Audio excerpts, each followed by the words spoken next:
All right, Riftbound players, we are live. It is time for the final day of the final Riftbound Regional Qualifier of the Riftbound Unleashed season, and I couldn't be more excited.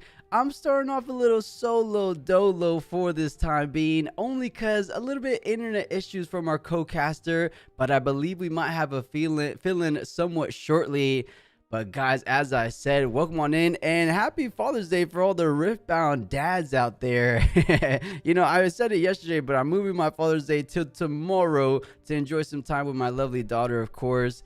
And Lodi, if you're still in here, I believe you're a recent father as well. So happy Father's Day to you. But chat from yesterday, 7 undefeated players still remain. And technically 9 undefeated players, and we're counting those draws at the very end of round 8 between Diana and Vex, which was pretty much my favorite game yesterday. But I could go ahead and pull up the bracket unless they're going to do it here on the stream. I believe Lux Infinite Combo was still in contention, completely undefeated. A Rek'Sai in there known as Mom Sky. I believe there was not just one Ezreal. There was actually 2 Ezreals in contention. And they're going for the pro players here. So they're not showing us the undefeated. Let's take a look at the data they're giving us. Okay, it's just like how many top 8s. And of course, Alan ZQ at 7. Something's telling me Hartford might not be his weekend. But maybe he could convert that into 8 this weekend. Prismaticism looking pretty good. I believe he just dropped his last round against that Mom Sky Rek'Sai. Daniel, I haven't heard too much of him. We saw him take the L on LeBlanc, I believe in rounds 3 to round 4. And then the other ones, I believe Billionaire posted earlier on Twitter that this weekend wasn't his weekend. So our usual bigger names aren't doing so hot this weekend. So maybe it's time for newer names to kind of rise to the occasion and make a bit of name for themselves, of course. So I am excited. I did make a new command in chat for anyone that wants to go ahead and keep track of the best of Metal Legends. I believe I posted just ! best of. I'll go ahead and pull it up for you guys as well. And yeah, I'm getting confirmation here. So our original caster was Ego from Esports. If you guys remember him from last weekend in Utrecht, his internet went out right before he was looking to get on. So to come in and fill in is Thaddeus from yesterday as well. I believe he started the first 2 rounds alongside Mr. Plus. Today he gets to work with Mr. Runes and Rift, right? I don't know if we're getting the conversion here. So Master Yi still doing the top dog things. 30% conversion rate, which is super impressive here. Diana number 2, and whoa, LeBlanc for the first time in set 3 history has converted better than Aurelia. Aurelia definitely taking a downturn in set 3. She started off at the tippity top, winning Sydney RQ, and ever since then has been a nice little ways down. As for the first time, she's not in the top 3 contenders. She's actually just chilling there at number 4. 3 more LeBlanc squeezing into day 2 compared to Aurelia. That is not what I expected. Azir, Victor, Sivir, and Ezreal. I think if there's one deck we can consider as the breakout deck of Hartford, it has to be Ezreal. Ezreal's chilling at 2 undefeated players and then converting at 26%. I think people are saying, wait a second, why are we playing Ezreal again? So much similarities to Diana, which is one of the queens right now. But it has a bit more consistent draw engine outside of Hui, of course. But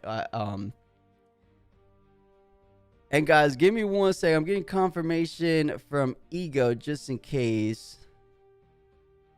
Oh, okay. I think Ego is unfortunately not able to make it, so we'll give Thaddeus a little bit of time to join us. I think we have some time before the next round starts, and it should be starting rather sooner than later. Round number 9.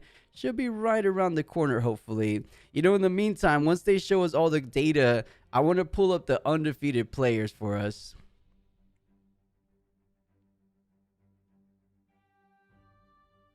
Believe it or not, chat, undefeated Pyke is still in the running. We might see that for the second time ever, first time in RQ history that a Pyke makes it into top 8. We saw Pyke make it into top 8 over in the Chinese side of things, but maybe it's their time. I think Lux might have cracked the code. I think 2 to 3 weeks after the first time we've ever seen Lux in the picture in set 3, maybe in the picture of Riftbound in general, they finally figured out how to make that loop more consistent, because the 8-0 Lux, they were beating Aurelias. They were beating, I mean, we could probably look at their distribution spread throughout their matches.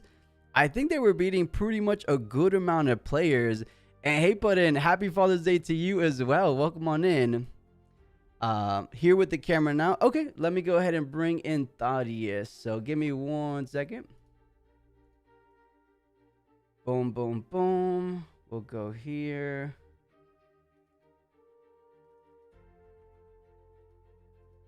Okay, and I believe just like that, Thaddeus, you are live, sir. How are you feeling? Unless you're not in the VC. Oh, I'm not in the VC. There we go. I wasn't in the VC. Thaddeus, can you hear me? Yeah. Yes, now I can hear you. Plus, Nice. I didn't realize I was in the VC. You were just chilling in there. But thank you so much for filling in on short notice. I think Ego, as you said, a tree fell on his power lines or something like that. So those are things out of our control. So I really do appreciate you hopping up in here. Yeah, just had some things to finish up quick, but I'm glad I could help out. I have my coffee now. Chat might see me sipping on that a little bit, but that's okay. But yeah, I'm excited to cast again. I was here yesterday morning for the earlier games, which were a bit chaotic and fun. I find those earlier games are always earlier rounds are always a little bit more, can be very one-sided, but still, fun matchups to watch. So. Yeah, and on the other side, the earlier games of day 2 are a little bit crazy, but for all the right reasons. The best of the best players, they usually give us these 8-0s, and looking at the 8-0s, as we talked about before, 2 Ezreals, a Diana being Linsanity, which we saw on stream, Rek'Sai, Rainguard, Master Yi, and 2, last but not least, Lux and Pyke. That is a nice, diverse, undefeated list, isn't that?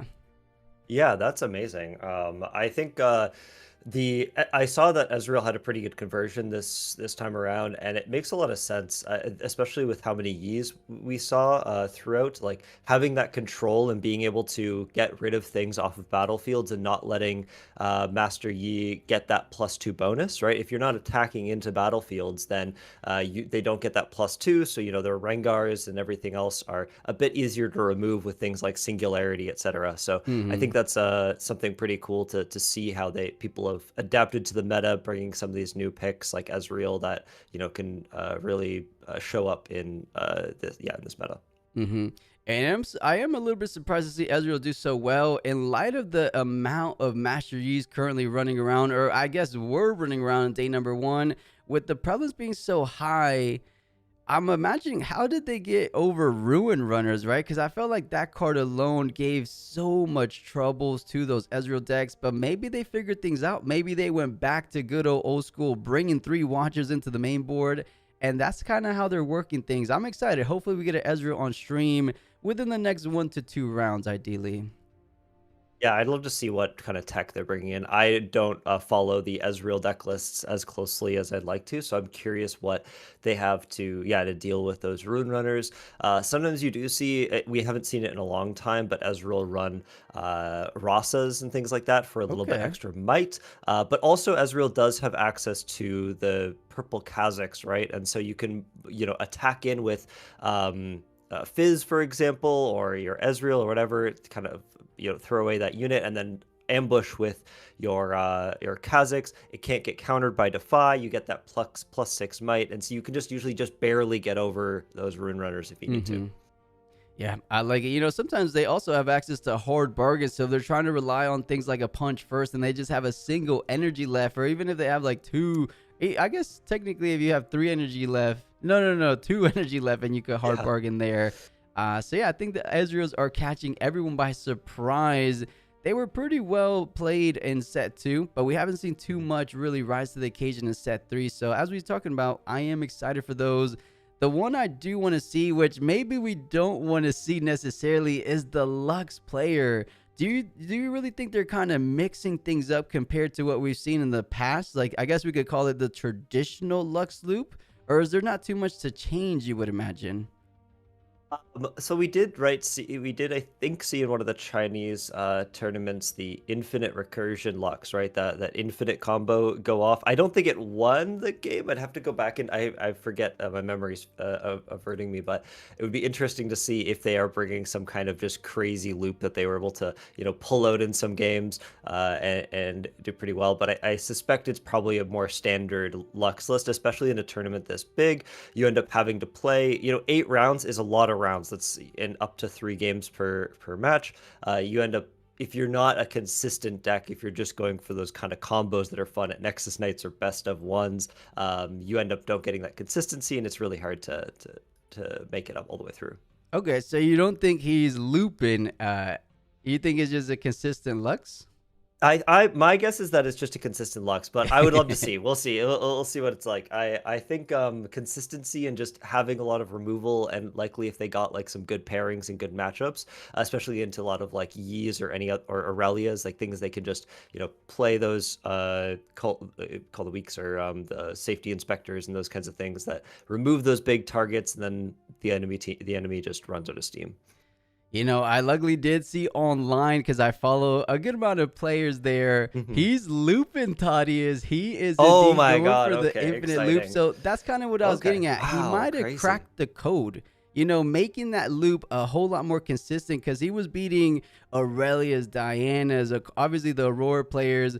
I'm not too sure if he was beating the more aggressive Rek'Sai builds running around. But he's definitely going for that strategy. But I know what you're saying. Usually you wouldn't imagine that to be an undefeated run type legends type game plan, but he's doing it. So I don't know if I would love to see it on stream because you know how crazy those decks can be. But I'm curious. I'm definitely curious if he kind of changed up the traditional strategy we've been talking about. Yeah, for sure. I'm excited to see it. Maybe we'll see it on stream, and I'm really glad. Like, i- infinite combos are really tough, and the designers of Riftbound really have to be careful about letting those run rampant. Right? We don't want to. You don't want to see a lot of any kind of infinites or any of those, even though they are fun. But if they're consistent, then it gets a little bit scary. And so if we are seeing these Luxes get up to into top finishes any consistent amount, I think it'll be on a watch list for Oh sure, yeah. because yeah, it gets a little bit dangerous. It definitely does. And this is cool for any fans of the community. I mean, you guys seen him. He's one of our judges in the community, as well as one of the pioneers of starting some online tournaments. Dr. Rick Marsh looks to be the #1 contender currently for the best of Volibear. And keep in mind, guys, this is the last time ever that you will be able to get your hands on those best of set 1 medals. And okay, so they're breaking us down of the best of standing so far. Mhm. Rangard, in surprise, Sandy Sherman is in that #1 spot. There's someone Rangard, doing Rangard things slightly better / had better matchups in their day #1. Mhm. Undefeated Mom Sky. I don't think neither of us recognize that name, right? Or let us know if anyone in the chat recognizes the name. But this might be a newer player trying to make a name for himself. Yeah, I'd be really interested to see who that is, because yes, and also 7-1 still an amazing way to go, and you can still get into that top 8 top cut if you end up going, you get that one loss. It's still difficult, especially with a tournament this size. It's, I think, we were talking about yesterday, just under 2,000 people, almost one of the biggest, but it's up there for sure. So you need to go basic. I think Sandy Sherman basically needs to look for wins all day here in order to get into that top 8 for us to see them in the top rounds again. Right, this is where experiences really thrives because this is day 2. You're not just playing kind of like we talked about before, like the jungly meta of like day 1. You don't know Mhm. what you're going to be facing off. These are the people that converted highly. These are the people that have generally only taken 2 losses on the day, of course, as you're only able to get that into day 2. So Sam D. Sherman having that experience, having multiple day 2s, I think is going to definitely fare well or be in his advantage compared to maybe a newer player that doesn't have as many day 2 accolades. Maybe Mom Sky has, and we haven't been keeping an eye on him. But I do think maybe there's a world where Sandy Sherman might just be overtaking Mom Sky. But they're both on a tear, so wishing these both luck. And now, speaking of the Lady Illuminosity that we were just mentioning, Challenger TCG, I believe Reliva, would you say that? Reliva? Relivia? Relivia? Yeah, I think is the end. But yeah, Relivia probably. That's very cool. I can't believe how consistent Challenger TCG has been. Hmm. I think like they have been consistently at the top. Not maybe I don't think that they've had. Have they had any first place? I think they've had one or two. I just can't remember the Not names of first, who's but won second first. place. Okay, Second second place place. is the Right. furthest they've been. Gotcha, right. And so I think it's amazing, but like just how often they get into those top spots. They're almost always in the top of the leaderboards for, especially through day one. So I'm excited to see if we can see some of that, those teams, and I'm excited for team rivalries. I think that's something that Riftbound doesn't quite yet have, right? We know some of the key players that are very fun to watch, like Swag Yolo 420, yeah, or Ali Eldrazi. We know, it's always fun to see Alan ZQ, and he's always got a smile on his face while he's playing and kind of happy. So that's I think like it's pretty fun to watch when we start to know these players a lot more in depth, and I think knowing the teams as well, people start to root for them and follow these teams a little bit more. So I'm excited for that part of Riftbound. And speaking of Relivia here, look at their matchup spread. So they did take down a good amount of Auroras, which is obviously usual as that's a late game deck and they prey on those. But he Mm-hmm. did take down a Rek'Sai, which is very interesting because you would Mm-hmm. imagine Rek'Sai is just a tad bit too speedy and always gets under any kind of end game slash combo-y decks like a Lux deck. So maybe they figured out how to make it relatively sooner than later because usually it's on turn like 6, maybe even further than that. But maybe they're doing it on turn 4, turn 5. I'm not too sure. But now I'm curious if they're going to go ahead and hype up Challenger TCG Relivia here. Mm-hmm. Might as well throw them on the stream for round number 9. If they stay undefeated for round number 10, maybe we'll wait and see them there. But this could be for the first time in history a top 8 Lux, and it might bring it to Riot's attention saying, hey, this might be a little bit out of hand, but of course, time will Mm-hmm. tell. What matchups are you excited for? What do you want to see this morning? What's what matchups are most curious about? Yeah, that's a great question. So obviously the Lux we've been talking about, but looking at the undefeated players, because knowing how Riot operates, or I should say how the Riftbound production team operates, is they're going to give us these undefeated players for the opening round of day number 2. So we have an option about 7 players.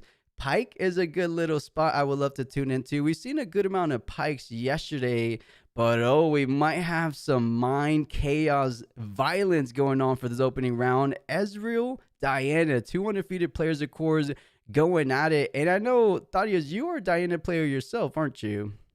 Yes, yeah. So I was actually about to say that this was actually the matchup that I'm interested in watching is Ezreal versus Diana, because I think at a high level, this is just such an interesting back and forth. Ezreal tries to remove Diana's units. Diana's trying to move in and protect.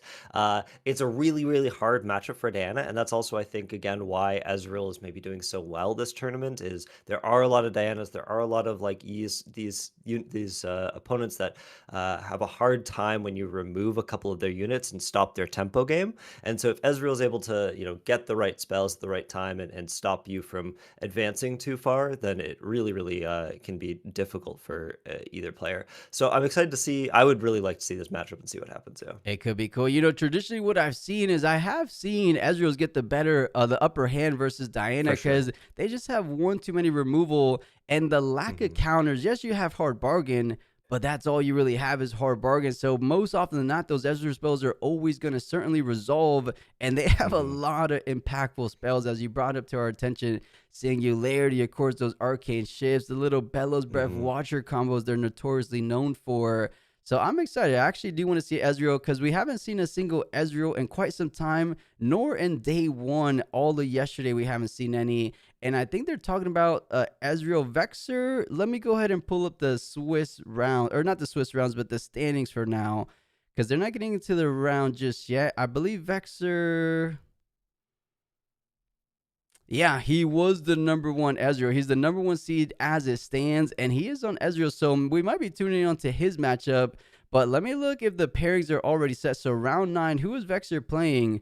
I think they were just showing who is more favored, Ezreal or Diana, Oh, because okay, that makes Ezreal's not sense. Yeah. playing against Diana. He's playing against Master Yi, Mm. Rek'Sai Diana, Renguard Ezreal, Ezreal Master Yi, Pike Diana, and then Lux got paired down to Diana. Interesting. So I Interesting. guess out of those 5 matches, those top 5 tables, which one kind of feels like the best one to tune into? Well, you said you wanted to see Pike. I love Diana, so I think watching that Pike versus Diana would be so much fun. It also is just I think gets very chaotic with so many bounces and so many different spells and combat tricks. I think that could be a really cool matchup. I could totally agree with you. The other one I wouldn't mind tuning into is Mom Sky versus Bradigan, only because I'm familiar with Bradigan. I like Mhm. that he said something on our Discord recently. He was asked, because we have a little rank ladder on Discord, and he was asked, how do you have so much MMR? How are you grinding so much? And he says, I don't have a team, so I use the rank ladder to practice, and look at how Mhm. far he's been taking it. So super impressive stuff. Shout out to Bradigan, a fellow Canadian. I say fellow, but I'm not from Canada, Yeah. but you know what I I mean? am, so we're good. Close by. Yeah, I'm Canadian. It's okay. My fellow Canadian. That's Yeah, you're cool. a I fellow wonder. Canadian.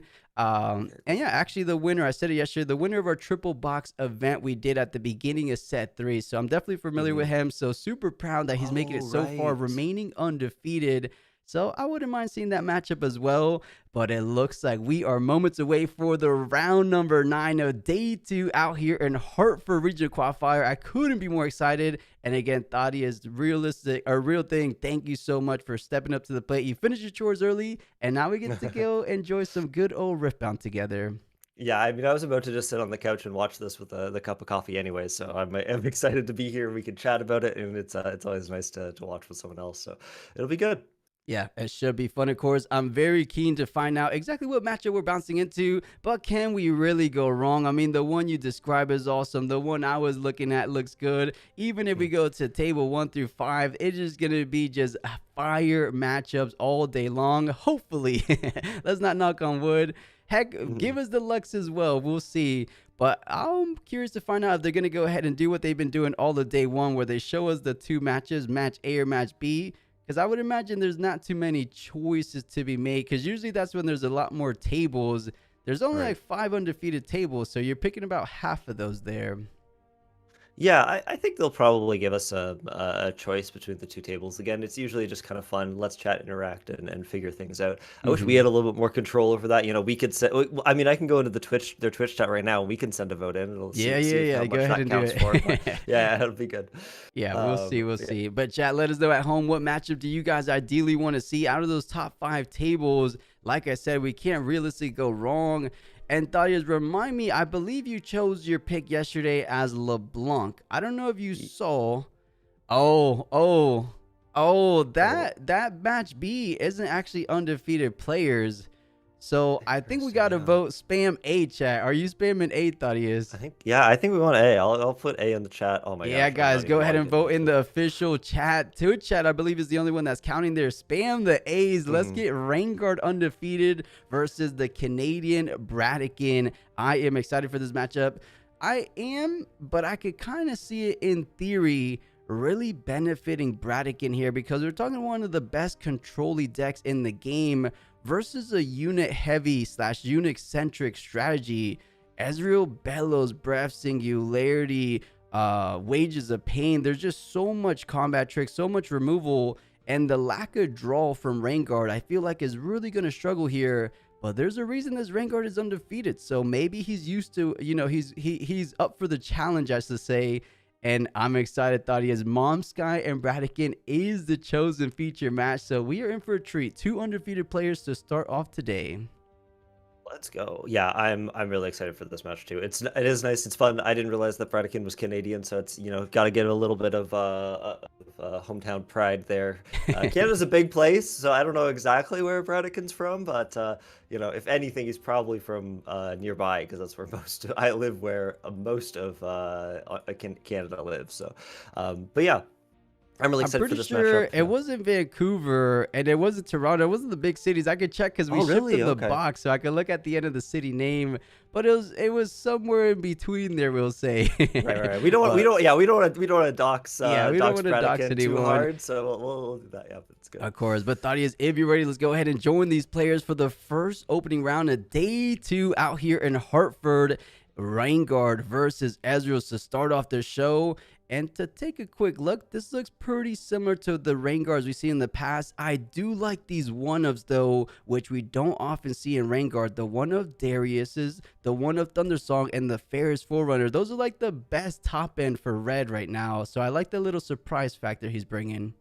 Yeah, and mainboarding Bryn here is just like works so well against Ezreal. So this is going to be, I think, of all the Rengars you're going to see against an Ezreal, having Bryn here is going to be so helpful for these turns. It's really cool too. I think you can Thrill of the Hunt Bryn here, right, to get that play again, Oh yeah. to stop Ezreal from doing any of their nasty combat tricks or anything like that, or killing any of your units when you go in for attacks or on their turn. So yeah, I'm excited to see what they have to play around, because Thrill of the Hunt is an action, I believe, right? It is an action, or it's a No, it's a reaction. It's a reaction. That's what reaction. makes it so That's powerful with rain guard. crazy, right?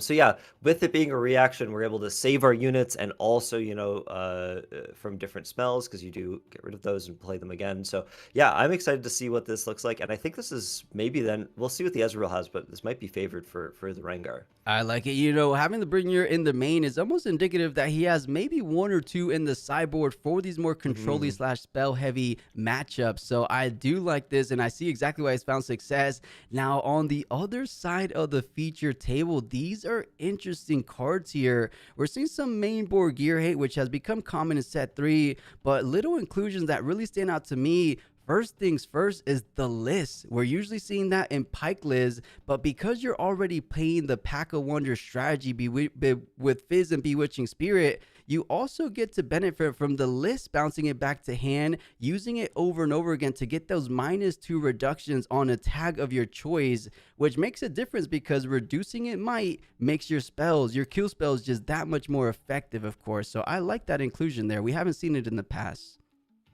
Yeah, that's really cool. I actually hadn't clocked the list as being replayable with Pack of Wonders, but that's such a cool interaction that we can have with this Ezreal. Right, you decrease their might a little bit, just send out a single Bella's Breath. You're able to clear out a whole battlefield or a whole base, and I think that's it's a really interesting strategy here, and a lot of recursion always in Ezreal. Right, we're going to be spending spending a lot of spells from the graveyard with Fizz.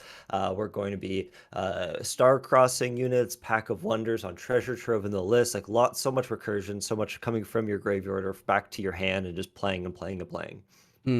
Yeah, it's gonna be an exciting matchup. Exactly how it's gonna play out. And oh, that's who Mom Sky is. This is the Battle of Runes and Rift veterans, guys. Bradican, a very successful player on our rank ladder slash community online events. Mom Sky, you guys might know him in the community as Mashallah. Mashallah, I met him in Atlanta. He was the Best of Yasuo winner, as well as he was the #1 ending player at the end of season 2.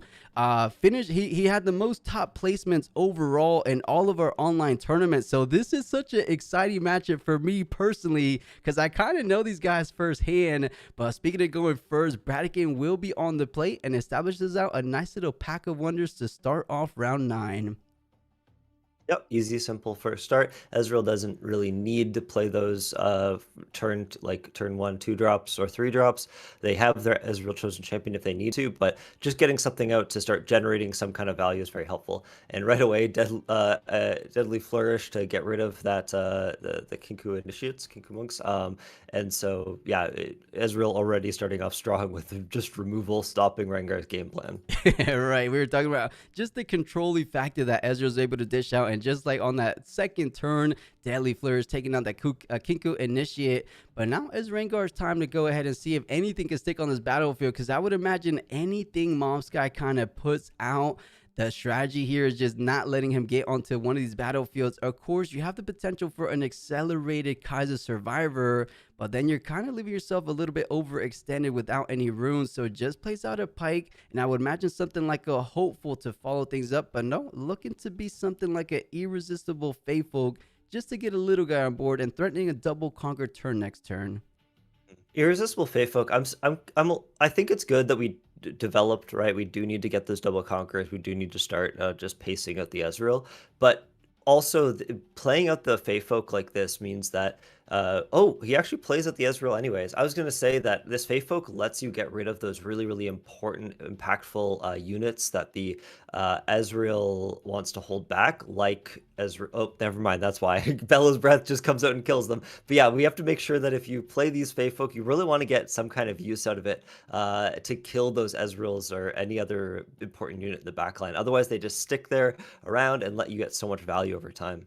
Oh yeah, and right now Radican is just smooth sailing in this early game, saying you drop units, I go ahead and put them into the trash. Bellows Breath following up. That's the one downside of Pike. Yes, he could enter ready. Yes, he has a little bit of hidden slash ganking potential, but he's only a 2-might unit, so repeated Bellows Breath, getting the repeat reduction from the Ezreal Legend or the Ezreal Champion coming into play there, but having no other options, he says, I need to go ahead and put some points on the board or else I'm never closing out this game number one. So Kaiser coming in, getting the first points online for Vanguard. Has the option to bounce back, but Kaiser's a little bit expensive to go ahead and replay it out after this turn, so leaves it on the board here. But does that open the door for something as simple as a Wages followed by a Stupefy potentially? Stupefy step one, here we go. Interesting. We decided to move the Ezreal in to fight this Kaisa. I guess just getting more removal. Uh, I'm surprised to throw away this Ezreal and just like passing priority. But obviously, our Rengar player does want to keep their units around, especially this important Kaisa. So I wonder if Bradikin is playing it out, assuming that their opponent is going to play a spell, so that they can maybe play something even more impactful and try to kill it later with and waste more cards from Mom Sky's hand.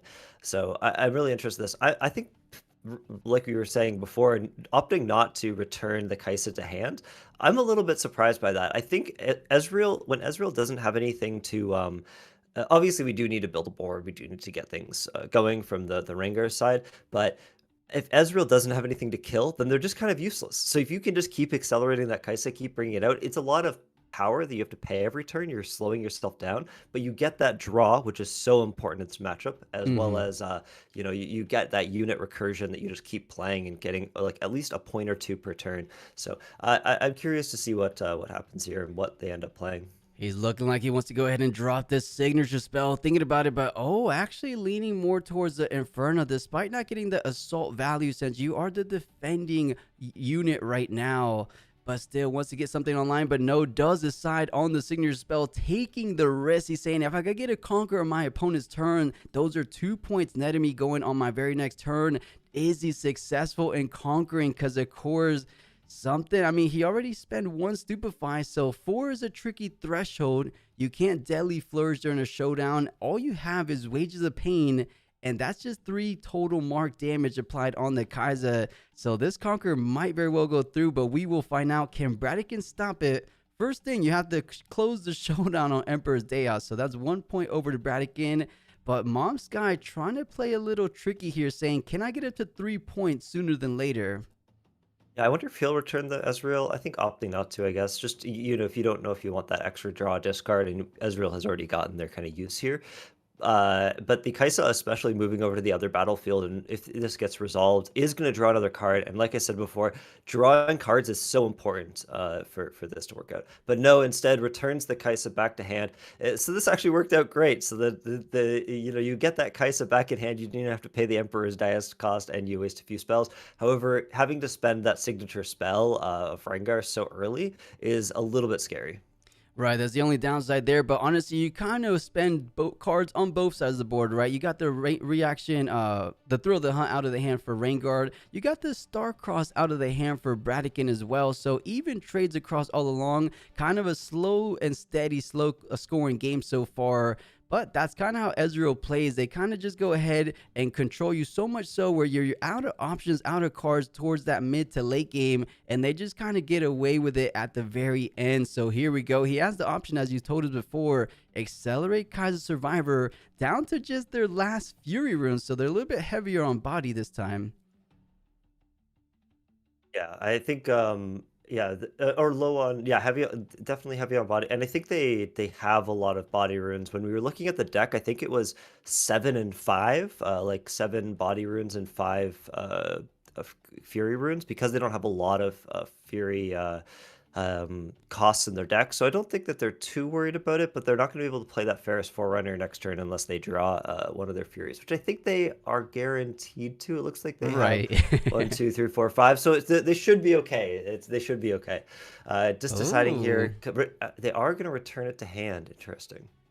You know, this isn't necessarily the worst strategy. Yes, it's a little expensive, as we were talking about before, but it's almost a guaranteed conquer, as Ezreal doesn't really like to stick around at these battlefields defending a course, and if they don't have the combat tricks to stop the Kaiser coming in, that's a free draw, which you're generating card value is never a bad thing, especially when Ezreal's trying to get you the position where you don't have too many cards in hand. So even though Mom Sky is kind of slowly getting there, he's getting there nonetheless, so I like his chances so far. But here we go, Chosen Champion that got returned back to hand the previous turn, coming down one more time, deciding on that discard. And a little tricky here. I mean, he has a great hand if he has a little bit of hesitation. I just wanted to point out something interesting that happened last turn was we did return that Kai'Sa to hand, but you notice that there was no Sand Soldier created at the Emperor's Dais. You can refuse to pay that one mana cost as after you have paid, because part of the cost is actually returning the unit back to your hand. So you pay that cost to return the unit, and then you don't have to spend the cost of the pay one until the effect actually resolves on the stack. So you don't but then in that case you don't create the Sand Soldier. So instead, for free, returning that Kai'Sa to hand, not having to pay a rune because they didn't have any left over. So I think that worked out pretty well. And now again, just accelerating this Kai'Sa, continuing to push through here. And I think that they're at this rune stage where they know they're going to have one Fury rune every turn, and they're just going to keep accelerating this Kai'Sa, keep getting some card draws. And I actually think this is pretty good for the Rengar player. I wonder what the Ezreal is going to do, because they don't have any way to like build up a board state too much, right? There's not a lot of units that they can play out that are going to, threaten. And so our Mom Sky can continue to just throw Kai'Sa at battlefields, keep getting point after point, and then maybe eventually lay down some bigger threats like Bryn here and Ferris Forerunner.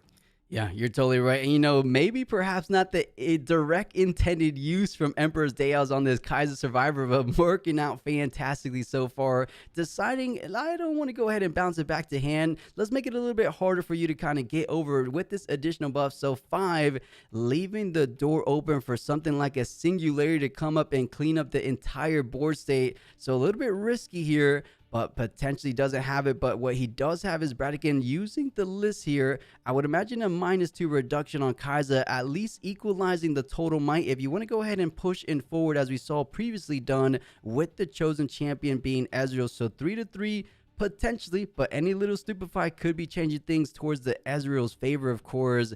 But now that you're at 3 might, does that mean something like a Wages of Pain finally coming down? Because I've been talking about this card so much, but I believe it's just Stupefy number 2, it looks like. Yeah, Stupefy coming out. They're just trying to draw some cards, figure out what they can do. Oh no, the Bellows, you're right. They repeat it to do it at 2 different locations, and yeah, removes everything from the board. Like we were saying here before, we didn't. As soon as you get units, you have units stick around. Ezreal is going to remove them, and they've had a few turns to draw, and also they've been able to play with their Chosen Champion to be able to draw a discard a couple of times. So I think that's been very effective. I think their hand size is almost like 6 or 7 cards now in Right. Braddockins. Yeah. And brilliant play from Bradigan. I totally missed the double utilization from the list. It was the list one time, bounce a Backpack of Wonders, play it one more time, -4 reduction on that 5 might unit, which was an easy, clean sweep for the Bellows Breath to kind of clean things up, as we saw. Now back to square one, Mom Sky goes. He's saying, do I really want to play units? I mean, there's only one way to go ahead and put points on the table, is I need to score. I need to stick these units. But every time I do, Bradigan just has the answers. And I think that's going to be the name of the game, this game number 1, maybe this whole series, because that's what Ezreal does best, and that's what he's known for. Just go ahead and taking down units as soon as they come down. But let's see if anything kind of changes going forward for Mom Sky. We do know he has Bring Your Thunder Song, so if he finds himself in that opening where he gets up to 6 points, it's pretty realistic for him to kind of close things out without having to worry about any interactions from his opponent. But Kaiser Survivor, I believe number 2, right? Because one's already in the trash. Yeah, it's right there. Yes. Yep, yeah, this is a different art too. So yeah, different Kaisa Survivor that they've drawn, so they're gonna throw it out again. Looks like an eclipse coming through, so maybe they have another point of 1 point of damage, so that the Kaisa can be pinged off here. But we'll see what happens with the Ezreal. Let's see Oh, if the it. predict, right? I thought they were drawing. I was like, what's going on? Yeah, predict. Yeah, the little predict from Eclipse and having one remaining energy might indicate to us that another Bellows Breath might be right around the. Oh, Oh, actually, a Gust, which isn't terrible, but that's what Ezra wants to do. You want to slow down the tempo, not give any point advantage over to your opponent. But it looks like he has another reaction ability. Inferno to guarantee the conquer. I like this play now that Ezreal's hmm. completely tapped out. And then, of course, Emperor's Deus goes online. So you're able to get that Inferno back to hand. This is one way of not leading or letting all your units fall to the trash, right? Emperor's Deus doing a whole lot of work this game one. Okay, so they left up two to be able to play the Noxus. That makes sense. I was like, why didn't they? I thought they passed their turn, and so I was very confused. But yeah, leaving up didn't pay that one to create the Sand Soldier, instead just playing the Noxus Hopeful in base. I almost would have liked to have seen the Sand Soldier, but the one thing you have to remember with Ezreal is that a lot of their destruction spells are, or a few of their destruction spells are at battlefields like Wages of Pain. And so if you leave that Sand Soldier at the Emperor's Dais, you end up, giving them an opportunity to kill something with a Wages of Pain. Meanwhile, if you put something in base, like this Noxus Hopeful, then it's, you still have a lot of kill spells, don't get me wrong, like this Spellless Breath again, but some of they're restricted a little bit if you're in base. Definitely. And of course, that simple chosen champion could have just pushed in with that 3 total might as well. So just thinking one step ahead, doesn't want to go ahead and leave anything overextended on these battlefields. On the other side, this is looking like the perfect 1-2 combo that we haven't seen before, Oh. but has pretty much been one of the prime reasons that has been finding so much success in that day number one, the List and Pack of Wonders combo. I think it works so much better in Ezreal than it does in Pyke because of the simple reductions from Bellows Breath, the other deadly flourishes we saw, the Wages of Pain we talked about. There's so much more kill potential from these spells that do usually the 3 damage, 4 damage, but the List completely breaks that. -4 reduction on a unit is basically a frigid touch repeated, right? So it's such an impactful thing to do turn after turn because it's a gear. It doesn't go to the trash ever as you're recurring it back to hand, playing onto board. Really cool tech we're seeing. Yep. And we also saw that Bewitching Spirit come out. I think I think next turn our Rengar player is going to have no cards in hand, so they better play as much as they can here to base and leave it in base, I think, because otherwise this Ezreal player is going to be able to bounce Bewitching Spirit, play it, bounce Bewitching Spirit, play it. They might even have something else in hand, and so the Rengar player is going to have to discard down a lot of cards. So they really have to make sure that whatever they have in hand, either keep enough cards in hand such that those 2 or 3 discards will, they'll be able to keep the units that they want to keep, or they need to play as much as they can in order to have it on board instead of in their hand for this Bewitching Spirit to get rid of. Definitely, and I do agree, but it almost feels like a damn if you do, damn if you don't Yeah. situation because having units on the board, of course, leaves them a little bit exposed to things like Singularity, which we saw on the main board at least had 2 in the deck. We haven't seen them at all be played in this opening game number 1, so might have it in hand, might be picking it up after a couple draws in this deck. So it's a little risky, but I think you're totally right. I mean, you'd rather have them on the board to force your opponent to deal with them rather than have them just simply discard from Bewitching Spirit, but saying, you know what, do your worst. How much times can you realistically play Hmm. Bewitching Spirit next turn? We're seeing a potential 1, 2, and I think 2 That's Pack of it, I Wonders is think. Yeah. 3, right? So up. If they, yeah, yeah, if they could play it, they already have it. If they don't have an extra one in hand, the most they could play is 2 next turn. So it's not too bad. It's just 2 cards lost. If you have that Bewitching Spirit already in hand, another one in hand though, then it's pretty tough. And choosing to go into the Sigil of the Storm, I'm going to deramp one. This is a little bit dangerous. We've already seen how we've needed that red, the red power in order to fuel this Kaisa coming out every turn. So starting to deramp a little bit more is dangerous. But of course, I think they already had conquered the other Dais on this turn, right? Yeah, and what's even more crucial about this play here is he got the all important 6 total points. So an accelerate unit Hmm. plus, I mean, similar play what he did. He does have the potential. The only limiting factor is the lack of fury runes slash the lack of runes in general. A double potential repeated, or not repeated, but accelerated like we saw. But I don't think this guy's a survivor sticking around too much longer, as he does have to go ahead and leave him on this battlefield. And looking at the hand, that's the last of the accelerated units. On the other side, though, Darius Triferian might be another way around it, but that might just be one too many runes to invest, right? Triferian costs 5. You have to play a second unit slash card in general to activate it, and then you have to do it one more time. It's definitely unrealistic, but there might be a little opening here. If you're able to stick a unit in the back line and then drop something like a Bring Your Thunder Song and a Darius the very next turn, that could be the path to victory for Mom Sky. Don't forget, we do have also that Rengar chosen champion, so that can just kind of come in and conquer any battlefield they want. Assuming there's not, a Watcher and an Ezreal on it. But yeah, so I think that as this, and also they cannot discard that chosen champion. I think that's a really key part here, is that we will always have that Rengar available with a lot of might, a big unit to play at the top end to just kind of come in and take over a battlefield if needed. So we'll see what the Rengar player can do here. It's really hard to get through this much might, 10 might from the Watcher and the Ezreal, and I think also 4 runes up on the Ezreal as well. So a lot of threat here. Just throwing units at these two is going to be tough. But if they can play Bryn here, oh, and I think you just say there is a Darius in hand, right? So that is, I think they just drew that. No, we just see the Darius from before, but Oh, either okay. or, trying to kind of put the puzzle pieces together for Mom Hmm. Sky. I mean, Darius is definitely part of the equation here, but Darius plus a Rain Guard is pretty much the full runes use on his turn, and that's just enough to go ahead and take down one of these battlefields. He's trying to find a line. How can he go ahead and split the difference, find himself on both these battlefields on this very turn? The more I'm thinking about it, the more unrealistic it seems, at least for now. I think he might have to rely on one more turn. But can these units stick? He needs at least a minimum of one unit in the back line to stick, and I feel like he might be locking this one in. It's close though, coming down to the wire. I love this game one. Yeah, no, that's really good. The one thing though is that, yeah, we have to, when we look at the points, right? Ezreal is not that far ahead, but if they are able to, now that they have this control of the battlefields, it's really hard for the Rengar to play units in base, and then Ezreal's just going to keep removing them with singularities, etc.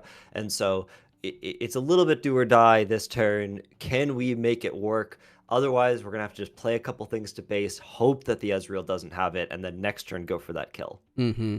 You know what would make things extremely simple here with some, it would be something like another Thrill of the Hunt. Unfortunately, Mom Sky Yeah. doesn't have access to it, of course. So having to go ahead and pivot. If you play enough units, can Bradigan realistically take it down? He's saying all I need is one unit to stick. Let's force him to go ahead and utilize a kill spell just for a single one might unit. He can also be a little bit tricky with that Irresistible Faithful as you bring in, let's say, Watcher into the other battlefield, allowing the Rengar just to go ahead and conquer the other side, and then Triferian War Camp, or not Triferian War Camp, Darius Triferian could come up and maybe clean things up after the fact. So we'll see. Having to discard a card right now, though, because of the Bewitching Spirit, I think he has some sacrificial cards there. We're seeing Nidalee, which is another ambushable unit. With enough runes, he might be able to close things out if this Faithful sticks, which is a little bit scary, and it doesn't look like it's going to. So this is really interesting. I'm surprised that we didn't play out the Noxus Hopeful originally to this. I wonder if they're. So this is Starcross. I think if they play the Rengar in reaction, can they play the Rengar in reaction to this to Emperor's Dais?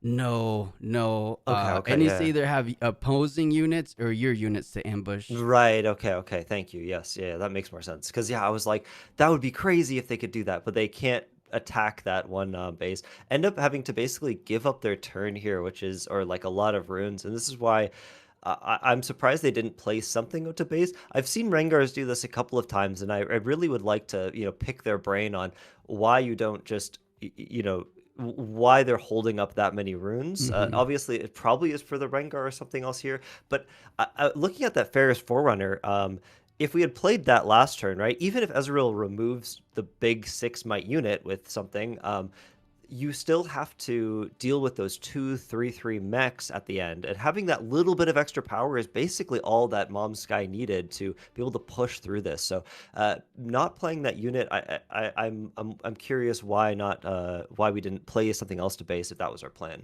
Definitely. And the only counter there, of course, is the card he went ahead and used that previous turn. The Starcross would have simply bounced it back to Yeah, hand. that's true. But Right, to right, the right. point you're making here, the reason why I feel like Mom Sky is prioritizing keeping hands or keeping units in hand, generally cards in hand, is because he feels a little threatened out by the Bewitching Spirit. He says, if I Hmm. overextend and I play too many units, I'm not going to have a hand to work with. So let's keep a little bit more units that I don't feel wrong kind of pitching to the trash. That way I have Makes things to sense. work with on my turn is the only thing I can realistically think. But Trophy Hunter making his appearance here in game number one. Let's see how much work he can do. Coming in at 7 total might, saying, I'll offer the trade for Watcher. And then Derry can go ahead and clean things up against the Ezreal child. Is things going to go in his favor? Inferno comes in and completely changes this, but actually it's going to be Nidalee, not Inferno, which Hmm. is even stronger. Only 3 runes to work with. Wait a minute. This could be a good turn. Yeah, I think what they ended up doing was what you we talked about first, which is that they were playing the they started with that just getting rid of that Watcher from the Rengar, getting that +1 might. Thinking about if they wanted to get the Nidalee, I think I liked that. Just to, if they did get through, they would be able to draw it. But instead, playing Darius, getting that ready, and the going to be able to get ready, I believe, here. Move into the battlefield against that Ezreal. Oh, and the other star-crossed. Ezreal just has the answers, knows what to do. Does go to hand, though, and also removes that Ezreal, and the Watcher is also gone. So not committing... it's kind of interesting here, right? If they had committed the Nidalee, I think this is a good line, where if they committed the Nidalee, right, the Starcross comes on, the Rengar goes back to hand, and I don't think you have enough runes to replay that Rengar. And so this ends up working out pretty well that we were able to at least get rid of that big Watcher might, and we still have some, Darius Trifarian in hand in order to conquer those battlefields and get over Ezreal. Yeah, to the point of playing Italy, I like the play, but of course, having that 2020 perfect vision here in the commentary booth, we know that was the Hmm. correct line because of the additional +1 rain guard provides from the legend ability, right? So Italy comes in, now the trophy Hmm. hunter's chilling at 8 total might versus the Watcher, forcing the Starcross Hmm. on the Ezreal. But actually, no, I retract, I backtrack here. He would have just Yeah. Starcrossed the trophy hunter back to Yeah, hand. exactly. So yeah, Yeah. things wouldn't have worked out so well. So that was the correct line for Mom Sky. And he's saying accelerated and Darius Trifarian to double conquer an Oh, incredible closing of this game number one. I did not expect that. The top deck Kaiser Survivor coming in clutch. What a way to start things off. I yeah, thought huge. Ezreal definitely had it under his control. Yeah, it's those accelerated units, right? I think I think that was that was the third Kaiser, or was that the second one that That was was just the bounced a third. couple times? That was the third one, yeah. So getting those three Kaisers, being able to accelerate units, and just I think like we talked about earlier in the game, accelerating and not letting Ezreal actually interact with the board at all is really really helpful, and especially since we were able to, yeah, get a lot of those accelerate units and push the battlefields forward. So probably the Rengar is feeling a little bit better here. Having one win on Ezreal, now we go into the next ones, and it feels really good going into those later games with at least one win. Definitely, we do want to take into account how much meaningful work that Emperor's Chaos did. I believe in the early game, Hmm. Kaiser Survivor scored up, I believe, 3 total points, 2 of them being thanks to that Emperor's Chaos, of course. So 3 points made a big difference to get himself that much closer to that 8th point. Of course, Irresistible Faith Folk, a nuisance even to control deck. So just go ahead and get that Deadly Flourish online to, of course, generate a nice little gold token for that as well. Speaking of battlefields, this one's going to be a bit more of a problematic situation for Mom Sky because now he had troubles getting up to 8. He has to find himself all the way to 9 this game, too. On that same note, though, Seed Power might be the battlefield he needs to keep his hand healthy enough to where he doesn't feel the limiting factor from things like Bewitching Spirit in that mid to late game. So we'll see. This is going to be a good one. Yeah, I wonder how much use they're actually going to get out of Seed of Power because, like we saw in the last game, Rengar just wasn't able to actually conquer two battlefields very often. It was just conquer one, conquer one, conquer one, and then Ezreal would remove those units that were trying to conquer on the next turn for that extra draw. So, luckily though, it looks like they are going to be able to get it this turn with the Pit Rookie and the Grim Apothecary surviving. So, going to be able to start drawing some cards and take control. I wonder what Ezreal has in hand. There just looks like they're doing a lot of setup right now, trying to build up their hand, and will slowly take over later in the game. I mean, technically, you might have something like an action speed bellows breath with a reduction repeat cost since you have the chosen champion already established out. But something's telling me that a simple gust, as we're seeing here, does the job nonetheless. Has the option of the thrill the hunt. Pit Rookie saying, wait a second. Oh, wait, how did he? Oh, wait. How did he play the Pit Rookie again? Oh no, he took back the gust. Wait. Yeah, the played the gust, but he wanted to play Stupefy on top of the gust. Okay. As the gust resolved, I think, so that he could just draw a card and use up that extra rune to get it, just to get an extra card instead of having that one rune floating, I think. Yeah, makes sense to me. I was just a little bit confused. Like, he played it back onto the battlefield. I thought there was some kind of little acceleration shenanigans going on. But no, now to make his real play here, has the potential to Pit Rookie again, but you're not going to get the double buff effect because you can't go ahead and buff again. You do have the game-winning Kaiser Survivor in hand. If you want to go ahead and generate 2 card draws, you can never go truly wrong for that. I don't blame him. But you don't have a way of bouncing that Kaiser back to hand, of course. So plays the Pit Rookie just to have a body online. More importantly, to go ahead and generate a card draw from that Kinku Monk, as all your units do equal to 5 or more might. So good stuff. I like the inclusion. We didn't see it too often before Sam D. Sherman brought it to everyone's attention. Kinku Initiate is a little bit of a draw engine in these body red decks. Yeah, I think it's a really good idea just to have that extra little bit of draw. Body decks have always just had a tough time with draw, so I think this new card has been great. Same with the Nidalee. I don't think we see Nidalee too much outside of Rengar. We see it a little bit in Fiora as well, but mostly just in Rengar. It does give you those extra draws if you are able to win combat. And with Rengar's legend ability, we do get that extra value from the Nidalee, but it's pretty tricky. We do see, though, Bella's Breath comes out, kills those 2 backline units. It's just Bella's Breath is such a good card for Ezreal when we have that chosen champion on the field. We're finally going to go ahead and see the fruits of the Thrill the Hunt's labor, though, because I believe it should be able to come down. Ezreal's completely tapped out, allowing him to go to Seed of Power with this Grim Apothecary, not only conquering on your opponent's turn, but enabling him to hold as well up to 3 points. Thrill the Hunt has to be coming down here, taking advantage as you're completely not able to do anything from Bradikin's side. I like this use of the Thrill, and exactly as expected, does make his way. Oh, actually saying, I want my body. I want to go ahead and take down. It goes into the advantage zone. Everything resets. And then when I play it, I go up to 4. Really cool thing. The only downside is you don't get an additional point as you would if you conquered the Seat of Power.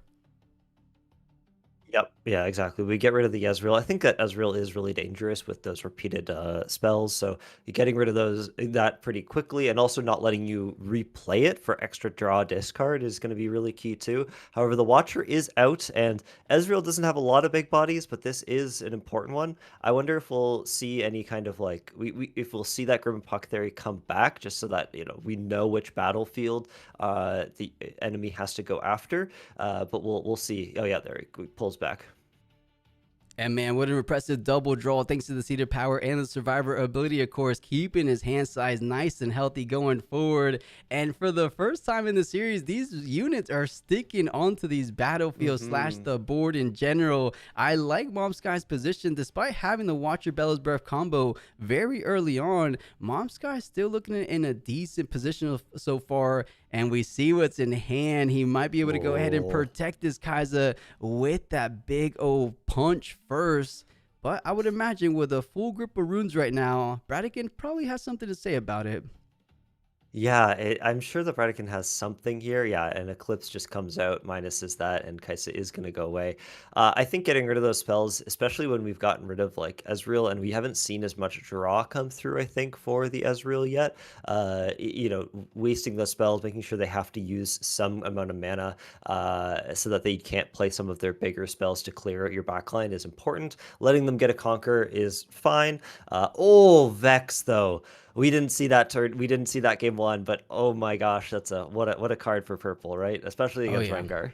Yeah, essentially shuts down the entire ambush slash accelerated game plan that Rainguard is definitely known for. So priority number one is get this Vex off of that battlefield by any means necessary. Technically, you have the pure might to go ahead and just slam it in there, but that's going to be a 2-for-1. Doesn't feel too ideal. On top of that, you have to stay considerate of the potential gust to bounce back that pick rookie, and then you're just losing both your units for pretty much nothing. So Momsky has to go ahead and thread carefully here. Of course, Yeah. taking advantage of the Rainguard legend ability should take you out of the range of something like a Gus if you want to go ahead Exactly. and push in both your units or just one of your units, because 4-for-4 is a trade. Yeah, exactly. I think just getting that Grimpuck theory up to 4 and then just shoving that in and killing the Vex as fast as possible, I think is really, really important. We'll see if they end up actually doing that. But yeah, actually getting up to 5, interesting. Are they going to send both it? No, just the one. Gets it up just in case they had Stupefy or something else with that 1 mana available. I think that's really smart to play around that if they need to. Gets rid of the Vex. Gus does come out like you said, so super important that they buffed up that unit and took their time and figured out the right play here. Still has 2 units in base, and I was like, is that their hand? No, I think that's their graveyard that they just picked up. So Right, imagine. seeing what they've got, yeah, seeing what they've gotten there. I think Ezreal has like still 4 or 5 cards in hand, so lots of possibilities for what they have. Watcher still on base, and it's too bad that the Rengar player, I'm sure they're feeling a bit disappointed that they weren't able to get up to that 4 point threshold. Definitely, but still not completely out of the running, of course. Still feeling comfortable, but maybe not so much after this Bellows Breath coming down. Does generate the additional draw from that legend ability. Now it just has to go ahead and do something like a Frigid Touch, maybe even the list we've seen in the past to get the Kinko Initiate out of here. But Watcher does the job nonetheless. Forgoes the Accelerate to go ahead and conquer on the other battlefield, as Ezreal's do, playing the slow and patient game, saying, I don't need to go ahead and waste any more runes than I need to. I'm most likely sticking these 7 might units on these battlefields, and 7 is generally more than a lot of units from Rainguards, if not all the units from Rainguard on defense, of course. So I like the pullback there, setting up for a potential double conquer the very next turn. So as much as we were praising Momsky this early game, Radican might have just stabilized on that turn. Yeah, I think that Vartican with those 2 Watchers, it's really difficult. Oh, Sabotage coming through, sees 2 Starcrossed. I don't think this is what you want to see. And we also, I think the Angler is a really interesting tech that we've seen some purple players play for those lower might decks. You can remove the send back to hand a few of those low might units like the Pit Rookies and your Fey Folk. So that's pretty cool. Ends up getting rid of one of the Starcrossed, I think, so that it removes some amount of slowdown, and also keeping in mind on that they do have one more Starcrossed. They did have a Wages of Pain, so keeping things with that low might on battlefields is tough. So as I just said, though, we do send this Pit Rookie and this Determined Sentry on board, and there is that Angler in hand, which I believe just returns both of those back to hand, resetting the turn. So this is going to be really, really tricky for Mom Sky to navigate. I'm curious what's going through their mind, what their game plan is. It could be something along the lines of just baiting out the card. You have to go ahead and get out the hand eventually. But a Vex Apathetic, the top deck of the century, or of round 9, I should say, making sure that just getting rid of it is another priority for the side of Mom Sky. Has some tools in the back line, but one of them being Accelerate. And now, thanks to the Angler Beast coming down, everything just kind of gets completely reset. And with Vex Apathetic, this is the lockdown Ezreal was looking for. You can't do virtually anything. You can't contest because there's no units in the back line, and the strategies you're known for, Rengar coming in on the battlefield, are no longer capable thanks to that Vex Apathetic. So single-handedly shutting down the entire game plan and threatening a 2-turn clock right now, going up to 6. Actually, no, Emperor's Aspirin Climb, a little bit biting him in the butt here, but still nonetheless in Oh a good yeah, true. position. I forget about that battlefield every time I play it. I think even pro players, I think they've seen, they've looked at it and been, put your hand into your forehead and they're like, oh, I forgot about that and I didn't mean to, play out my units this way or wasn't thinking about my points. But yeah, Vex really, really shutting down everything that the Rengar can do. Angler just slowing everything down. But we do have a big base now, and I think that unless Ezreal has something to start clearing things off, we have, I think that the Rengar does have a chance here, right? They can come back, they can push, and we do see Bryn here actually going away. I don't think there's any more cards in our Rengar's hand, right? So they're gonna, and it is now their turn. We'll see what they top deck, believe in the heart of the cards, and hope that they can get something to deal with these massive battlefields. Yeah, of course, as we discussed before, Rengar Trophy Hunter might be inclined to go ahead and push into that Vex Apathetic just to have the potential to accelerate something like a Kaiser Survivor we've seen before. Even the Red Pike, which I believe might have been the pickup right now. So let's go ahead and see how he wants to go ahead and sequence things out, because right now he has a tremendous task at hand, taking down not just one of these battlefields, but both of these battlefields. Is going to be a little tricky to do so, but sends in 2 small units. Make that 3 small units. He wants to go ahead and swing in with, I believe, 3, 2, 2. So 7 total might, saying, I want to take the Vex and the little spirit there with me, and that he does, leaving behind the Watcher. So now Trophy Hunter could come online, but if you play a unit, it only buffs up to 7, which trades equally with the Watcher. But I think just now that you got rid of the Vex is the biggest priority, but you're still definitely behind in terms of points, and you're not looking too favor in kind of closing the deficit here. But a Grim Apothecary could change it. But as we said before, you only go up to 7, so you're still losing that trophy. He can return himself, though, right? Grim Apothecary can return himself and then play it again. Ooh, I love the line. You're totally right. Ambush is still a capable thing because of the reaction speed. Oh, Starcross, though. He knew he had it in hand, right? So it's too bad that they can just get that out. But yeah, I think it's nice that they got rid of the Vex. I think they're going to just play maybe this Rengar back to base. No, are they going to trade into the Watcher? Okay, they trade. Yeah, interesting. Okay, I thought they were scooping for a second, but yeah, the Ezreal is only going to go up to 7 points now, but is now within, next turn will be on, available for lethal. I suspect they might just want to hold here. I'm surprised they're leaving units at the battlefield, right? This is a prime opportunity for us to play something, but no, I think they do end up scooping. Yeah, it looks like the case, right? You hold up to 8, Conquer up to 9, or I believe in this circumstance, you just hold up to 9 regardless. That was the epic game number 2, but now down to the very last game of this round number 9. Who's going to be taking it? It is Arena's greatest time for the Rengar on the play turn versus Frozen Fortress, which could pay off pretty well because there's a little small units, let's say for like a Determined Sentry. A Pit Rookie standing on that battlefield, little stupefies, does the remaining of the damage, right? So we'll see. These are some interesting inclusions, but how much favor do we give Rengar with an Arena's Greatest going first? Do you think that's a definitely good advantage for him? Yeah, Arena's Greatest, I think, is going to make the difference here. Like we saw with in game 1, there was that kind of turn where we really, really just need that acceleration to get there before Ezreal can really come online and control a lot of your units. So we'll see what it ends up happening here for the Rengar. I think they've had a lot of really, really good lines here in general, been able to play around whatever the Ezreal can throw at it, but those Starcross just proving a little bit too difficult to deal with in the end there. And we'll see what happens here. I do like Frozen Fortress. I think it's such a interesting card to have added. It's not super powerful, but it lets you react on your opponent's turn. And I think like we can do things like this is actually maybe beneficial for the Rengar player with that Bryn here. You're able to play that reaction speed Thrill of the Hunt on your opponent's turn, play up Bryn here back to this base, and it, could theoretically stop Ezreal's entire turn. So we'll see if that ever ends up actually happening, but I've heard it talked about so many times when this Battlefield and was originally released. You're totally right. I would love to see a play like that.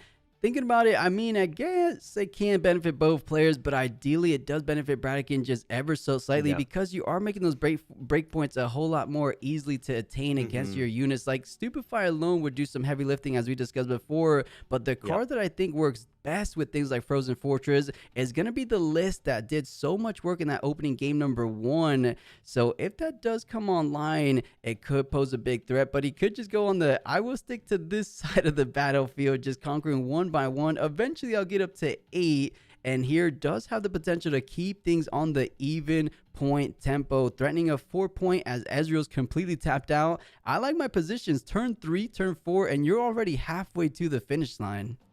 Yeah, and Sabotage coming out here, I think this is really key playing this early just to know what is in the hand of Ezreal, knowing what we can play against here. I wonder what they're going to get rid of. If we end up seeing the wages of pain or something like that come across, but likely the Starcross, because I think that's been one of the biggest issues for the Ezreal play.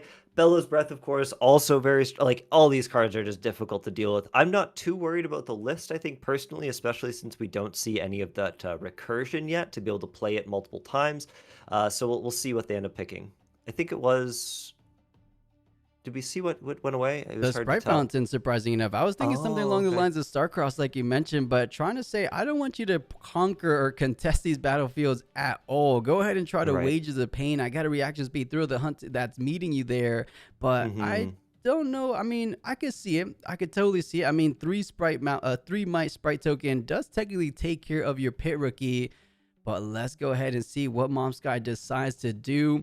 As I could only imagine, he does want to go ahead and double conquer. But on the only downside is he's kind of running out of cards, right? 3 cards remaining. Luckily, I don't Mm-hmm. believe we saw any Bewitching Spirits in hand. Or did we? There might have been one, actually.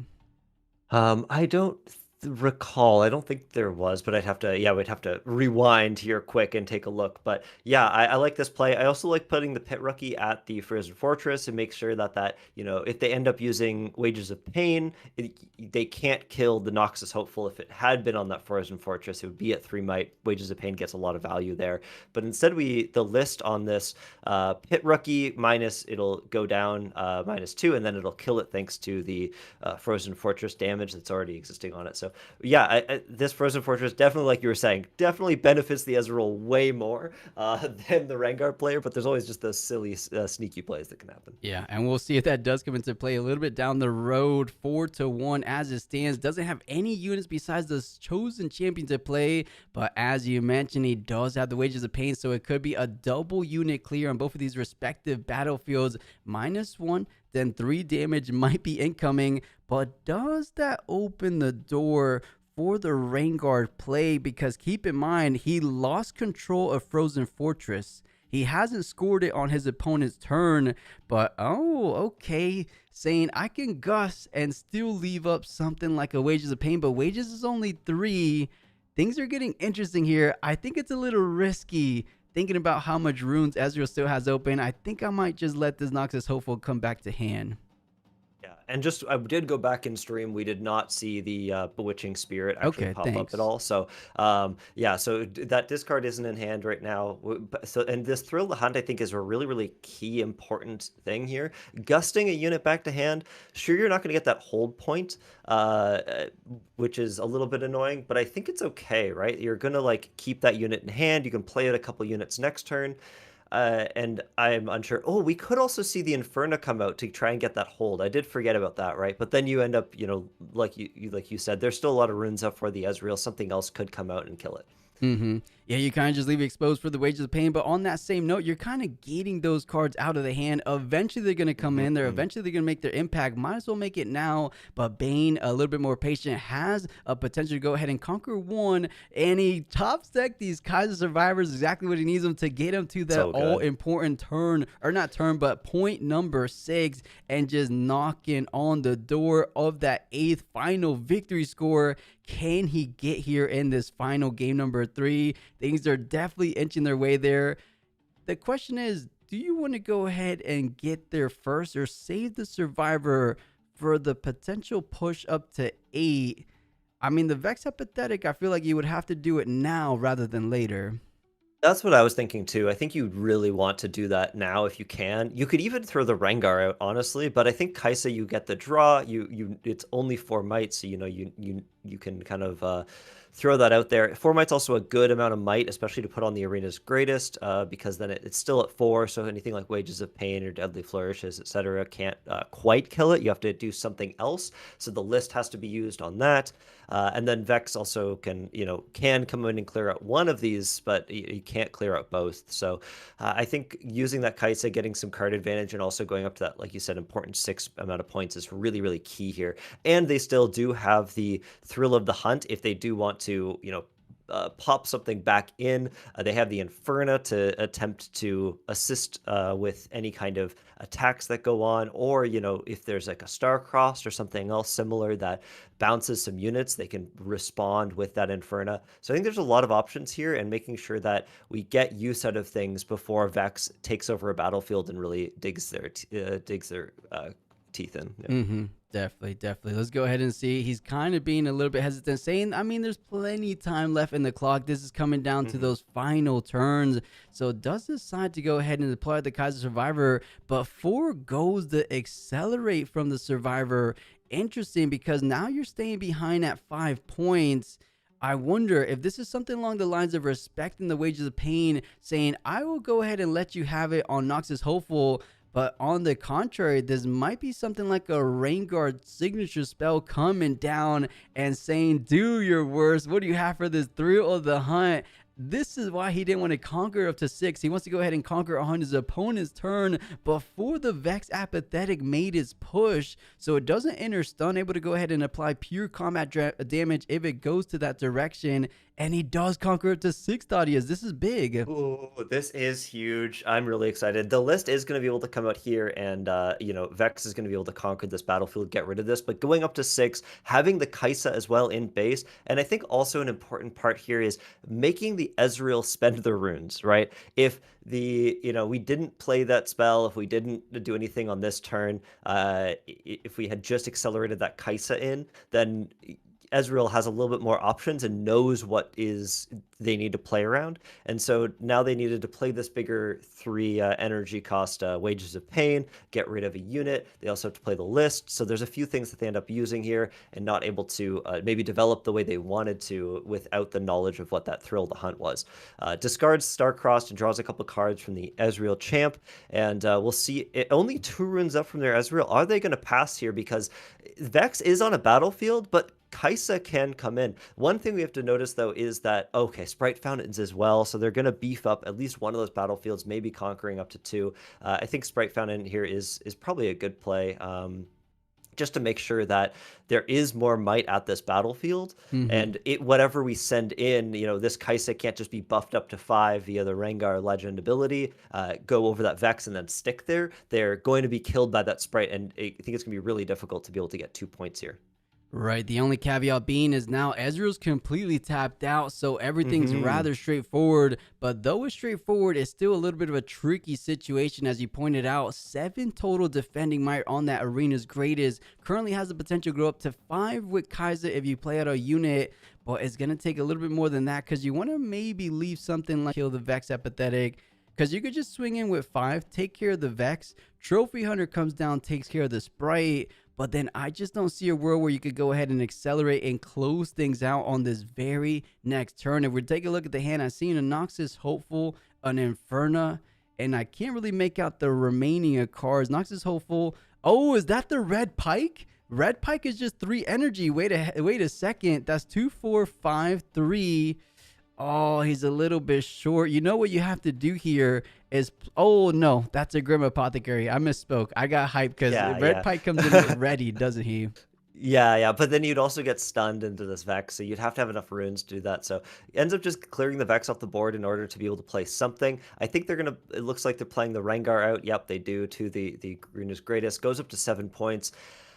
This is scary though because they do have the lists, they do have the Sprite Fountain, Ezreal on board, so holding to 8 is going to be difficult. But we know that there's that Grim Apothecary in hand, so there is something we can do here if that Rengar is removed.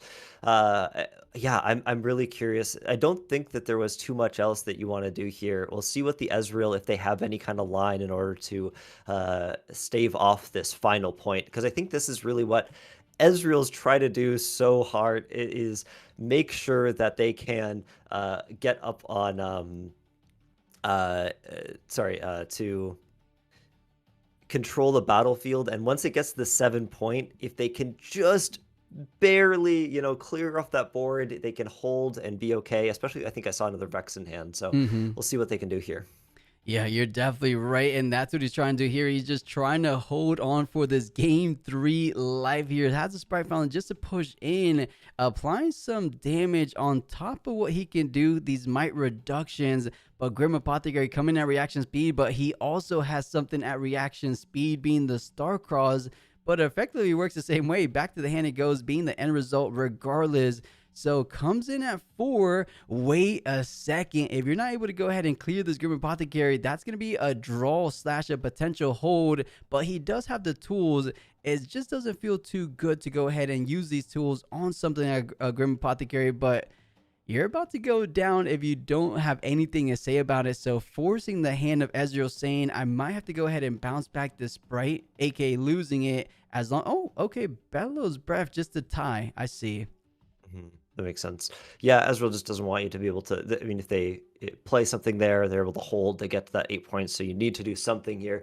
But now we also do get that Vex on the battlefield, which is horrifying for this Rengar with nothing in base, right? They don't really have a way to deal with this Vex. However, they are able to, because Ezreal is so far behind in points, they can develop in base. They can just start to, play some things out. They have 2 Noxus Hopefuls in hand, I believe, as well. So they're able to play, I think, a lot of units here. It just depends if they want to play that Rengar out to base or not. It's always, I think this is a hard decision here, because if you play that Rengar out, there are big spells. Like we haven't seen any singularities, I think, from this Ezreal yet. And so just playing 2 big units is really, really horrifying for our Rengar player. Mm-hmm. But they do decide to hard cast one of the Noxus Hopefuls and then just play the other one out. Yeah, just play the other one out for its Legion cost. I like this. We saw a format unit take care of the Vex the previous turn as well. So thinking along the same lines, now Radigan trying to say, what do I have to say about this backline? We haven't seen a singularity all best of 3 long. I'm wondering if he even has it in the main board. We might have to go ahead and revisit, but does have another way of going ahead and interacting with the backline. Starcross replaying back, or replaying the card he put back to hand just to see a couple more cards. If he's able to go ahead and take down the last remaining unit, I believe Bradigan just making such a crazy effort here of gaining his way back into this game and denying just any advancement, any little inch. He's not giving at all over to Mom Sky, and he's looking like maybe time might be his actual way out in this scenario. Oh my gosh, yeah. And I just looked, you're right. There was no singularity in the Ezreal list or main board, so we're unsure. I'm unsure if there is any in here from the sideboard. So, but yeah, being able to kill off with the Deadly Flourish, get rid of these units, and it's like I was saying, just being able to not playing too much to base and just getting all these bounce back. Ezreal wants to stall out, like you were saying, see what they can do for as long as they can. However, one thing to note is that we are getting up to time. These rounds this is still the Swiss round stage of day 2. So if we do hit that time, I think we will go to rounds. And being up 7 points to 4, if the Rengar player can at least just kind of hold this Ezreal back from getting a couple more points, then they can still win the game if they are able to last a few more turns. Yeah, the rule is you have to be ahead by 2, and right now Vex is threatening going up to 5, which you're technically still 2 turns up or 2 points up ahead, but with a Hmm. couple more turns left to be had, if you can't get up to 7 or you can't get up to 8 for Rengar player, Bradican definitely will be going up to 6, essentially tying things up in the overtime side of things. So let's go ahead and see, can Mom Sky kind of put the pieces together and find this final 8th point. Things are looking dangerous for him, but I believe he's doing so well. And he kind of hit a bit of a brick wall, right? He was off to the races earlier to mid game, but ever since the Vex Empathetic, on top of all the combat tricks Ezreal has been showing him, he hasn't been able to make too much progress for, I believe, 2 turns in a row. Maybe things can change on this. Definitely could be the very last turn, this following one after this one. Yep.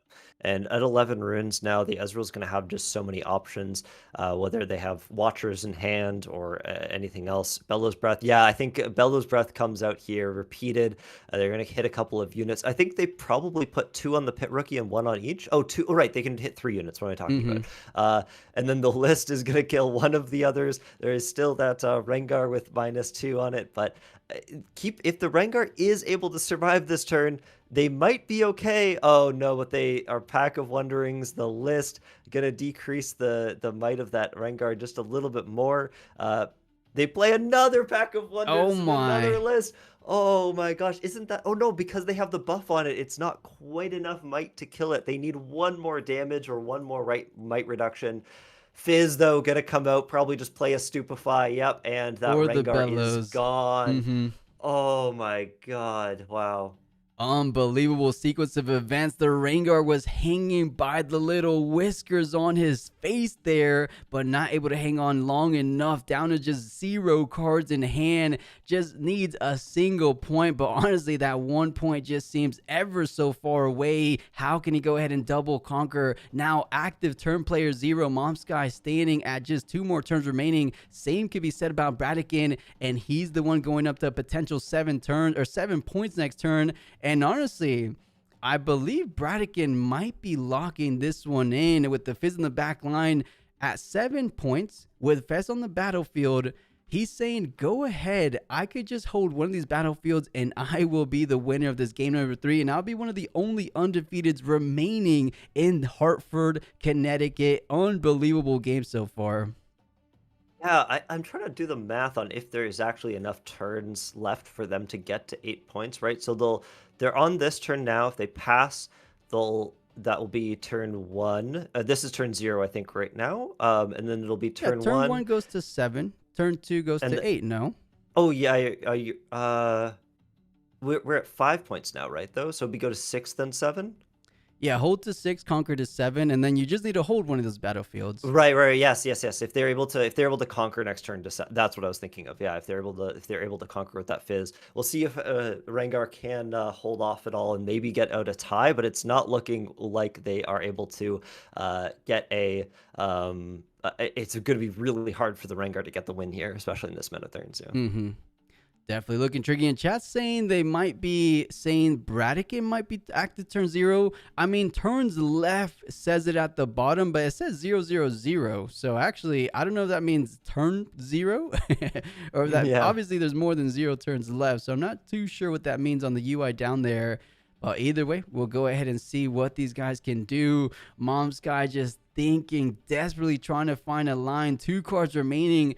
I'll be honest, of course, I hate to call it too soon, but I am just not seeing it. Mom Sky might be seeing it as well, saying, man, I'm just going to go ahead and pass. And passing is pretty much saying GG. Fizz goes up to 7, as we talked about before. Oh, the UI is how many turns in terms of like lights on. You see that? Yeah, yeah, I do see that discarding now. So yeah, that makes a little bit more sense. Yep. So we do see the witching spirit coming out. I think just going to get rid of as many units as they can here, and the Kaisa and the no more units, nothing else in hand. Flips over the final card, and I think that is a GG being called. I'm not sure if this ended up being a.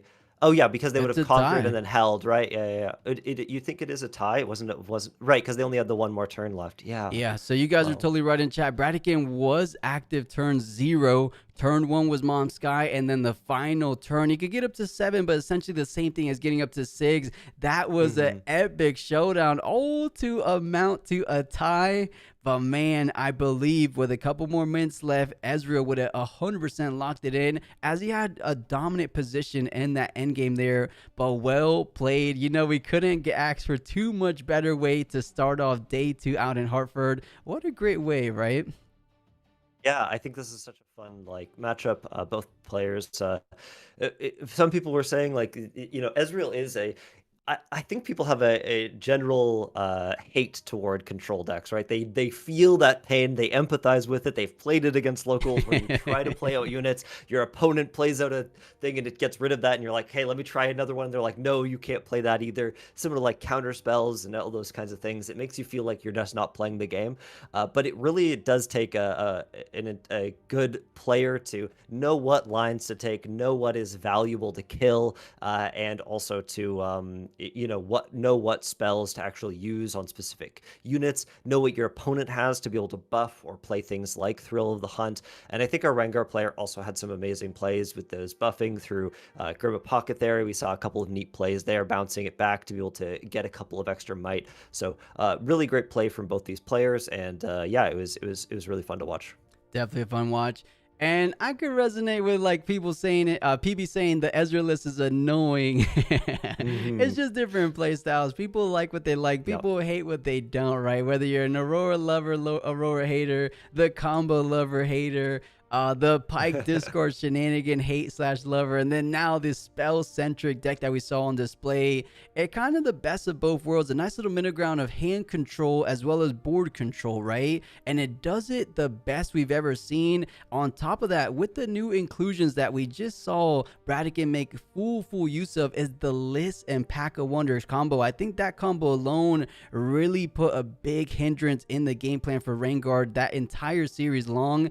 It might have been one of the game pieces, kind of like innocuous. You don't think it's going to be doing too much in the game, but honestly, the fact that you're able to get -4 on a single turn makes a huge difference, of course. So Yep. congratulations to both players, I guess, as they're technically still undefeated, still in contention for top 8. But it could have been nice to say one of these remain undefeated. But nonetheless, a great game, like you said. Mm. Yeah, really, really fun to watch. And I think this is also shows that the power of a lot of these more aggressive decks like Rengar, etc., don't have a lot of ways to deal with things like Vex. It is really important to run things like Challenge to be able to try and get rid of these key units if you're able to, without needing to trade in your own units when you run into them. I think we saw that especially in game number 2, where we had a couple of Watchers on field. We had to run in our unit to try and kill that Vex, and then we ended up losing units ourselves. Being able to just kind of kill that Vex from your base or from safety with, again, things like Challenge or other cards, and then run in with your units is so impactful and so powerful. Yeah, and I like what chat's saying here. Ilian's saying, I think he should have go ahead and definitely accelerate the Kaiser. I believe that was game 3 he did that, right? I believe we were both talking about it, thought he is. We were like, wait a second. He's foregoing the 6 point. He obviously has a little game plan, but what if Yeah. he saved the Thrill of the Hunt for a bit later? It could have been a bit better, but of course, a bit of shoulda, woulda, coulda, of course, as that's maybe he was like trying to play around a potential out slash answer Ezreal had. So I can respect the play, but I do like what you're saying, right? The Thriller Hunt could have been pivotal in the end game there. Either or, still did really well, but just wasn't able to close things out. It's not all the time that we see some player get to 7 insanely fast. He got up to 7 like within 4 to 5 turns, and then for the remaining of the game for like 10 minutes straight, he just couldn't close it out. That must be such a frustrating position. And now I Yeah, do just like definitely punching see a why you brick guys are wall. saying Ezreal's so annoying, because he doesn't let you go ahead and close out the game. Yep, exactly. Yeah, from chat, yes, I believe it was a draw. We could double check from Yeah, these. let's see if we can pull up You can the look. standings for now. Yeah, gonna try to take a look here. Bradican, yes, it was indeed a tie. That was reported on table 2. Mom Sky versus Bradican, a tie. So yeah, just based off of the turn timers, Ezreal was able to get to enough points in order to combat the Rengar, but because of time, they ended up just having a tie, which I think it seemed pretty reasonable. They both had really good plays, and it seemed okay. And this game is difficult, I think, with turn timers as well. 100%. And a little side note here, the two players that we saw go at it in round number 8, the Vex player and Diana player, still technically undefeated. Those were another set of ties that we saw yesterday, but they won their round number 9. So within the top 8, this is looking impressive.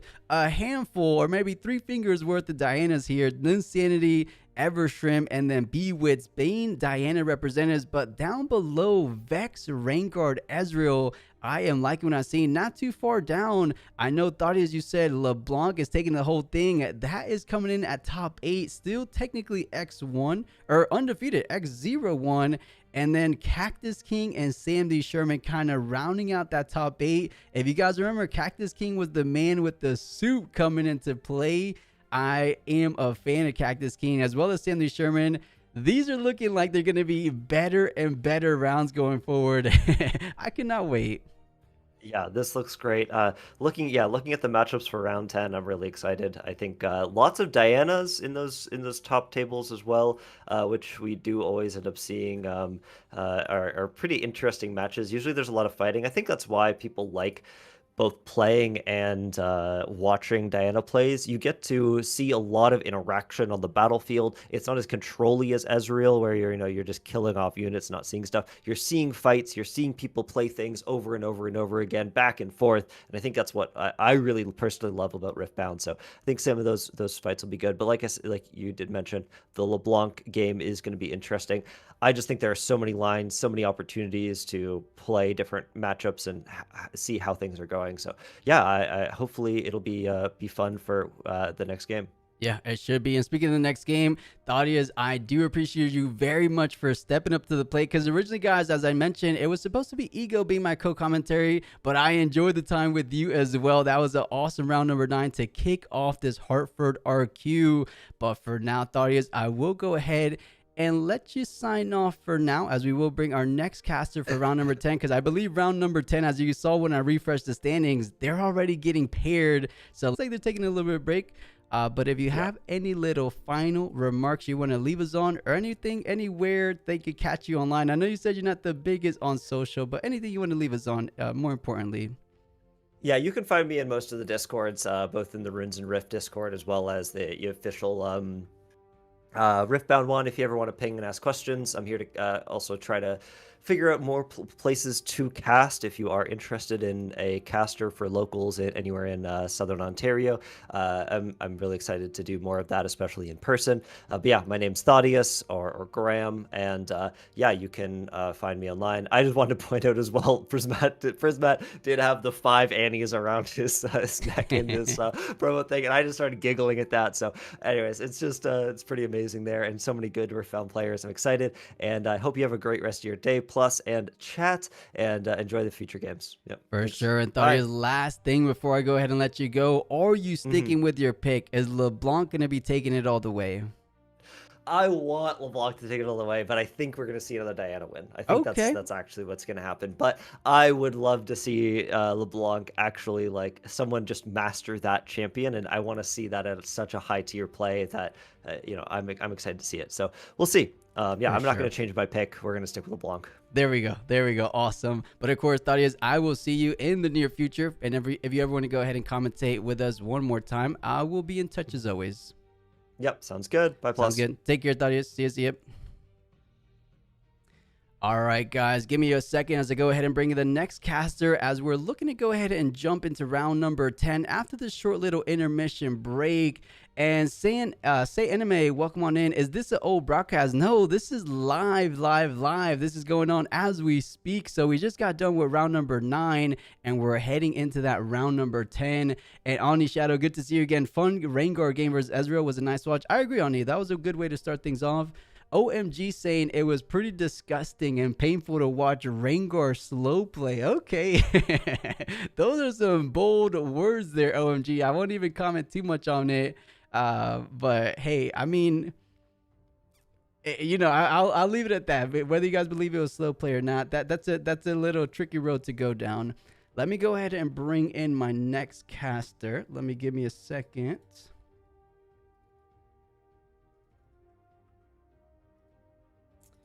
All right, and let me scroll down. I think Hero, you're in the VC, and I think Hero, you are live joining us for day 2 of the Hartford Regional. How are we feeling, Hero? I'm good. It is day 2 for you guys. It is the same day for me. I was here earlier in the morning for me. So again, I'm the tired one. You're the fresh one this time. So I'll be leaning on you for a bit. That game was crazy. I watched it most of the way through as well. And I mean, I just wanted to talk about slow player because I think it's a pretty contentious issue in general in any card game really, but it's one of those things that you just kind of have to contend with when you're playing a slower control deck. At the end of the day, we talked about it yesterday as well, like with the draw between Vex and Diana.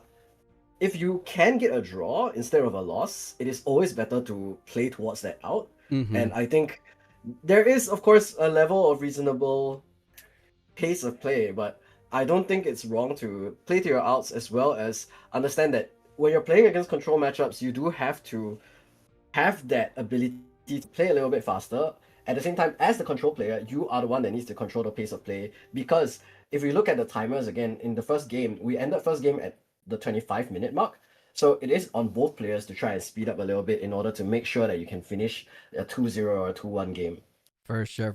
And real quick, it looks like we're going to go ahead and get a little bit of insight on Mom Sky's Rengar list and see if he feels like he had a win there. But let's see what he has to say. Now for Hartford on Rengar. Yeah. There you go, and you're off to a great start. I believe 7-0. Is that right? Yes. Okay, so you are locked in day 2. Yes, sir. Ready to go, and we know that back in Vancouver, Rengar went all the way to the top cut and to the finals and was 1 game short of taking it all. So what are your goals right now looking forward for this event? Yeah, I mean, getting best of and top 64, maybe going for the top cut, that'd be sick. Sam is also playing his Rengar again. Last I checked, he was 6-0, so okay. We're in the head-to-head, got to fight it out tomorrow, I guess, so see how it goes, but done well so far. Hey, it's going to be a battle of the juggernauts with you and Sam. Now, what led you to switching out from Yasuo into Rengar for Hartford? Yeah, so I was 5-0 in Vancouver on Yasuo, and then I lost 3 rounds in a row, and that sucks. So sad. So the 5-0 and the 5-3 is rough. I had fun with the list, but I was like, look, I need a top 64. I'm gonna amp it up a little bit. I saw Sam play it in Vancouver. As a reminder, it looked really fun, what do you and it get has been really for fun. doing top 64? You So get, I was just tinkering with it. Seemed good into RCQ quite a few and things. what So else? It's a fun deck. I like playing it. believe that My is opponents it. have no I idea believe what's you going just on get half your the time, invite so to can't championships, complain. but There you keep go. in Now, mind, you you probably said get some like you like playing it into participation some stuff for getting those Can you talk championships, to so us you a little probably bit about win some things just a matchups little that bit you later. feel really comfortable in, and maybe some It's an matchups that you investment, don't right? feel You get as comfortable you get in. participation Yeah, I later. think Master E is a rough one. I haven't played any today, so that's probably why I haven't lost. Maybe I'm jinxing it for round 8.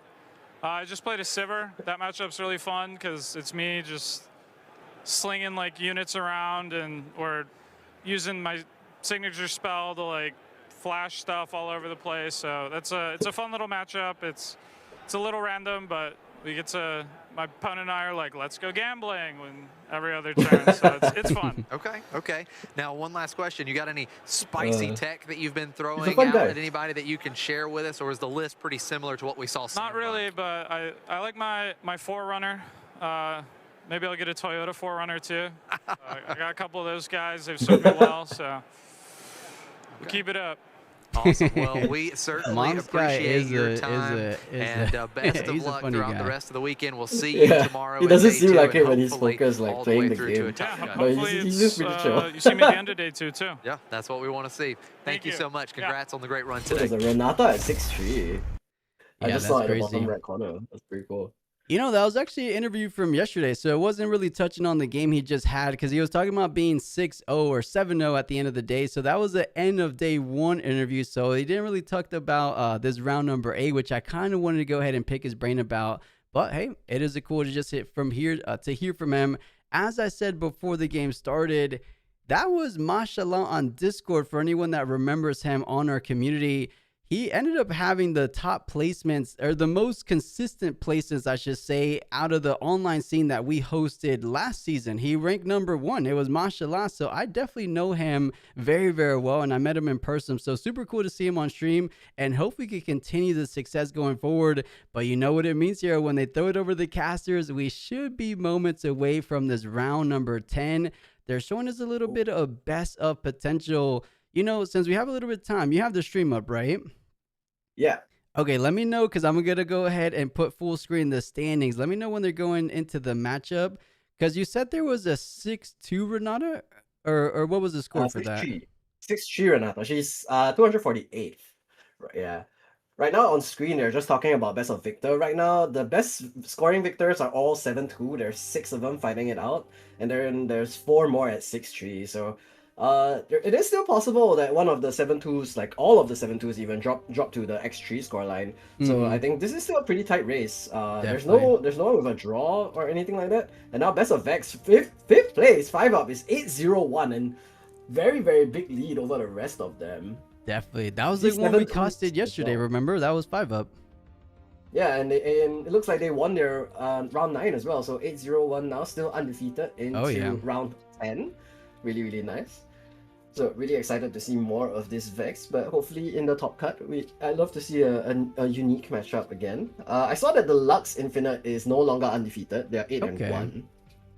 Finally catching his first L to start things off. So hopefully he doesn't get that, let him affect him, because, you went completely undefeated day one. Starting off the day with the loss kind of gets to you a little bit, but he seems to be a very experienced player, so he'll probably do the best he can going forward.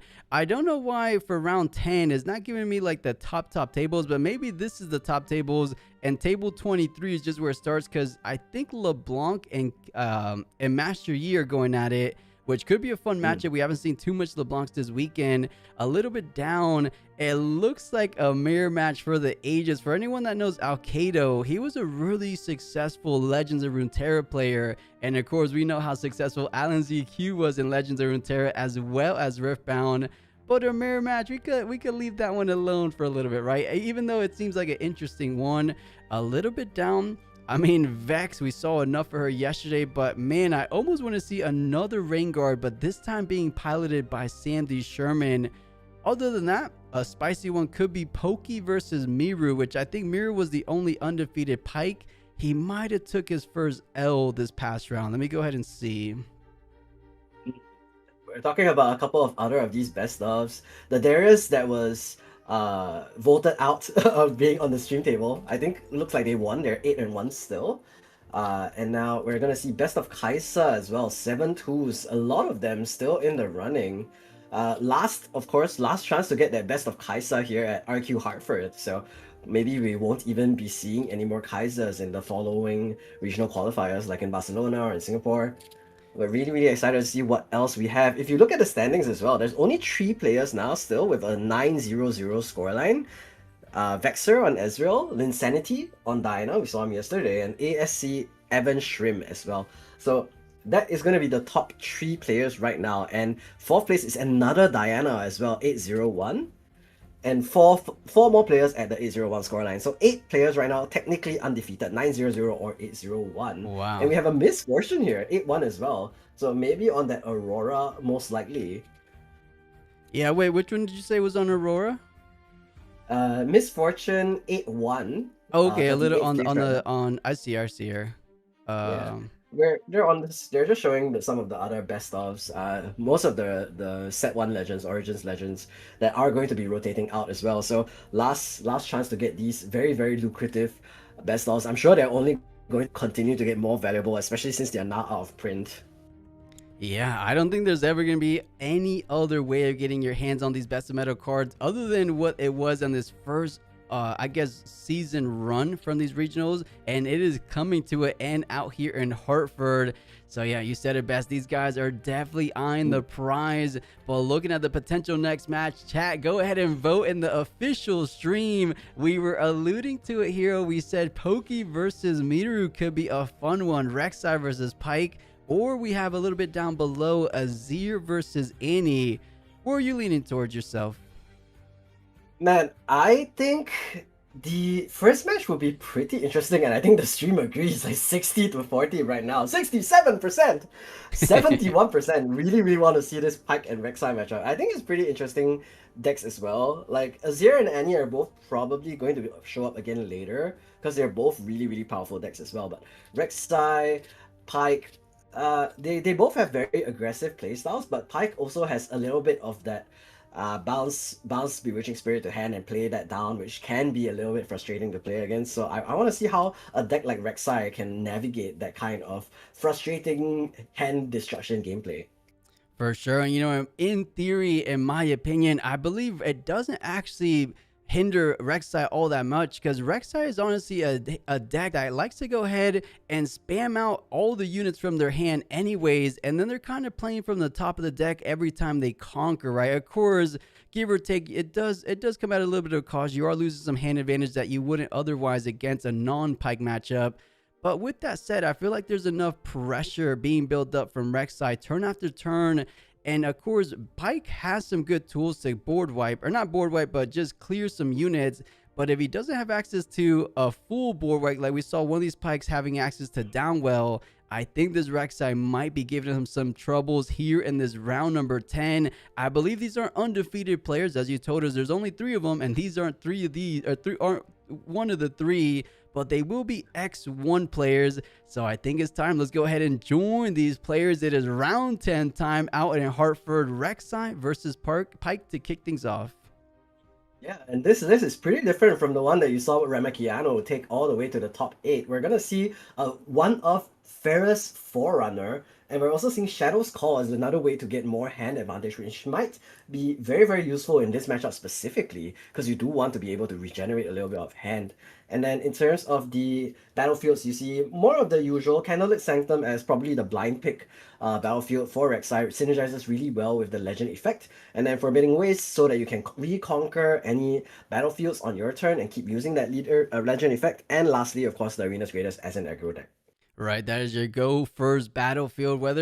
You wouldn't play it blindly, of course, but when you do know you're going first, that is the perfect battlefield to make sure you are off to the races ASAP. Speaking of the tech cards, you said, looking at the other cards, the pretty much common case, as we're seeing a lot of Rek'Sais here in set 3. You have your Infernos, your Manufacturer, your Pyke, your Hopefuls, your Under Titan. A lot of Rek'Sais forewent putting that card in the main board, but ever since the set 3 came around, I believe generating the extra +2 energy on top of actually playing out the card, getting the +2 is definitely some value to be had. But looking over to the Pyke board, I'm seeing some spiciness coming in here. Do you see that Blighted Battle Axe? That's something we've never seen in Pyke. Yeah, that's very, very interesting. It is +4. That's so much like extra might. Although it's not a reaction speed or anything like that, it does have quick draw, but you can use that and really go over the top, and you get to play around the drawback of the 4 damage at the end of your turn, because you can just use Pyke's legend effect to return the unit to your hand, and then you can even use the axe again later. Yeah, for sure. We'll see if exactly how that comes into play, because he's definitely a bit more of an aggressive style, trying to guarantee these conquerors. On that same note, we're seeing a lack of Pack of Wonders, if you guys didn't notice that. Has the Bewitching Spirits, but no way to recur the Bewitching Spirits or the Fizzes, having to solely rely on 2 Star-Crossed to do that. So I believe he's a little bit more gun-ho on kind of being more aggressive, prioritizing just sticking units on the board, rather than the usual strategies we've seen from Pyke going play Bewitching, back to hand, play Bewitching. So not all in on the hand destruction, which I feel like is the better, more consistent way to do things, because you don't give up as much tempo as a lot of the usual Pykes do. Yeah, it's 24 units in this deck to the 16 spells or gear, which is really, really much more exciting gameplay. I think earlier, right before the game, I was just saying like, oh, it's just going to be Bewitching Spirit, discard loops, but it looks like Miru has other plans. Yeah, and of course, I misspoke. Of course, the legend ability does allow you to bring it back. So just relying on those. And that's who Miru is. Oh my God, I recognize all these faces. Chat, if you guys don't know Miru, he's known as Andrew Duval, one of the more successful TCG players that I personally know out in the Florida scene. He's been a pro play games professional player for honestly as long as I can remember, maybe for the better part of 10 years now. And here he is, X1 in day number 2, going into round number 10. I am excited for this matchup because I've seen Andrew Duval in maybe 2 previous TCGs, and every time I do, he is always hanging in there at the top tables. And here he is, to no one's surprise. That is awesome. I didn't know he changed his name to Miru. Maybe he didn't want to go with his actual government name, right? Yeah, I mean, you do have to use the right ID. So maybe he's just been a League of Legends player from before he was a card game player, and that's just his TCG name. But it's still gonna be a pretty interesting game to watch. They're still setting up. Headphones aren't even on yet, so we still have a little bit of time. What are you looking forward to most in this matchup plus? I want to go ahead and see if Andrew Duval, or I guess I should use Miru, if Miru has the tools to kind of take control of the board state. What I mean by that is Rek'Sai is a deck that kind of, once they get going, is so hard to make sure you have enough defensive potential on these battlefields. So can he go ahead and control things like those Starcross, like those Falling Stars? If not, I think Rek'Sai just might be getting too out of hand. But to start things off, the nice little turn opening for both players. Manufacturer, pretty much the best you can get to start things off on going second. And going second is kind of big here because Rek'Sai is definitely a deck that she definitely wants to go first when she has the potential to do so. But let's see, do they want to go ahead and generate these gold tokens from the Ripper Bay? But no, just going to get that point and pass things over to Rek'Sai, it looks like. Yeah, Traveling Merchant still going to be a great drop. Allows you to cycle a little bit more. The Void Seeker now going to be dropped off of the hand of Miru. And I think the delay at the beginning was they had to re-sleeve real quick. So just gonna make sure that we're all playing fair and square, fair and dandy. And now we're going to use Pike's Effect to return this Traveling Merchant back to hand, generate a gold, and then play it back in base. So effectively, we kind of flashed it back, but we got to get a gold for it, which is really nice. On top of the channel rune, thanks to Ripper's Bay as well, so double dipping on the value of bouncing back that Traveling Merchant back to hand. Quick little side note, Lelo, yes, Hero is Singaporean, for anyone that was curious, right? I'm not wrong on that, right? Yeah, I am Singaporean. Is my accent that obvious? I'm sorry. No, he probably likes it. But no, I don't think anyone minds. And looking to go ahead and double conquer on the side for Rek'Sai. So getting up that point advantage nice and early. More importantly, it is time to go digging from the top of the deck. Does he want to go ahead and play anything? Inferno and Blood Rush to start things off. Not too impactful plays. So those are most likely going to go to the bottom of the deck. And something I do want to point out, a full set of just order runes so far. Yeah, I mean, not able to play anything too fancy. So no Accelerate Rek'Sai on the table just yet, but could be a great option still. Here's the Noxus Hopeful now making its way onto the board. So a really, really great start as always. 2 energy, 4 might unit is always something you want to see as these aggressive decks. For sure. And we know he's not mono yellow, as you saw on the main deck that was displayed earlier, as we also saw the Falling Star. So just getting a little bit unlucky, but luckily for now, doesn't really have too many cards to make use of the Fury Runes, but will have most channeling starting things off. But now throwing it back over to Pike. He wants to go ahead and contest the Ripper's Bay. What does he have? Because I can't remember. He does have things like Cleave, right? So Cleave would bring up the Merchant up to 5, and that's exactly right over the top of the current 4, defending that battlefield, and does invest the Cleave. Nice and straightforward conquer, because Rek'Sai is definitely not known for her defensive potential. So these guys are just going to be conquering turn after turn. Not too much holding, I would imagine. Yeah, but there's the first Forerunner though. Huge for Miru is going to be able to really fortify that position a lot. That's a total of 8 might there, and even if you do swing over this first Forerunner, the 2 mech tokens that spawn back in base are going to be really, really good for Miru still. 100%, almost right on cue when I was discrediting the defensive potential, right? I'm like, oh, they don't have too much to defend, but of course, Ferris Forerunner definitely has something to say about that. Now, Pokey has a little bit of a tremendous task to take down this Ferris Forerunner. You do have some kill potential, you do have some good units to work with, but it's a little bit tall up there at Ripper's Bay. And looking at the hand, not too good. Not a lot of gas, I would imagine. 2 Darions or Carry-ons, and then a Manufacturer. And I didn't really see the last card in hand. Did you see it?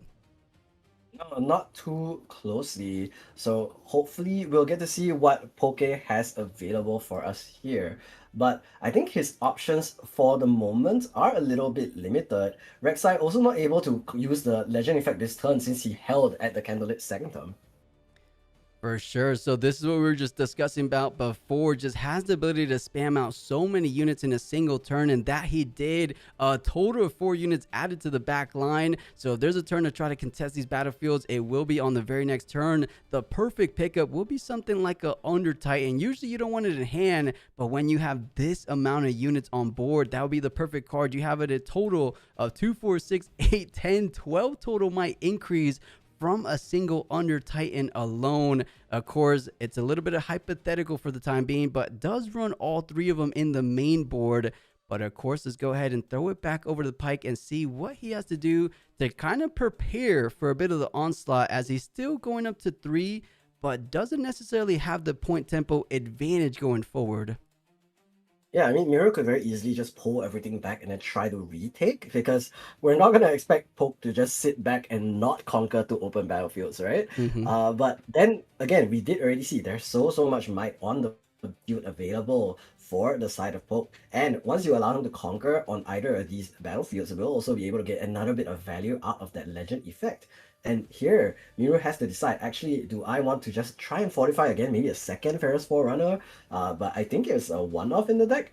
Or will he just pull everything back, build up base again, and then try to go for that retake after Poke tries to invest into all of these battlefields? I like the play of pulling things back. On that same note, though, pulling back a Ferris Forerunner is almost the same as leaving it on the battlefield, especially when you don't have to go against a purple deck, as you know you're going to go ahead and generate the 3 might each for these mech tokens, of course. So having to go ahead and trade the original 6 might with a 6 might total of the side of Rek'Sai is probably the better line.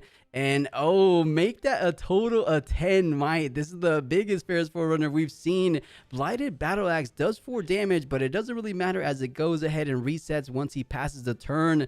So this is a great play, and we're already seeing the value from the Blighted Battle Axe, because it's going to be a whole lot of units for just a single unit that becomes 2 more after the fact, right?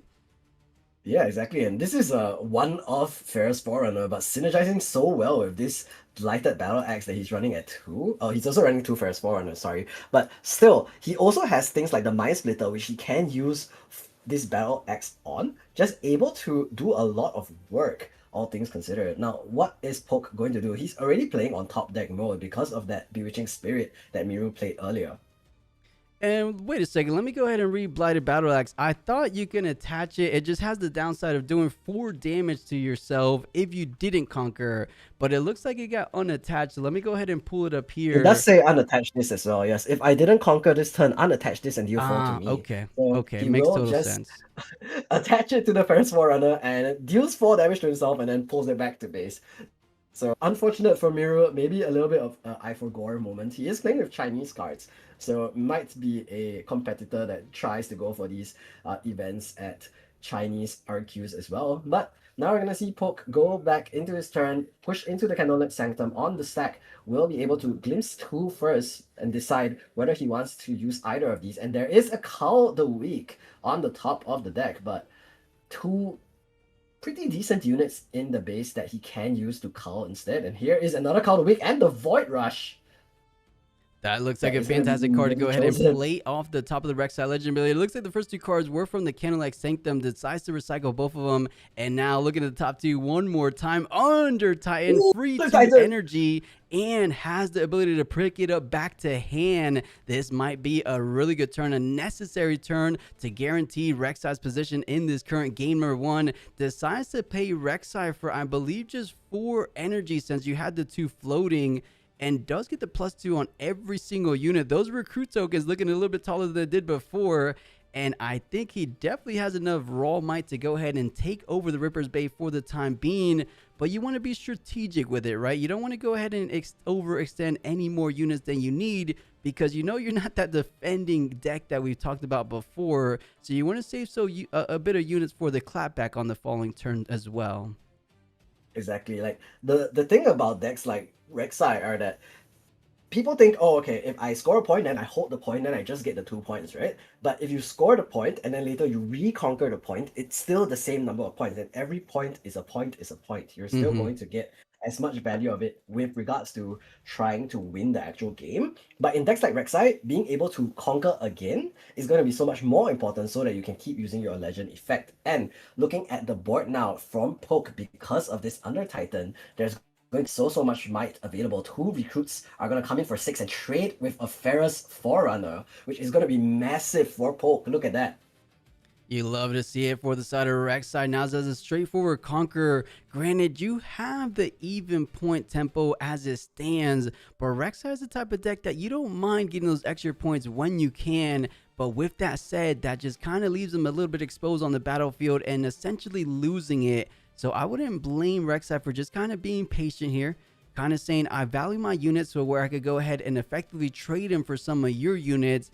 I don't hate passing here, but of course, let's see if we can take a little insight on the hand. And at the minimum, does decide to deploy out the Chosen Champion.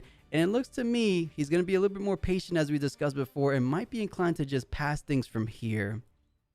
That's right. We saw the one card in hand is the Inferna picked up off of the Void Rush. And if Miru is allowed to use this Ripper Bay like just openly, we're probably going to see Bewitching Spirit move in, conquer for free, and then hike the Legend Effect, return it to hand, and then again we'll see the Bewitching Spirit come down and make Poke go down to 0 cards in hand again. So just like we said, no Pack of Wonders, but Miru is going to be able to take advantage of Pike's Legend Effect to still keep reusing these irritating cards like the Bewitching Spirit. For sure, and it almost feels to me that the Pack of Wonders was a bit of too much redundancy in the deck. You're already gaining the bounce back value from the legend ability itself, so maybe Pack of Wonders was a bit of overkill, and people were just gun-ho on like, oh, I need to go ahead and play 100 Bewitching Spirits throughout this series. So like I said before, I like the strategy a little bit better. But let's go ahead and see what Miru has to say about this turn, because he's slightly behind, has the potential for himself to go up to 5 of cores. But, oh, it's going to be a little bit trickier said for the time being. Start things off as the play you were mentioning. Wants to go ahead and try to dwindle down the hand size for Pokey. And it looks like he has 2 cards, so it's going to take 2 spirits, it looks like. Yeah, I mean, Bewitching Spirit goes into Ripper's Bay. We're going to see something else, though. It's not going to be the Pike Legend effect just yet. Paying 2 for an unknown card. He does also have the Battle Axe, so could just equip that to one of these mech tokens, slam it into the Candlelit Sanctum to try and play around some crazy might boosting effect, but I don't think that's going to be available for Poke, sorry, not Pike. We have Poke against Pike. That's going to be a little bit confusing now that I think about it. Right. And man, I wish I knew exactly in both of these players' hand. It looks like a good old switcheroo, having that potential hiding card there, as well as I didn't really make out. Doesn't have access. Actually, is that the Chosen Champion under his legend? I just seen that now. I think he plays it a little different than I've ever seen anyone play, because usually people keep like tokens there. It's actually his champ, it looks like, the red one. Yeah, it is. He's hiding it already. He's hiding it before he even hides it on the battlefield. Right. But we're gonna see what else he does now. It looks like, yeah, we like mentioned, mech token gonna get that axe, and because it is they have conquered this turn, that axe is not gonna unattach itself this time. No more oopsies for Miru. Also will use that Candlelit Sanctum to take a look at the top 2 cards of his deck. It looks like he likes both of them. Right. And will return them back up there. So wonder what those cards are going to be. His Traveling Merchant going to move as well, gets another cycle, so we'll immediately pick up one of those cards he saw earlier. The Switcheroo goes to the graveyard. And now Pike from the Chosen Champion zone, hidden under the legend, now hidden on the Candlelit Sanctum. And we do want to not allow Poke onto this battlefield, because that will, of course, give him a much more control. Oh, here's the Fallen Star! Beautiful. That's exactly the card he needed here to go ahead and put as much units in that back line to the trash as possible. So 2 cards going down, leaving him just with 4 runes or 4 units remaining for the conquer potential this very next turn. I like the reinforcement out Cannon like Sanctum. He's saying with the cards left, it's going to be a little trickier to do so because Blighted Battle Axe brings that mech token up to 7. You have the 2 up to 9, and then the red pike has the potential to add 4 additional might, so 13 defending. That's a little bit too tall for the current units currently. So I believe Pokey probably wants to go to Ripper's base, sees what's off the top of the deck, and then decide from there, because a falling star of his own wouldn't be all that bad, it feels like.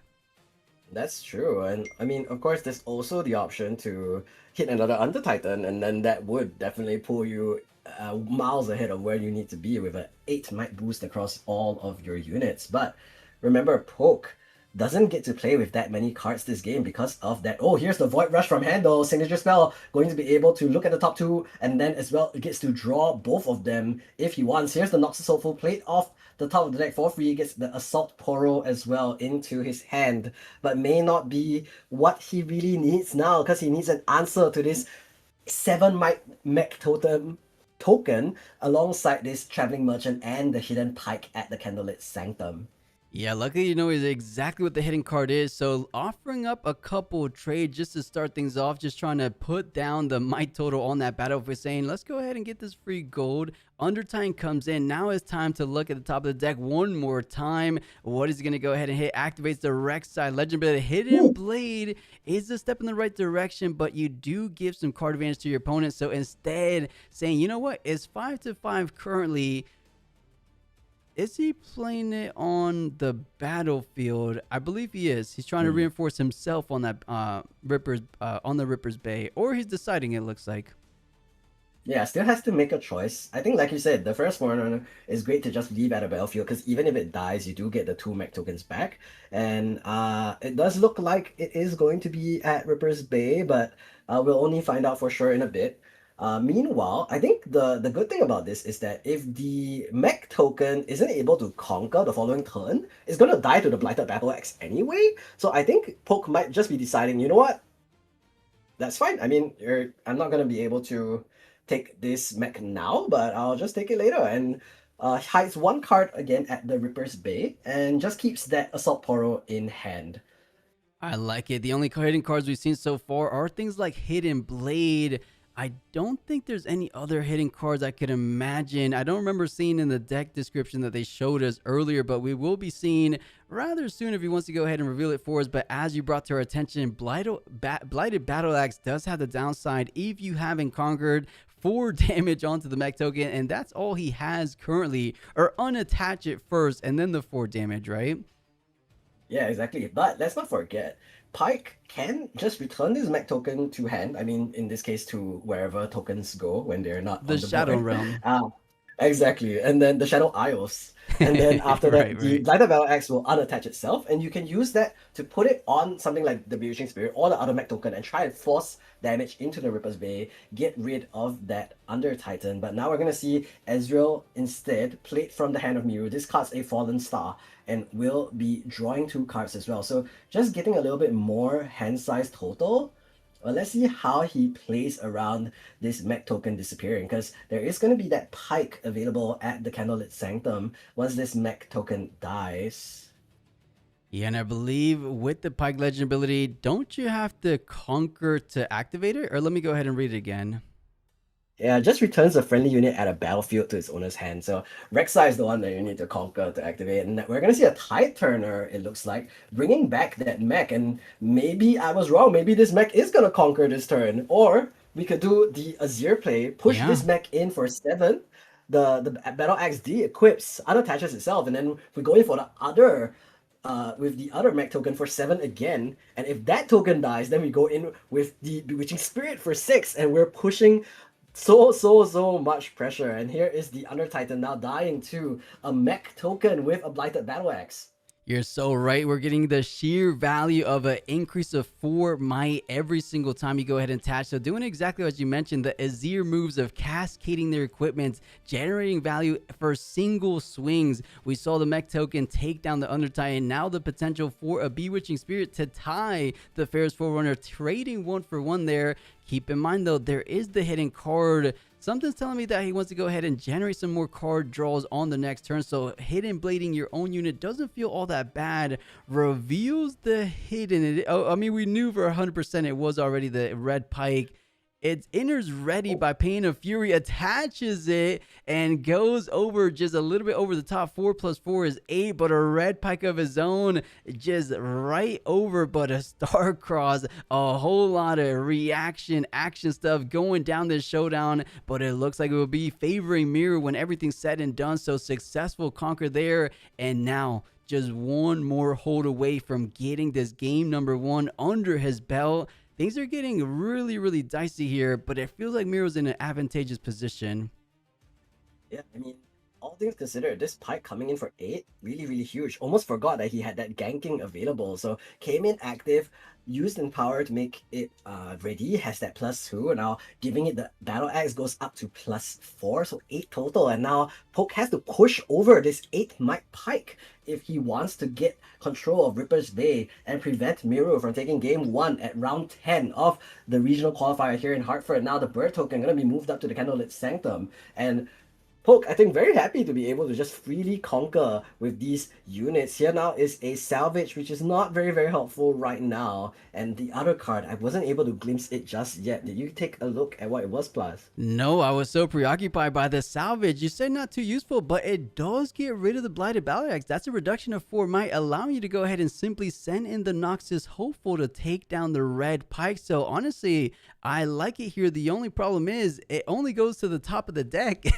How are you getting it into the hand is the bigger question. But of course, with the Conqueror, Rek'Sai allows you to play it out just by simply getting the legend ability. Or was that the legend? No, that was Candlelit and Sync. It looks like. Sanctum.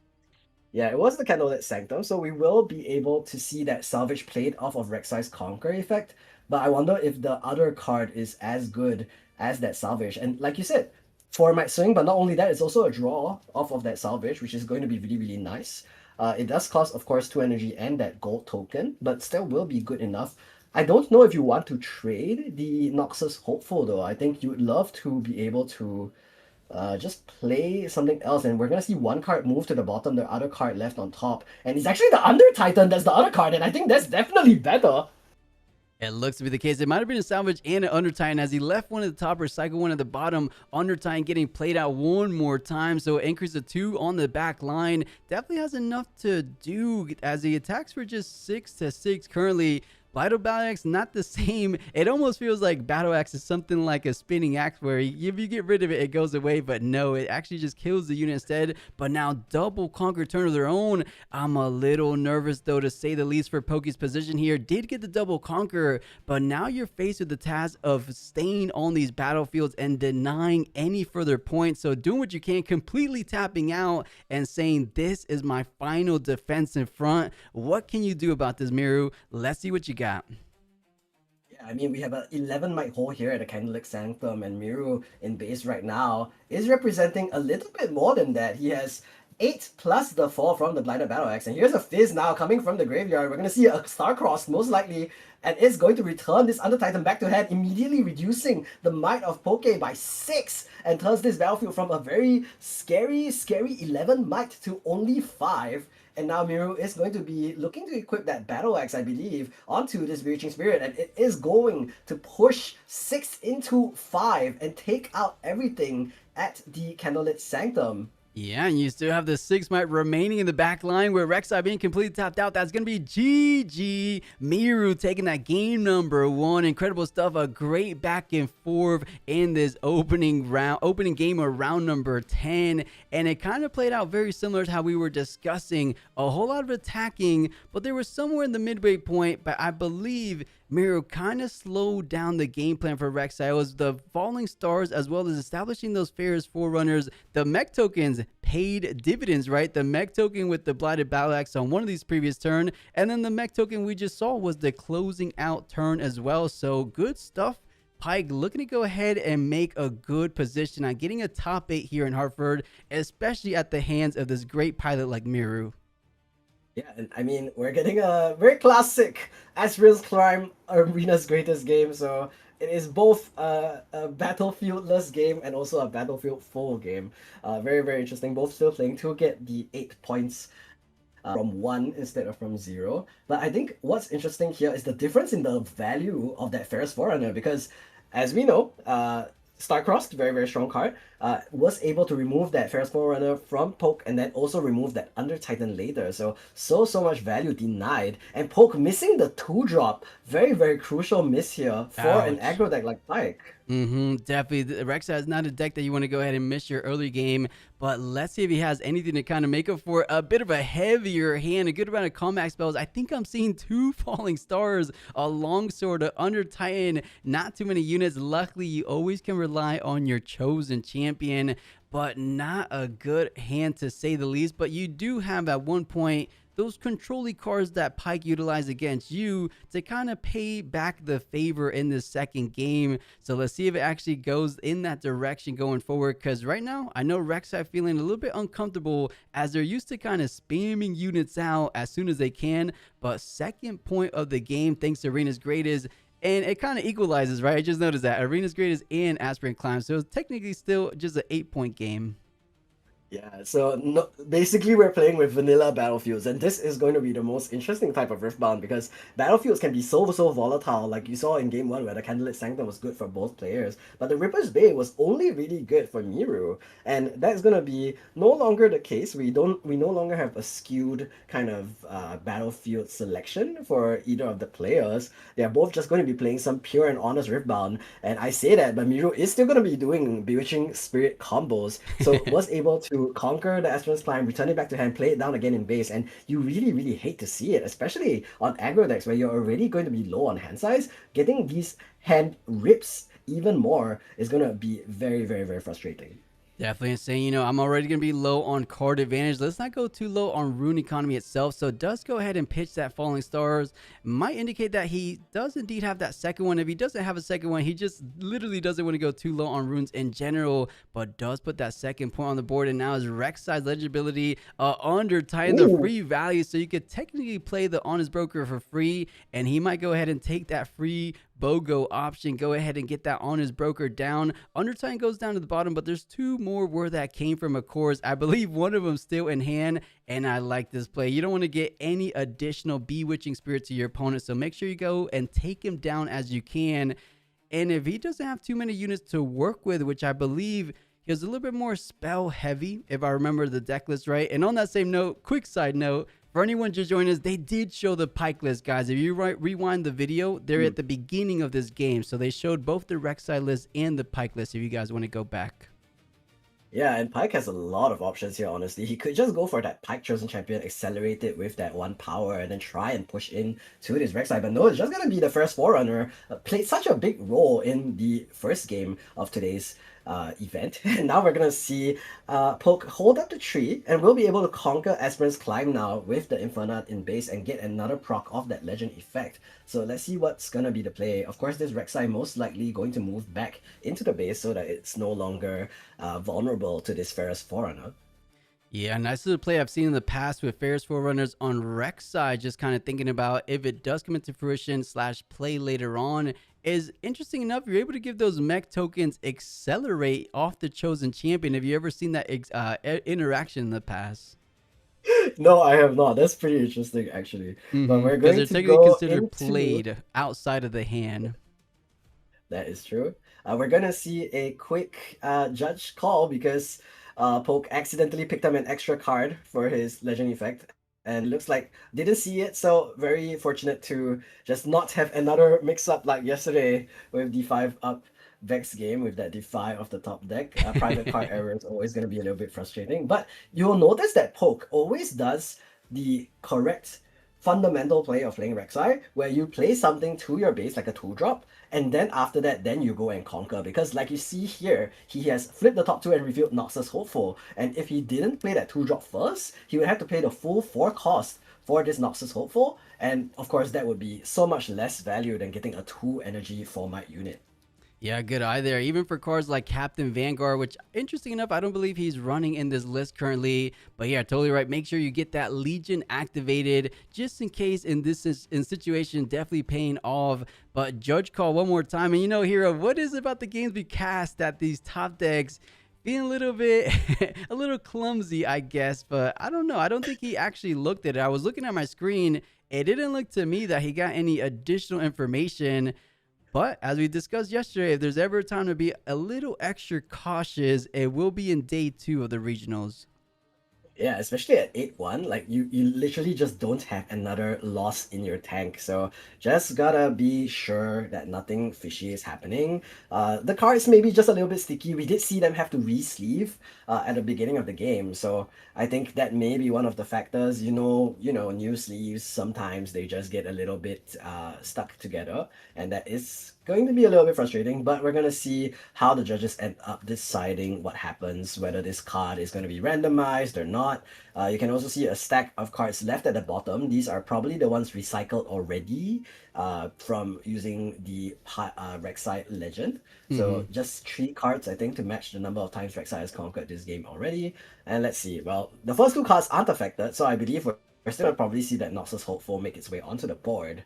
But still, Poke has to answer this Ferris Forerunner either this turn or the following turn, and I wonder what is going to be his play. Miru only has 1 rune in the bag, so we're not going to see something like a hard bargain. So something like Falling Star could get rid of the Forerunner before it becomes a problem, but then you're still left with the 2 mech tokens to deal with. Yeah, on that same note, I like the player using Falling Star, but I like it a little bit more after the Death Knell has triggered, right? That way you get rid of the mech tokens in the back line. So do a little bit of the work by facing it head on with some of your units, and then you Falling Star. That way they have generally no value, except of course the general value of trading for the original 6 might. So we'll see if that's something that he's keeping in mind. But for now, since there's a judge call, let's go ahead and make a short little pit stop at the commentary booth for the time being.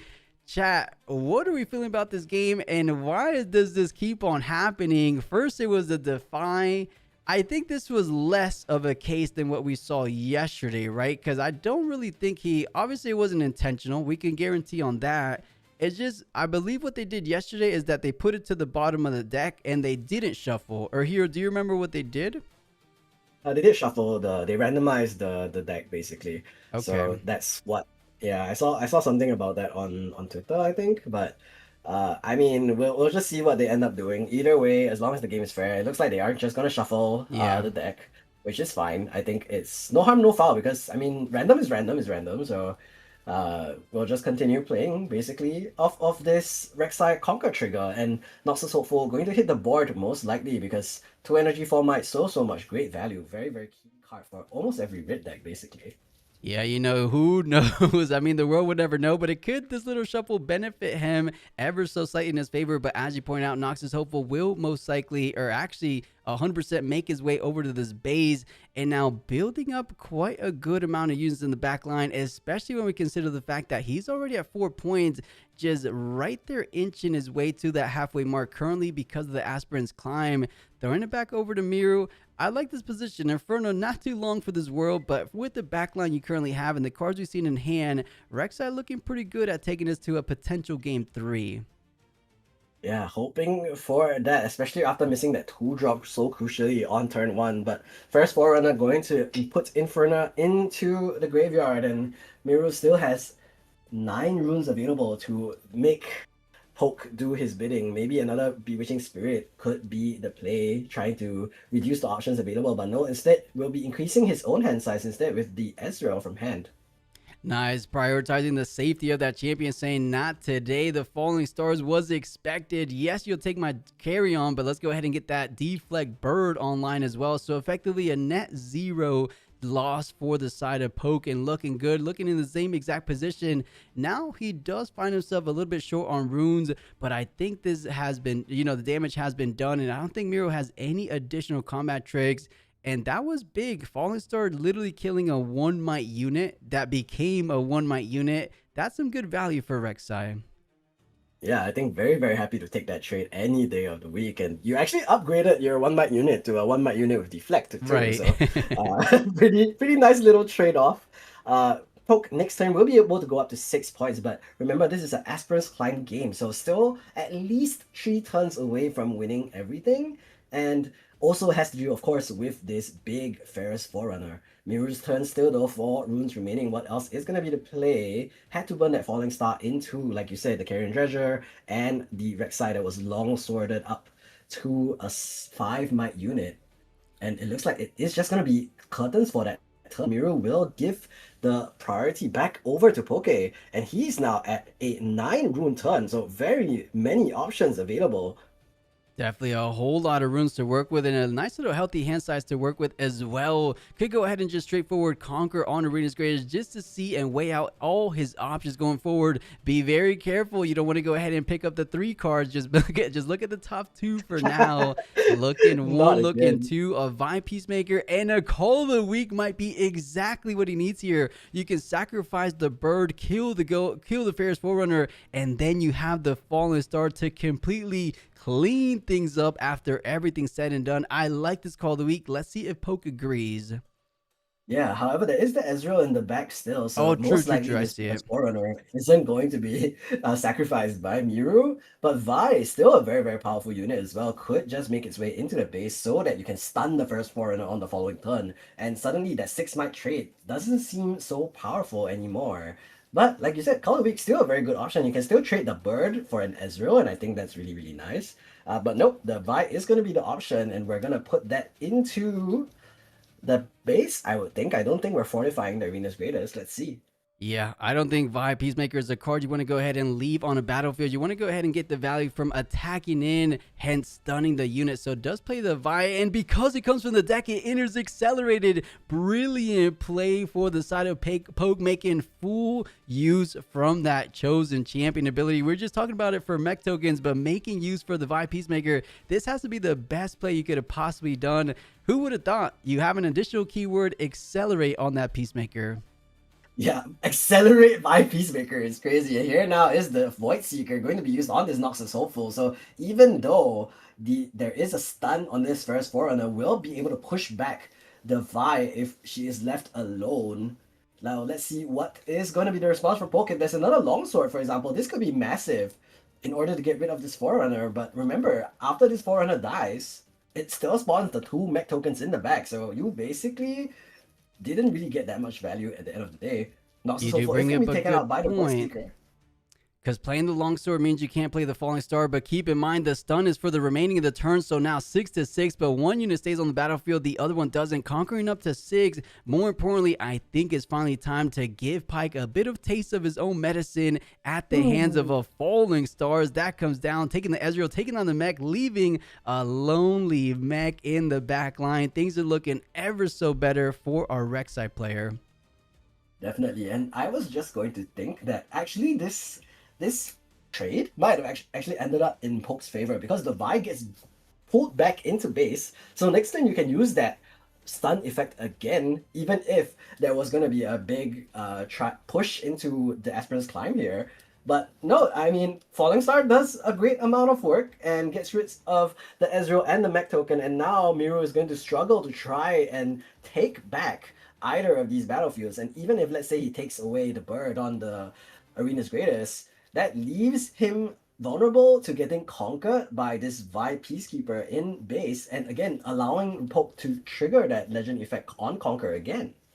Yeah, you could definitely say that again. Some serious work ahead of him. Pyke trying to see what he can go ahead and put down. Has a Treasure Hunter, a Cleave, Fizz, it looks like, a Rain Guard pouncing. So honestly, high quality cards in hand, but right now the board state not really being too fortunate for him. Of course, keep in mind he does have the option of a chosen champion of his own, does enter ready, does attack for 4 off the back of a Cleave, swings in for 7, so has the capabilities of taking both units off these battlefields on this turn.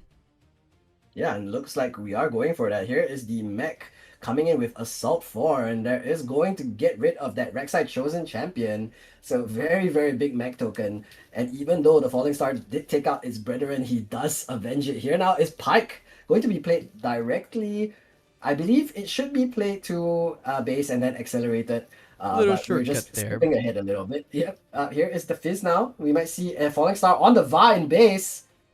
And that is Huge. going to be huge swing in tempo.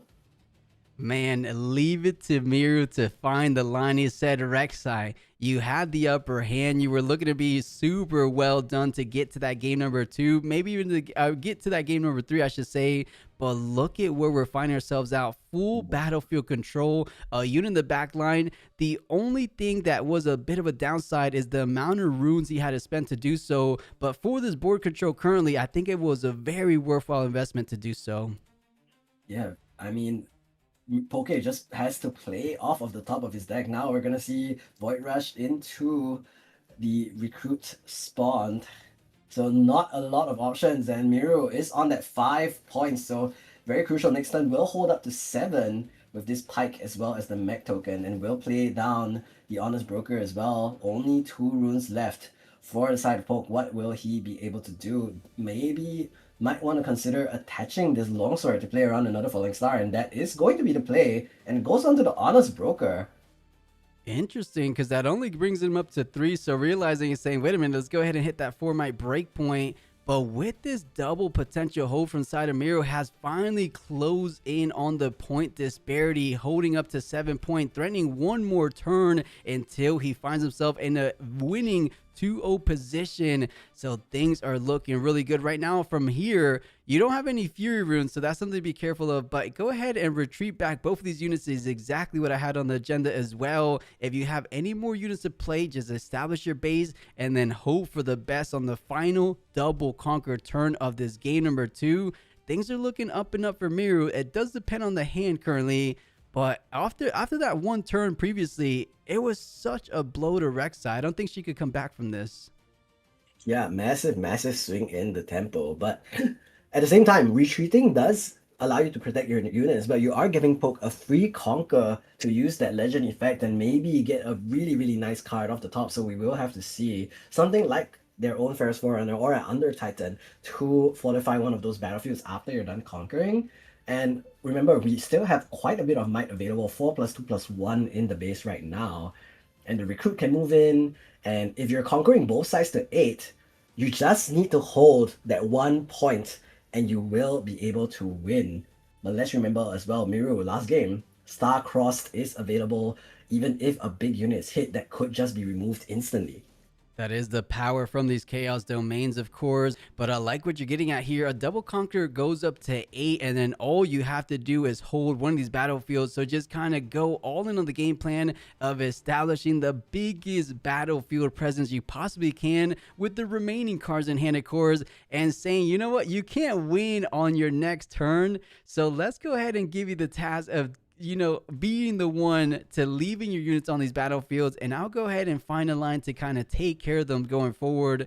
But now, can he build up enough of a defensive presence as we keep going back to go ahead and deny the double conquer? Because right now, those are just 2 treasure hunters, right? Yes, you get some gold, but that's just 1 might apiece, right? Not too impactful.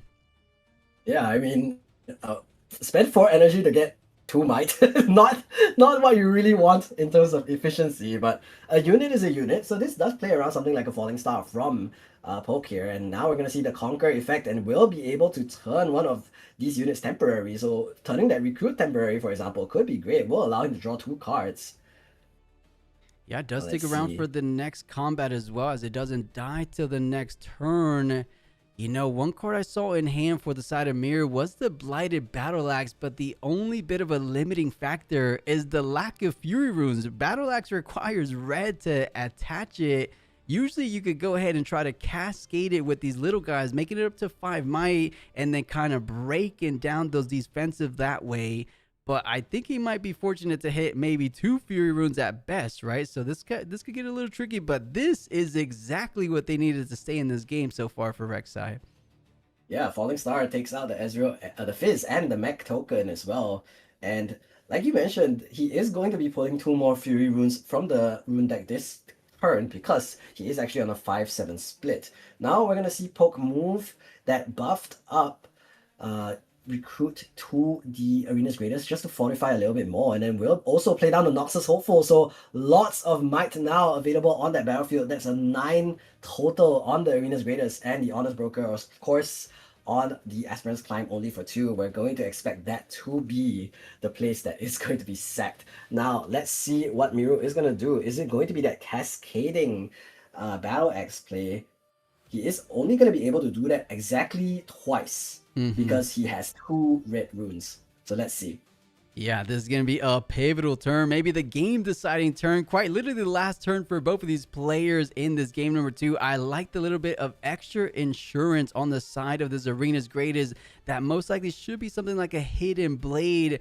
But now, Miru has to just think about the cards at hand. There's nothing left that Rek'Sai can do. A single energy, I mean, a cleave is what I would imagine, but that only works on offense, of course. So Rek'Sai not playing with anything currently in hand.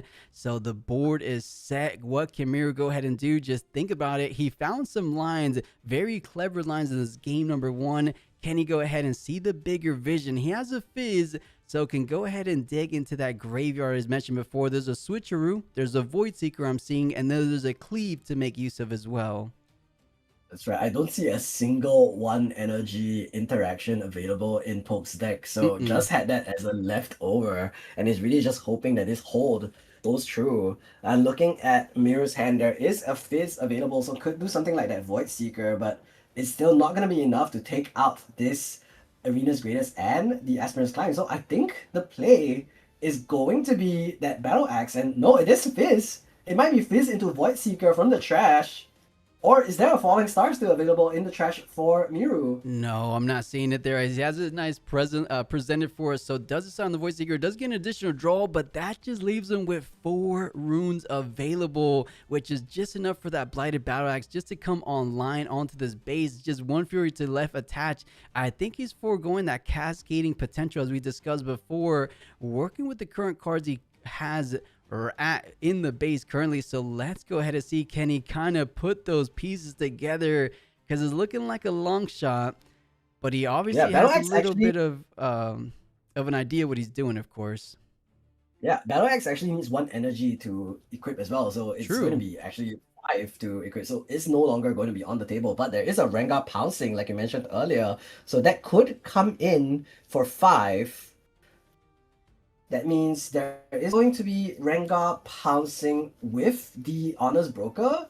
And if there is a 1 energy way to make this Pike Chosen Champion go over the Aspirant's Climb, go over 2 might. But here is the Rengar pouncing now going to be played onto the Arena's Greatest. Let's see what Poke has hidden on that battlefield. Is it the Hidden Blade? It is going to be targeting the Rengar pouncing. Allows Miru to draw 2 cards, but that might be the final 2 cards drawn for game 2. And Poke brings it back with the hold on the Arena's Greatest for a 1-1 series score now in round 10 of the RQ Hartford. Love to see it. With 15 minutes remaining, that is plenty time to get the job done on both sides of the table. So down to the final game number 3. Can Poke go ahead and close things out? But now Miru being on the play one more time, which he found to be such a good position to be on. But battlefield selection, a little bit of Spider-Man memes, Forbidden Waste on both sides.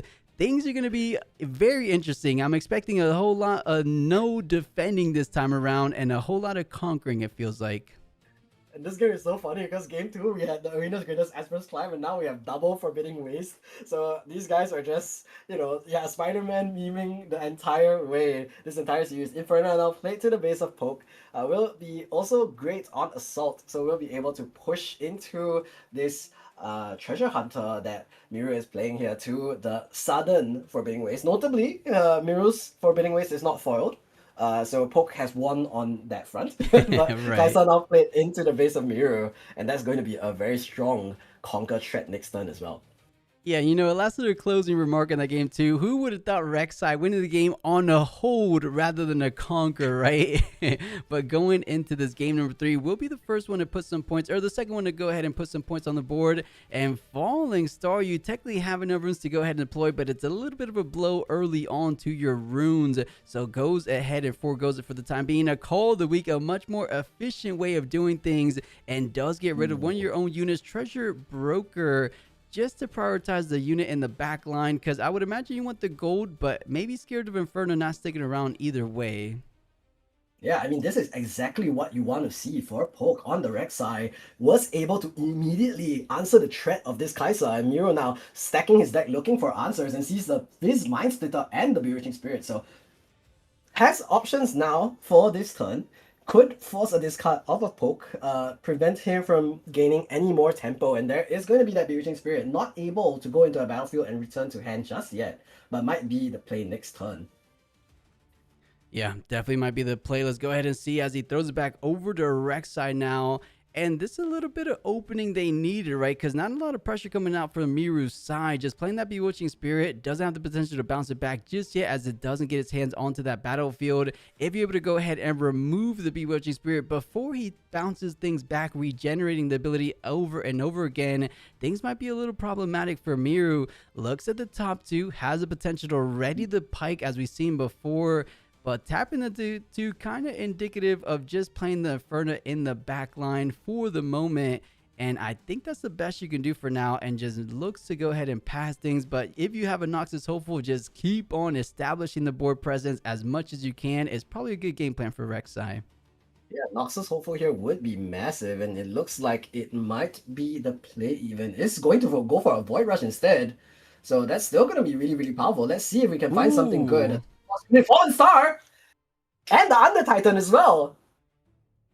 Doesn't need the energy for the Falling Star, just has to go ahead and pay the power. Is it a worthwhile investment? I think the answer is a big fat no. You're just taking down a single 2-might unit, but it is an essential 2-might unit to Pike's general game plan of kind of dwindling down the card advantage for your own self. So, interesting thing. I'm wondering if he has two cards, or not two cards, but a 2 energy play to actually utilize it, and he does, a longsword at that. Not too shabby. I was scared he wasn't going to be able to use it. Yeah, and it's also going to attach it to that Daring Poro, so it makes it a pretty scary threat the following turn. Also puts it out of Falling Star range, so really, really nice too. And the great thing about that Under Titan, like we saw earlier, is that it allowed him to play this longsword. But other than that, we use Void Rush as just a +2 in hand. Like, we're just going to draw 2 cards and also get 2 free energy. I think that's a trade you'll take any day. Oh yeah, and it looks like he was happy to do so. Now Bewitching Spirit does go back to the hand, which is what we discussed before. You don't want to give him that value, but it looks like he just didn't have any backline interaction. Playing it one more time, pitching the Falling Stars. So that might have been the 3rd Falling Star we've seen this game number 3. 2 might be at the bottom of the deck, as I believe they were revealed from the Rek'Sai Legend ability. But let's see if that does make a bit of a difference, because such an impactful card those cards can be, of course. But now it looks like he is in the driving seat, threatening a double conquer potential from 2 to 4. But forget about it. Void Seeker has definitely something else to say about it. Yeah, and Assault does not trigger because there's no defender, so this Daring Poro is now daring in the graveyard. But there is still an option to conquer with this Inferna and allow Poke to use that Rek'Sai Legend effect still. 2 cards, I think, remaining in hand. The Inferna will be moving into the Northern Forbidding Ways, the foiled one. Poke still going to win there. Under Titan, again, picked up off the top. Getting quite fortunate in this game 3 with those Under Titans. Does have the option to accelerate out your chosen champion just to prioritize the even points. But with that being said, the simple fact that both these battlefields are Forbidden Ways, you're kind of just knowingly sacrificing your chosen champion, which we saw made a bit of an impact in the middle of the game too with the accelerated Vi Peacemaker potential plays. Just goes ahead and plays the Vi, or not the Vi, but the Manufacturer, and maybe just plays the champ in the back for the moment. Yeah, and it looks to be so. Yeah, and we're just going to allow this Inferno to be taken out by the Bewitching Spirit, allow Miru to do discard shenanigans again, putting Poke down to a single card in hand, assuming no further discards or bounces to hand. Bewitching Spirit takes out Inferno at the Northern Forbidding Ways. Pike Legend effect will most likely be coming out soon as well. And let's see what the remaining 9 runes available for Miru are going to be used for, because he has lots of options this game. So far, all he's done is kind of do exactly what you're seeing on screen. The Bewitching Spirit returns to hand, and 2 go down onto the board. And I was saying maybe he's gonna do some other shenanigans. Nope, it's just gonna be more Bewitching Spirits, and that is going to be the turn for Miru. And moving on from now, Poke is permanently on top deck mode, and Falling Star now takes out the Manufacturer and the other Inferno in base. But great call with attaching this longsword to Rek'Sai Chosen Champion so that it is no longer in that range of the Falling Star. Exactly right out of the range, so prioritizing safety. But now such an annoying position for the Rek'Sai player. You do have the potential to double conquer cores, but because those are forbidden wastes, as we keep going back to, and did he do it again? He was almost hesitating. He's like, not again, but does reveal the salvage. Wait. Miru's saying just go, because it's Void Rush on the top anyway, so it doesn't really matter, which I think is fine. Like, yeah, let's not waste time. There's only 6 minutes on the clock. Void Rush now, Call the Weak available off of the top, could use that to just get rid of one of these Bewitching Spirits and also remove this recruit from the Forbidding Waste on the top. So that's really, really nice for Poke. He gets a bit of value that you may not have expected. Let's see what else he has available for Runes Up.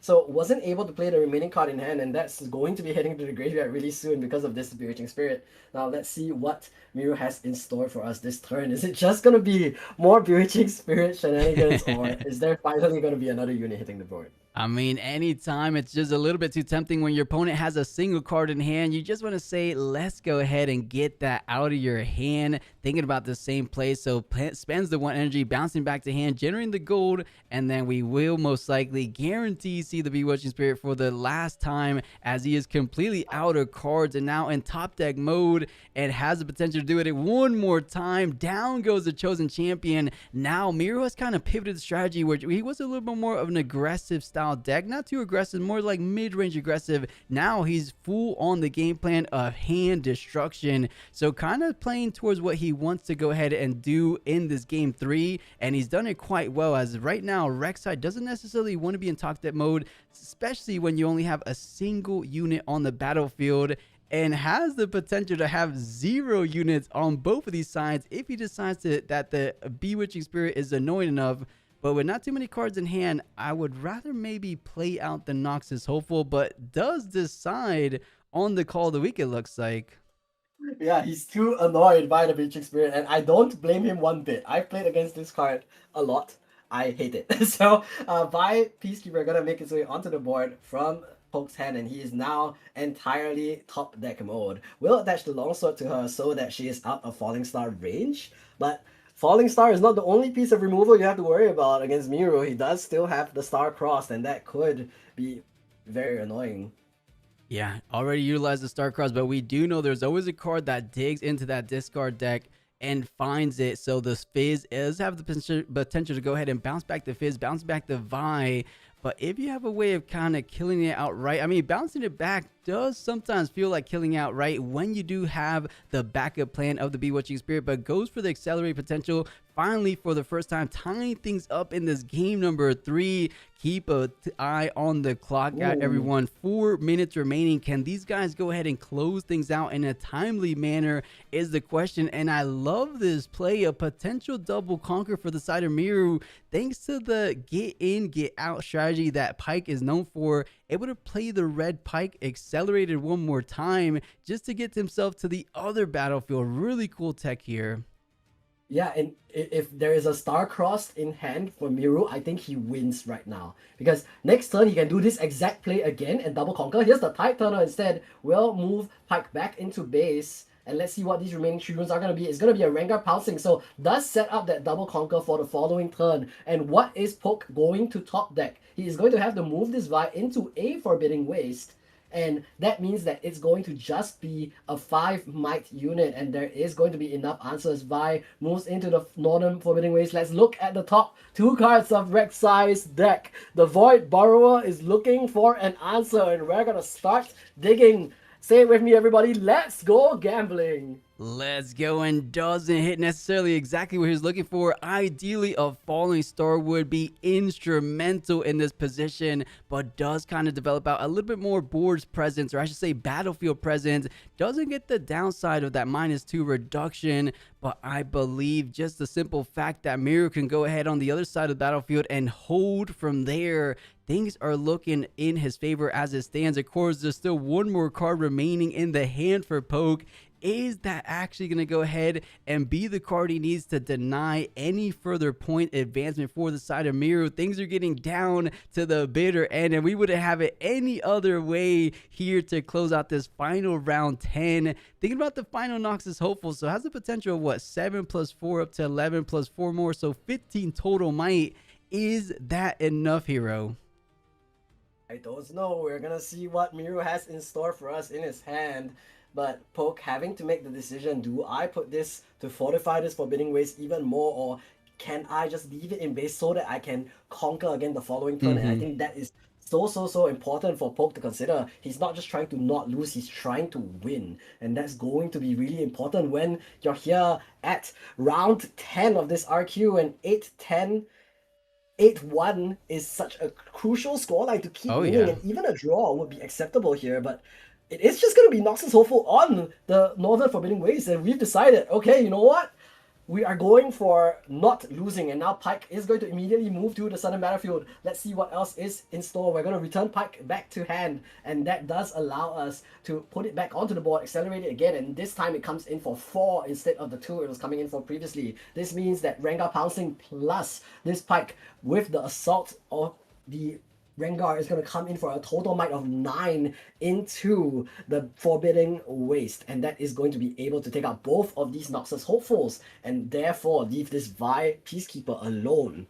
Oh, we're also seeing a bit of a backup plan with the cleave, so let's see what he has in mind. Oh, a secondary Rengar pouncing, joining in on the fun. 10 total might, taking down both Noxus Hopeful, and now the Pike with the cleave to do the final remaining 8th point conquer. Congratulations, Pike does indeed take it home, remaining undefeated and keeping his top 8 dreams alive. Incredible round number 10 we had here in Hartford.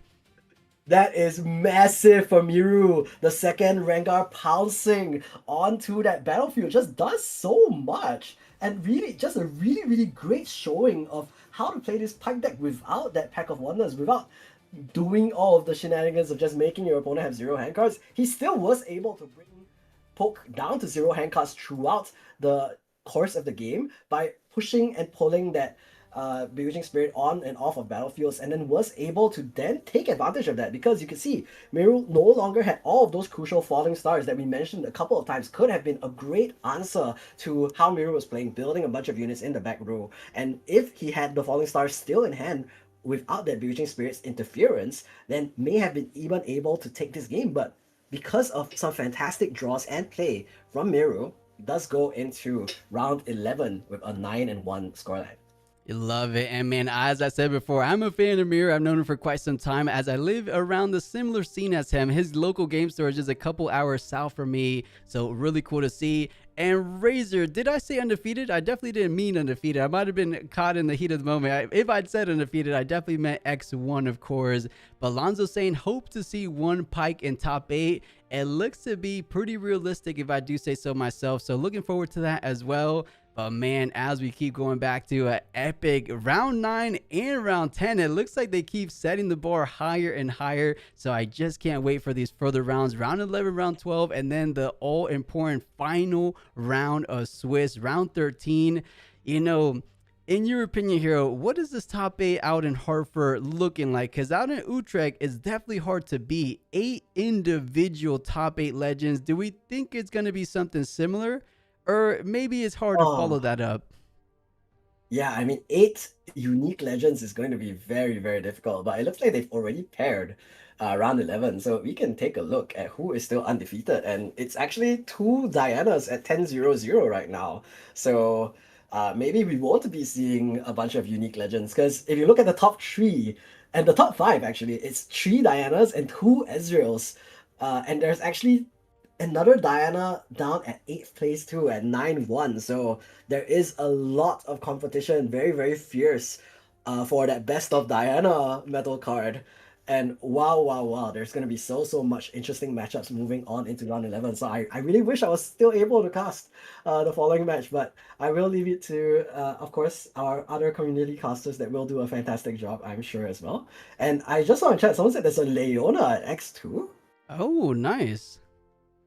Yeah, Yeah, I'll that's pull up the massive. standings I real love quick that. before we do our sign-offs. But yeah, you're totally right. We have a fantastic set of casters joining in for round number 11 and 12. I'll be taking a little bit back seat for the next couple of rounds, but let's go ahead and refresh the bracket. We want to see some spicier brews. Who has remained undefeated? This is round 11, so let's see. Two It's undefeated still players. insanity. Linsanity, the player we got to witness yesterday, and then Aspirant Climb, Sandy Sherman's teammate, steal the last two Dianas. Someone said earlier, Diana might be taking her second event on Unleashed, is looking like it might be the real deal. Diana taking 1 through 3, looking unbelievable. And when we're talking about chaos and mine, taking the top 5 spots. Diana, Ezreal, unbelievable this tournament. Okay, I just want to highlight there is a massive crazy table 29. It is the 9-1 Lux versus LNZQ. Ooh. So I think that's definitely going to be one of the tables that they will ask you to vote on for stream. Because of course in LNZQ you can't go an RQ without seeing LNZQ on stream. So I think that is going to be really, really interesting. And of course we are going to see the Lux Infinite, which is also something great. And there is going to be Andrew on stream, gonna do a quick little interview as well about his game. Of course, tune into the mainstream if you're gonna want to look at that. But I think there's so many options for top 8 this event, and it's gonna be so exciting. There's still Master Yi's in the top. There's Adaria still at 9-1 as well.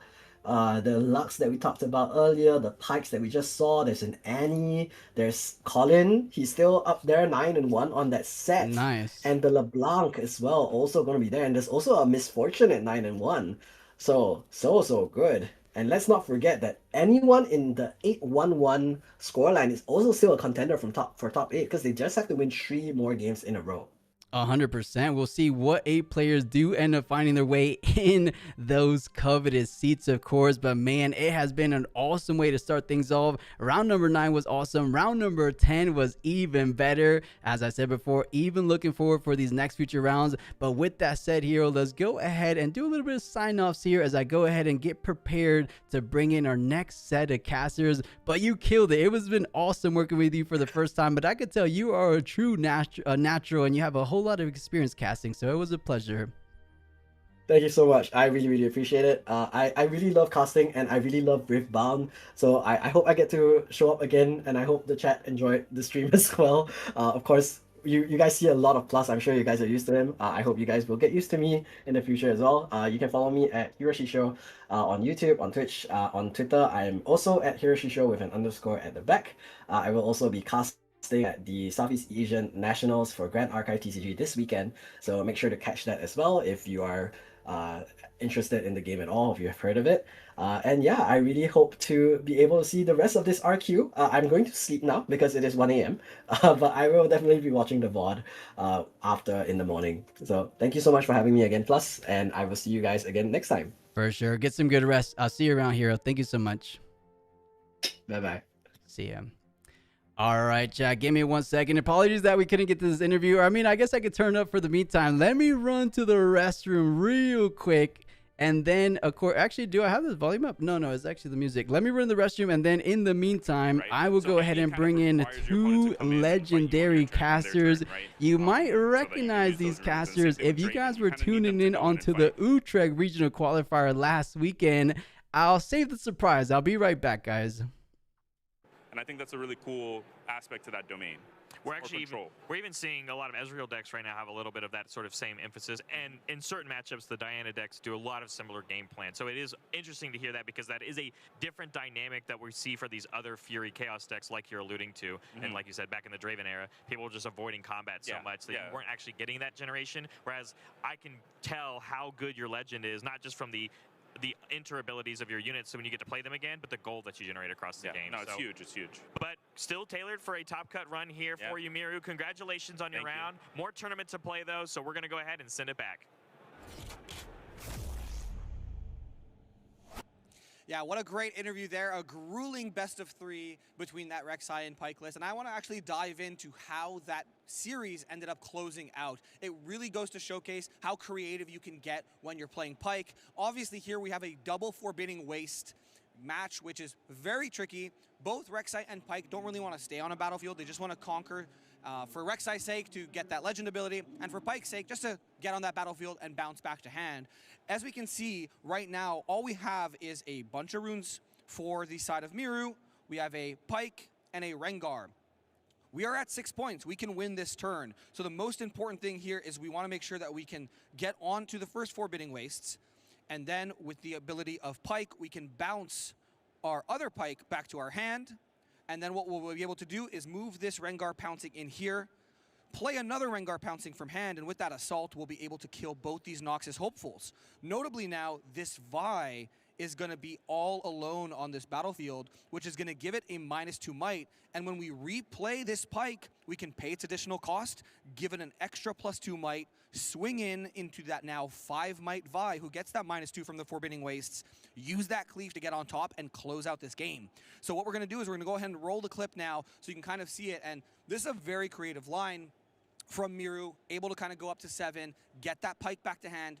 Obviously, knowing he has that Rengar pouncing so he can set up that board state, and obviously Poke on his side did all he could, right? Really stacking that battlefield, saying, I know this is a Trixie deck. I know Miru can kind of move through it and break these battlefields, and especially with a double Forbidding Waste game, it's so difficult because once that unit's alone, it's going to get that negative might. So now we're going to see the +2 get assigned on the side of Miru.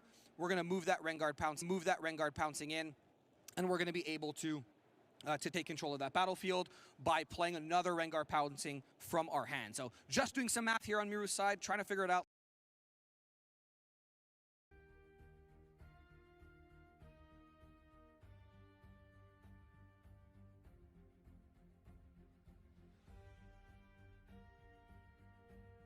On the side of Pokey, and now it's a 4 might versus a 5 might. Cleave brings it up to 7, and we can close out the game. So a kind of masterclass on how to play Pyke. I've been really enjoying seeing the different Pyke lists that we've seen on stream over the weekend, but picking up their 9th win, we're going to be moving into round number 13 soon, and stay tuned for that. We're just going to take a short break, but we'll be right back.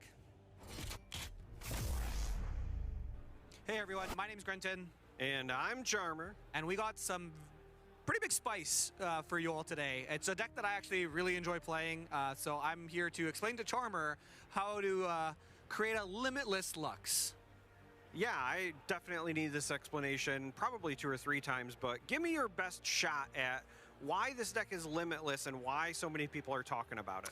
Yeah, so like anything that, you know, creates some waves in the Riftbound meta, it's going to get talked about, but this is a very unique situation we're in, where Lux, who, when you just take a look at her in a vacuum, she just says, you know, when you play a spell that costs 5 or more, draw a card. Pretty balanced, I would say. And then when we actually take a look at the deck, we can take a look at the fact that almost every card in this deck draws you a card in some sort of way. And that's on purpose.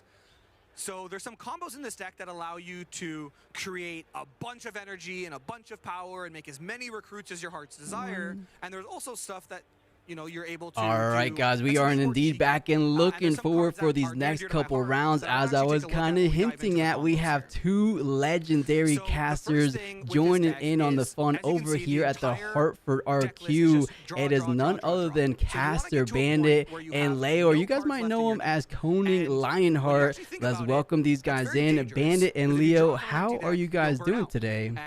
Sometimes your opponent gets 7 points. When are the legendary casters coming on, Plus? That is oh, that you is guys know. point. You guys are definitely legends of the caster games. As I was saying, you might have seen these familiar faces around the Utrecht Regional Qualifier just last weekend, because they were those official casters on the broadcast. Yeah, you go ahead, Bandit. I'm color now, so you do all the talking. Huh? No, it was very true. No, we were right there in the heart of the action, and just because, you know, we have to show our true addict colors to show that, you know, we just can't get enough of it. We'll go anywhere where the game takes us, won't we, Leo? Yeah, absolutely. I've been following the broadcast already today and yesterday a little bit. Couldn't watch all of it, but I mean, the first few rounds are always pretty interesting anyways, so I don't think I've missed too much, so we can go back to the day 2 action with all of the crazy good Riftbounders. I mean, if anything, day one is the warm-up, right? It was the day to get all of the Aurora matches right out the way, and now day two, we've had the starters. Now we can get into the meat and potatoes of the tournament. Definitely. And right now the two best standing players, which I kind of don't want to get into for the feature match, but if they give us to it, it is the undefeated players. We have two undefeated Diana players standing tall at the very top currently. A little bit down, I believe they're kind of showing us here on the screen. There's still a X1 Limitless, or I guess Limitless is the name, but Infinite Loop Lux. Leo, when you saw that deck for the first time, was it in Utrecht? And what did you think about that? No, I mean, I've seen the deck in China already. I already thought, hey, this is not my favorite way to play card games. This is most importantly not my favorite way to commentate card games, because it's just basically a non-game until one player wins. It's cool that people are getting creative with cards, so hell yeah. But casting this is, it was. I think I was lucky enough to not have to cast this in Utrecht. I think the player microphones were a blessing, weren't they? Here's the thing. I love this kind of stuff because it allows me to get to know everything about Leo's weekend. Where he's been, what restaurants has he been going to, how the weather has been treating him, and I, for one, really enjoy that kind of commentary. The deck it's kind of crazy. You have it does one good thing, and that is push Aurora out of the meta a little bit, because people are maybe it was more the case for Utrecht, too afraid to bring a very slow deck and then just get limitless luxed. Mm-hmm. Yeah, because you do kind of get stuck in a hard place when you look at the big picture, right? Because on the short end, people are finally waking up to these more aggro lists where we see Rek'Sai pop off. In Sydney, we saw Timo kind of push the envelope at the very, very start. And so Aurora has a poor matchup into heavy aggro decks. All right, cool. We can take that. We have the late game. But now you're also losing out in the late game to Lux combo decks. So what is the winning matchup for Aurora then? It really kind of becomes a jack of no trades, master of no trades. Yeah, I think honestly the best matchup for Aurora is why we still see Aurora getting played at a bit of a higher level is Mastery. Though we've seen so many Masteries, they don't tend to do often well against those Aurora matchups. And interesting, speaking of Mastery, despite their huge prevalence in day number 1, they still converted well, but when we look at those top tables, there's only like single, maybe 2 masteries at that, so they might not be doing as hot as we would have expected looking at those day 1 numbers. Since we have a little time, I guess we could pull to the standings and maybe give us a little bit of prediction as what we're expecting going forward, or maybe who can go ahead and make it all the way to top 8. Let's go ahead and refresh it because it looks like round 11 pairings are underway. The 2 undefeated players are going at it. A whole lot of blue and purple this regional, a lot more than we saw in Utrecht. I like the revival of Ezreal, where people are waking up like, oh, there is more to it than just Diana, and I do like the little more laid back attitude that Ezreal has been taking, where Diana kind of is in a rush to get the game over, not an aggro deck by any means, but can really start pushing the tempo of a match right out of the get-go, where Ezreal has a more controlled approach to handling a series. I enjoy it, but both of them, I don't know. I feel like we're in for yet another shakeup. I think Ezreal is what Pyke really wants to be. Pyke is a control deck at heart, discard, slowing down the game, and Fury just doesn't really do a lot for it, to be honest. I think most of the games are won by purple cards. Shocker. And the red splashes into it, I don't know, sometimes you accelerate the Kaiser. Falling Star does well. Falling Star is a good control card, especially when you have gold tokens, I'll give you that. But Ezreal controls the game a lot better than Pyke. And it slows it down a lot more. And it has more draw cards, or draw engines, because of the, Prodigal Explorer legend ability. So yeah, I think Ezreal's overtaking the meta a little bit It's because people think Pike is cool, and now they just play that deck, but better. And I think the one thing that is kind of, well, we're not through it just yet, but this uprising of order decks that we did see in Utrecht is not really being continued into the Americas. And I mean, time will have to tell if that is either because the answers are already ready, or maybe it's in America where we're a little slower to adapt, or we have a different a different understanding of what is strong out there. I'm really hoping to see what is popping up in this top 8. Yeah, it should be a good one. I believe I caught wind of a Darius still in contention for a top 8. So we saw one for the first time, I believe, in Riftbound history, getting into top 8 out there last weekend. On top of the one that's also in contention is one I believe you had your eyes on, Bandit, ever since the beginning, because if memory serves me right, you said Set, the boss, was going to take it all the way, didn't you? What was up with that? Did you talk to Colin beforehand and really like what he had to say, or why was your reasoning for Set being the pick? So here's the thing. When Unleashed was spoiled, I was already fully on board the body hype train. Separately from Aurora, I was just really impressed with the versatility of cards that you have at your disposal in the body domain. And coming into Utrecht, I was really like, all right, with Set, you are able to push the envelope early if you really want to have to, but you can get infinite positive traits. It is really hard to punish a Set as Diana. It is really hard to punish a Set as a Master Yi. Those are the most prevalent matches out there. Even Azir kind of struggle. He has to be really mindful of not overloading his battlefields, which, if you're not too careful with it, I think it's one of the worst matchups to have as Set. So, in my opinion, it was just a combination of it is really hard to disrupt, and the only element that really holds his deck back is seeing enough of the cards. And with a little bit of the tinkering that Colin has been doing, taking a little step back onto the hidden blades and kind of doubling down on this buff economy through the arena bar, I was convinced it had the consistency to go very far. And, well, it wouldn't have taken a whole lot, and we would have seen him in the finals. He got pretty close. I was just going to say, he lost to Pedro, which was the best player there, but go ahead, Leo. I want my completely honest opinion on Set. Oh, get a load of Mr. Oh, clunky. And here, this is just someone who doesn't understand the brain that goes into the brawn. Okay, so I think the whole reason for Set's success in Utrecht is Colin being a phenomenal TCG player. I think the deck is best. Speaking of tiers, I think Dogwater tier fits it quite well. It is not only clunky, it has very little utility. You are so reliant on your draws. You have, except for in the monastery games, which sometimes you also do not draw in because your opponent disrupts you too well.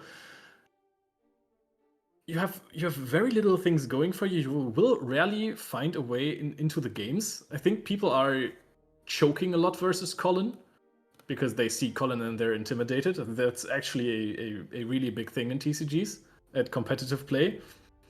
I don't think Set is a deck, dude. I'm sorry. I think the deck is... Every single time they develop a unit in base and maybe they want to accelerate it in their own way with throwing a showstopper at it, you can still star-cross that as a response. They cannot repulse that. Their only counterspell only protects unit at battlefields. I think the deck is so easy to stop in its tracks. And yeah, I mean, Colin is a masterful player. I mean, in like online tournaments, he's won with other decks before as well. So he's truly a master of the craft. I don't know how he does it, man. Like, he's obviously also playing versus phenomenal players at the regional qualifiers, but the deck is just... Maybe Colin just really wanted to play Jax. So you'll have to imagine him playing with a real deck, but to stay ahead of the curve, he's playing Set instead. Here's the thing: I think it's the proposition that Set has of just taking favorable trades and making you trade down time and time again is quite reliable. Its downfall, it's got to be Starcross, right? There can be absolutely no doubt about it. There's just not a good answer into that.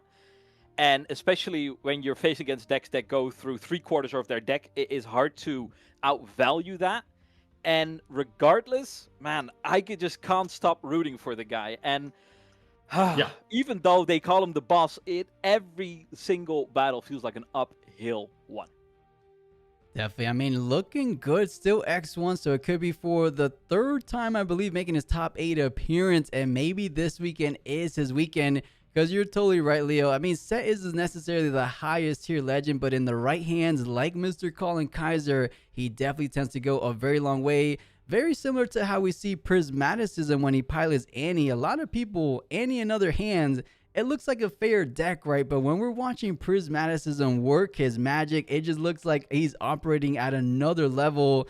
Speaking of Prismaticism, I actually don't know where he's at. Let me go ahead and refresh the standing. Is he still looking at a potential top 8? Let's go ahead and see.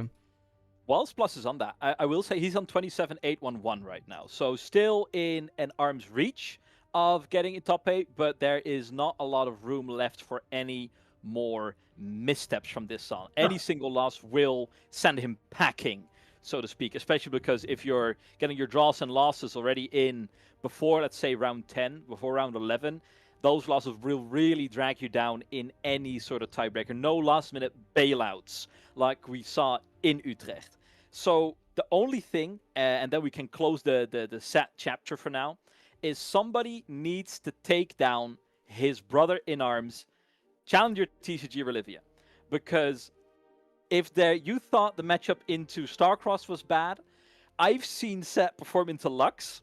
And, well, you ever heard the story of the coughing baby and the hydrogen bomb? It's it's not a clean one, I'll tell you.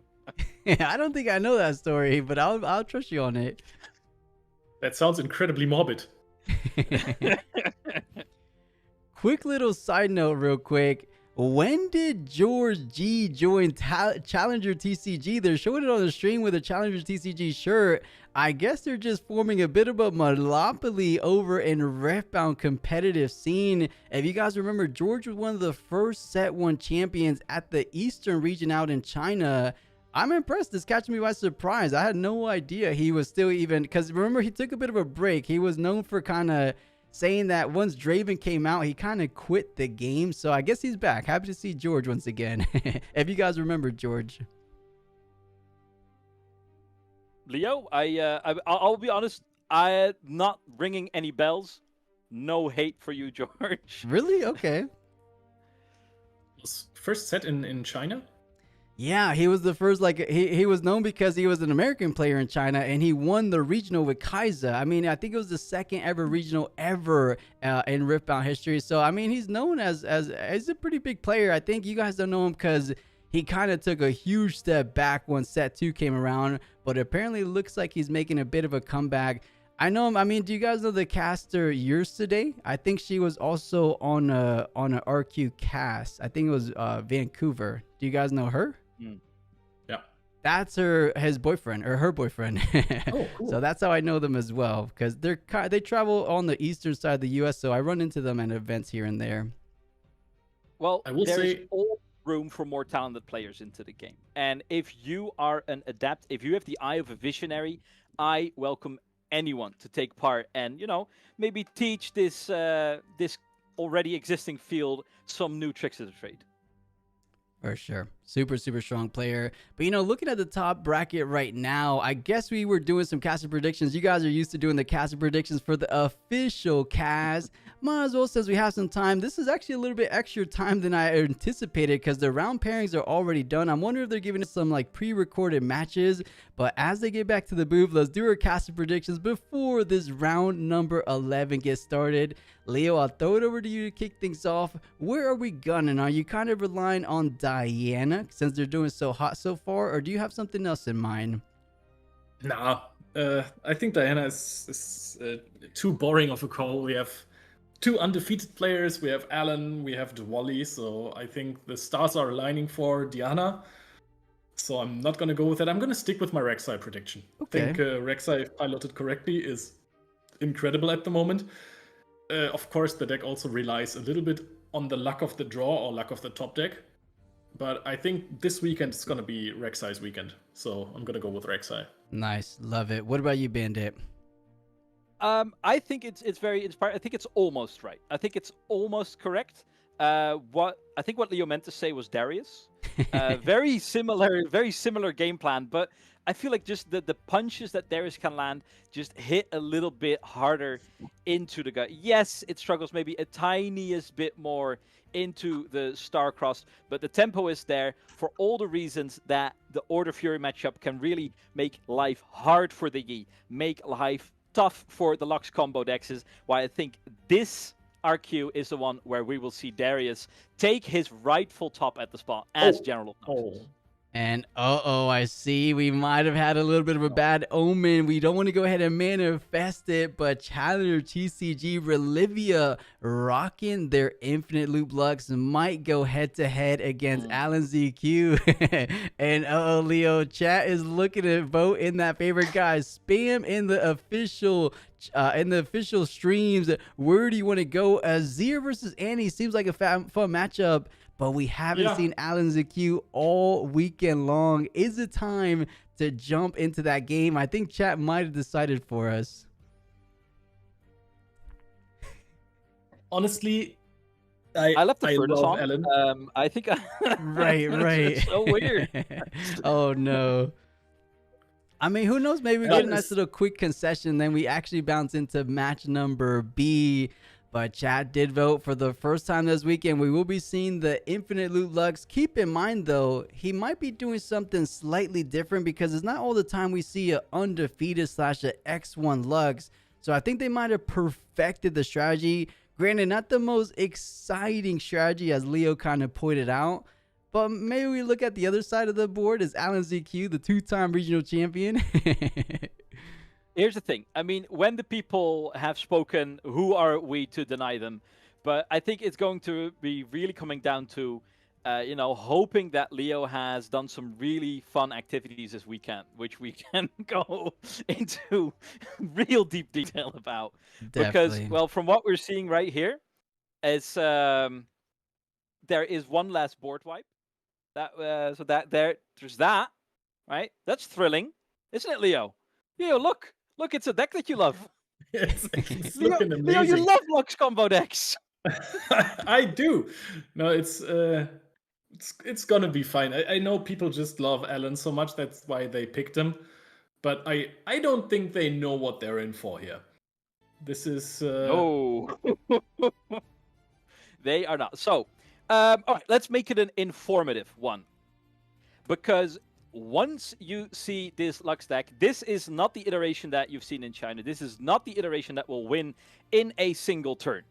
This is the iteration that will swarm the board every single turn and just make the game absolutely unplayable for your opponent, where you have to deal with infinite anything you want onto the board, and you have to deal with that time and time again. In this case, sprites. Yeah. Or just the Forge of the Future recruit tokens. Those also do some work there, I believe.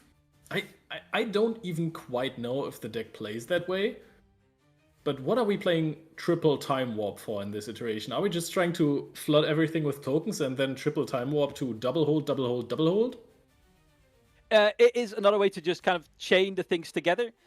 We are iterating on the fact that Renata needed a little too many hoops to be aligned before they could really get going. We saw it in Utrecht where they pivoted away from that, tried to reintroduce it later on, but it wasn't hitting its steps as consistent as you need it to be, and that is immediately the biggest pitfall for a deck like this is consistency at an RQ. We're not talking a Nexus Knight or a Skirmish where it's just 4 or 5 rounds. We're talking 13 rounds where you have to perform at the top of your game. Not only does that demand the most from your deck, but also from your mental capacity. So to face off against that, the fact that they've made it thus far is already quite impressive. Now, can they get it done against the toughest competition out there, Leo? I think Relivia also in Utrecht performed quite well. Was, I think, the first placement Lux after day 1. couldn't quite carry this into day 2. I'm pretty sure I've seen something like that. Of course, I don't remember all of the best-ofs, but... I'm sorry? Yeah, okay, that is... I'm not too sure, but I'm just going to take your word for this now. So, already very skilled player with the deck. I think that's incredibly dangerous, the deck, even though I don't love it. I'm not going to deny that it's not a pretty strong deck. And I think if you have a very skilled player on a deck who plays nothing except for this deck for the last few weeks, you have them on a very consistent list, that is already like a contender to win the entire tournament, as much as I don't love to say it. And I think because of Utrecht as well, where I think people were kind of very wary of a Lux breakthrough performance, right? People were kind of like holding their breath to see where the deck would land. Some people even already mainboarding some hate pieces for it. And maybe this is the time where people have gotten themselves that false sense of security, where it's like, it's okay. Lux combo cannot hurt you. We are in day 2. We are safe. There's no longer anything to be worried about, is where it catches people right off guard once again. When they expect it the least, the week right after where they were expecting it the most. Yeah, Alan's accused list does not necessarily scream, I'm beating the combo deck. But so I think some of the interesting changes from Utrecht, for instance, is that Kha'Zix has left the list once again. Meanwhile, the third Moonfall is here to stay. So we over the weeks, you're still experimenting.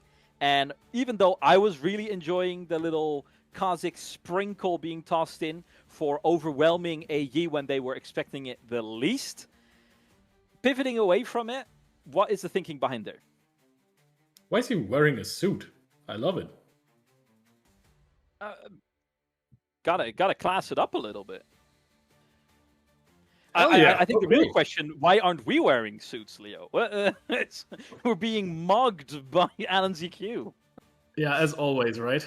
I mean, yesterday Germany won the World Cup match, so that's why I'm wearing the Germany jersey, but... Hey, shout out. Let's see here. I think the matchup is favorable for Olivia. It is really, I mean, the one saving grace in this instant is that Alan did get to go first. He did hit the turn 1 2-drop. So if there was anything standing in his way to kind of start pushing the tempo and kick it into the next gear, this is the start that you're looking for.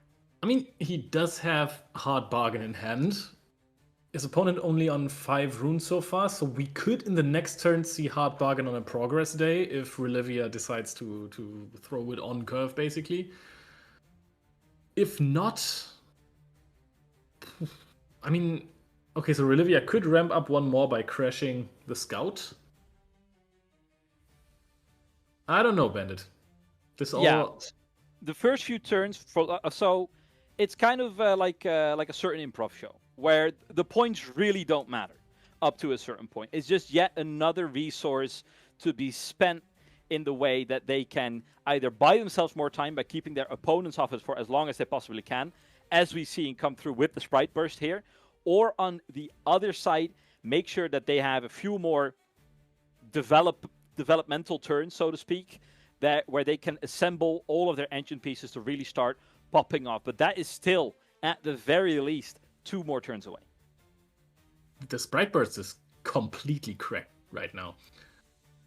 Forces Alan to interact with this first Sprite, DRAMs for 1 to trade this one off. Next Sprite is gonna take the Conquer, and Alan just had to do this so he could be able to, in the next turn, conquer the Rockfall path again. Aww. No. Okay, well... Here's some more. Don't you forget it, buddy. I got it. But, I mean, the thing is, Alan will have to have something like a Stupefy to get the Conquer next turn. The Sprite Burst actually taking away some potential points from his opponent is kind of nasty. Yeah, I saw Moonfall in hand for Alan. So that's something. Here's the most important part. This is not costing Olivia anything. No power paid. gets to draw another card because of the Lux Legend. This is furthering his own game plan, making life even tougher right now because a single Stupefy won't even get Alan there. Oh, Alan goes into the monument. I kind of like that. That was the can't score until turn 3, right? I believe so, yeah. Yeah. And do we find anything? Another Moonfall. All right, that's good. The good thing for Alan is he does not have to care about his opponent holding. Like versus other matchups, you would already be tempted to Moonfall in the Soaring Scout. But that's none of his concerns. I think double develop in base could be a potential play here. Ooh. I think it's a little painful that you're missing out on the Hui in this instance, but you cannot simply allow your opponent now to take a run with it, and you need to keep your mana up for Hard Bargain. Because the moment that Relivia takes a step too quickly, once it gets too greedy, that is when Alan ZQ strikes. I mean, at this point, how greedy... How bad do you have to greed to grieve this? No, I think Progress Day, even if you throw it here, not the worst thing in the world. But I suppose that you want to rather throw this when you have more runes up. Yeah, and the fact that Relivia can take their time right now is because of that earlier Sprite Burst, pushing Alan CQ further away from those 8 points, buying themselves more time whilst drawing more cards. They lost nothing, had everything to gain, drawing themselves more cards. Meanwhile, Alan CQ is paying runes just to be kicked to the wayside regardless. That is a pretty big token. That's already in the next turn going to threaten the Ravenbloom student for a trade after it's conquered on the Rockfall path. But at least Alan is going to go up to 4, so that's not the worst thing in the world.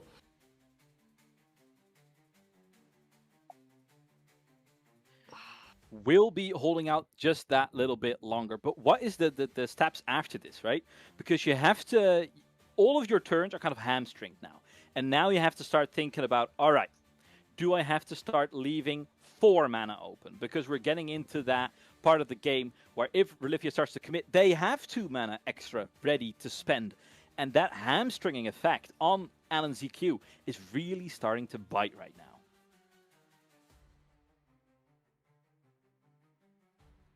I keep trying to think of some analysis for this moment here. But we see... I mean, we've seen the deck list of Alan, right? There's no tools against this. Except for the Hard Bargain. You already have that. Yeah, you just pass here on 2-drop and Diana. I mean, there's no need to overextend into anything because then Ruination is going to punish you even harder. If it happens, I mean, it doesn't really have to. Relivia just needs to dig for a little bit more. And that is where the deck is really tough as well, right? Because Hard Bargain is still very much a conditional counterspell. And for a deck that is able to produce, let's grab a number, 1 million energy, paying 4 is not that big of an issue. Once the train gets rolling upon the Echo being sacrificed, that is not a combo that requires 10 energy.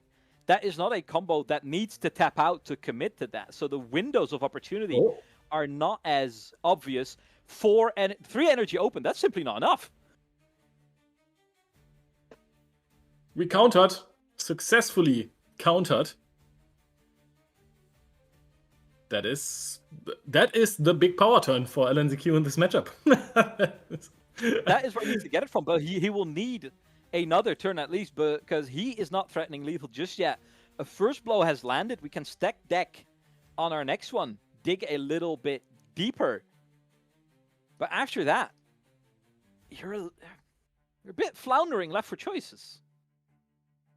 Relivia is now recalling a token to channel a Rune Exhausted, so setting up for 12 runes in the next turn with 2 extra power from the seals of... What is the blue seal name? Blue seal. Inside. Yeah.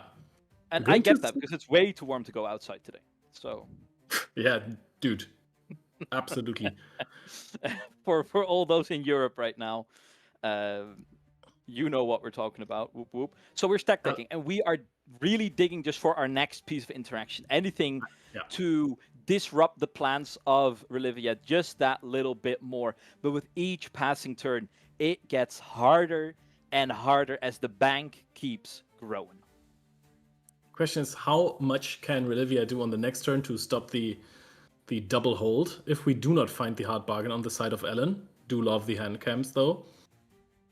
But like the deck can even if it... Yeah, so this is kind of a whiff on the stack deck department, right? Even if Lux doesn't have the infinite loop, the deck can do quite a lot of funky shenanigans, right? Especially with 12 runes up to double insight.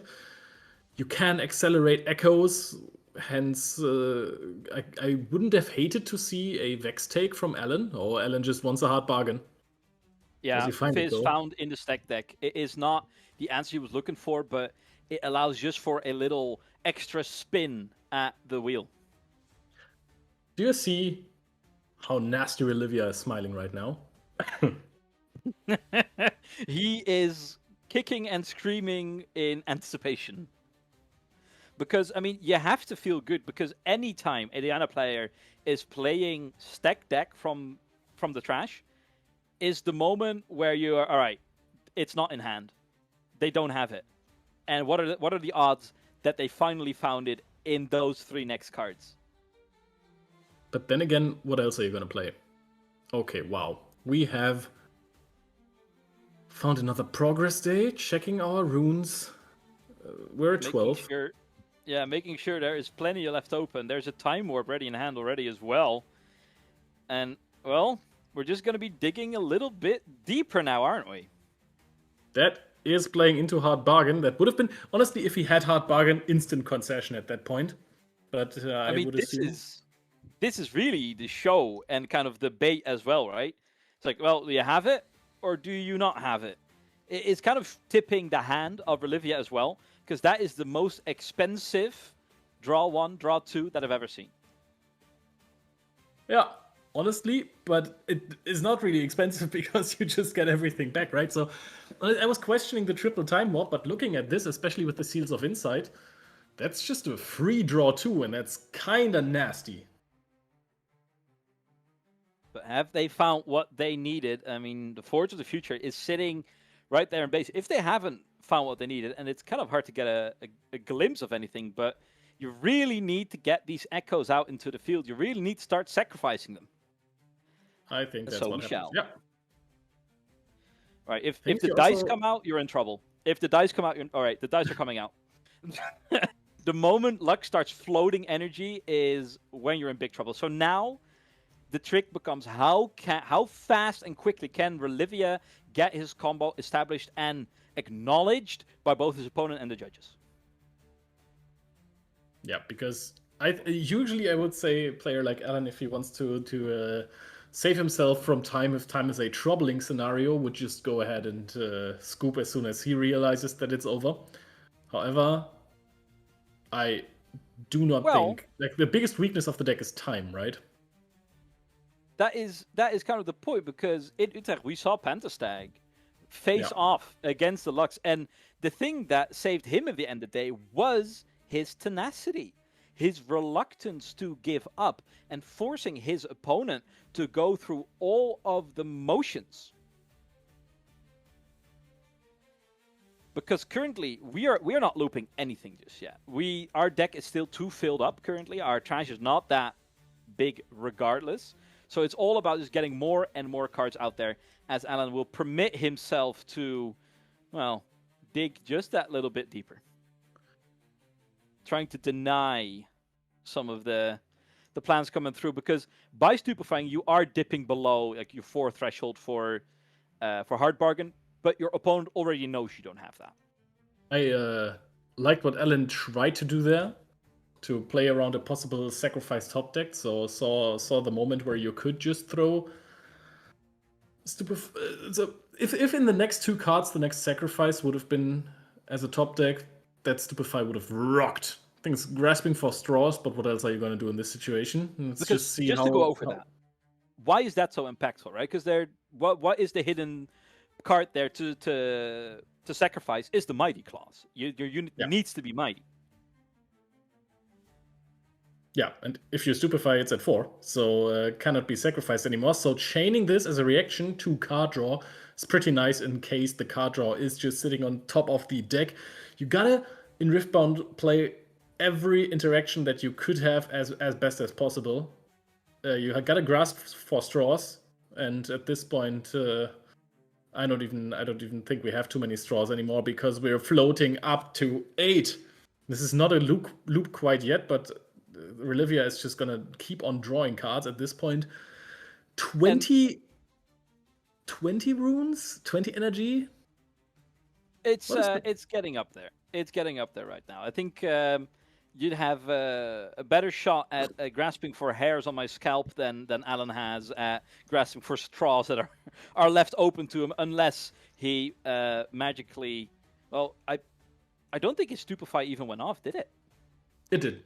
It did. He it's two separate effects, the -1 and then the draw one. So he still got the draw. Well, how much respect do you have to give there as Relivia then to the fact? Oh, did he top deck it? I mean, you can't just live in fear all your life now, can you? I mean, at this point, you have 20 runes, right? A hard bargain you don't care about it ever. There's no scenario in the world where you care for a hard bargain in this scenario. I think that's the beauty, quote unquote. I say this with all the sarcasm in my heart. Of the Lux deck is that you don't have to pay respect to anyone. That's just the ignorance of Lux. All right, well, we're gonna go spin the wheel one more time, see if we can hit something big. And I'm liking the odds for Olivia, especially when the cards get selected that quickly. You wanna take any guesses what was selected there, and is it another time warp? I would have said it's a good old Echo, because Echoes are under the deck after dying, so it recycles itself on Death Nail, and I don't think we've recycled anything else, so our odds to hit the Echo are quite somewhere at 100%. And well, the humble stack deck coming through on the side of Alan, but at this point, I mean, let me see if I can pick up the deck list from Alan that we saw pass by. But I feel like your margins are getting thinner and slimmer by the second. I love this Echo card, dude. I saw this and I thought, hey, this is gonna be trouble. Yeah. Untapping everything is certain people's eyes will light a glow when they read cards like that, and the moment you have sacrifice triggers to which you cannot respond is a recipe for success when it comes to combo decks. You know, this is something that I love about card games, that there's different ways of enjoying card games for everyone, especially like trading card games. You can either go the casual route, you can go the super competitive route, you can go for meta decks, you can go for high technical play, or you could also go for big combos, reach for the stars, play the highest ceilings, go a little bit crazy in deck building, and just play with yourself just that little bit more. Yeah, honestly, I like that we're being so inclusive to people who don't have friends, right? That is not something every card game can say that they have. Usually for card games, you need someone to play against, and in this case, as Lux, just think of how much good practice you can get in. I kind of want to see the chat of the people who voted for this.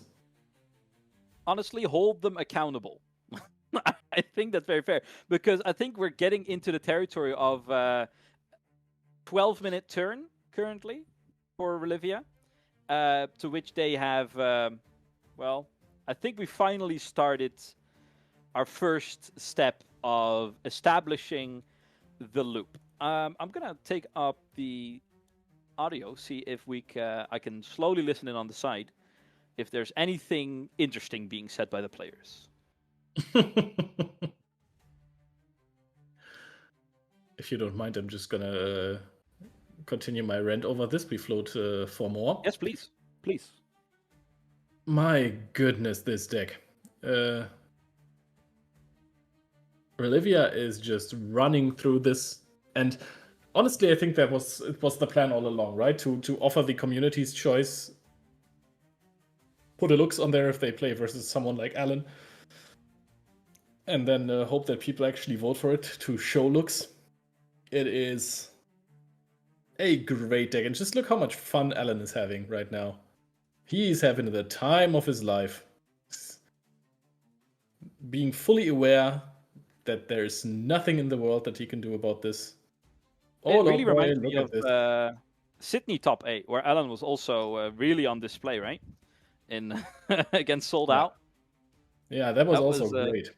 Historic match, really. And now Relivia has looped the last cards in his deck.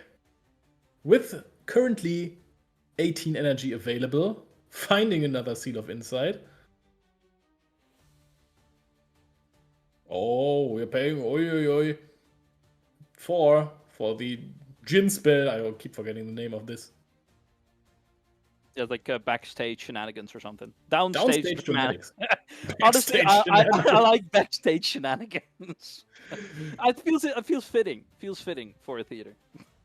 It does. So now, this isn't Renata. I'm quite curious to see how we are winning this. We have used the Sprite Burst. Are we going to at some point recycle the Sprite Burst with Forge of the Future and recycle that a whole lot? Because there's currently no way to ready the recruit tokens, right? Yeah, because let's set the stage for how this will end out. Because if Relivia doesn't get the job done in this turn, which, well, I mean, it's starting to become more and more troublesome to not get it done. But if he doesn't, right, if he snatches defeat from the jaws of victory, Alan ZQ is still ready to strike. Yeah. If against like 30,000 might in each battlefield, I don't know how ready he's going to be to strike. Because right now, at any point that he can just decide to switch up the targets, right, as we're getting the loop out there, he can switch up targets and then put a Time Warp back in its base, which also is not just a draw spell, as many of you were led to believe from what we just saw, but also readies all your units because you will be starting a new turn. Oh yeah, that's true. That's a good way of accelerating by just buying turns. Yeah. Damn, who knew that just getting extra turns kind of gets the job done, huh? And we also present, I think that at this point we are presenting stuff. And explaining, hey, I can Sprite Burst and double Time Warp. And I already have 2 points from the beginning with the Sprite Bursts. And the 1 hold with the... we are conceding. We have the loop explained. We've been through it. And I like this new iteration of Lux because we are not being limited by 1 million energy. We, in fact, went all the way up to 1 billion energy, which is, of course, a lot better. And clearly someone who has watched Dr. Evil at work does simply not settle for 1 million. And sideboard questions. Sideboard. Are we even able to sideboard against this? Because on Alan's side, except for the Sprite Burst, which was convenient for Olivia, but not game-changing at all, what is even the pivot that you can bring into the side from this one? Fountain. Maybe get a little bit of a head start on your opponent. Well, Fountain is dead. If you have Fountain, you can't play it. Would still work on the next turn. Plays around the paper tree a little bit too. Sprite Fountain, that is. Other than that, maybe Abandon because it's an unconditional counter spell-ish, kinda. If Alan were to play that card, I haven't seen him do that yet. And I've seen Prismat play the card, and he said about it in the last tournament that it sucked. So I don't know. I think people have shied away from side decking specifically for the Lux deck because it didn't perform too hot in Utrecht. Exactly. So I think you're cooked. Let me see. So, yeah. Here's the thing. People were not all that keen on Abandon. It looked very flexible and very strong to play around certain matchups, but it's really fallen out of favor, I think, across the board. I haven't seen it in Utrecht. I haven't seen it in Hartford yet. So I would be very, very surprised to see it come through here. Extra, right, the winds to kind of push your tempo just that little bit harder will cut through. And you can see the tempo that Alan is pushing right now, not only in what he's doing in his turn, but how quickly he is developing everything. Because the first round took out half of the match. And Alan ZQ doesn't have the luxury of waiting on his opponent right now. He is up against it. Is he only on 1 point? I don't think that's the case. No. He used the Diana Legend ability to get that Stupefy off and then rode the wind. I hope that this gets settled soon. What are you doing about the paper tree there? Yeah, we are at 4 now. Diana's being... I think we just accept the paper tree. We have at this point, yeah. What are the pivotal points, right, for the Lux deck to come through? And that is around that 7 to 9 energy, where you can start looping the echoes. I think it's a little low. 7 energy, right? Because that kind of takes up a whole lot of your setup, only leaves you 1 mana to spare. So it's really at 8, 9 energy that you start to get into trouble. And even if they did allow him the ramp right now, he would be going up from 8 to 9. So he's already past the pivotal point. At this point, the extra rune is... it's giving less and less, so to speak. Yeah. If you were to push him from 7 to 8 or from 6 to 1 higher, that would be a harder decision to make, in my opinion. I think the critical point for Relivia is having the combo in hand and not reaching the runes. But also, I do like the spot Alan is in. The Ride the Wind did some work. And, are we bargaining this so that the Lux can't be replayed? No. Okay. See, we do something about the paper tree. What I do like is that Alan going first shows Abandoned Hall, knowing he might be favored in the going first game if he finds the Ride the Wind, plus the 2-drop. And that is specifically important in game 3. Even though he's on the rune, so going second, he's most likely to conquer. He's gonna have the luxury of playing in the Targon's Peak, which allows you to early on establish some pressure, plus always keep open runes for hard bargain versus something like a Sprite Burst. Or hard bargain, and also Ride the Wind, once again. Yeah. Being able to really push it up early, and that is where it's going to be most important, right? That is where the difference is made against this Lux deck in the early game. That is what you have to keep your eyes on. Pushing yourself up that little bit more. Starting to come in that region where you can start to threaten lethal. Will it be in time? Denying, well, at least the gold for now. Yeah. That'll show him. That Swampwork map is gonna stay there until the Diana conquered. Gotcha. Very, very nice recognition of Relivia that he still had a gold token. I forgot about it, but I'm not responsible to manage that. Thank God.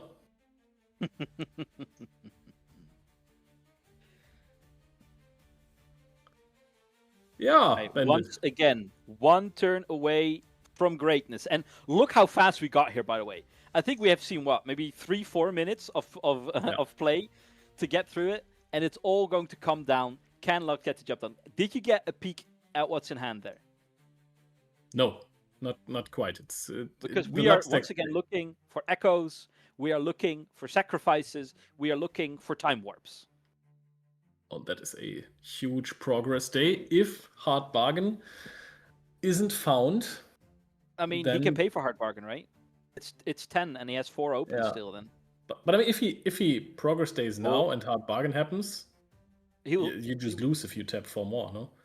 Nah, that is fair. Ruination as an emergency handbrake. Oh, is that just the immediate concede? I think it's concession from Relivia, right? Yeah. Yeah, good. Good. Well, yeah, being able to... And that is actually kind of convenient for Relivia as well, because that allows them the most amount of time to get the job done in round 3. Yeah. I like that Alan just showed him, hey, I have his tie turner with Ride the Wind in the trash, so... Exactly. That is what I wanted to touch on. Thank you, Leo. Yeah, it took me a while to realize this a little bit because I was so focused on the hard bargain. But yeah, he was already at 6, so accelerating 2 units, quote unquote. Accelerating 1, tie turning it does work quite well. Wow, what a game, huh? Yeah. So let's go to game 3. And that is all right. So to just kind of add some nuance to this, this is the kind of binary set series that you can get in a similar fashion. What Aurora introduced, either your opponent has it or you get the job done before they can get there, and it is really just kind of a showdown. Can you beat me before I get to terminal velocity? Okay, big question is, are we going to abuse Targon's Peak on the side of Relivia to keep some stupefies up and play heavy energy efficient here? Like play something for 4, ready to runes, and then double stupefy our opponent. Perhaps force Alan to do something about the Diana. Perhaps, but also just if you want Targon's Peak, you're going to have to ramp me up a little bit here, buddy. Yeah. That is true, yeah. Lux is being... Ooh, all right. it. But we don't go into Peak. No. Wants to I keep assume... the bird around for a threat upon the Diana. Because if you can take out the Diana right now, that is such a big tool in Diana list to see so much of their deck that people, I think, in my opinion, when playing against Diana, are really underestimating. I think that the reason is much more the Shadows Call, so that you have a unit apart from Lux on your field that you can make temporary and then draw 2 cards off of that. Well, that is what a because smart Lux version is quite valuable.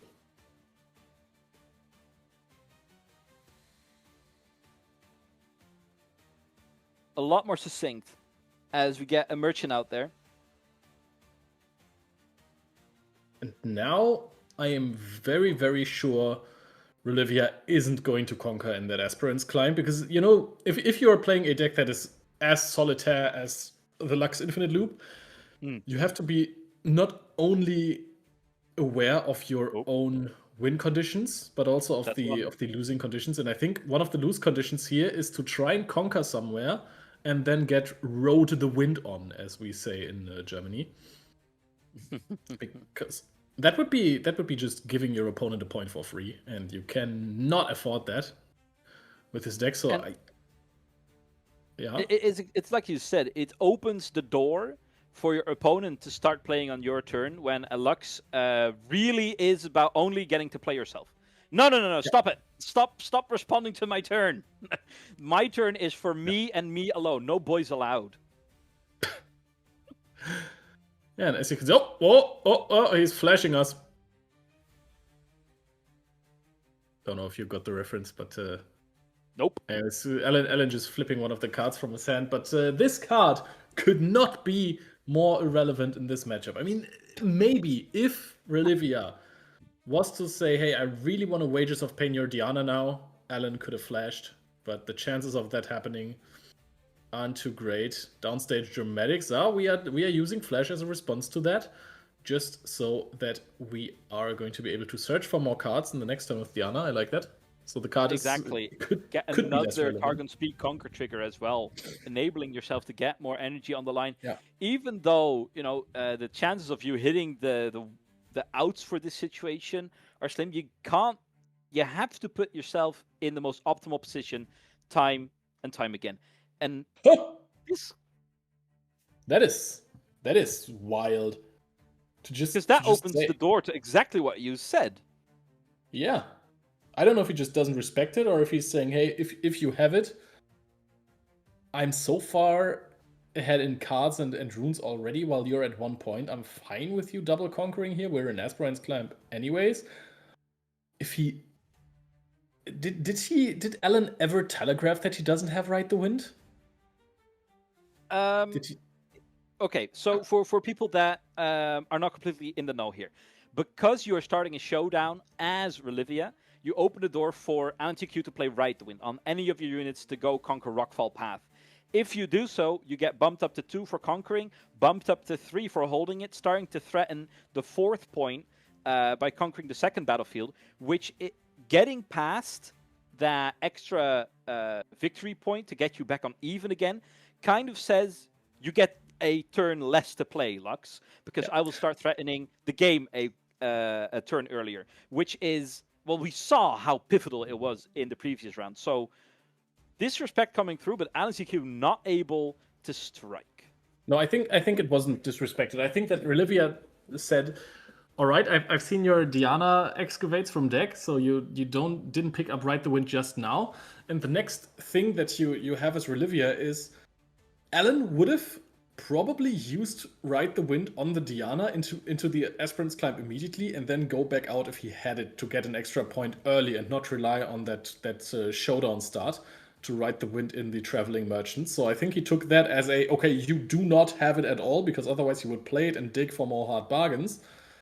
So I'm just going to play into it now, and I'm going to get the extra runes in the next turn and use Rally the Troops. So I think if you think like 3 steps further, well played. The telegraphing of things like this is really hard to read sometimes, but I think Olivia is doing a magnificent job. And look at the respect coming through now. No progress days being played with only 3 energy left up. Yeah. That is a mistake Olivia will not be making again. And all that just because, like Leo said, because the top button on Alan's shirt was unbuttoned. Olivia just knew that he didn't have a Ride the Wind in hand. That is how that sounded to me, Leo. It is, yeah, basically that. Sometimes you have to interpret every single thing that your opponent does, especially if you're playing non-games like this. I'm saying non-games. Deductions like this are so important, right? Yeah. I mean, it's even more exasperated in games like these where the margins and the opportunities to display your agency as a player are more minimalized.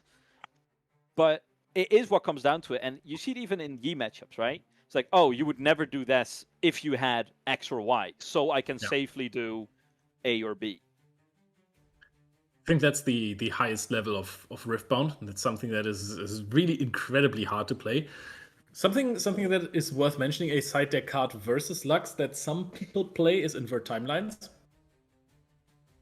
So if we find that at this point, I think Alan would look good if he has it. But again, we talked about this earlier.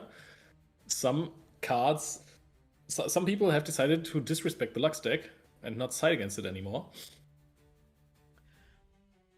And I can see... It's tough to say. I can see Alan being one of those players. No, I feel like Alan really plays the numbers game. And he hasn't had it mainboarded.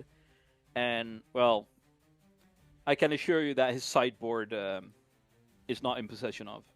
It's just such a... It is kind of like playing the lottery, right? Yeah.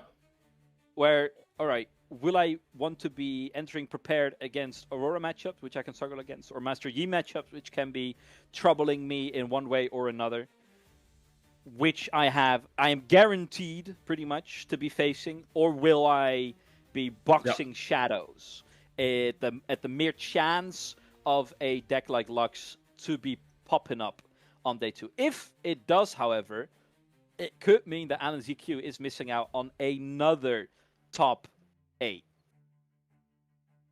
How dare he? And that is a seal of insight. Oh, we're gonna start looping. We're gonna start looping this turn, I think. Well, I mean Progress Day kind of taps everything out here, doesn't it? No, we've already used it. Oh, it's already paid for. Sorry, I'm not sure why I thought the seal was necessary there. And I mean, we have one more turn, I guess. That's the thing, right? Because Alan can't start threatening the game just yet. When he receives, so it's really the fact that there is another turn after this for them to go off, so to speak. And you have to keep in mind that you're playing an Aspirant's Climb game on top of all this. Yeah.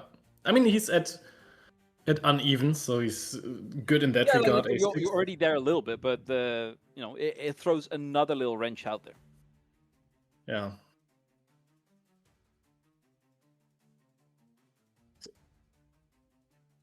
Oh my goodness, we're starting with the Forge. I don't know how many cards we have in deck. That's all of that kind of stuff is really important for Lux players. I will say, and I'm very proud of that, I have never played the deck myself. So honestly, I'm proud of that too. I personally had a deal with my parents. If I don't play Lux combo before I'm 30, they would pay for my I don't know one meal of the year. They treat me for that. Kind of like when what people get for not smoking till they're like 20 or something. Oh, the garbage grabber. I like that. That's I think an insurance net versus invert timelines. I guess because some cards you don't want to get discarded. Oh my goodness, we're playing the map again. It's gonna give you one draw. Next turn, Relivia. That's how many cards? Ah! I think it was close to like maybe 12 cards left. Yeah, so there is a fun world in which he presents the loop, and Alan Zekiel very quickly surrenders, and we get to see the backup feature. Here is the thing we have to be mindful of. If Relivia doesn't have the combo in hand and it's still sitting in those 12 cards somewhere, and he does try to time warp, the hard bargain is in hand. So I'm not. Relivia is a seasoned player. He will not fall for the easy tricks. But if greed gets the better of him and he wants to start cutting corners, that is the last possible hurdle in which Relivia can catch themselves. Inside I fear. Okay, so Alan has 9 runes up, so that means he can take the Stupefy from there and then try and use that Stupefy next turn to find another hard bargain, to be able to double bargain. Double hard bargain. The hardest of bargains. Indeed. And that would actually put him in a good spot, no? Because it's very hard to play through double hard bargain for 4 and start looping. But that once again kind of relies on the fact that you're, let's put it like that your opponent's still looking for it.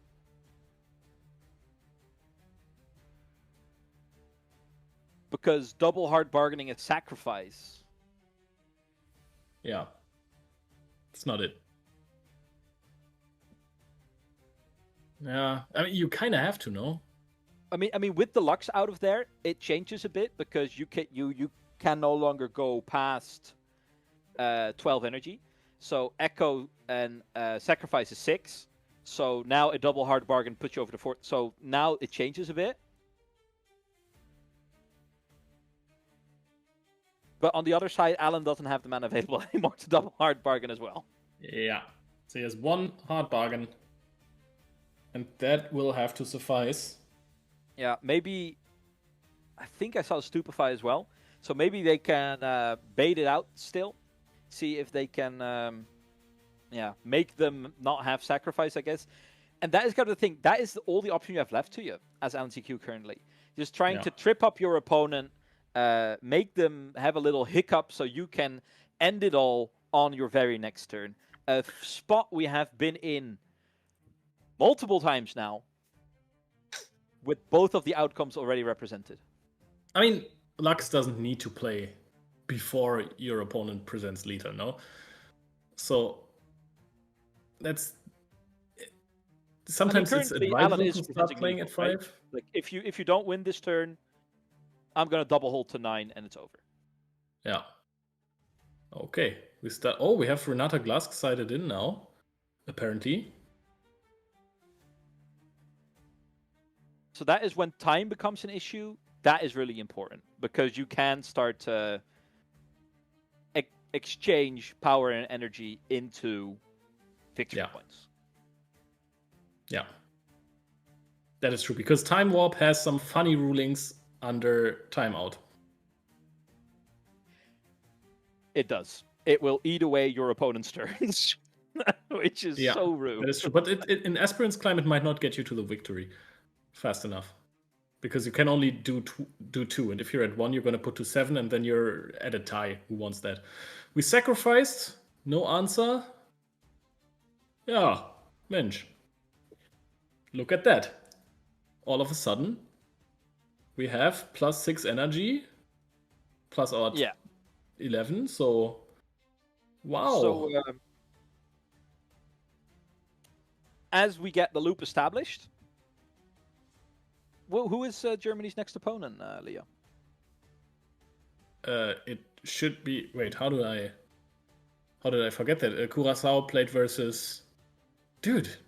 Ecuador. I don't remember. Curacao played Ecuador. Ecuador, yeah. Ecuador! I'm just happy that we made it out of group stage for the first time in. Yay! Congrats. 12 years. Hey, have you seen the potential matchup that we'll be facing in the knockouts? The Netherlands? Yep. But I think, as fun as this is, I think we should still at least stay a little bit true to the infinite combo. If this was my channel, I would definitely start the football talk now. But since, here's the thing, we're getting the loop established, guys. And if he can get the loop established, he's gonna get there. He's doing it really quickly. He's doing it quicker than all of the Luxes ever before. And that is, like we said, it's hard to really add depth to that. We're going to second. You know what? We're gonna just do it one more time, Leo. Do it one more time. Get rid of that boy. Get that boy in the graveyard. Give me some more energy. I love that Alan is just sitting there staring down. I was like, if he makes one mistake, I am going to capitalize on that. That's my win condition. And he's not saying, hey, this is round 11 out of 13 now. I'm gonna start slacking a little bit. Like, I would use this as my break, right? I would just say, okay, for the next 2 rounds, I need to be razor sharp. So I'm gonna just zone out now, maybe snore a little bit, drool on myself. And that is the thing, because he is looking for every single minor misstep that can be punished or expunged somehow. I feel like, are you really getting any rest? Because you have to keep your opponent accountable. And here we go to show again, trying to show how we will get the job done if we can push it over.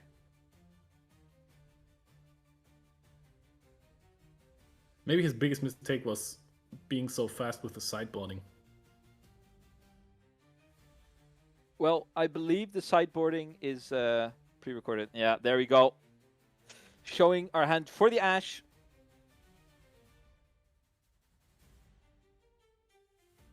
Yep. I don't think we're ever going to see that again. Yeah, that is a punch. And here's the thing, right? Because we have seen a few players get major performances through time and time again, Alan CQ being one of them, that we've almost come to expect it of them to end up there. And we sometimes fail to appreciate what an accomplishment it is to get top 8 time and time again, because the variance in a multi-day tournament cannot be underestimated. And even the best among us can be brought to their knees. Yeah, and as you can see, the variance in card games sometimes completely takes away every chance of playing. Like, he's just sitting there. And he might be one of the 3-4 best players in the world. But that doesn't stop him from getting absolutely infinite looped. I love that Relivian at this point has every single card that he owns in his hand. And is just doing motions, showing battlefields, shoving the hands. Like, yeah, dude, look at this. I look at all these cards I have that you don't. Wouldn't you like infinite turns? Yeah, he loved that. Good job, Olivia. He executed this perfectly and just shows again how scary of a deck this is. Don't blame the player. We are not blaming the player here. He is playing with the cards that are legal in the set, and he's making the absolute most of it. He will be moving to 10-on-1. And he will keep his top 8 cut dreams alive. Alan CQ, however, it's all up to the fates right now. Don't get me wrong. I'm not even blaming anyone here. It is absolutely fine that there's combo decks in formats in card games. That's a playstyle that many people enjoy. And I get the I get the sentiment. I understand why they enjoy that. I just don't love facing it or watching it. From a caster's perspective, with it, or these combo decks, they are the absolute. Hopefully everyone that voted for the Lux match there learned their lesson. Because I agree with you guys. I mean, not the most exhilarating matchup. And man, what a way to be met with the non-win and in for Alan ZQ. So effectively knocked out of top 8 at the hands of the Lux Infinite Combo. I will add though, he improved it. We could definitely see why he has been super consistent all of day one. Those downstage dramatics, adding a little bit more card draw consistency, basically a Shadow's Call. So we see a slight little innovation, but at the end of the day, you're just kind of churning the wheels and just going and doing the same thing over and over again, of course.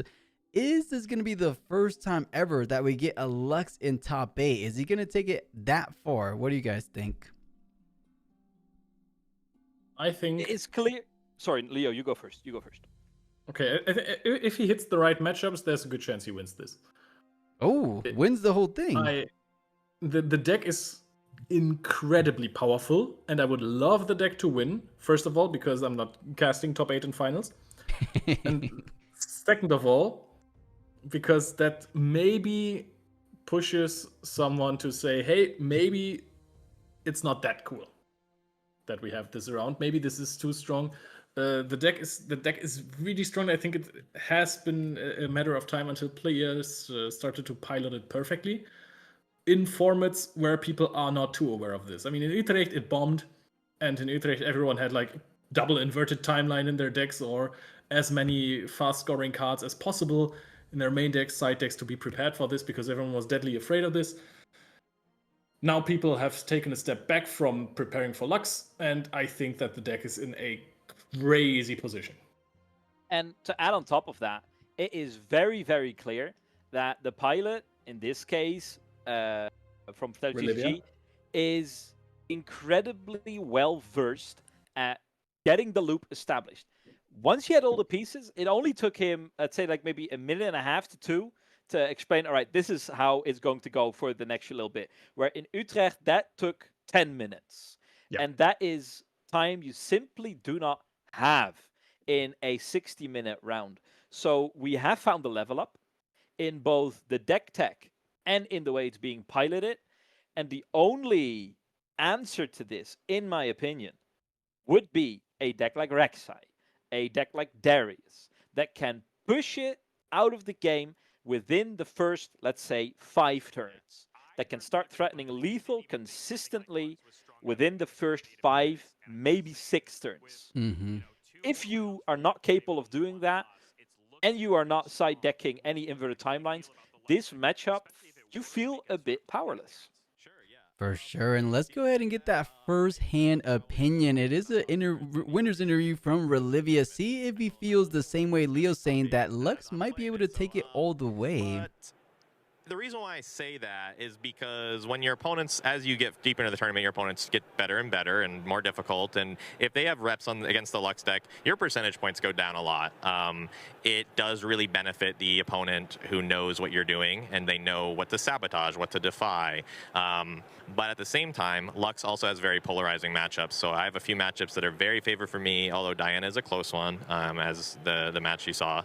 But one more win next round, and I should be able to draw into top 8. So I guess I'll eat my words. You know, I would also agree with you, but I watched one of your teammates last week also say the same thing. So I'm not gonna make any promises there. But you talked about a close match, and I actually specifically want to talk about Game 1. Yeah. Game 1, if you ever go back and watch it, even the casters didn't think you could pull it off. There was a ton of cards left in your deck. When you picked up your deck, you're like, I gotta count. Yeah. Because and then the first echo hits the table. We know that the sacrifice, with the blood. You're gonna draw a bunch of cards here. You have to get through that entirety of the deck. Yeah. I think I had like 18 cards when I counted, which is like on the upper end of what's possible to go in one turn. And you kind of need a little bit of luck to get there. So then, what is your mindset when it is in that situation? Because, I mean, we're very aware, obviously, Game 2 was very quick, and then even Game 3 was, like, in me, less tension building than that Game 1, because that Game 1 is so important. Right. So what are you feeling in that moment before you even play a single card there, trying to get to that 18 cards, if you're the Lux player or you are striving to be one at home? Yeah. How do you even navigate that turn? Yeah, so first, obviously, I start my turn. I know I need to win that turn because he's going to win. So I count my deck. I see 18 cards. I know it's going to be really tough. I need to navigate a very specific order. The order typically involves you need to draw all your echoes and sacrifices. They need to not be stuck on the bottom. You need to be able to forge in between. That's one thing that I think is really important, is knowing when to forge even one sacrifice. I did a forge for one sacrifice just to wedge that sacrifice in between those echoes so that when you get back down there, you don't get stuck. So that it's tough. I've bricked many times trying to go for an 18 card deck loop. Fortunately, it came through that game, and it's really important to win Game 1. This deck is very important to win Game 1 because you lead with Forbidden Monument, and you have Aspirin's Climb. So typically, if I can win Game 1, I just paper tree when they're going first, and I sack that game. And if I win, great, but most of the time, I just lose Game 2. I just give it up, so that way I guarantee Aspirin's Climb going first on Game 3, which is a very favorable game because I get 6 turns, almost guaranteed, depending on your opponent. And that will that tends to work out. I think most of my close matches, a lot of my wins this weekend are 2-1. Yeah, makes a lot of sense. Yeah. And that's a great strategy. And so my last question for you, because I know you have a pretty important round coming up here. When you're playing this deck necessarily, is there less players that you want to go against in matchups like you talked about earlier, or would you say the amount of time it takes to master this deck is more important? And if so, how many hours did you put in before you brought it here? I definitely think the mastery is the most important because most of your matchups, you're solitaring. There'll be a few interactions, defies or hard bargain, stuff that they can do while you're solitaring, basically. But you need to know every interaction, every loop. You also need to know, more importantly than even the loops, because anyone can memorize a loop, is how to get to the bottom of those cards. Counting your deck, knowing exactly what you need to do to get to 0 cards in your deck. And that's kind of the easy part. Once you get to 0 cards in your deck, is just doing the loop. That's all memorization. So the thinking on the fly is part of the getting to 0. I would say that I have spent an ungodly amount of hours doing this.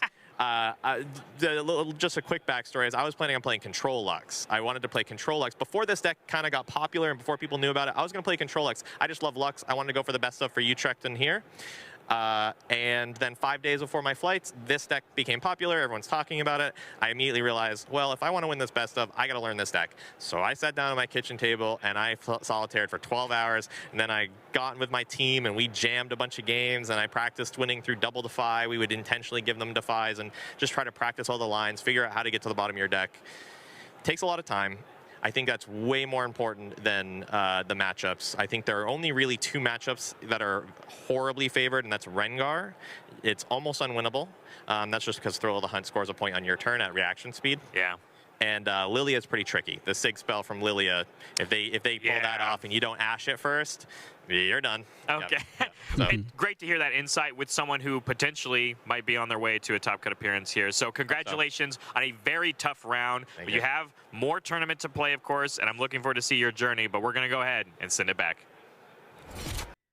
You know, we might be discrediting him just a little bit here because I know it's not the most entertaining to watch, but I guess there is a good amount of skill expression on display, right? Because I'll be honest, I've never played it, so I don't know how truly complicated it is to get the full loop off, but it looks like he put a good amount of practice into it and seen a little bit of fruits of his labors today, or this weekend in general, at that. So good stuff. I think it is a little harder than we're making it out to be.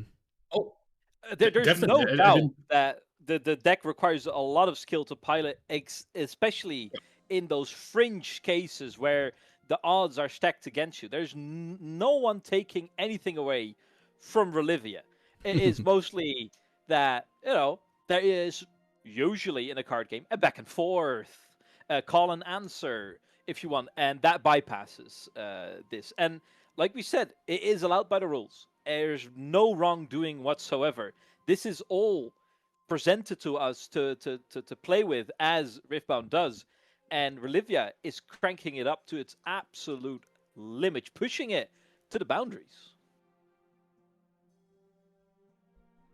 He definitely is, and we'll see exactly how far he's able to take it out in Hartford. Like Leo was saying, if it does manage to get that actual championship prize, maybe they're going to go ahead and look at that Echo card and be like, wait a second, it untaps all your energy, it recycles. Maybe that wasn't exactly what we intended, right?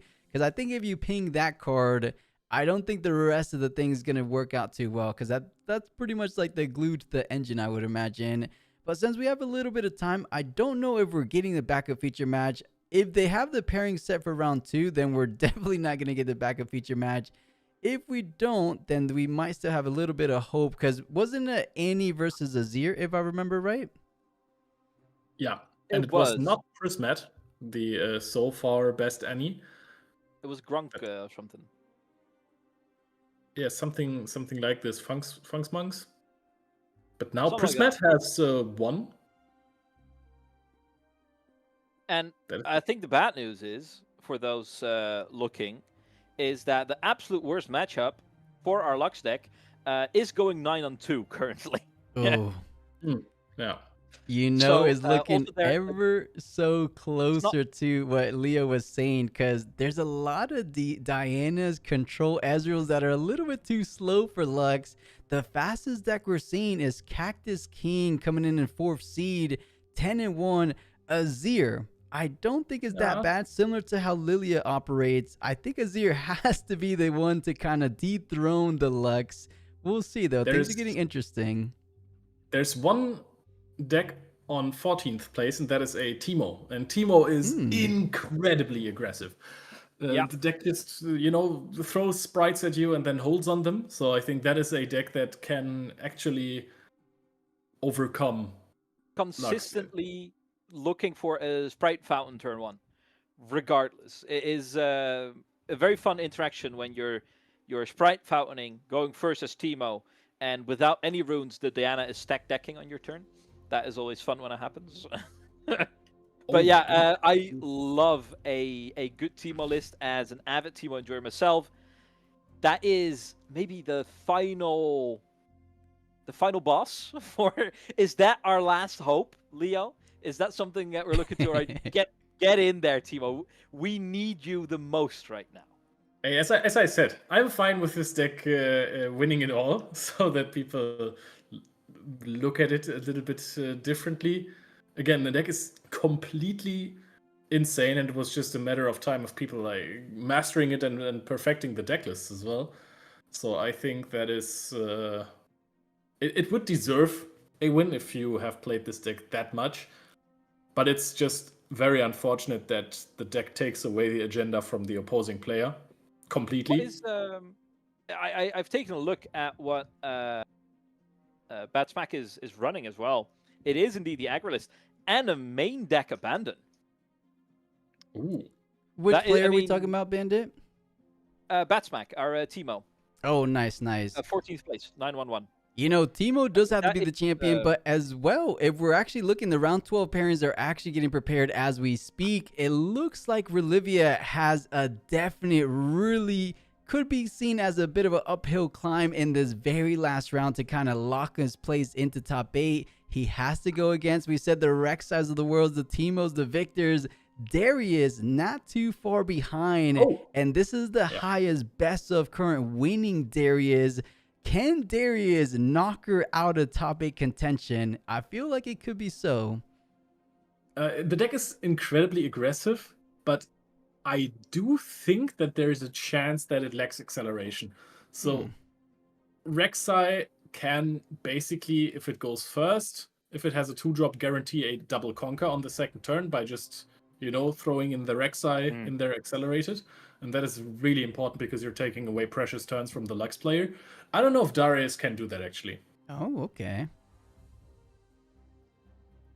Let me see. I'm just gonna grab their deck and see if they are actually running a more low to the ground version of that. Let me see. Wait, can you just click on the names of the people and then I don't think they have it. Or how, Benny, how are you pulling these Lexus? I don't think, because it's closed deck list up until top 8. I don't think the deck list would be up just yet. So it is not as aggressive as you might think. Okay. It's playing a single Rek'Sai, I believe. From some back and forths that I've been seeing going around. So more of a Battle X build. Oh, interesting. I think that might struggle just as hard, to be honest, with getting the job done in the quickest amount of time. Like we said, people are not geared up against dealing with the Lux combo coming through here. And Adarius, like we said, is very, very reminiscent of the Rek'Sai that Leo was talking earlier about. But Rek'Sai sacrifices some of the top end punching power for more low to the ground earlier plays. So it's going to be tough. It is looking more difficult and more difficult for someone to offer serious opposition against our Demacian pupil. I'm thinking, I'm still in my head about the Lux versus Darius matchup. If the deck plays, I mean, most of the time they play Vanguard Captain and the Seal, but if they play also Faithful Manufacturer, I think if you're going second versus Lux in game 1, good chance if you're playing with a double conquer that you're running away with the game. Yeah, from what I've seen, Darius plays similar to Rek'Sai, but like Bandit was saying, maybe not as aggressive as we would originally imagine a Darius deck, but it still seems like a good one nonetheless. But of course, after seeing the Lux on the feature match, let's leave that to those top tables, and let's take a look what we could potentially be spectating, since, you know, we set the bar quite, you know, friendly, no disrespect. We set the bar quite low for this round 11. What would be the ideal picture perfect matchup to cast for round 12 out of these top tables, if you guys have the standings? Oh, of the top matchups, let me see. I do enjoy Annie quite a bit. Prismat is up there again, so I always love to see this. Leo, it may have been a while, but I mean, there is a Misfortune Aurora deck out there. Wouldn't you love to cast some Aurora as well? Get them both in there. Leo, you love Aurora decks. Oh wait, it's actually any mirror match on for Prismat versus Hoppy. I saw. Give me the mirror match, please. Yeah, and then we have Pesh on Rengar versus LeBlanc. I think we have our matches right there. 33-34. I am so down for the mirror match. I love a good mirror match. I mean, as I've been plenty of times I've been treated to in plenty of Runes and Rift tournaments. I love a good mirror match, but the Annie on top of that, I feel it's so skill expressive, because the lines get really crazy. The way they start multiplying whenever you have more energy available, especially also introducing the apothecary that we've seen pop up more and more and more. I love the flexibility and how quick on your feet you can be. It's a fragile list that is pushed out of balance more easily than you would like it to be, but within the guidelines of, let's say, 70% of matches, you are so incredibly flexible, and the game is never over until they score that final point.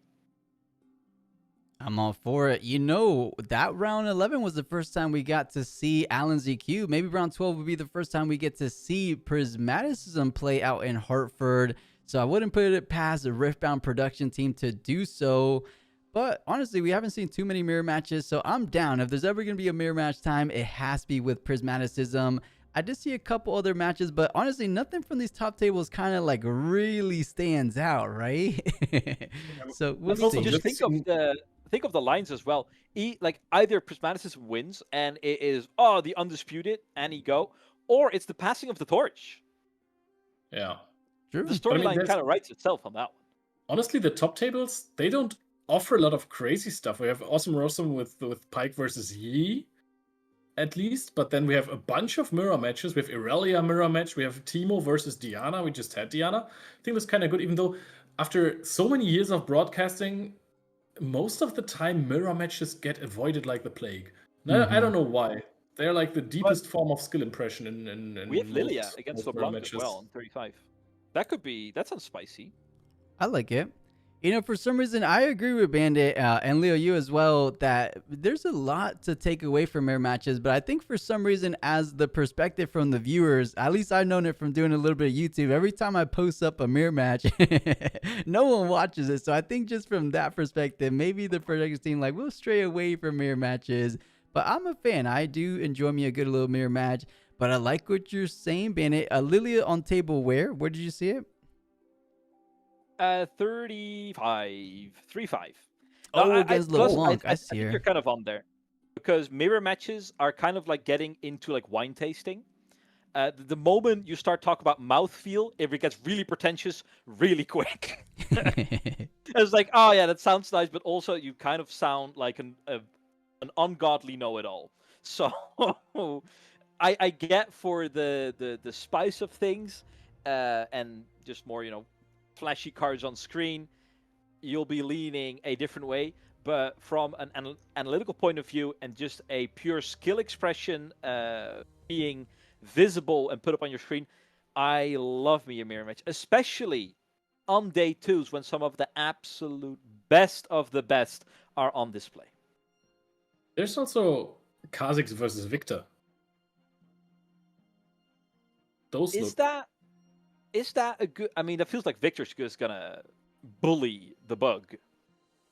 Yeah, yeah.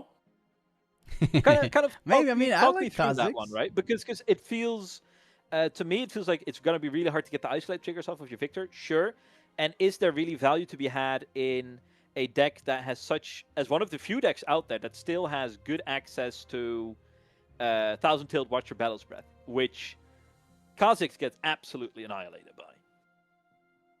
I mean, you can side deck Ruin Runner in Kha'Zix, no? Is that something Technically. we see a lot in Kha'Zix decks? The Rune Runner? I don't think so. It's been a while since I've seen a Kha'Zix, so I'm genuinely asking. I mean, it feels like a slot in, a little bit expensive, but moving a Rune Runner around sounds like a nasty ordeal. No, we usually don't see it in Kha'Zix builds. The more late game they do is just the Rengar Trophy Hunters. But here we go. It looks like round number 12 is right around the corner. We have the options between Master Yi versus Pike from another Challenger TCG member, Awesome Rossum. We can do Aurora, Leo. Or the Aurora Leo, match, you love guys. Aurora. Spam A. Spam A. Leo, how is this the case? We had luck. Who's saying B? Who's saying B? Yes. No. Get the bees in. Do you want to see a grown man cry? Please.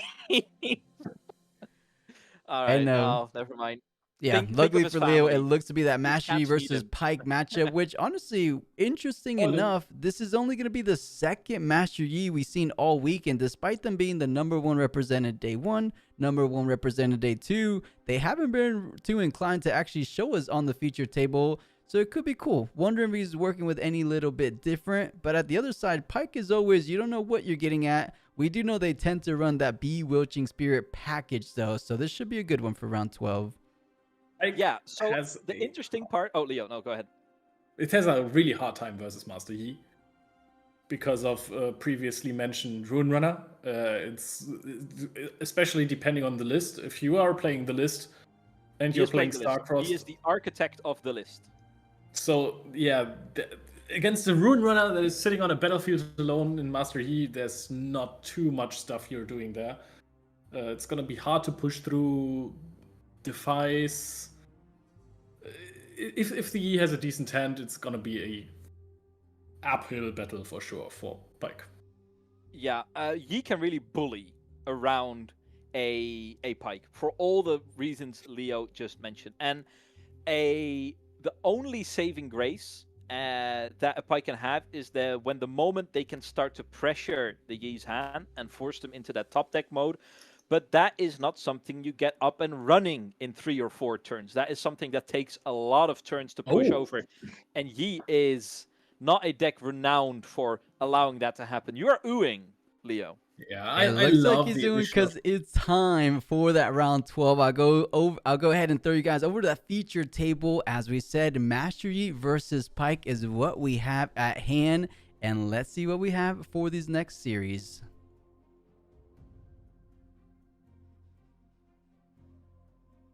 You were oohing. Leo. Yeah. Walk me through it.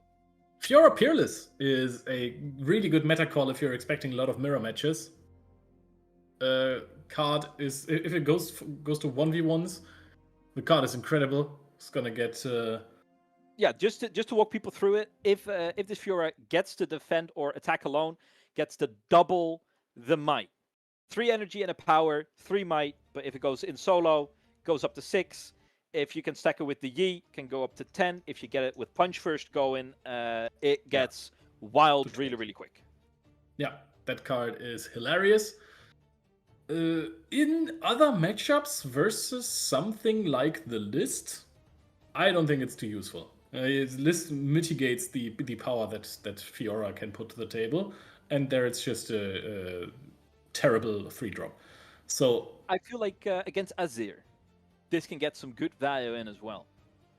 Versus Azir?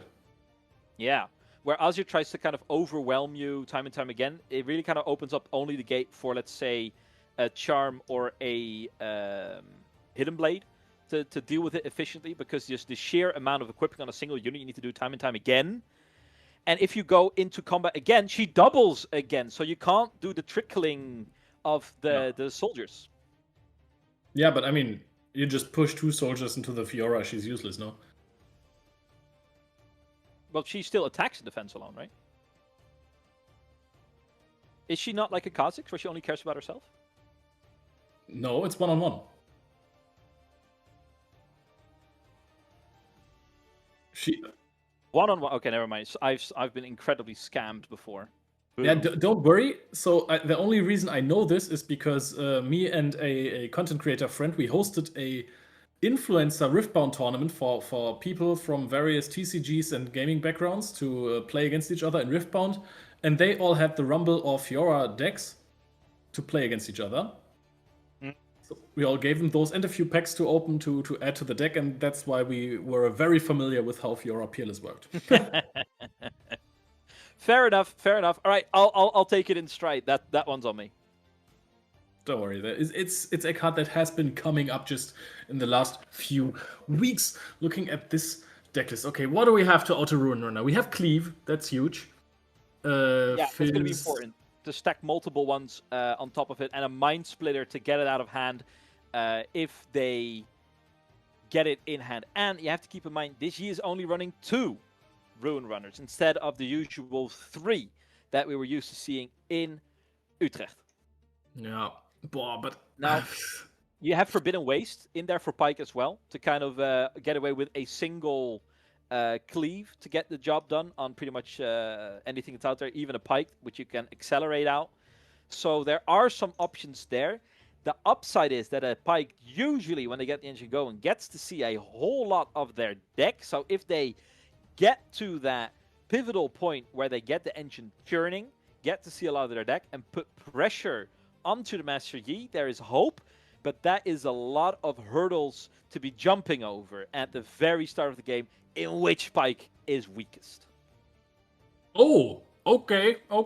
That's good for Pike. We have a whiff on the 2-drop for Factor. He's probably really happy about this in round 12 of 13 to miss a 2-drop on stream.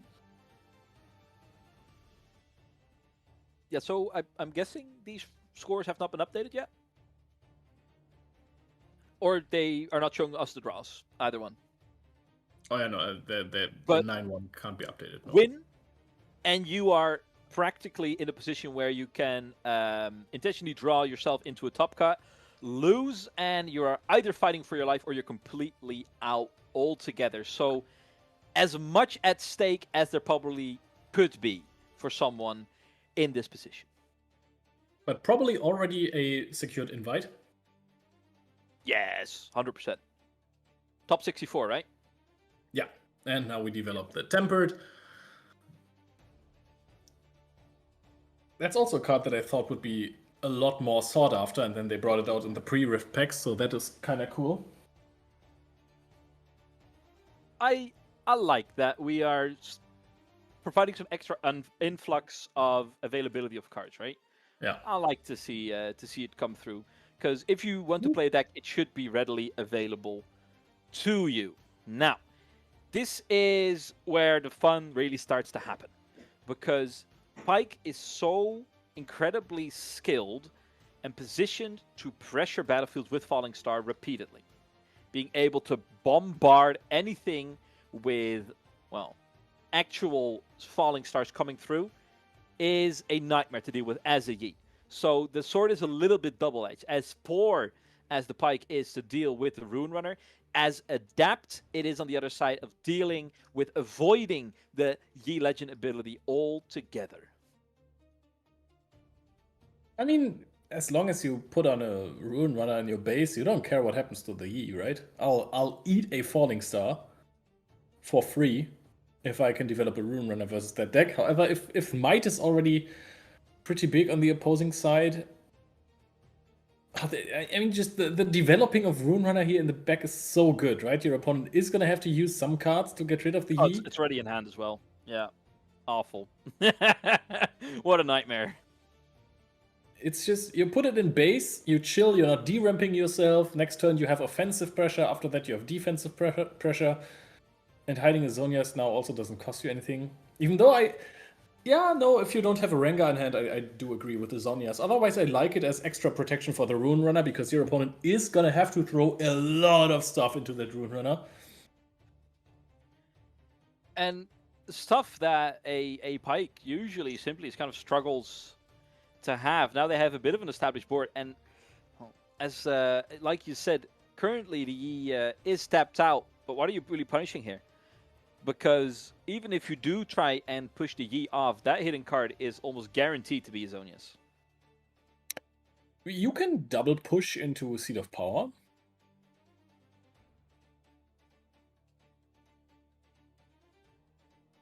Come again? You could double push into Seat of Power. I don't completely hate that.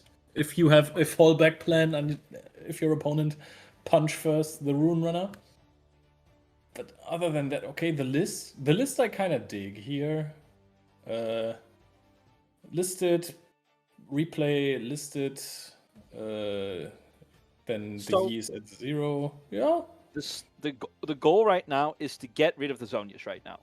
Because a Zonias on board and the Rune Runner is an unwinnable scenario almost for Pike. So cutting through this battlefield and getting the Zonia out of the way before it can trigger onto the Rune Runner is prio number 1.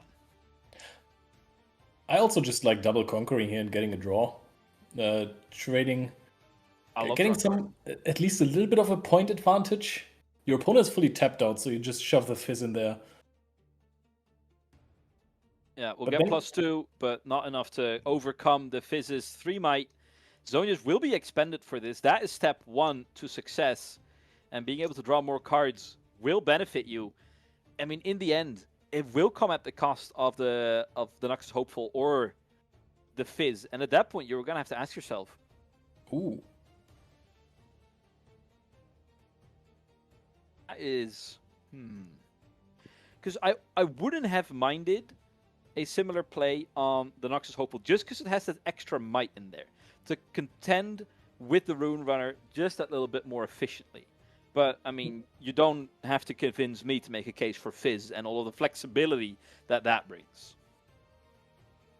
Oh, what is Factor doing here? There has to be some kind of response. On guard, defy, anything to stop the Void Seeker. I do like that Awesome Rossum did not push the Hopeful into the battlefield, even though I was advocating for it.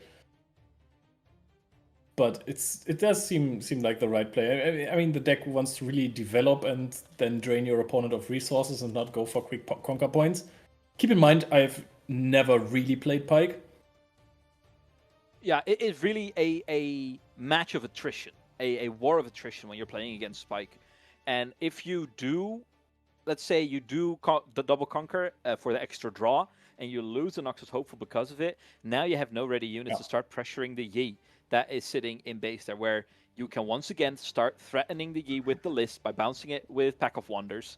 So if there's not a real answer to push through here, and as I'm trying to get a glimpse, there's On Guard in hand, 2 of those, and a Punch first, I believe. So there is a lot of power to be chewing through for a list.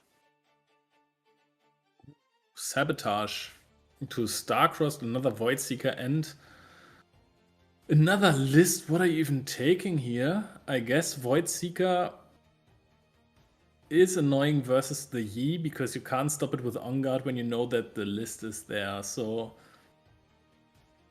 I think mean, Void Seeker could be the right choice. Yeah. Void Seeker. Here's the thing with a list in hand, it feels bad to get rid of the list. I'll agree, but R2 lists enough to get go -6 on a Yi with the lists available. You have On Guard and you have Punch First. Should be enough to power through, but it'll cost you. Now the thing is, you will have to play really weirdly if the Void Seeker is there, right? As Yi. Because you can't really easily protect your units. If there's 4 damage on it, you will have to respond to every list effect activation. Because otherwise the damage counters kill your Yi. And right now, I don't think you can afford that. Ooh, are we protecting our... What are we protecting? Are we pushing out the Yi and sit on... I feel like you have to. Yeah. Because the Rune Runner is really hard to push out of, and unless the Pike is top decking the Cleave. And even if they do top deck the Cleave, they still have Punch First in hand. Yeah. And On Guard.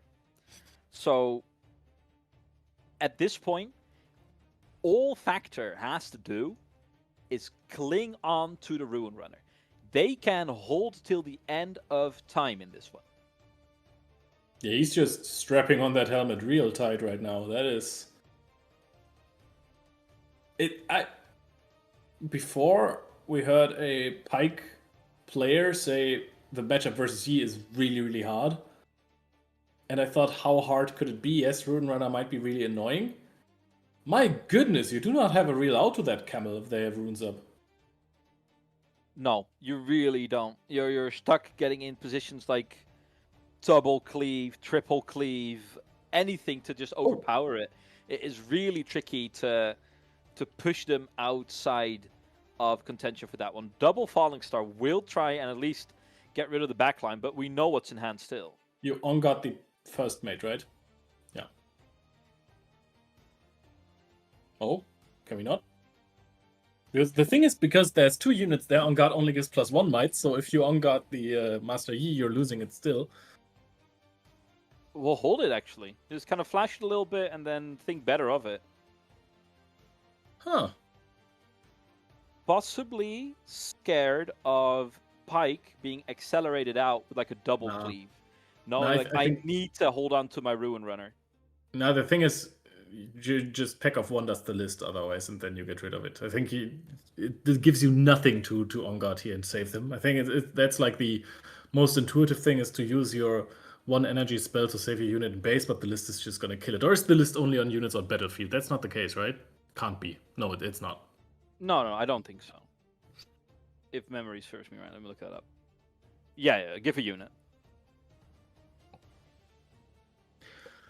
So, there's actually quite a few decks that promote, I don't want to say non-games, but do you just, as Factor, do you just push out, or pull out, rather, the Ruin Runner and develop the second one? Walk me through that one, because why would we ever want to give up on our first Ruin Runner? Okay, so you pull out, your opponent has the chance, if he accelerates something, to double conquer. Matches you on 4.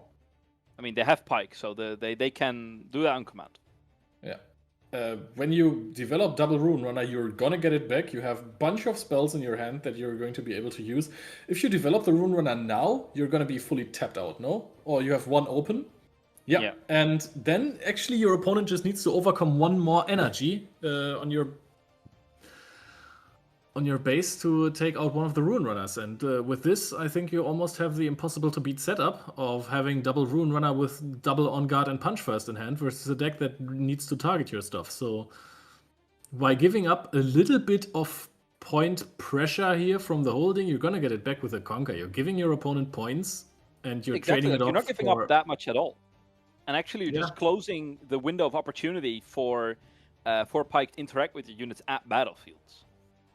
Yeah. Oh, look, it's Grass Bloom. Who cares? Awesome Rossum is As- developing stuff, and it gets him nowhere. And I feel like the outset you're looking for is like as many cleaves as you can possibly get your hands on. But even then, you're walking into, like you said, double on guard, punch first. Yeah, you can't have that many cleaves. And the next turn is just going to be Ruin Runners, go to 6. And if possible, even try to get them out of there as well. Just in out 6, in out 8. Is there a way for Pyke to get 1 billion energy and power and play Time Warp a bunch of times? And is that in the... I do not hope so. But I don't think that's in the wheelhouse, but that would be the out, I guess. Just get infinite energy and power. I love how Factor just does not care about anything. He's playing this incredibly ignorant deck, and he's just ignoring his opponent. This is almost like Lux again. This is Lux all over again. It's crazy. It is. Yi is just so adept at presenting puzzles to your opponent. Be like, all right, this is what you have to overcome. Show me that you have it. Where I kind of like that because it is incredibly fair to be playing against. It is so by the book. It is so by the rules and what you can expect of a deck in Riftbound. Yet it pushes that to its absolute limit. Like it is. I think I will go as far to say it is quite straightforward. It has options available to it to pivot around it, but it's all just I'm gonna set up my little tent onto the battlefield, and it's up to you to come kick it over. And if you can't, I'm going to win the game. And you have 1 turn to do it. Show me what you have. Yeah, in fact, there is no puzzle that Factor is presenting for his opponent because he has 5 runes up. He has to play around 10 different cards. I think at this point, Awesome Rossum can't even play around cards anymore. He just has to fully commit to running into those battlefields, fully losing to something like a punch first. Going with the downside of Master Yi deck is they don't always see all their cards. So this is a classic situation of if you have it, you have it. And he has it. The fact that they got all of their rune runners in, let's say, the top, what shall it be, 10 cards, is that is just drawing your cards really smartly. Can I say that's a very intelligent way to draw your cards. That is nasty work. I like the Bewitching Spirit. I mean, we don't have enough runes in total to answer this. We're taking out 2 cards from hand, but we still need to push for... I mean, we are pushing Fizz End. And that is kind of the other side of hand management, right? You are getting rid of 2 on guards now. Suddenly, we are in... I mean, not if you tap out, but suddenly we would be in cleave territory. And with Pyke fully tapping out, well... There's only a single point stopping this Factor from getting onto the lethal 9 points that they're looking for. We're in Aspirant's Climb. I'm an idiot. No, you're fine. You're fine. I didn't catch it in time either. I would have blamed it on the alt art, but that's the one I'm playing too. Oh, and if you wouldn't have said that, you had such a good out. But yeah, you gotta own it. I haven't seen you play that one in either. So you'd have fooled me. No, that is, of course, the Beijing League Worlds Aspirants Climb promo. Of course. But the thing is, now you can still... Your opponent's at 2, you can pull out. But yeah... The Bewitching Spirits get a little disgusting. We have found Charm. Okay, never mind. Making sure that getting those birds back from the grave is gonna... involve some pet cemetery type dealings. But every card that is expended is, 1 step closer to the punch first. But even then, at this point, they no longer have as many cards available to them. However, they now only need to hold a single battlefield. Yeah. So good luck. I think Factor has a Rengar Trophy Hunter in hand. And what he could do now is to pull out both of these Rune Runners and then just slam 1 into the battlefield next turn when your opponent tries to conquer and get some points back. To then try and hold on that one, and if your opponent invests resources into killing that Rengar, you push in the Rune Runner in the next turn. But you can also sit on your Rune Runners. It does. Exactly. Like I feel like that plan is really solid, but it doesn't like we can also just do what we already were doing and have the Rengar back up anyway, right? Because if they do manage to push off of the first one, kind of leaves you out there. Can my lacking success with the Master Yi Legend be explained with me trying to think too much? I think you're giving yourself a whole lot of grace there, buddy. I mean, fair enough. I have a 0% win rate against your Master Yi. But that is what we call a skill issue in the business on my part. Okay. What is your struggle though? What obstacles do you encounter in your Master Yi playthroughs? As we're ramping up the pressure with a second bird discarding, and they will be preemptively buffing up their Ruin Runner. Yep, because we have good cards in hand and we're trying to find a bad card to discard against this. I love this, using the discipline as reaction. You don't want to give up the might buffs, so you use it. Because you only need to hold once. Yeah. Oh, and the concede comes through. I mean, it is a tough position to be in. Double Ruin Runner proves just a little bit too much for Challenger TCG's Awesome Rossum. Has to look for answers in game number 2. What even is there that we can introduce that can effectively deal with this Ruin Runners? I mean, it's a red deck, right? So in Fury you have a bunch of cards that can push through Ruin Runners. You're already playing Cleaves. You could play Blood Rush, but Blood Rush just gets defied like nothing. Darius is a card, at least, that can be played in the Riftbound TCG. Can't we, I mean, obviously Death from Below is off the board, but we know they have Mind Splitter already, and can't we have something to combine with, like, Downwell? Oh, Downwell wants the Rune Runner as well, right? But then it's going to be hard to take points. I mean, it's going to be hard to take points, but if we can get into the situation where we can whittle down on the Yi hand, and then invest in a turn where you can both Downwell and invest in the Bewitching Spirit, that feels like you're one out. Yeah! Pretty Lonely Poro. Big fan. Look at him. You gotta respect it. You gotta respect it. Play with your pretty production. Card. Give him the respect he deserves. Show us the overnumber, the premium Poro. Dude, I'm so happy this is not Aurora, but Ruin Runner Turbo just also really doesn't do that much. Like the matchups for this round, both on the lower end of excitement in my opinion. I think we all been cheated out of any mirror matchup, man. I'll stick my hand in the fire for that. That is right, such a experience tough in hand. matchup, like Annie, you mean, or the mirror match for Annie is always tough. Very much a 50-50. No, but I mean, it's such a. Is it a 50? I feel like your skill expression really and how you pilot the deck. It's not just do I draw the right cards. Yeah, but it's statistically a 50-50 if you win if you're playing in any mirror. I mean, I can't argue with that, Leo. I can't argue with that. So what are we? We're buffing the Poro into okay. Look at this, things are getting heated. Yeah, I mean, you kind of have to, right? Because Pike is such a slow deck. You really need to kind of, now, right? Even if I want to keep my top cut dreams alive, I have to power through. I have to get this game done cleanly, because if I do get to the point of a game 3 with only 10 minutes on the clock, there is very little shot that you are making it and leaving with a win on that one.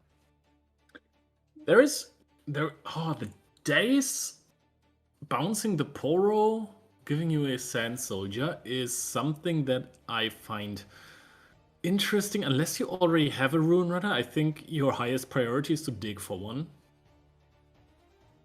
But maybe I'm also tunneling, and Factor has a different strategy for game 2. I think you can always expect that your Ruin Runner is going to be less effective in game 2 or 3.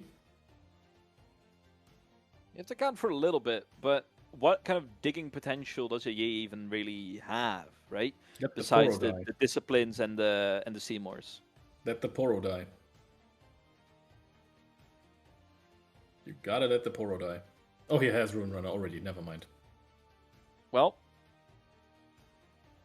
once again, just drawing cards intelligently outperforms most of game plans out there. Bennett, you are very fast now. Give me your best announcer voice for the Rune Runner that is about to be dropped in a second. The best one. And incoming, all the way from Hartford, USA. Give it up for our rumbling, tumbling Ruin Runner. A little bit second more. now. Give me more. Give me more. We were not quite there yet. Oh yeah, well no, it's empty now. That's all I had. That's all I had. I thought it was a shoe-in. They're tapped out, but we're gonna be sneakily sabotaging our way through success. As Awesome is already, and you have to be a little bit mindful of that. You have to be a little mindful of that because sometimes your opponent will be trying to sneakily go, oh, that one, right? Kind of goad you into a decision. But of course, when you are 10-on-1, you are not easily caught in underhanded shenanigans like that. I love that Factor is doing the prismaticism and really scratching his head, like racking his brains on what to do next when we all know that he's going to play the Ruin Runner here. But it's nice to have a sabotage on the 7 Rune turn, just to make sure that your opponent doesn't have immediate answers to the Ruin Runner, even though an answer to a Ruin Runner in base does not exist yet. Ruination, which is in these domains impossible. There's no way you're not playing it. Stop teasing us. I'm a little bit mad with you, Factor, now. We want to see, give us the almighty, the rigorous, the rampaging. I can't do this anymore. Why? All right. Let's try and dig into why would you not play the Ruin Runner right now? What could be your thinking there? Just trying to make sure you're not. Because I'm racking my brain really, really hard here. I mean, at least he is winning against any allegations of slow playing. I guess he had a real decision to make. But now we can discuss the decision he actually made. And as I said earlier, I'm really not a good, successful Yi player, so Factor will have better arguments for it than I do. But coming to that understanding is really important, I think, because what could you be trying to play for, right? Because you're leaving 2 energy open. What are you playing around with? That's energy. That is defies. But is that something you're really scared of? Because your lists, well, we're not playing open deck lists yet. Not for sideboard, at least. But, you know, when you are playing the RQ and somebody plays against Awesome Rossum and somebody has spotted some of the cards that he can sideboard in, that is all above the table. If you've done your scouting, I mean, it's a kind of a low percentage line. But if somebody spotted the fact that, you know, maybe he has the answer for a Rune Runner in base, because let me see the exact wording for Downwell. That's not battlefields only, is it? Yeah, I think for Downwell, with Downwell you can remove Rune Runner temporarily, right? Yeah, but it's only we really need the double up there to get it out of hand as well. Yeah, I think that's actually kind of okay so far. You have a decent amount of cards in hand, so you're not gonna get Bewitched Spirit for 4 anytime soon. And I think forcing your opponent to interact with the board state you have right now actually does you quite a favor, because Awesome Rossum is also not allowed to just chill for forever on the Sand Soldier and Pit Rookie battlefields of his opponent. So that is also quite... It's something that he has to deal with at some point. Is it kind of like rationing your cards, where like, all right, let's make him first answer all of my medium cookies before I introduce him to the toughest cookie around? Basically that, yeah. Also, I mean, does he have a Zonias in hand? Because then he can soon... Oh, that's just a pass again. And the thing is, The game gets so hard for Awesome Rossum without the Pack of Wonders, and because that has been sabotaged early on, right now we are looking for spark plugs to get this engine going again. I think you could retreat the cheap units from the battlefields and start playing like Rune Runner and the Yi into it. Okay, but here's the scary part. If you leave open battlefields, Awesome Rossum can start bouncing the birds and start making you discard again with the Pike Legend ability. No, you don't leave them open. You play the Rune Runner into the battlefield, and the Yi you push into the days. That makes more sense. And then you are playing around something like a Falling Star onto your units at battlefields so that he can start bouncing. And yeah, you want to hide the Zonias before it gets discarded into the battlefield with the Rune Runner. We keep the Sand Soldier there, all right. Now that we've developed the Rune Runner, I can see that. I'm quite curious about the interview that we're not completely unlikely going to hear from Factor. Okay, Downwell, but that's a Downwell that cannot be completely capitalized on, no? Let's say, hey, we have one energy Downwell, so we can't even develop anything. No. It kind of buys more breathing room for Awesome Ross. And this is not a card you can replay with Fizz as well, so this was the one ace in the hole. This was the ace up the sleeve. So what is left for Awesome Rossum? Because the deficit, the hole that he dug himself at a 5-point victory deficit, Downwell feels like you just kind of poured a big bucket of water in your hole. Yeah, that's... Oh, the intro could have been there. Yeah.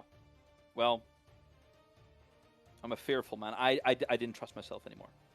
I get that, dude. I get that. Now, next Plus, turn can we edit that in post? Can we just stitch the instructions that we did for the right moment? That'd be very nice. Thank you very much. Yeah, it was played twice, so...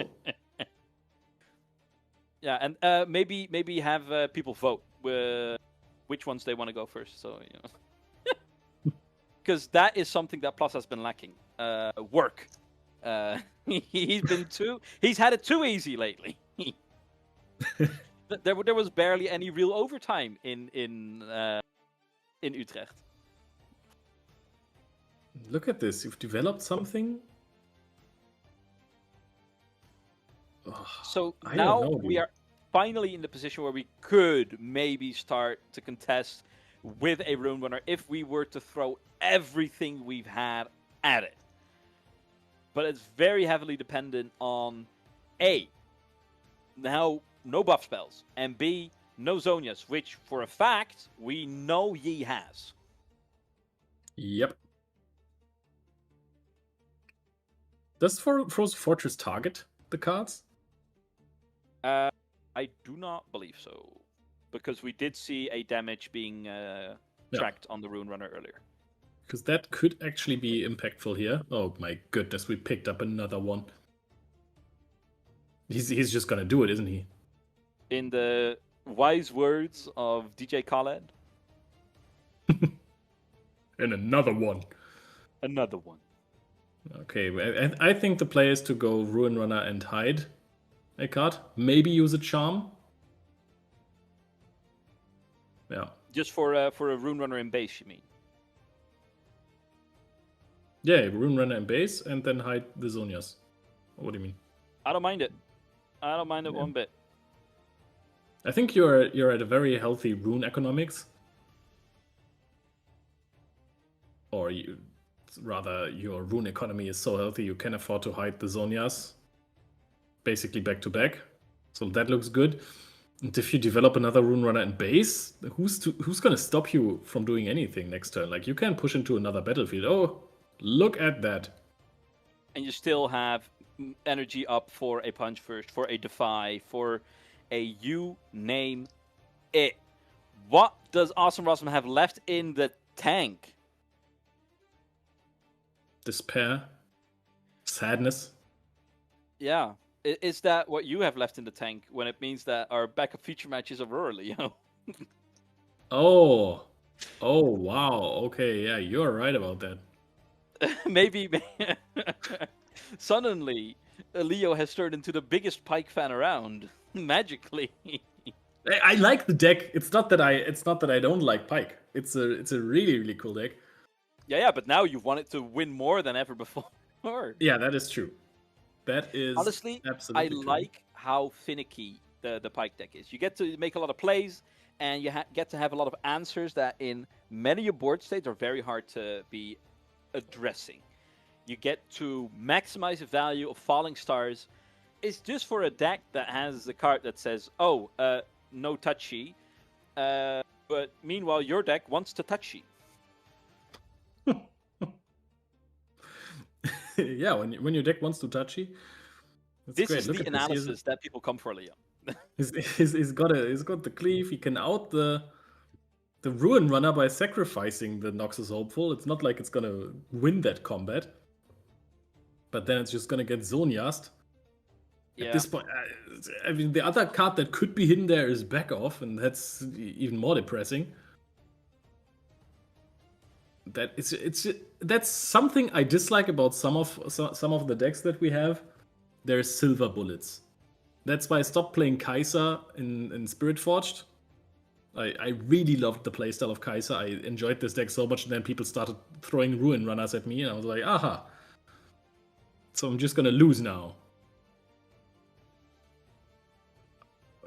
Yeah, you have outs to a Ruin Runner, but you don't have outs to Zonia's Ruin Runner. Yeah, it's I mean, it's fitting for a Chaos deck to be facing what seems to be a stacked deck, but this is the one out they have. Give us the big reveal. As expected, Zonia's coming through, bailing out at least the very first Rune Runner, and yet they still have to address the Sand Shoulder up on the other side. That is threatening lethal. A lot more easily addressed for a Pike deck, but still, you have to get there. Yeah, I mean, you have a Falling Star in hand, so that's manageable, but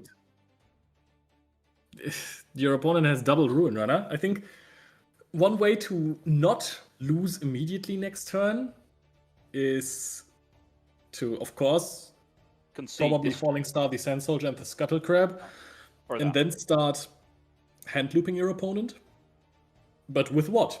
And also, what are you going to put into the battlefields that stops Ruin Runners? So I think Awesome Rossum has a job to do for about 15 runes and 10 cards in hand. Going through the reveal of Scuttle Crab, and I feel no matter how we approach the situation, we are seemingly ending up with the same answer to our questions, and that is, man, Ruin Runners, it's kind of good, huh? It's kind of good. I think that's Scuttle Crab Death Nail effect. This is where you get this is what gets you going as the Yi player, right? When you see your opponent only has targeting cards for your Ruiners, you're like, oh, I'm gonna make top 8, am I not? This is, man. It feels almost inevitable at this point. Yeah, there is. Well, okay, we're cracking a little bit of. I'm trying to read the poker face from Factor as best as you can, but this man is currently in ecstasy as he can practically smell his seat already.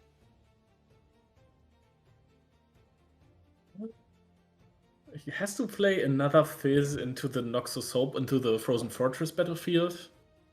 I suppose you get a Sand Soldier in the days. If you even can you even afford that? You have 6 rooms open. You have Pack of Wonders, Fizz, and Starcrossed in hand. You talked about puzzles earlier. This feels like one of those puzzles that you bought secondhand, and there's just pieces missing.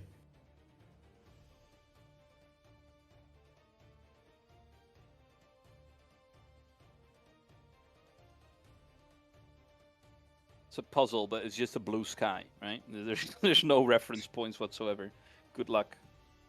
Also, we threw some Lego pieces in there. They're just unaffiliated. Can just step on them. Now you're just discarding Yi, yeah. Oh yeah, of course we can still hide.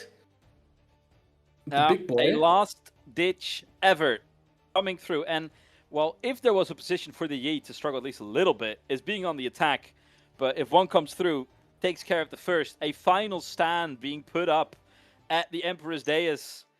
But that will be made short work of Bomb Factor, who has, well, just look what's going to unfold in front of us, Leo. Oh my goodness, he found the charm. I cannot believe it. That's the handshake immediately. All of those charms off the top ripped up.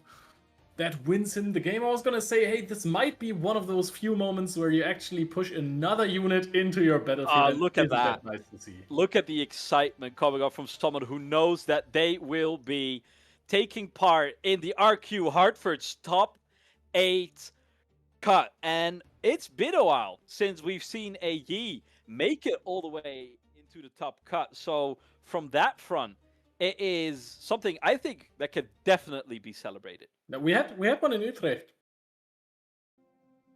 The guy who I don't remember the name, but he beat Aurora. Oh, he squeaked in with instead of Villionaire, didn't he? You're completely right. But we didn't see him. So for someone that has no concept of object permanence, that deck doesn't exist to me. Plus, welcome back. How are you feeling after that one? Yeah, a little bit of another game of a bit of a one-sided matchup. In your words, Bandit, Ruin Runner kind of good, huh? Kind of nice. But man, I wonder what he could have done, because it almost seemed to me that Awesome Rawson was just kind of playing things out, trying to do a little bit of something, but at the end of the day, it amounted to literally nothing, respectfully nothing. So I don't know. It poses a question. How has he made it so far coming into round 12 being X1 when there was the majority Master Yi's? Because it seemed to be such heavily favored towards Master Yi. He could have been dodging them because it just didn't go his way this round 12. I mean, even when Yi has the biggest percentage of the field, right? Because I think Yi was around 11%-ish. I think so. It's not a lot. I mean, that is still 1 in 10, right? I mean, if you that is not impossible to be dodging because the meta is so diverse. The fact that the largest deck represented is 10%, you can definitely make it that far. He had a single loss that could be coming through, but I do think we have an interview ready if we want to listen to that. Yeah, first top 8 competitor. Let's listen in. As well, congratulations on an excellent win. How do you feel now, basically being locked in for top 8 almost? I feel really good, you know. I know that, Billionaire was 11-1 and missed it, but I hopefully I can just get the ID next round and get in top 8. I've played a couple events now. This is my 3rd time playing a winning into top 8, and I lost the other 2 on stream. So I'm really happy I was finally able to get one. I've never won a game on stream either. The stream curse has been broken for me, so I'm really excited. That's a great curse to break here, so congratulations once again. And I kind of want to pick your brain a little bit. Pike. We had Pike on earlier today already. It had a great performance. There's another one running around here in the top cuts potential area. What is your kind of thought on that deck? Because it could be like another sort of Annie-stylistic Fury Chaos deck to compete against what's going on in the format. What are your thoughts on it? I really love that deck. I actually played that deck to Vancouver and went 8-5, battling for the best of with Blossom and somebody else in day 2. So I have a lot of knowledge about the deck, which I think helped me a lot in the matchup. I think the deck is incredibly good. It's definitely the hardest deck I've ever played in any TCG in my life. And I was like, I'll just take Yi. I feel really confident. I played Yi in set 1 to Houston way back when, so I felt really confident with the deck. That's awesome and great to hear. Now, of course, we got to talk about the all-star, or I guess the all-camel of the match. Ruin Runner twice in both games, really helping to deal with what that Pike deck is using in that sort of matchup. A lot of their removal is targeting, of course, can't do that with the camel, and then of course they want to win combat, but with Master Yi to help you out, it feels pretty good. So do you think that's been a winner for you in the tournament as a whole? Do you think Ruin Runner is maybe something that more people should play more copies of? Awkwardly enough, Ruin Runner has been very bad for me the entire rest of the event. It has been the worst card in my deck. I've hit a lot of yellow decks in the mirror. I haven't hit any Dianas, no decks that are doing spells, no red decks, and so it's been really bad for me, and so I'm happy it showed up when I needed it. And my thought process, going into Mulligans and everything, everything was just like find the Rune Runner, and then like game 2 I had the Rune Runner and an Hourglass in hand. I was like, this is exactly what I want. I just need this thing not to die. Like, yep. That's got to feel incredible, and it's so incredible here now to be X-1 with only 1 round left to go in the tournament. Factor, congratulations once again. An incredible performance with Master Yi, and I hope to see a Master Yi in Top Cuts, but we'll go ahead and send it back. I can't believe he said the Rune Runner has been the worst card in the deck. That's not something I was expecting to hear from our Master Yi potential top 8 competitor. That's crazy. Honestly, in the meta we are right now, I think that's not the craziest thing, because there's a lot of red-yellow, so a lot of Fury Order decks that are super aggressive, and a lot of decks just pump up Might like it's nothing. So I think for decks like Irelia, opposing Master Yi's, aggressive decks, anything that's red and that's not Pike or Kai'Sa, it's not the hardest to out it, and then it's just a 6 energy 5-drop. Okay. Yeah, it is like you said, Leo. In the matchups where it's going to make the difference, it will save your life. Yeah. And in the other matchups, it's not the most optimal, but at least it is great at presenting those scenarios where if it can force you to make a unattractive trade into the Rune Runner, just because of the combinations coming through, you'll take that. So I think a lot of the situations where Rune Runner is not getting the game-winning playthrough, I still feel like they are making you lose the least, if that makes sense. Gotcha. To me, it does feel like Rune Runner does feel like a good card. It does depend, right? Because if we look at the higher tier of legends where we're talking about, I mean, the ones that are finding success this weekend, like Diana, Ezreal, of course, Master Yi Mirror potential as well. Those decks, I feel like Rune Runner does pretty good against, of course. But I guess if you're saying running into those Fury decks like we've seen pop up more and more ever since, I believe just like 2 weeks ago now, I can see a world where it's just not as impactful as I would originally anticipate. And Bandit, you're posting... Wait, what did you just post there, Bandit?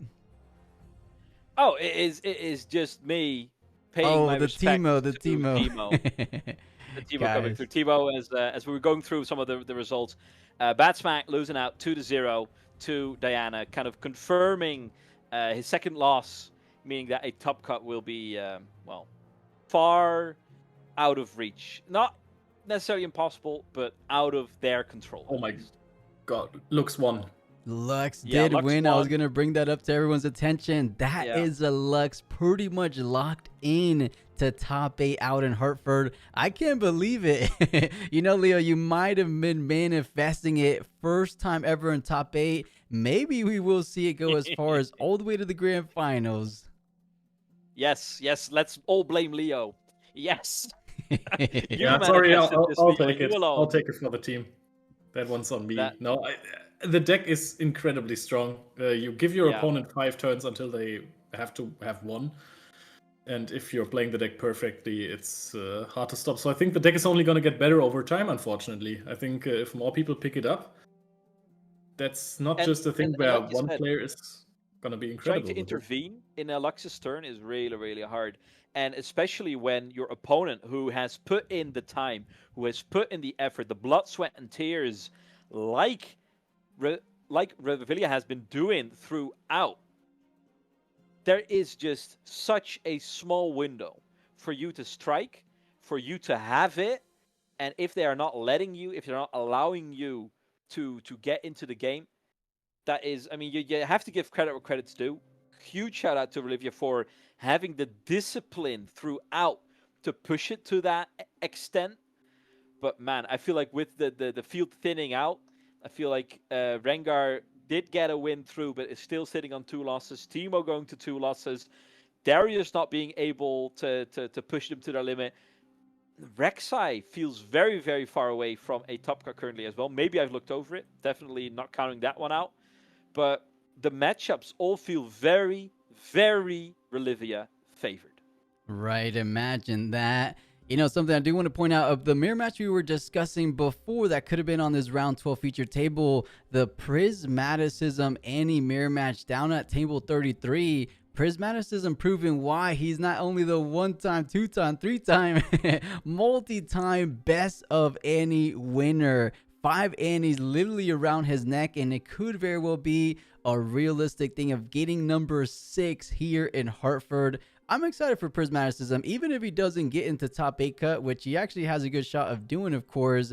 He's pretty much locked into the best of any. There's this nice little website I'll go ahead and post on the caster chat as well for you guys. I believe it tracks the best of medals winners.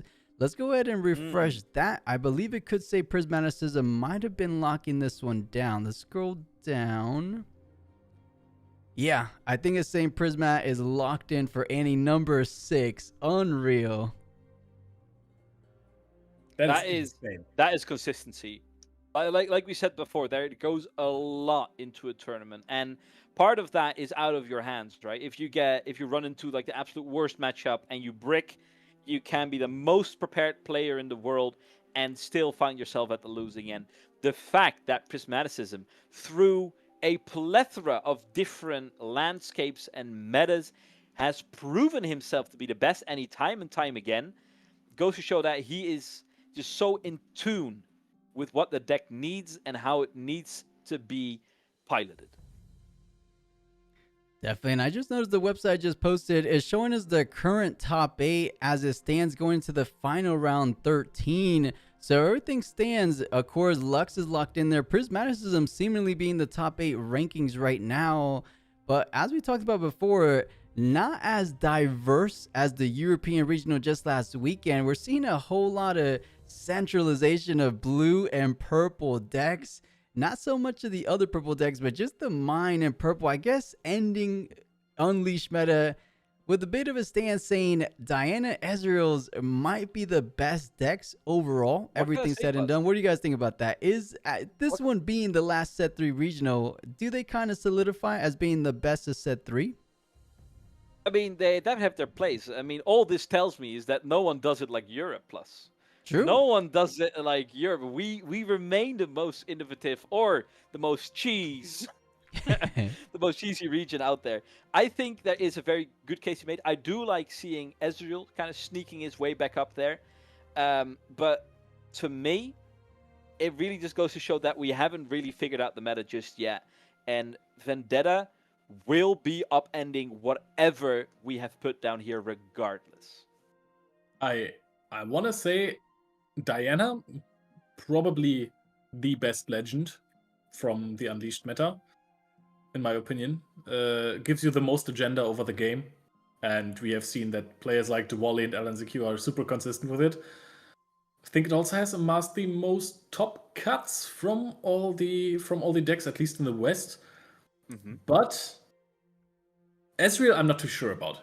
Ezreal hasn't performed that crazy well in all of those tournaments. Not set 3. That You're might totally be right. a little breakout performance here. It looks to be the case. I feel like I said it before, it's kind of the breakout deck of Hartford. A lot of people forgetting that it does a lot of similar things, but has a little bit more consistency in terms of draws. So I like it. I mean, as being said... I'd actually push back on that plus a little bit. I think, yes, in draws, but Riftbound is not necessarily about the cards you draw. And that is coming from my mouth. So I'll add some more context to that. Meanwhile, Diana is great in card selection. She gets to see a whole lot of cards with her predictability on showdowns. The fact that you're maybe not drawing the most cards, but the cards that you get to draw are almost always hits for you. Or if you're not, you're getting rid of cards that you're not looking for from the top of your deck with Ravenbloom Conservatory, with the Diana Showdown pay trigger that you can see. So even though cards in hand might be less than the Ezreal, but quality of cards in hand is definitely up there. Yeah, you bring up a really good point, right? That predict nature from the Chosen Champion. Things like Eclipse also have the keyword predict as well. So card quality a lot more impactful than just having additional cards in hand, because how many times have we seen Ezreal's die when they have like 10 cards in hand but nothing to really do against the current board state? So you're absolutely right. I like that you brought that up. But I believe we might be getting into round 13. Actually, let me go ahead and check the standings, because unfortunately, or maybe fortunately if you're Leo, I don't think we're getting a backup match. Day 2 hasn't had any backup matches. That's the first time in a while, especially for the RQs, that we get no backups. Oh no, no Aurora. Oh no. Man, I would have loved to see Elder Drake on turn 3. Gosh darn it. You know, Leo, believe it or not, Aurora managed to beat the #1 Azir this weekend. So he took down Cactus King. That's crazy. How is Aurora able to take down such an aggressive deck like Azir? That's interesting. Maybe he's playing a little bit of a different stuff, but at the end of the day, it's Aurora, right? So Elder Dragons, Mind Splitters. Since it's MF, I'm expecting a good amount of Baron Nashers as well in that deck. I mean, let's see if they make it to top 8, and then all shall be revealed to us. Mm-hmm. Maybe that is the answer we are looking for Lux. No, it's actually a terrible matchup, right? Because yeah, it's horrendous. Yeah, for sure, for sure. But yeah, guys, I do appreciate you guys taking the time out of your busy days to join us for that round 11, round 12. I wish it was a little bit more back and forth in these matchups, but you know, those things are a little bit out of our control. I do really appreciate you both. If you want to go ahead and give us any little farewells before we go ahead and move on and bring the next set of casters in for these next couple rounds, we could go ahead and do that now. Bandit, go first. Honestly, you can keep track of me on @CasterBandit pretty much anywhere you want.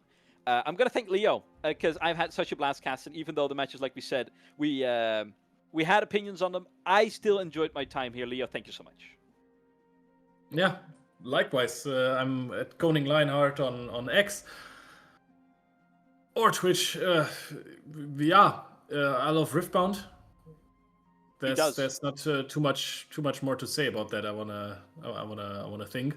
So I'm looking forward to watching the next rounds. Also, thank you to Plus for always delivering the broadcast, especially when there is no other English broadcast around, like the Chinese regional. That's really cool. And it's cool that you're giving people from the community the chance to be seen online and to showcase their casting. Absolutely, for sure. That's what it's all about. I had a great time as well. But for now, I'll go ahead and let you go. Actually, before I do let you go, Leo, are you sticking with your pick? Actually, I already forgot. Which legend did you pick? Because I think Rek'Sai, right. And Bennett, you decided on, or did we get straight into this matchup before you decided? I think I had Darius, which is also not doing too well. True. Okay, so both Fury Order legends. I see. We'll write it down, keep it in the back of our minds. But thank you guys so very much, and I'll let you go and enjoy the rest of your days. Bye. Thank you, Plus. Have a good one. Bye-bye. Thank you, Bennett. Thank you, Leo. Take care. All right, guys, so that was it for round number 12 of the Hartford RQ. It looks like there's still players battling it out. It looks like Miru, which we caught on stream, aka Andrew Duval, for anyone who has been following TCGs for quite some time, is still fighting it out against Sean Diwali, fighting for his top 8 tournament appearance. Diwali needs a win. Miru needs a win. So coming down to the wire. So, chat, I guess we'll just go ahead and chill for a little bit. What are they doing on the official cast? Oh, no. I was about to say, they breaking down top 8 already? This is the Utrecht top 8, of course. So, yeah, just like Ben said, no one is doing it like those European regionals. I don't know what they're feeding people out there, what kind of skill they develop, but it's crazy, right? Because they're bringing decks that we don't see too often. The Dariuses, the Rek'Sais, the Victors, and they're making it work. It just goes to show you how much practice and familiarity they have with every single matchup, right? Because to do well in Riftbound, as we've been shown and proven to us, is you just have to go ahead and kind of grind so many games with the same deck that you have a good game plan, a good strategy for pretty much every matchup you face, right? And that's what I feel like RQs out in Europe have shown us, that they really have a good understanding of that. Nothing to take away from NA as well, but they're kind of relying a little bit more on the higher quality cards like we see in Diana and Mastery, things like that, of course. But Chad, I might go ahead and take a small little break as we're about halfway through the stream. Yesterday was a 12.5-hour stream. We are just approaching the 6-hour mark. So I'm going to take a little bit of a backseat here, get some food, and then when I return, I will go ahead and bring the next set of casters, Mr. Alguito Swiftly, and EK Pilot will be joining the co-stream to go ahead and commentate the very last round of Swiss, as well as the very first round of top 8. Following that, we have Mr. Plus. For the first time, I believe, in his casting career, he will be taking down semis in the finals. And then, of course, Orbital, as enthusiastic as we know him to be, will be joining Mr. Plus for those semis, for those finals. And Alguito, I see you there in Discord. I'll be right back, chat. So stay tuned. We'll be back for that round number 13. It'll be like 3-5 minutes, depending on what it is. I'll turn up the volume so that you guys are sitting in silence here. To use that might to get onto a battlefield, make you contest it, and I'm going to rinse and Be right back, repeat. Jap. So you've got to have some sort of level of interaction into these lists. You have to have a way to defeat the might that is going on the board. And one of the ways that people are doing that, and have historically been doing that throughout the Unleashed history thus far, is through decks like Diana.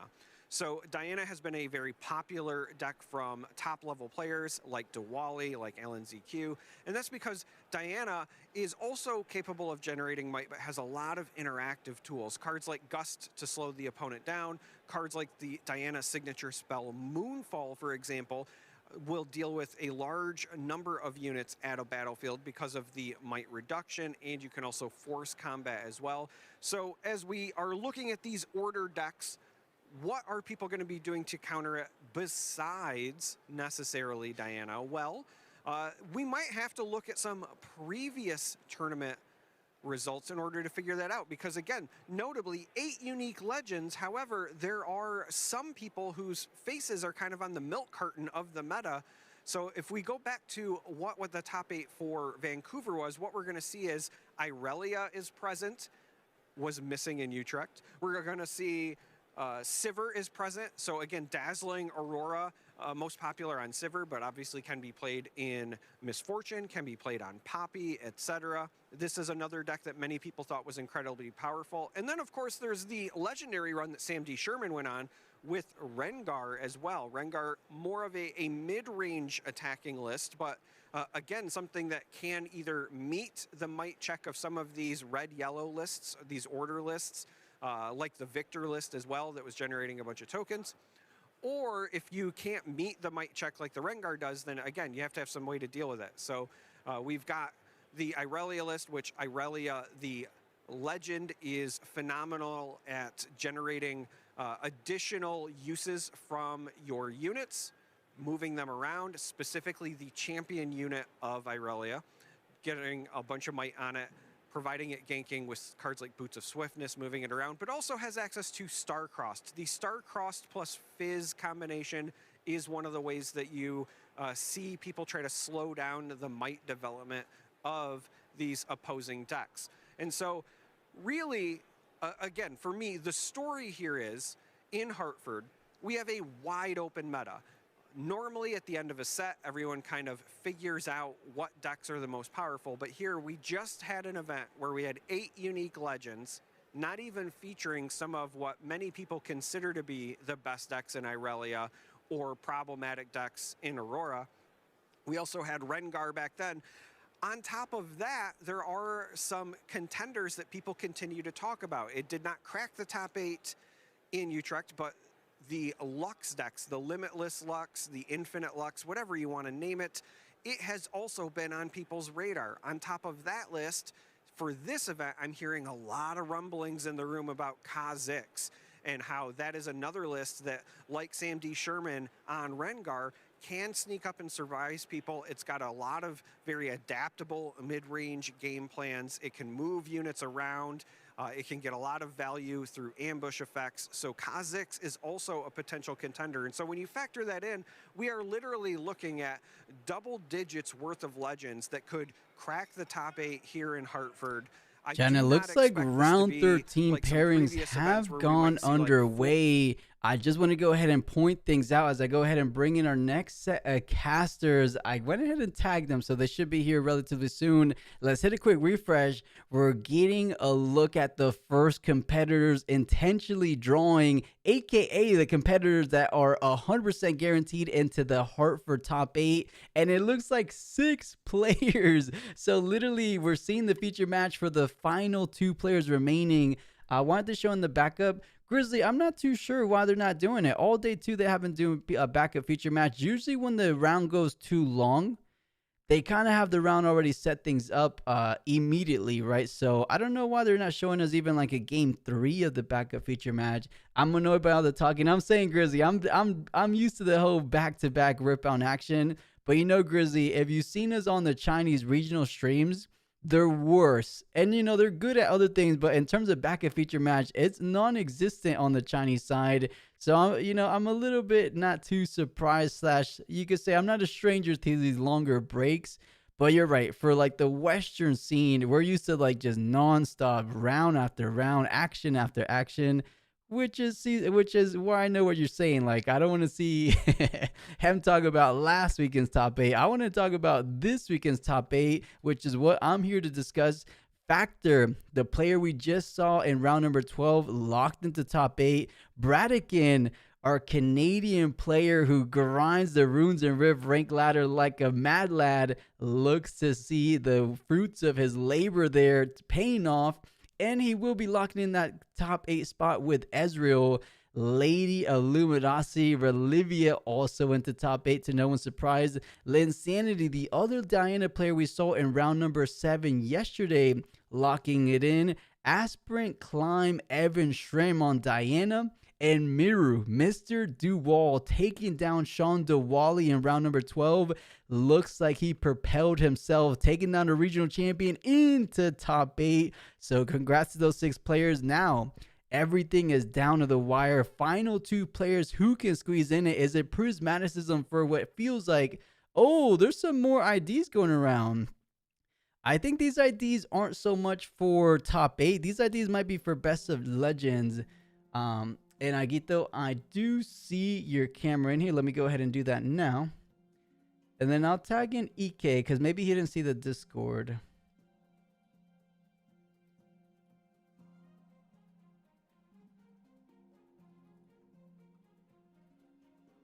Okay, Agito, you should be alive. How are you feeling, Agito? Alive. It's been a great day so far. I've been watching the official stream this morning. What a day. What an absolute banger of a day. Yeah, it started off insanely hot, kind of slowed a little bit down, but let's see if we can pick up that momentum one more time going into the final round. If you have the standings there, have you seen the players that managed to squeeze into top 8 already? I was just listening to you talking about them. I'll have a quick nosy at what's going on. But did you say Prismatics maybe jumping in that top 8? No, I mean, he's still in contention. Oh, no. He has to take down Cactus King's Azir, which, I think we saw how problematic Azir is in that top 8 last weekend. So can he go ahead and take down Cactus King? Mr. Suit. Every time I see Cactus King, I remember him with the suit. Let's head back to the official stream just in case they're getting any more. EK, I see you joining on in. Let me go ahead and bring in your camera as well. Hello. So I'm just looking at this top 8 thing here. So, Bredikin, apparently he's 0-2, so he's in for top 8. Insanity, ASC, Evan, Factor, who we just saw recently. Is it Laviva or Lavina, the Lux player? Relivia. Larivia. And then Miru, who's going through. Dr. Shuffles, and BS Wheat, or West. Yeah, we've seen him as well on stream. But these have been some really good games. It looks to be a little bit more standardized, that blue-purple package as we were discussing before. But it looks like we have a full house on the Runes and Rift co-stream. Welcome on in, Agito. Welcome on in, EK. I know Agito said he was feeling good. How about yourself, EK? Doing well as well? Yeah, doing well. It's always a fun time. We get to, cast these games, especially the kind of the last rounds going to top 8.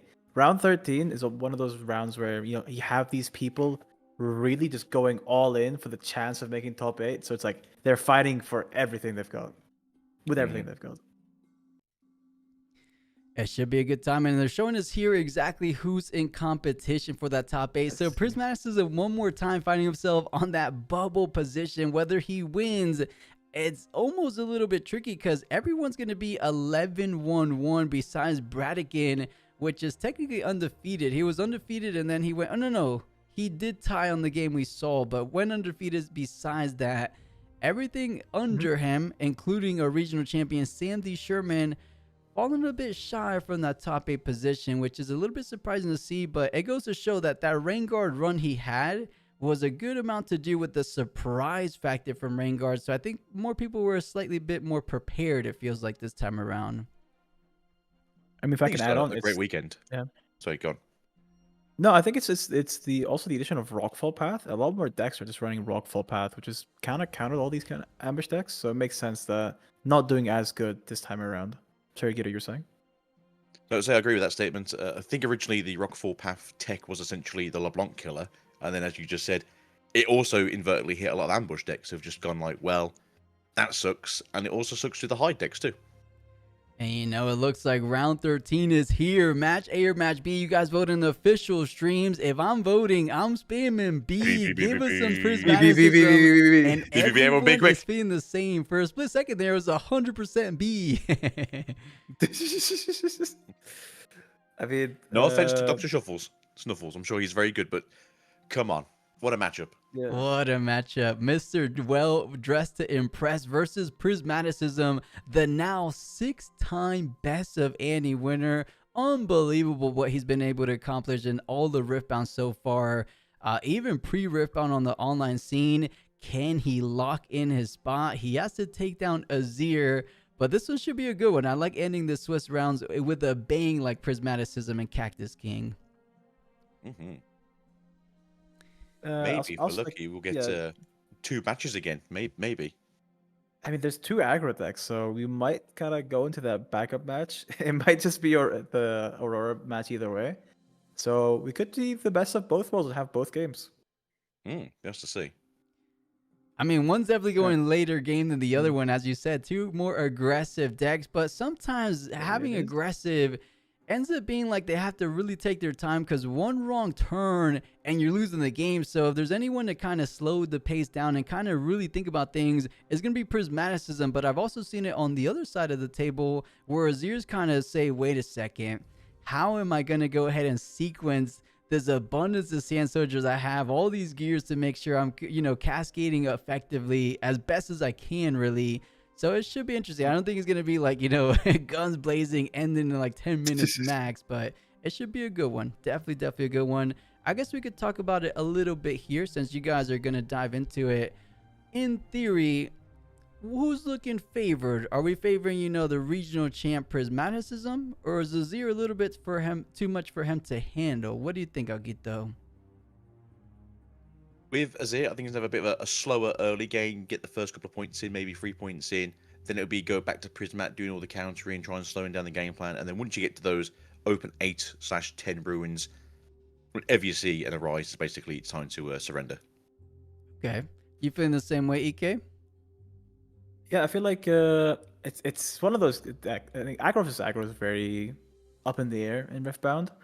I would say the one thing that Azir has is the Starcross, these Gusts. They don't have as much value going into Azir. You know, your units will probably be more than 3 might instead of for Gust, and you don't want to really Starcross a token away.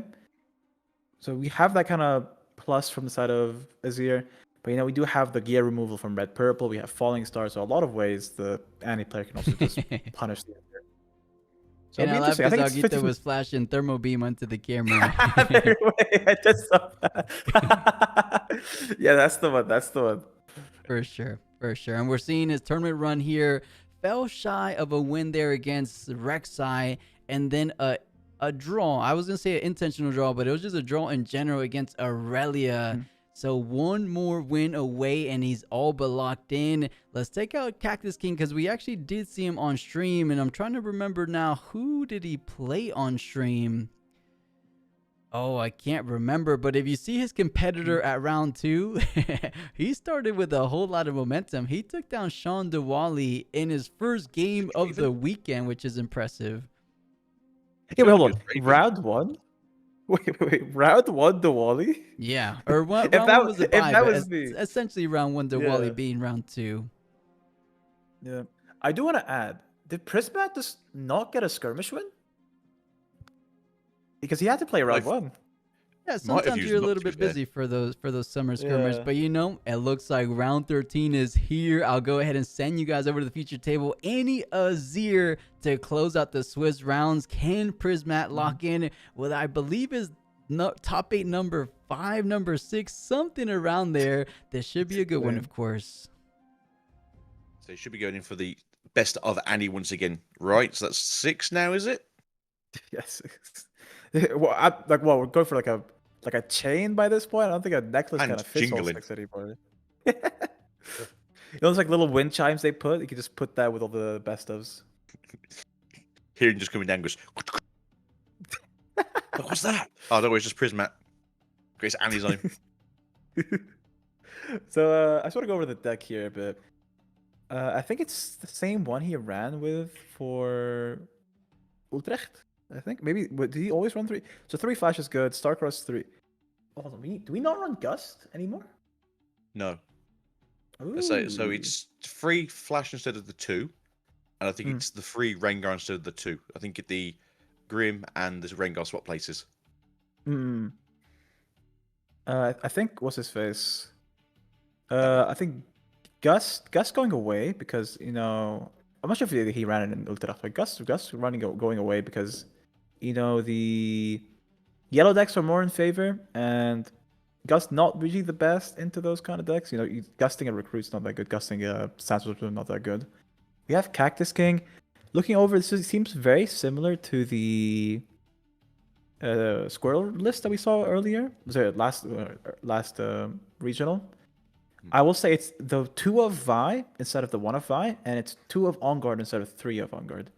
I know Squirrel used to run the 2 of Vi in the side deck, but probably saying, hey, a lot more aggro cards in this matchup, and this card just beats aggro. Yeah, he was doing the 1 Scuttle Crab for a draw and essentially a look at the hand, and then looking at the 1 Vi. But you said, I think Vi 2 of, even if it's just the second one's in the sideboard, is still a good shout. Maybe it's a case of they run 2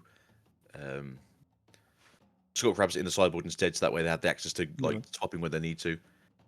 But yeah, it looks fairly similar. So I think there's like one thing missing. So I think we cut Scuttle for we cut a Hidden Blade, and we cut a Scuttle. I want to talk about battlefields here, Agito. Grover with a God Willow on Azir. It's becoming more popular. It's honestly becoming more popular these days. So what do you think the thought process of that is? Because I don't see Azir as a hold deck. It's more of a conquer deck. I think the idea is you use it possibly as your first battlefield to try and test the waters and see what your opponent's playing against. Obviously, if you see Prismat across the table, it's like, 99% is going to be Annie, right? So you know what you're going to be playing into as he jingles around. But at the same time, it's quite the good bait battlefield where you put it down and go like, I don't really hold with this deck because it's a little weenie deck. So if you want to put some things there and try and hold yourself, and then I'll just run you down with 2 BF swords. We'll see how it goes. Yeah, I do like that. It also kind of just baits the opponent to just saying, hey, you have to hold here, and then you're playing Azir, so there's no way he can hold against you. That's it. As you said, Azir's not exactly the holding deck, but it's very good at running back into the battlefield afterwards. If not with the Bird Emperor, as we saw yesterday from Ivern. I didn't see the bait. Wait, Bird Emperor? Yeah, it's just what happened yesterday? Oh, we have Bird Emperor. Yeah, so the card. Yeah, he's a bird. Yeah. So they played the yellow one in Ivern, and obviously it can move the tokens around. Mm-hmm. But also, because it's a bird, he gets the buff from the brush. So it's an interesting tech piece. So I think we have the backup. I'm sorry for a second. We have the backup match. Oh, so game starting. So we have Traveling Merchant and a standard opening. I was trying to look at what the backup match was. Like, what is this? This is trash. No, it's fairly good so far. A good opening hand from both of them here. We both got something out early on. Going into standard turn 2 playing, getting your stat deck out. Although Chinese again, Chinese everyone. Succulent Chinese meal. Yeah, that's Prisma right there. You know, about half of his cards I think are Chinese. So, we're talking about Hall of Legends and Seat of Power. So Hall of Legend, you know, you can use that to get that double Legend proc from the side of Azir. And you know, Prisma, you wish you can use that, but there's no way to use that Hall of Legend in our favor. Seat of Power, I think both decks kind of use that well. We saw other Azir decks run that when going second, so we'll be seeing a lot of contesting, I think, on that Seat of Power from the side of Prisma and Cactus. Essentially, it's like you said with the Grove of the Willow Tree. That's the one. Obviously, it's just basically, can I get an extra draw going? And obviously, both of these decks draw fairly well. Green is very good at drawing. Purple's very good at drawing. Red, we don't look at red for drawing cards. Yellow has a stabby thing that draws 2 cards. So overall, there's some good ways of drawing cards in both of these decks. But an extra 1 or 2 cards deep is always pretty good for anyone going deeper. And yeah, just keep going deeper. Just go 6 down. Yeah, 2 stack decks, not what you want to see. I think he didn't get the card he wanted to see from the initial stacked one. That edition is much quicker. So we have the Traveling Merchant draw. So just developing more. Oh, not going for the Conquer here. I think it's smart. They'd have gone for the Conquer. No, I'd say, I don't know. I would have probably gone for the move, try and get the extra draw going if that's the issue they're having, where they're just trying to sculpt the hand a bit more, especially so early on into the game. But seeing that giant BF sword coming down, a bit worrying. But no, not going to try and conquer either. So you know, I think we did kind of see this from the upper echelon of players nowadays, where they don't want to conquer. You don't want to conquer with their turn 1 unit, because most of the time you're playing against Azir, they can just kill over it with that 3-might unit. But more importantly, if you conquer into Hall of Legends or Seat of Power, you don't have that second unit to kind of get that draw. So Prisma's saying, I'm going to wait a second, get that Seat of Power draw, and still get the Conquer with my Traveling Merchant, and getting a Ferris Forerunner. Still one of the best cards in the format, I feel.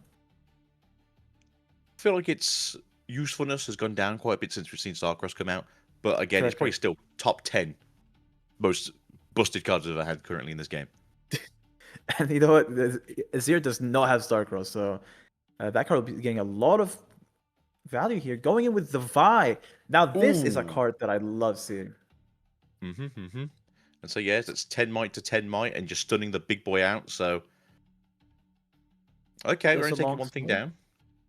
Right, so no matter what, we will be taking one thing down, correct, with this. And we can't go for Discipline here. Thinking about it. Hidden Blade also wouldn't be the worst. But just Discipline. All good for this. Probably just on the Vi over there. So he can kills the Sand Soldier. So the opponent, the Prismat still gets the 2 mech tokens. More importantly, he also can't just conquer over this. He has about 2 5-might pushes if you need to. We get the conquer, get the draw. Now look at the board states.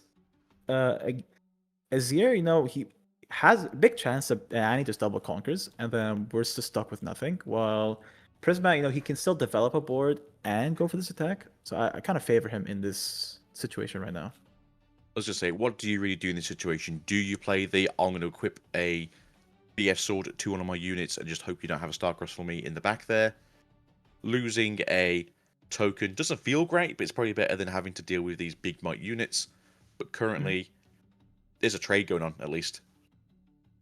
Yes, we can either trade with the token, or we can trade for the Vi. I think the Vi is just the biggest card here. Now we stop the Azir going onto that Hall of Legends, because he definitely needs to. We always have the threat of... Yeah, correct. We definitely want to be careful of the incoming accelerated Azir too, from the side of Cactus. You know, he's going to be coming in with a lot of equipments, a lot of might.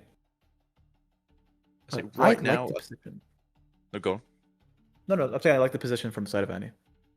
So yeah, Annie's in a good position here. They get to choose how they want to take this. Do they want to get the Hall of Legend cleared? Do they want to try and jump on the Seat of Power, try to make Azir fight for it? Overall, though, as you said, I think the Azir coming out this following turns are probably a turn too early, especially if they can get another couple of cheap equipments out. But right now, sitting fairly pretty. Right, and our opponent always can just use a Rise Tempo tool next turn. We do have the 2 tokens, so it's not the worst one, though, known to man. You want to have more value with it, but I can see happen. I think Prisma just needs to develop his board, get this double conquer maybe. Yeah, there's definitely plenty of different things to do here. Currently, do we have a cleave? No, we have the Inferno, everyone's favorite Inferno, coming down for the 6 into 5. Unfortunately, there goes the Thigh. And now we just have 4 runes up. Can we cleave our way? We can cleave our way into a conquer on the other one. Now, Annie just really in the driver's seat in this game. Yeah, I mean, as we were saying earlier, this is now more of a aggro deck than used to be played. Essentially, more of a I'll play control for the first 6 or 7 turns. Once my trash is heavy enough, here comes a Vi with a face breaker. But right now, as you can see here, you know, you've gone 4 or 5 turns in now, and now you're just playing hardball. Yep. So then we have the Overzealous Fan. I think this card's still like it kind of got underrated. It was the Boogeyman of set 2 now, not seen as much play, but just be able to stop a full-on advance is just so good. And there's the Arise we were talking about. Perfect timing. Right. I mean, I think was probably a Brutalizer go into the Seat of Power for a trade, maybe? Oh, we can equip the Doran's Shield. It's not going to be a trade. So yeah, we can play the 3 out, equip the 2 that are readied, and then, as you said, yeah, you can go 6 into 1 and then 5 into the other. It's a bit awkward because they're going to obviously overzealous just to try and make it an awkward pointage, which I think is the best play to do, to be fair. Yeah. And the second longsword here could also just be really bad. If you go into that Seat of Power expecting like, hey, I'll do a 65, get that easy trade, then it'll be a very big blowout on the side of Cactus. So there's the Overzealous Fan being used. I think just a safer play. Oh, let's go for the Seat of Power, actually.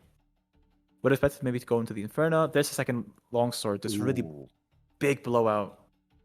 I mean, you called it. That is now 1 chunky token. Looking there at a 7 on the side of that Seat of Power. But as you're saying, Rise didn't feel bad there. It did feel like the right thing to do at the right time. Trying to get yourself out.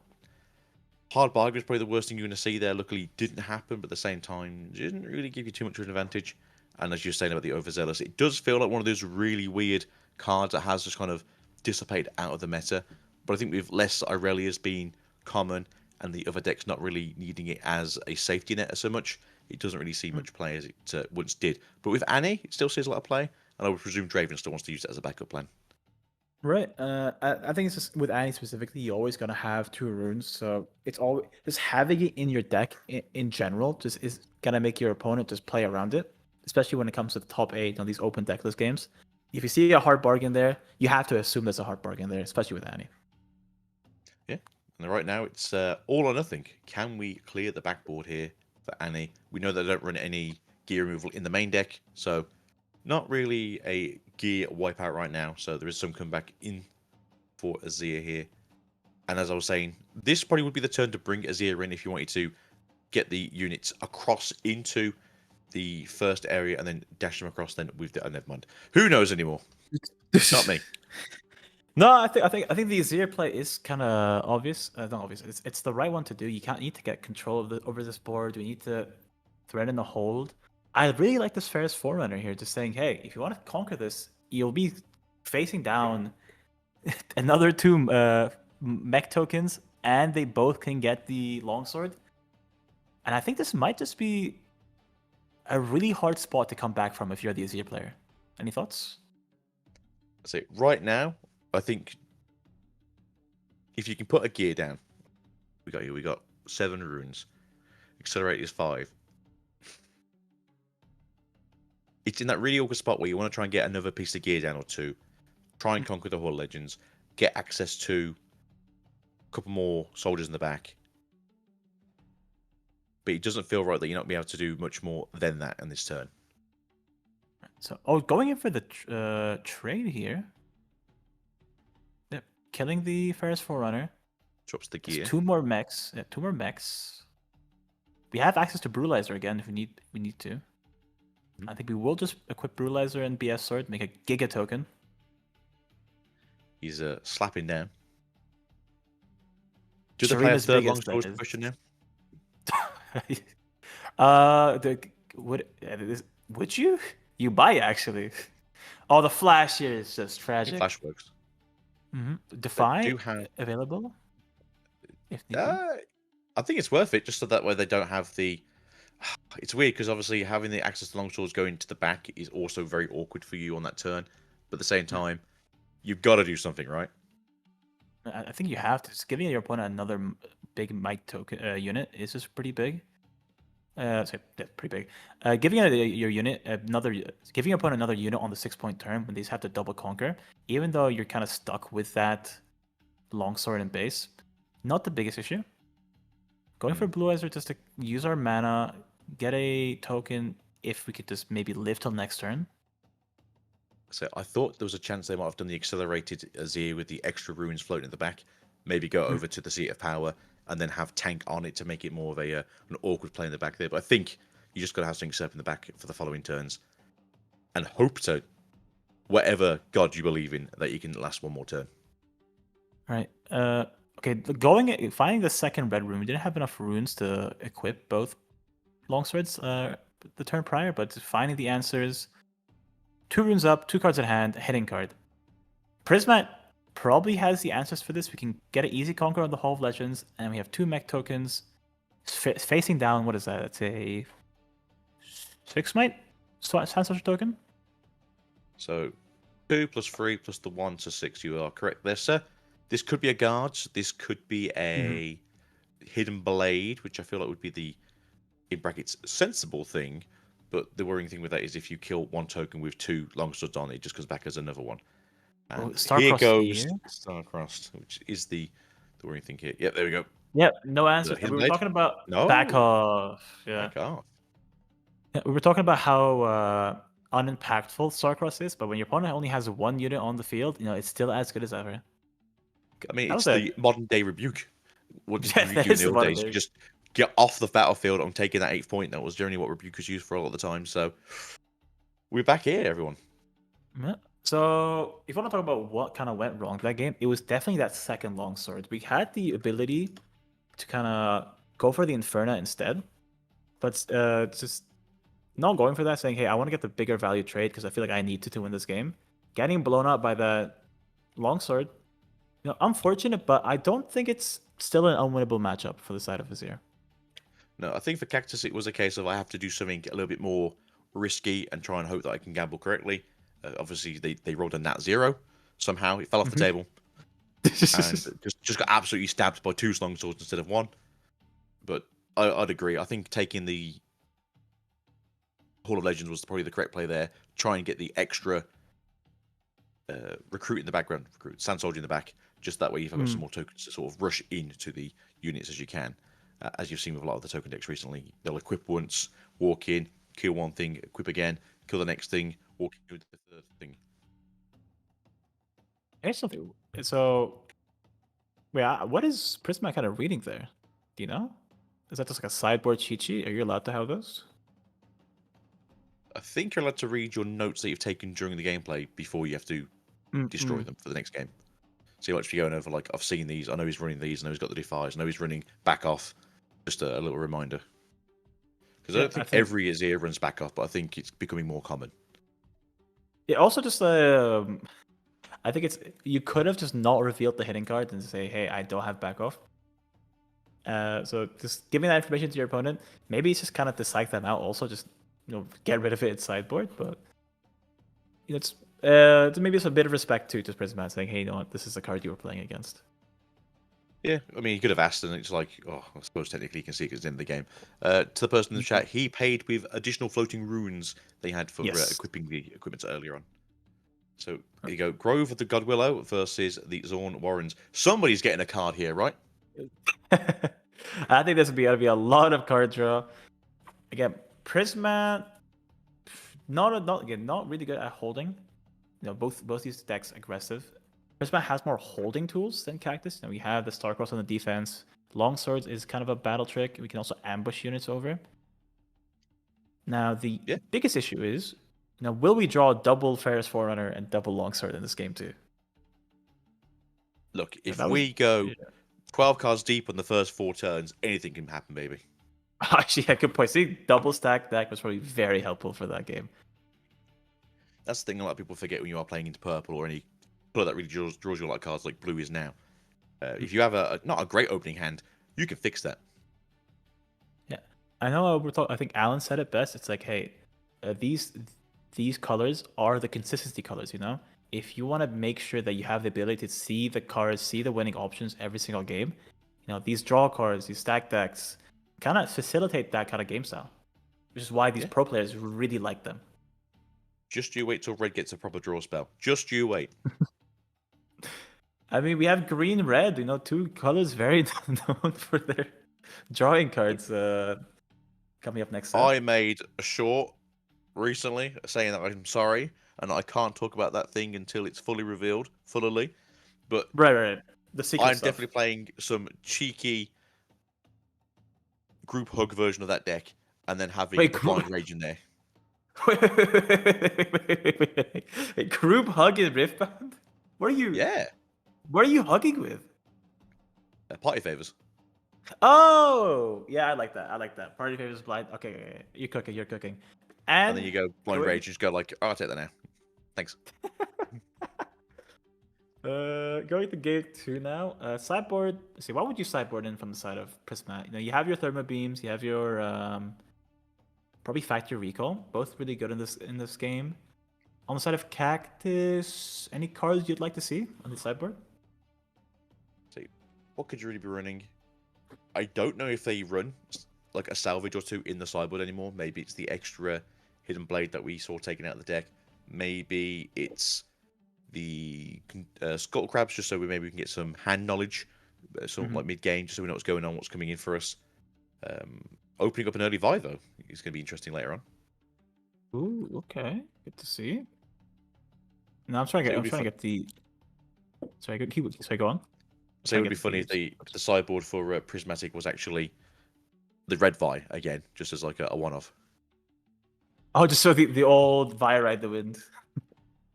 I haven't seen that as often. I will say the Savages are... So, not going... I don't know Cactus's list, but Savage was played inside the winning list from Utrecht by Squirtle, so maybe we do see a Savage come out. So it's still a great card. Worst case scenario, you have to pop your own like Doran Shield, but if you can get that extra draw going, it can come up quite big.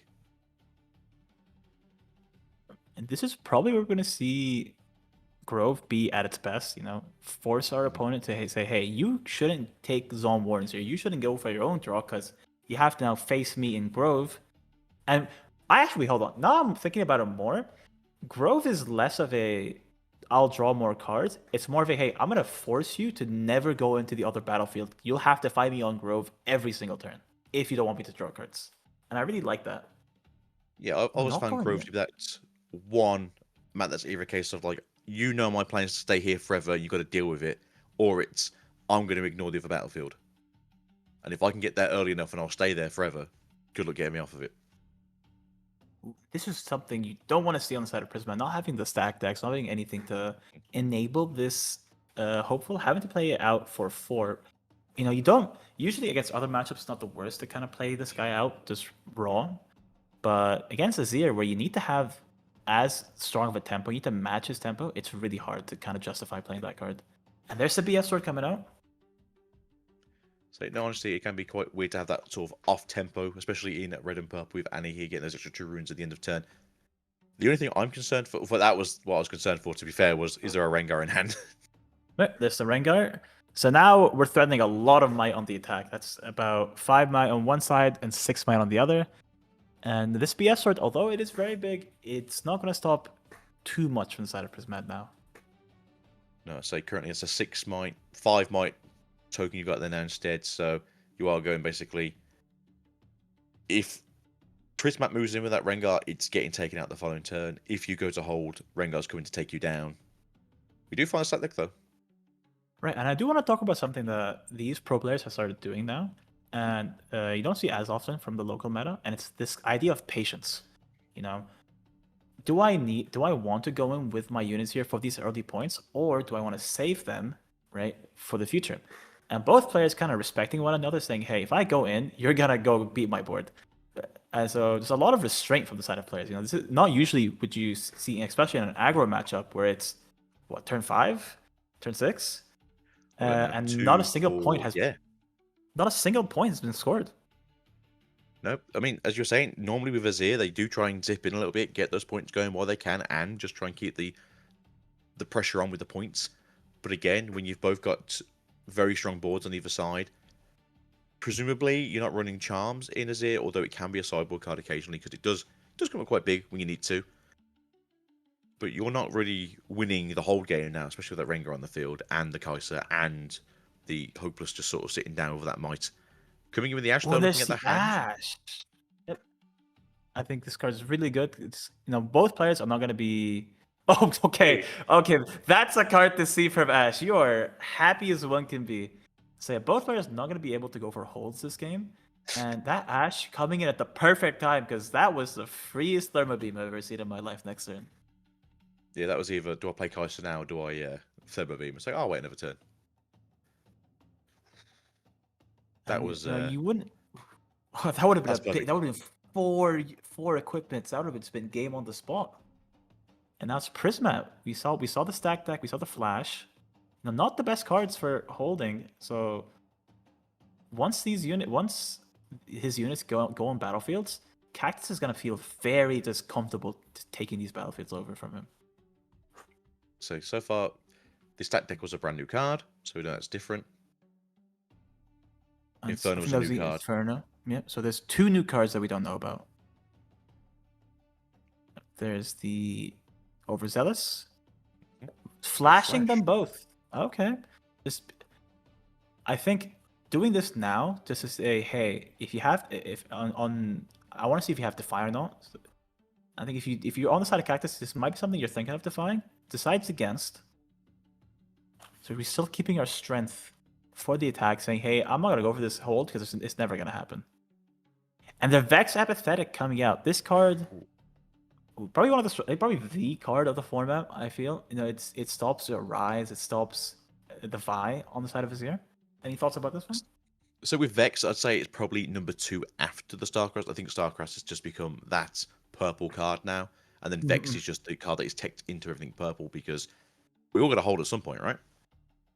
Yeah, I feel the so. issue you have now is with them scoring 2 points and getting themselves a little bit ahead by 2 points. It's now put a pressure onto Azir that you had to start fighting on my terms. And again, as we've already discussed, you don't really want to defend on these battlefields. You don't want to be holding currently. You want to kind of walk in and take those units down. And that flash has helped that.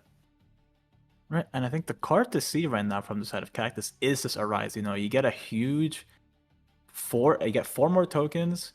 That's just 8. You might say there's gonna be 8 tokens in total in your base. I'm just seeing if there's any responses, any ride the winds, anything to kind of get this Ash.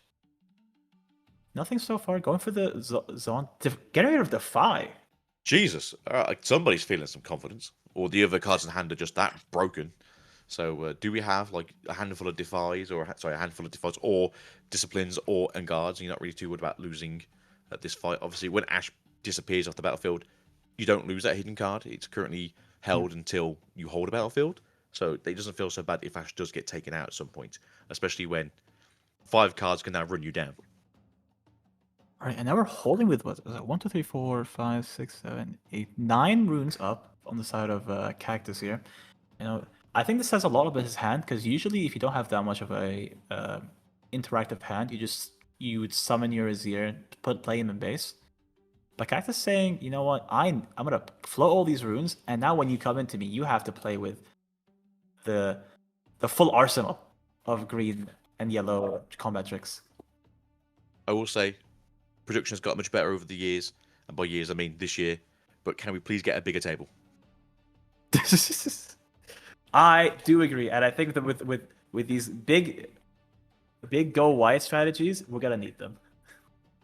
Really do. But right now, I think there's 2/3 still cards that we don't know of in hand.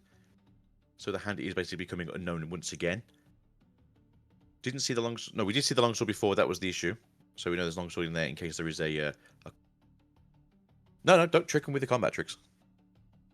So going with the Rengar for 7. Back off. Huge card here. Saying no to the longsword. And best part is we can't cascade it if we choose. Do you have enough might to kill? Yeah, we don't have enough might to kill here. So we stopping Prisma from being able to cascade this. Starcross being used. Bounce back, presumably the Rengar. Do we have the Defy for this? We did get rid of one. There's a second Defy. Fizz now. Fizz would be nice. Ooh, Grim Apothecary still getting that boss back. So we get the bounce back here. More importantly, we get the longsword back and the Rengar back. So really good play from the side of Prismat. You also get the draw from the back off. It was cast from hand. So that's the additional benefit you get from casting it for free as opposed to for free. Yep, also true. Oh, that wasn't hitting, right? It was from hand. There's a discipline, making sure that Grim just doesn't get as much value. We don't take both units out. We still got a draw. 3 runes up now. 2 draws, 6 runes, 5 runes down.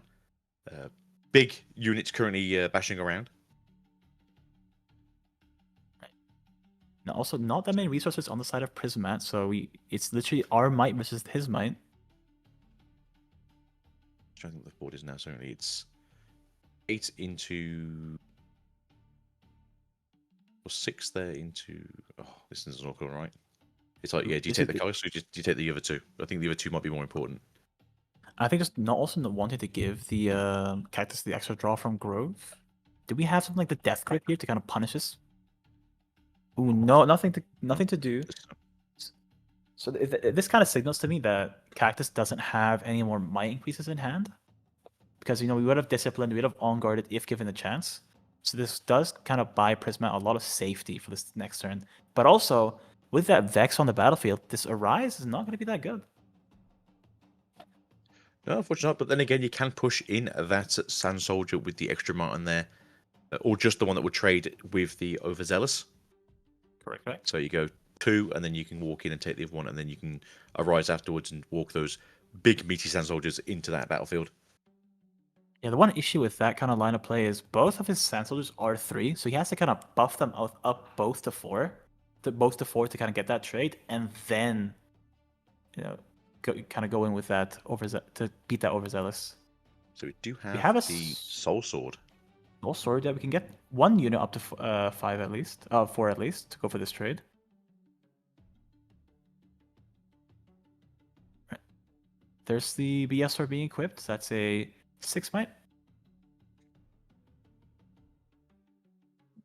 We have 4 runes up again. Longsword here will be very good from the side of Prismat. Don't do it. No! Do the smaller one.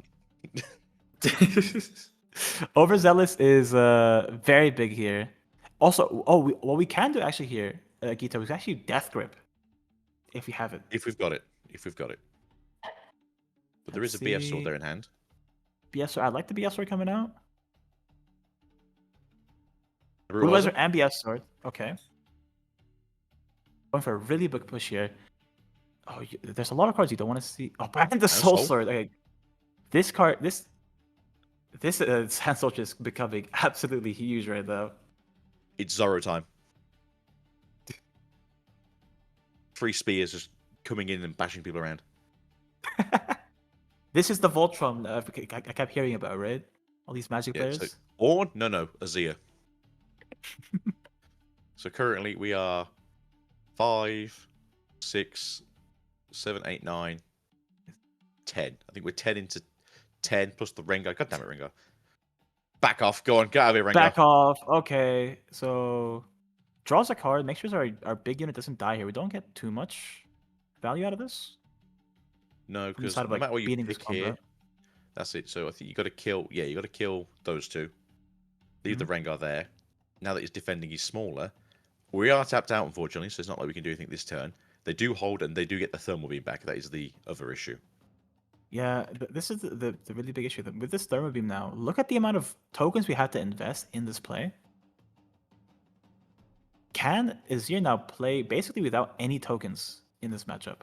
Without any gears in this matchup, because this seems like a very big hill to come back from once this thing comes out. It's going to be awkward. You do still have 5 units plus the Azir, and then whatever is in hand as well. It's not a dead hill to be on, but it is a very awkward one. I think you can still get around it, depending what they have there. If they don't get another Kai'Sa and start holding on the other battlefield, they do just bring their Rengar back, so they don't want to fight with it. So you can go to 5 on your turn if you really, really wanted to, especially now that they're all going to be puny too much. There we go. Bye, everyone. We tried. There's the Thermo Beam. And just look at the amount of gears just going away. 1, 2, 3, 4, 5, 6. Was that 8 gears? 7 or 8, yeah. Not the meme. Not the meme. Not just yet. But we're not dead. We still have a good way here. We've still got a lot of units to work with. Not great for holding, mind you, but we can definitely get out there and get the extra points that we need and pretend we can hold. Right. There's the death grip. We really wanted that. Yeah, one turn late. Played last turn. Yeah, a little bit late. I think that was also a rise. So also one turn too late with those Thermo Beams. Yeah, right, get the recruit. Yeah. Both players So out of get... kind of gear. Sorry, go on. No. So yeah, totally right. They're basically their secondary gameplay, or in this case, Azir's gameplay. No gears, can't really get. You know what? Who knows, right? Shields it is. It is so a we have tough a shield spot. now. It is a tough spot. I want to kind of stress too that Annie can just bring back Thermo Beam if need be. Right. So even if we somehow find our way back, get our gear set up, we can just lose that again. And we're not close to getting to that 6 points. So we have time to just say, hey, if you get a bunch of gears again, I'm just gonna Annie Thermo Beams with the game off on the spot. That seems very awkward putting the shield on all of them. The Ashe. I think suppose it's so that way they can't just gust it off. But again, we know they don't run gust in the main board. Maybe there is some in the side. I think also just saying if you go in with Rengar, you throw away the Death Grip. Wait, what are we? What's that other card must be really good to give away Death Grip. Because in one Starcross, we are just kind of out of the game. Let's see what we draw. Did you say it was the Arise, maybe, that was currently in the hand? So maybe he's holding on to it for dear life at this point, hoping for the best. I'm not sure. I'm not sure what card he'd have that is better than the Death Grip here. So Prismatic goes in for 5. Goes in for 5. You can only kill the Ashe here because of the tank keyword. You may have a longsword, kind of say something towards that, but even then, you're only taking out an extra Sand Soldier. Mm-hmm. Hold on, so, my little Rengar is on my desk right now. I gotta move her out. I've locked all the doors. They can't get to me currently. Oh, that'll do it. Ooh, that'll do it. That's a sideboard card if I've ever seen one. Discipline. Wait, how big is that thing now? No, that doesn't help. Wait, just fire out the top maybe? Oh, not enough. So that's what, +2. That just clears the board. What a sideboard card to have from the side of Prismat. I love this card. I think it's probably one of the best cards in red. Doesn't get enough praise, but at the same time, yeah, that's a total wipeout. Yeah, it's a plot. And the longsword too, Prismat. That's what a poor person. Oh, what a poor guy. Getting hit by Thermo Beam, and he has the Kai'Sa afterwards. I think they're saying, hey, there's no way to kind of win this. Yeah, Vi out the top. Not enough. And I think it was that turn where Prismat got that hold. We didn't have the Arise. We never got time to get this Azir up. And just I don't know. Looking at this now, they could have probably swung back into Cactus's favor. I don't think he was fully into it, to be fair, with what you got there. There was no Starcross to take the Vi off the board. Obviously, when Vi comes in, she's just stunned you, so you're not fighting back. Yeah. So there might have been a chance there. Yeah, but I think also just Prismat, the kind of guy to not let that happen. He would go back. He would go up to 6. The Cactus, I think he would play the Vine base, and then Prismat just goes back with all his units, and then he kind of conquers the 8 the turn after. So again, I've got to agree with that chat though. That was good playing by both of those players. It was good to see the backers and forwards. That very patient, as you said, first 12 turns, or it was 4 turns, making it slowly kind of the mind game of if you go first, I'm taking you down.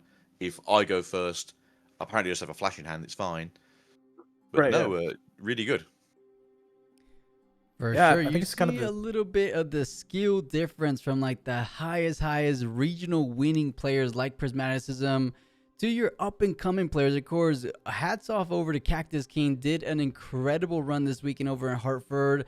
But you can see there's just, I mean, it's not super clear, but there's just these small little things that Prismaticism always made sure he kind of stayed a little bit ahead. Even when he felt like he was behind, he never was truly ever behind, as we did see a 2-0 dominant win in that final round 13, which means, everyone, that's another Prismat top 8 appearance. Talk about consistency. I think he might have the #1 top 8 appearances of all Riftbound history right now, doesn't he? Yeah, I think it is. I don't think any of the Chinese players can kind of attest to what Prisma's done. I don't think Randy maybe in the early days, but now it's just Prisma. He's in every top 8, it feels. Is he 5 for 7 now, or 6 for 7? It wasn't me. They threw up the stats earlier this regional on the official cast. We'll have to rewind and look, but let us know at home if you guys have any idea how many top 8s he has. You know, I'm talking strictly just RQs. I know Allen's ZQ is right there up with Prismaticism, but this Hartford RQ might have changed things around. And I think Prismat locking this top 8 might have won up him. And I love J-Bum saying 6. Oh, I see what you're saying. Okay. No, I think it is somewhere around like 5 or 6 top 8 appearances for Prismaticism. And once he's in top 8 position, he's feeling pretty good now that he took down Azir, which actually was the deck that knocked him out of top 8 last weekend. I feel like he has the fire in his seat. He's saying, you know what, let's go out set 3 with a bang. Locked in the best of Annie. Can we get another back-to-back regionals? You know, that's almost been the tale of set 3. Double regional champions in China and in the Western scene as well. It's crazy. Before we look at the best of Azirs, I have the stats up for Mr. Prismatic because apparently it was the first thing on my X feed. He's event wins of 1. He's shuffling power of 82. He has aura of 86. Not quite there yet, everyone. Die rolls of 92. Average placement in tournaments is 13th. Damn. 6 best of. So he's got the 6 Annies now, or the 5 Annies now, and the one he played off of the before. And this would be his 6th time in top 8. Wow. If he bubbles in. Can we talk about the 13th average placement? I think that might be the highest one we've had so far. I mean, no, Squirtle. If he has a placement like what, 2, 3 on his average, but this Prisma is one of the most consistent players, and he's kind of just the living proof of, hey, if you're good with your deck, and your deck is like, you know, consistent or strong enough to kind of make it into these ranges of these top 8s, top 64s, then you will do it. You will get there. And I just feel bad for the Annie community. You know, how are you trying to get these best of metal cards when this guy's, you know, hogging all of them? We made this reference yesterday because we're on about like people taking certain decks less and lesser when you see who's like the one trick of them with Colin and with Prismat. And I said the reason why these decks aren't as represented as, say, other in brackets B rank decks is because you just know who's one trick in these decks. And it's like, is there really a point of me, the average player, trying to go against the 1,000+ hour Colin or Prismat, who is the man who owns pretty much every single Annie besides the first one? Yeah, he owns literally the monopoly. He's gonna be able to set the price. You want a best of Annie? 100 racks, right? Work over the dollar bills. But jokes aside, Razor, you make a good point. This was the last RQ for Annie. So looking forward, Prismaticism most likely has had his fun, has had his fill with Annie. I'm really excited to see what legend he's gonna really fall into and gravitate towards come set 4 / the future regionals, because I believe there's still 3 regionals left on the year, and then 3 regionals left, 3 regional championships left as well. I don't think he can compete in the China one since he never made his way over there. But honestly, by now, sell a couple Annies and you're able to go ahead and just travel the world like he's doing, even to the Chinese side of things. I'm excited for Prismat's future. I think he's going to be one of those players that we're going to look back and he's going to just go on one of the most historic runs in TCG history. You know, like, there's like the Magic, the Gathering players for anyone that follows, like Reed Duke. Give me some other names. I forget my my Magic the Gathering legend. Reed Duke is one. LSV is another one. Those like high OG players. I think Prismat is going to be like that for Riftbound. Yeah, as you said before, if he can find a deck he really likes when the deck he's currently playing rotates out, you'll never not see his face. I think, I want to tie back to the League of Legends aspect. I think there's a lot of people, gunning for that faker spot, of Riftbound. Who's gonna be the faker of Riftbound? Who's gonna be the number one player? And I feel like every set the conversation keeps changing. Squirtle's in the list now. We have Prismat. We have Alan, of course. I'm trying to remember who all the double time. Alan. Yeah. We have Rico from the side of China. I think this upcoming regional championship is gonna be, especially with the kind of competition of East versus West, it's gonna be an eye opener to who truly is the best player of Riftbound. I mean, I presume we're getting a Worlds at some point next year, so that will be kind of, hey, here's the West best versus the East best, and we'll see what happens when they meet. Yeah, to your point, EK, I believe there's like a clear, straightforward triangle, at least for the RQ. So we'll leave China aside for now. There's just these top three players, Alan and Prismaticism, definitely on each of the corner. And I think we have to throw it over to Squirtle as the other piece of that triangle as well. I can't name any other player. I mean, honorable mentions, of course, Randy tends to do well. Sam D. Sherman, also a regional champion. Sean Diwali, the first ever regional champion. But in terms of consistency, I mean, we can't go ahead and count out two-time champions and then a six-time top 8 appearance maker, right? Like Prismaticism. So I think those have to be those top 3 top dogs for now. But of course, things can change as time goes on. Amy Dang saying, did he not make top 8? I see him as rank 9. So Amy, that's actually last round's, or going into this round, I should say, standing. So he won this round, as we're seeing here. So being at number 9 last round means he definitely most likely gets into the top 8.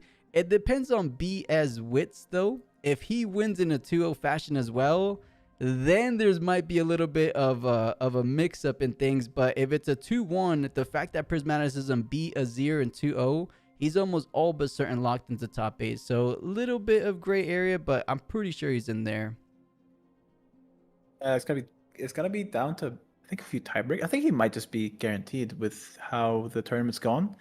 I do want to add, I think now we're talking about like the good players in Riftbound. Colin, once he's unchained from the chains that are set, when Colin starts picking up a meta deck, like an S tier deck, he is going to be a monster, I feel. For sure. Real quick, I'm going to cut you off. Alguito, let's listen in on Prismat as he looks to be locking in this top 8 right now. Competitors, do you feel that pressure? Because there's also, a Lux running around that did also beat Alan during the day. I do need to kill that Lux. But there is, I've been saying, like, when me, Diwali, and I think Squirtle were top 8 in Utrecht, whereas, like, we need to keep it closed. Number of regional winners. Keep it within us. And now it's up to me. I'm the only one left that can stop them. But I'm going to be bottom seed too, so it's going to be an uphill climb. And that's okay. I feel like I've seen it, even back in Atlanta where it seems everything's down. Your hair is as fluffed as it can be at a given point. But, sometimes the Rengars are really helping you out right now. And I'm still a big fan of the changes you've made with the long swords and how every time I see you play one and then another one hits the board and I go, man, the fact that you've increased this number, it warms my heart because I think that card is so good in your deck. But that being said, you've had a long Swiss run so far. You can relax for a moment, but you've got more tournament to play, and I'm going to give you a break. But congratulations once again. Best of Annie, top 8 contention. But we'll send it back. We've got more action. Ooh. Nice. You're getting game A. We're gatekeeping top 8, guys. So watch out when you go to a regional upcoming. So not only did you hear he's going to murder somebody today, he's also gatekeeping. What a bad man.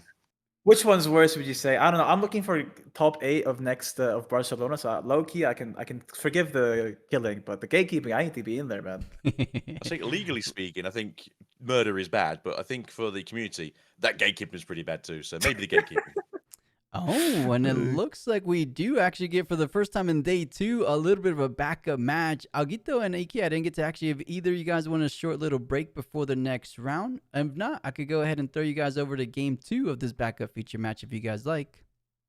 Throw us in, boss. Aguito, you can. Yeah, take us in. Aurora. All right, here we go. Aurora, but actually falling down to Diana for game number 1. But of course, Aurora on the play is a little bit of a different animal, but I'll let you guys take it from here, of course. So, do you want to talk about how Aurora is like the most complicated deck in the format, or do you want to go with the whole "it's for monkeys" and "ooh ooh ah ah"?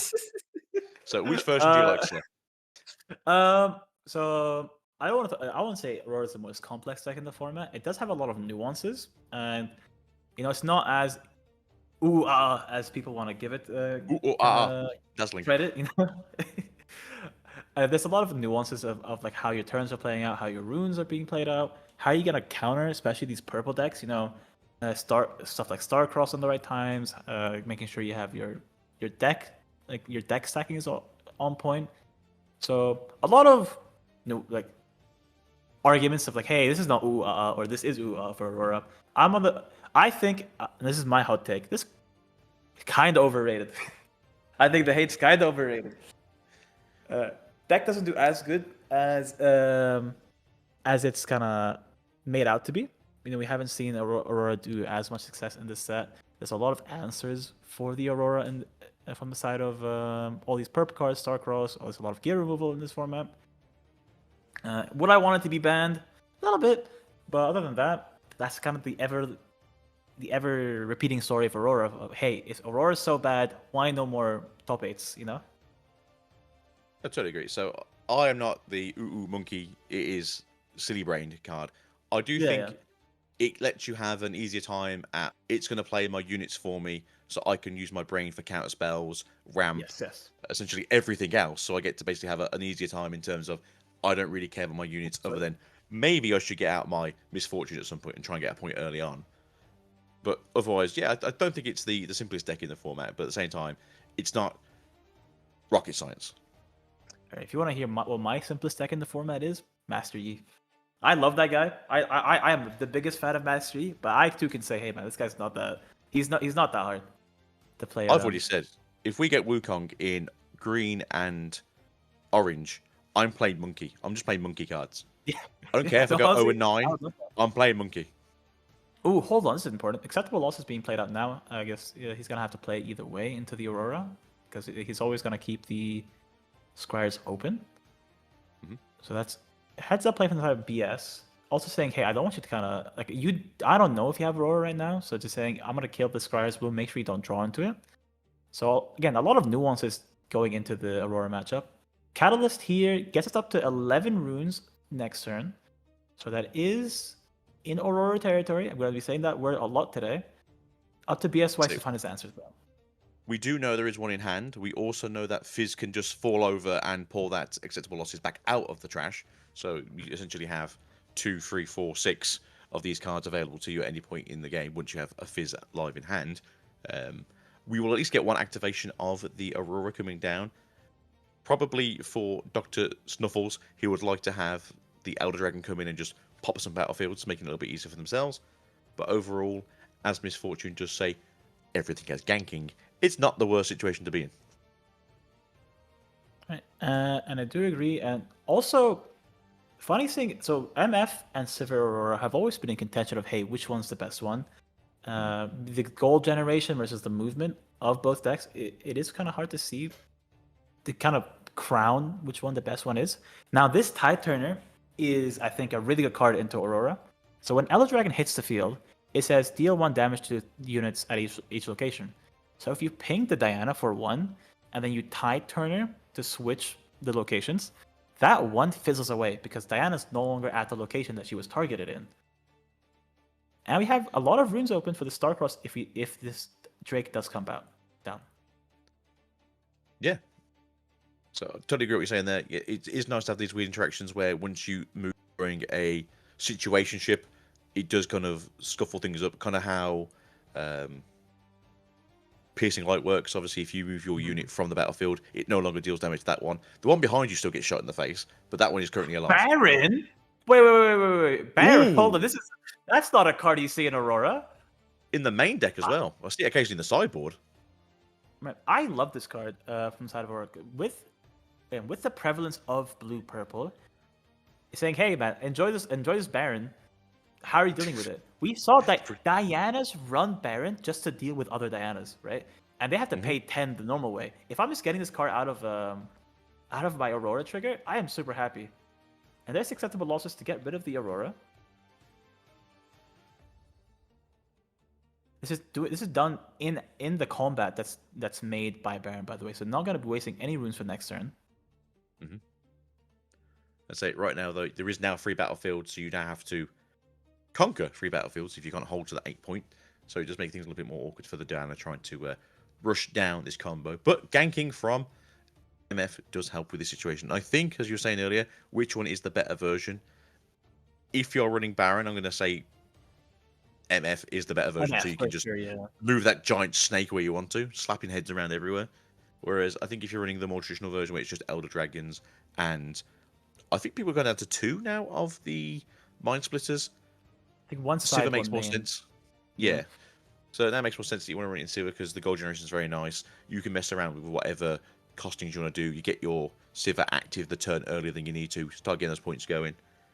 But overall, choose your snake. Right, and with Baron, you need to the only way for you to beat Baron on the side of Diana is just that way right to win to get that thing all the way up to 12 might. So that could be what would be 14 might. We have Abandoned Hall, so we have ways of getting might on the side of our field. Issue is, with the MF Legend and the MF Champion, we can just get a lot of move triggers, a lot of movement on this Baron. This thing can move to every single battlefield, every single turn. And it's a lot of pressure that this Aurora player, even though we lost our Aurora, is now putting up. Yeah, and that's it. I think I would have probably preferred the big old dragon coming down early and making some carnage. But you now have to deal with this worm that, as you just said, can travel where it wants to, when it wants to. Yeah, and I think... Look at those spells. Not the hand. Yeah, not the hand you want to see against this big worm. And maybe just not expecting it to. People kind of wrote this Baron off ever since all these big lists stopped running it. So maybe I wouldn't have expected it, to be fair, if Baron just showed up. I was like, oh, the Elder, I'm going to play around Elder. I would have never played around Baron. No, I think you're right there. And to be fair, this is game 2, so it could have been a sideboard card that you just didn't think of being in the sideboard. Right now, though, you pick your poison. I think you just move the Baron into the Forgotten Monuments, take out the Traveling Merchant, and the High Turner. Probably High Turner, so you don't have to deal with the Dana dying, and then you, on your following turn, you bring the Dana back and go, what's the good play? Oh! Last fight's being put up early, right? Just making that 14 might, just making that much harder. And there's a second Aurora. Oh wait, was that? Oh, recycling. I was like, wait. That can't be true. Just to let you know, everyone, I do have a second Aurora and I have Shovel, just in case. Can't play it, mind you, but I have both.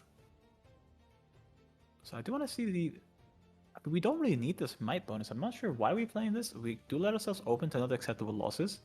Maybe there's something we're kind of playing around that I'm not seeing right now. They can get his units up to that 14 might threshold. So if it had like a unit in the trash, I can understand the reason you're doing it. So when you conquer, you just get the other unit back out again.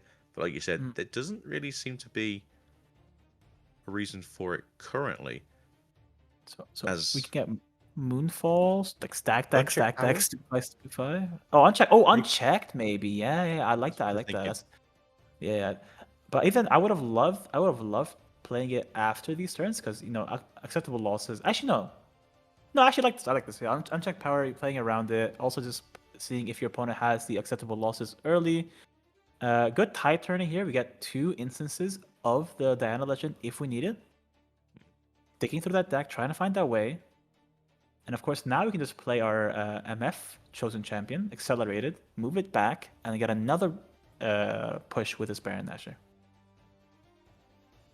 Yeah, so you can move it now into the Baron pit, just that way you've got a moving target. You can then ready the Baron, as you said, and or put it in there.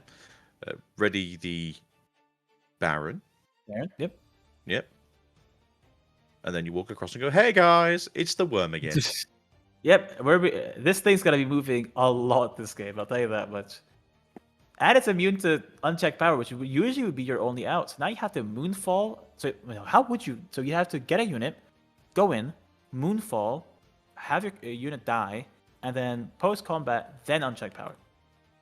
So a lot of cards to get, and just we saw the Diana's hand not having those answers. Yeah, I mean, it's a very specific thing here. And you have to remember as well, unchecked power is a slow speed spell, so it's something you have to do on your own turn, which means right now it's also very useless. Superfly can be used for draw, because we're not going to be using it for might anytime soon. It's like, I can kill my own unit and get a draw. Is it worth it? Dies a little bit quicker. It might be worth it. Yeah, on his own unit. Just draws a card.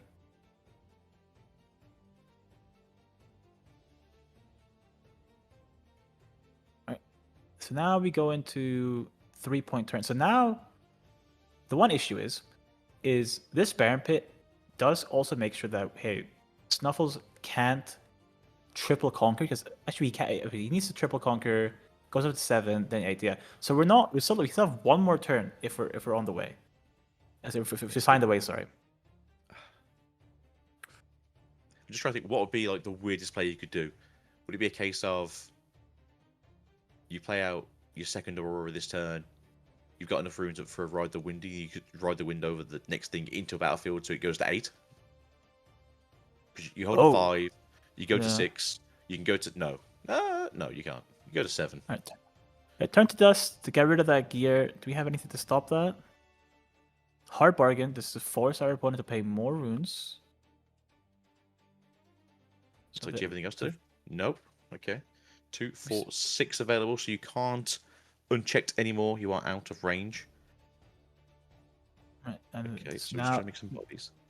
Next turn we can uncheck, but I don't think Snuffles is gonna allow the Baron to kind of fall prey to that, saying, "Hey, I'm just gonna keep that thing in base. We have enough movement with this MF to again keep that worm going all the way to the other side of the battlefield, to any other battlefield." Now, with the second one is bad. So I'm just thinking, right now, drawing it into that Mind Flayer wouldn't be terrible. Oh, yeah, Mind Splitter. Huge, just checking what he has. If you just have the unchecked power, it's getting unchecked away. Check the unchecked. I like that. Another Aurora here would be huge. I'm not sure what we're counting out. Are you a Mind Beater, Agito?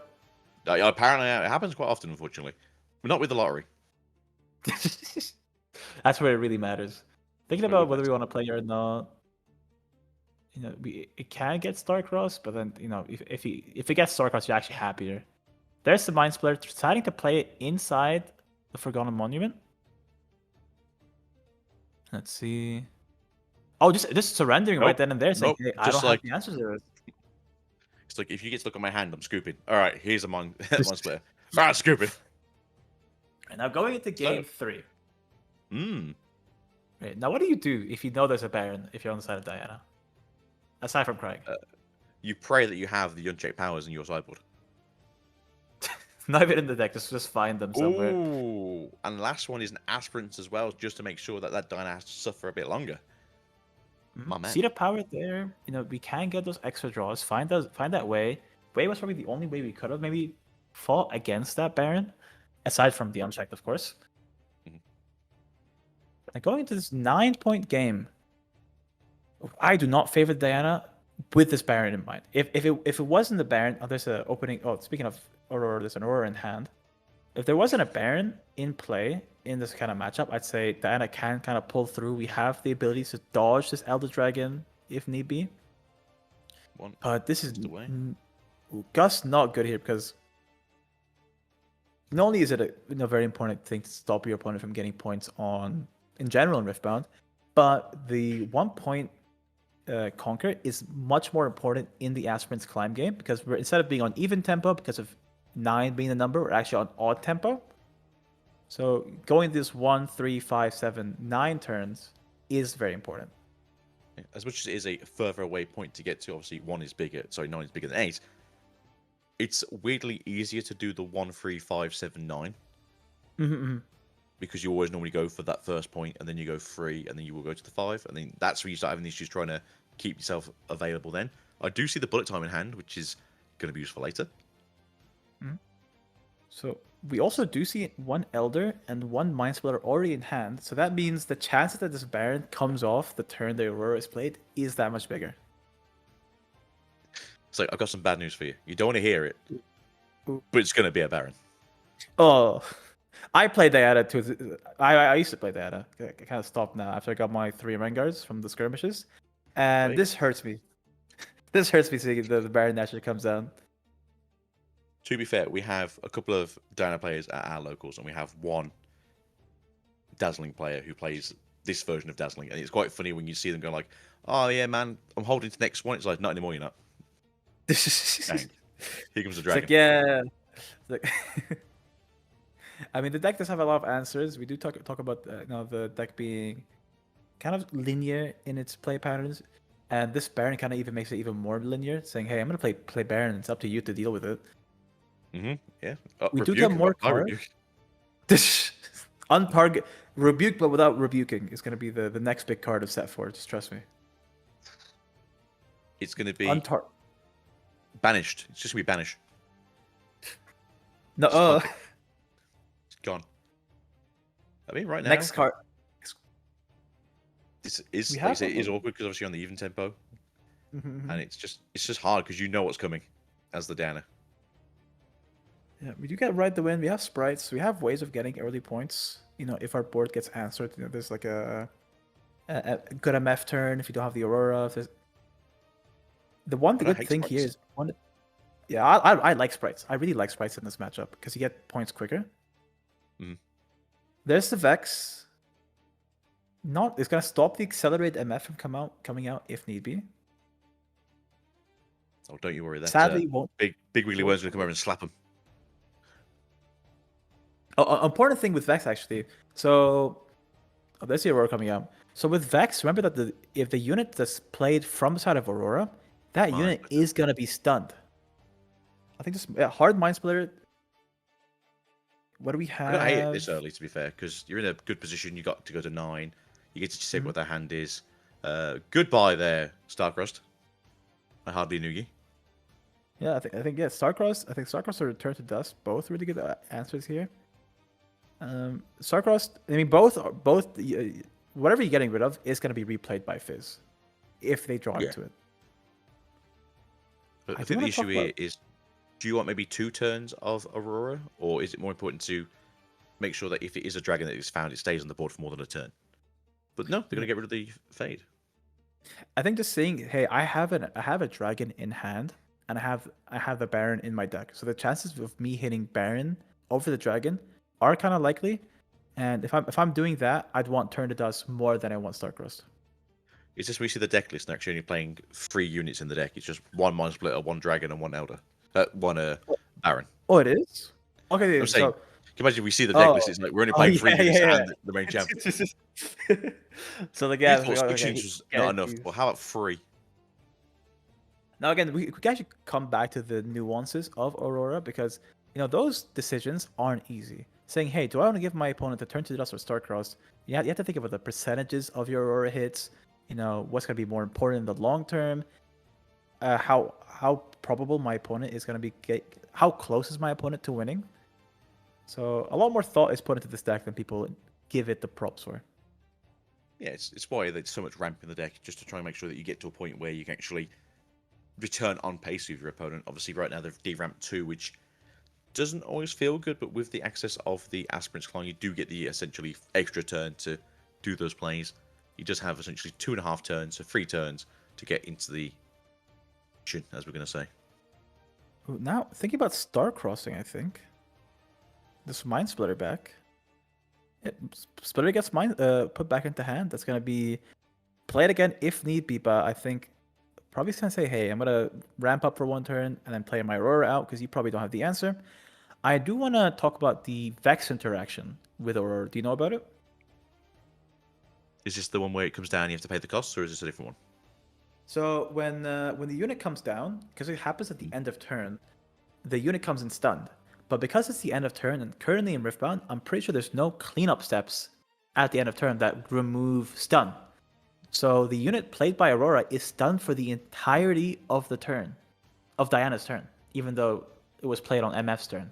Which means if Diana has 12 might, just pure, on her battlefields from anywhere, because of the Baron Pit, because you can gank it from anywhere on the map, the board, you can just throw it down and just say, hey, your unit's stunned. I'm going to go in with all my units. They have 12 might, and I'll win this combat. Yeah, I mean, was it? Yeah, there's no, because you've already gone past your cleanup stage when the trigger of Dazzling goes off. Yeah, it's basically you're playing it on the start of their turn. And currently, until it gets changed, as you said, there's no cleanup stage. Technically, you're in a limbo stage where everything is now magic, and you can kind of do what you want. The realm of the weird. It's because of stun. There's a lot more. Cleanup still happens, but because stun isn't removed on those cleanups, it's removed at end of turn. But it's end of turn's already done. And some of the judges in our chat can kind of correct me if I'm wrong. Maybe the exact reasoning isn't right, but the end result is the unit will come in stunned. So if it is Baron, just go in with your 12 might of units and just, you don't lose anything. As someone said there, yeah, the stun is removed at the start of the end step. So yeah, you're stunned essentially for a whole rotation of turn. So it does kind of suck.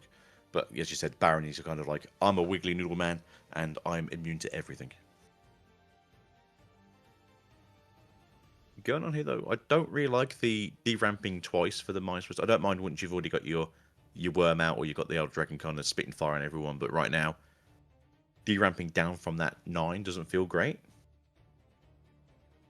Yeah, and I think it's also the kind of the again, we thought about the hard decisions these players have to make.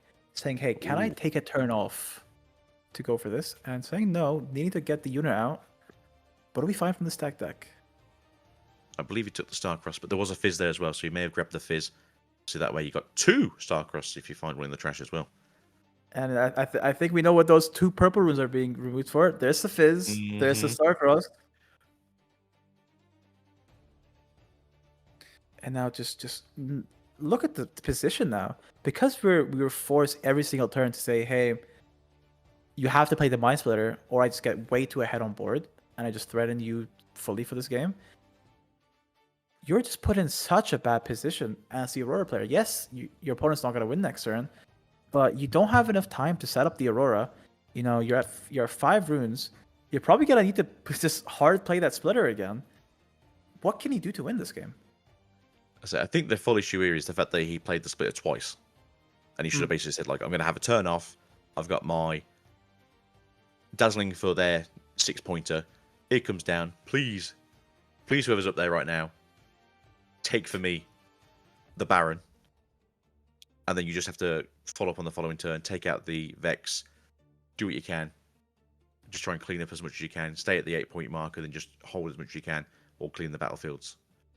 Again, we're at 7. Not feeling great. I don't want you to play the Mind Splitter this time, please.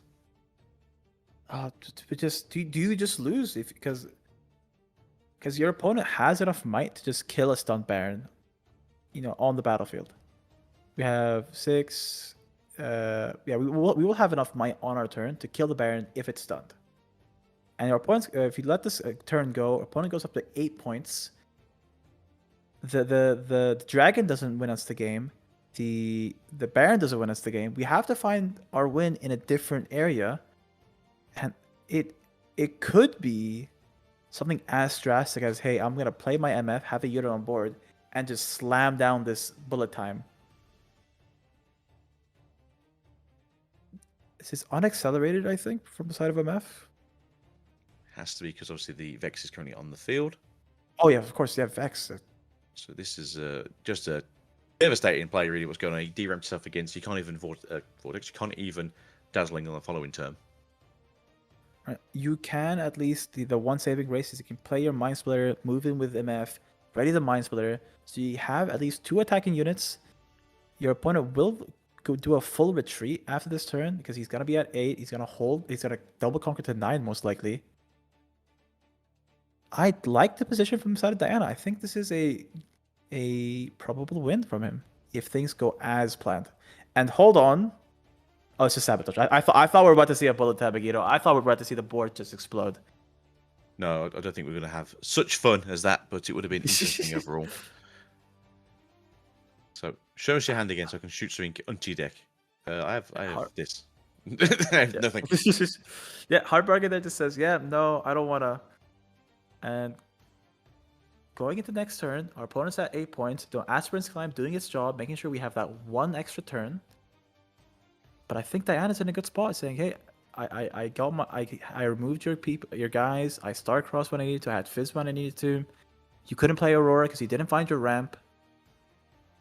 And now, MF just put in such a hard position." I'm just wondering what is the game plan, because as you said, you can go into the monster on the following turn. The effect of MF, I think, is when it moves, which means that you have to kill the Vex first, survive, then play out the Mind Splitter, and then somehow move again. Yeah, I think it's so you play Splitter, move. Although you have to play. No, you have to go. Oh yeah, that is hard. So you'd go with MF, you'd float a rune, right? And then so you tap. Yeah, you float a. No, you tap. What's the correct terminology I'm thinking of? Yeah, you'd float a rune, and then you would then play the Splitter afterwards. But then you couldn't move it. Yeah, actually no, you can't. This Vex is very troubling for this matchup. I think. How does bullet time work? Is it just power, right? Just power, yes. So you could technically tap everything out, just use the orange power to deal damage to the Vex and the Frog. That will give you enough then to use to bring out the Mind Splitter. You can then move the MF, which could then move you into the Diana with the Mind Splitter. Yeah, that is probably the line that we will see Aurora go for. That's actually really good. Well spotted, That's a hard line to see. As we said, everyone, not monkey deck. This is. I think you give this deck to any other person who doesn't know the Aurora game plan, they would not even think about that. And that's that honestly though, is that Aurora or is that MS just being a cool card? MF is a cool card. It has some cool cards in it, and then Aurora just adds the coolness. I like big guys in game, and I do like the big monsters, and having this kind of big monster deck is very fun. So I can't lie, I do want to see, I do want to see Aurora fighting back. As kind of the boogeyman of the format, people do hate it, but I do want to see this deck should kind of go out fighting and not go out kind of lipping. Exactly. Well, important part is, do we find enough runes to play the? Yeah, we have enough runes to go for it. Yeah. Yeah, we've got 7 on the field, so we can play it out. Like I said, tap everything and then just energy power. I'm going to horribly presume though that currently that hidden card is going to be a tide turner. I mean, that tide turner does it's both time is in one battlefield, right? Yes, so you have to pick one. We do also have Flurry of Blades, which won't kill anything, but obviously damage is fun. So I think you're forced. What you would have to go. You have to move with MF first into the Seat of Power. If you Stuffles, tap a rune before you move MF. Stuffles, tap a rune. Don't do it. It's a trap. Tap a rune. You know you want to. You know you want to bullet time into nothing. You know you want to do it. Yep. There's a rune tapped. There's a float one rune. So we're going into the Seat of Power purely just to kill this Tide Turner, but one Moonfall and Stupefy that kind of breaks our entire game plan. Let's see if our opponent has it. He's drawn all the cards this game. I mean, it's a hard play to go for. What are you supposed to kill? I think that's the game, isn't it? If it is a Tide Turner, you just don't kill the Vex, which is your big thing right now. If it isn't a Tide Turner, then you get to play the game of I'm shooting you with a bullet for 4. Now, one thing this does, we can actually ride the wind, the Vex back. Actually, with that, no, that would not be that good. Starcross in the hand. Okay, hold on, Akito. I think we're doing a little bit too much thinking because this Starcross is about to do a lot. And then he came in blasting. So yeah, using the Diana effect, where you pull, Way, okay. There's a card we wanted to see last game. Not as important now. There's a tie turn just to get an even trade. Think about if you want to move anything. So it is MF's action. So he's probably gonna say no action from the side of him. He is winning right now. Oh, hold on, action from the side of MF. Ooh. Is bullet time action? Yeah, bullet time action card now. Right, so you bullet time now, target the other battlefield. You force a tie turner to be moved, and now if the tie turner moves the Vex over, you now have to also deal with his 5 might from the side of MF to make sure this card lives. Yeah, because I'm pretty sure that's explained to me specifically with bullet time is you have to react to it, and then you pay the cost. Yes. So it's basically like, are you going to move it over? And then you go, maybe. And you go, well, maybe I'll pay cost then. Right, so I think as soon as the amount of damage is set, like as soon as the card's played, there's a reaction timer. So that's when BS Whites has the time to kind of. We're doing everything. Okay. Is it everything? Is he just tapping tapping everything? To float everything? Oh, I think we're tapping everything in reaction to the bullet time, and now Diana has a opportunity to react to the bullet time. I'm not sure what the sequence. Again, if there were player columns, you can hear and kind of see what the play is. Yeah, so no reactions from the side of MF. We're getting rid of 4 to kill both the Vex and the Channeling Merchant. Okay. Now reacts, pulls in the Fizz. Going for this kill on the Misfortune more than the kill on favoring the Misfortune kill more than keeping the Vex Apathetic alive. We still have this incoming Mind Splitter. Both players are aware. However, we do know that he has a Starcross to kind of deal with it. Do we now have to give up the game plan of the Mind Splitter? Do we have any other ways to kind of deal with this? I think the game plan was just Mind Splitter and try and hold down the fort, but currently you're 5 into 6. Ooh. And no answers. Nope. Yeah, I think because you would go for the trade, you kill Diana, and then you play your Mind Splitter, go into the Seat of Power, you get Starcrossed, and then that's his game on the spot because you have right to win. And that is a well-played victory by the side of BS Whites, and it's probably him going into top 8. I think or this being in essentially contention of it. Whoever won this one was either going in or contesting into the bubble, as I think he'd be going.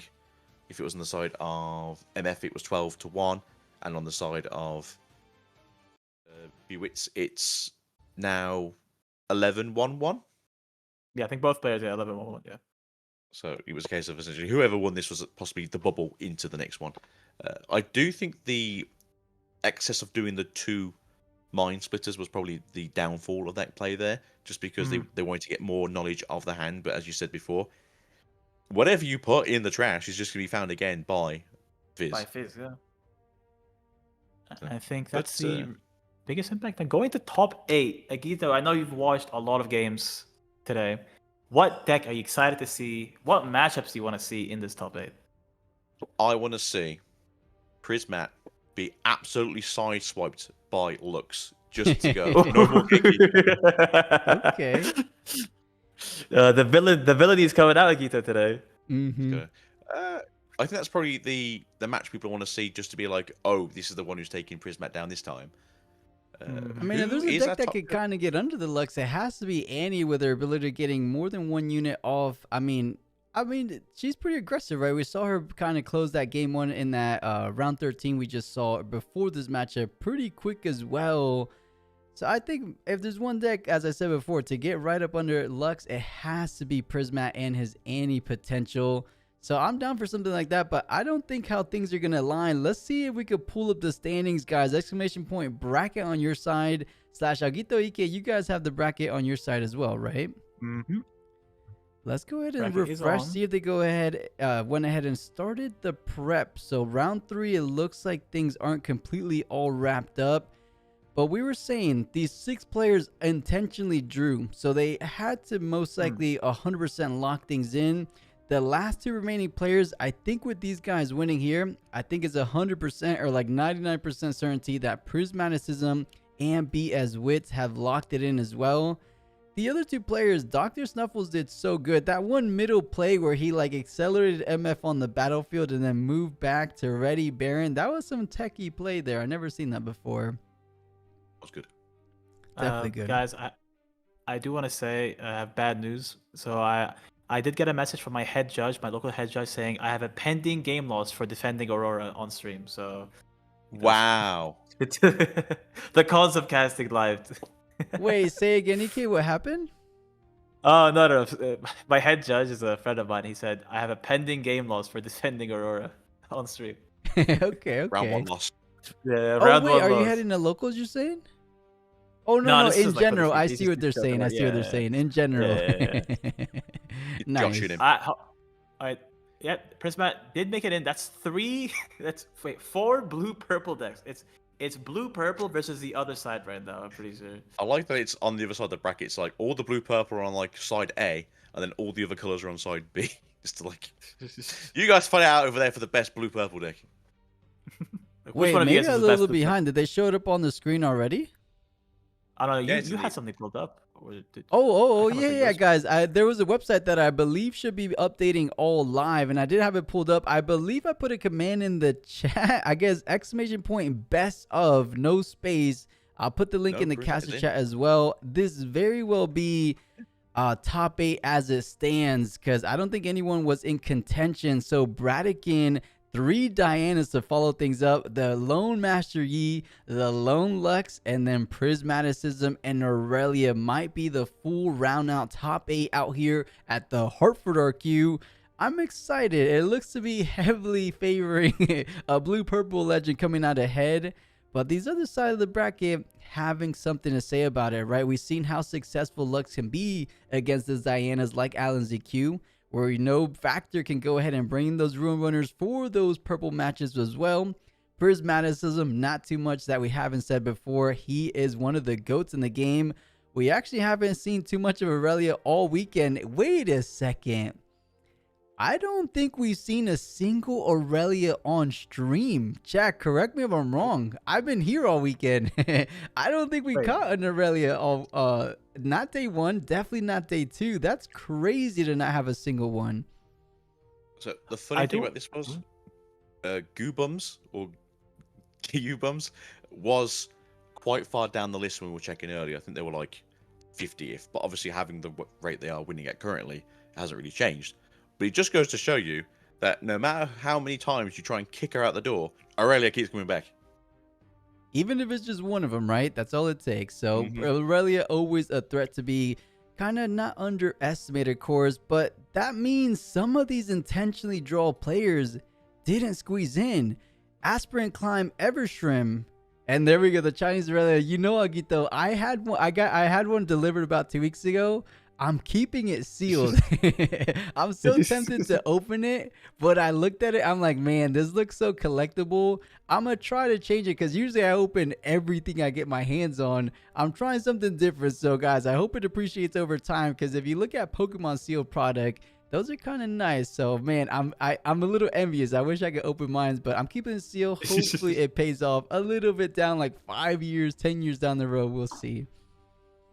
So I'm looking forward to the new Jungle boxes coming out sometime in the future in English. Those are good. English too, yeah. I think good. Riot's a company that listens to a lot of feedback as much as you want to give them shit for. Yeah. But we want money, I think and we will listen. They want money, yeah. Exactly.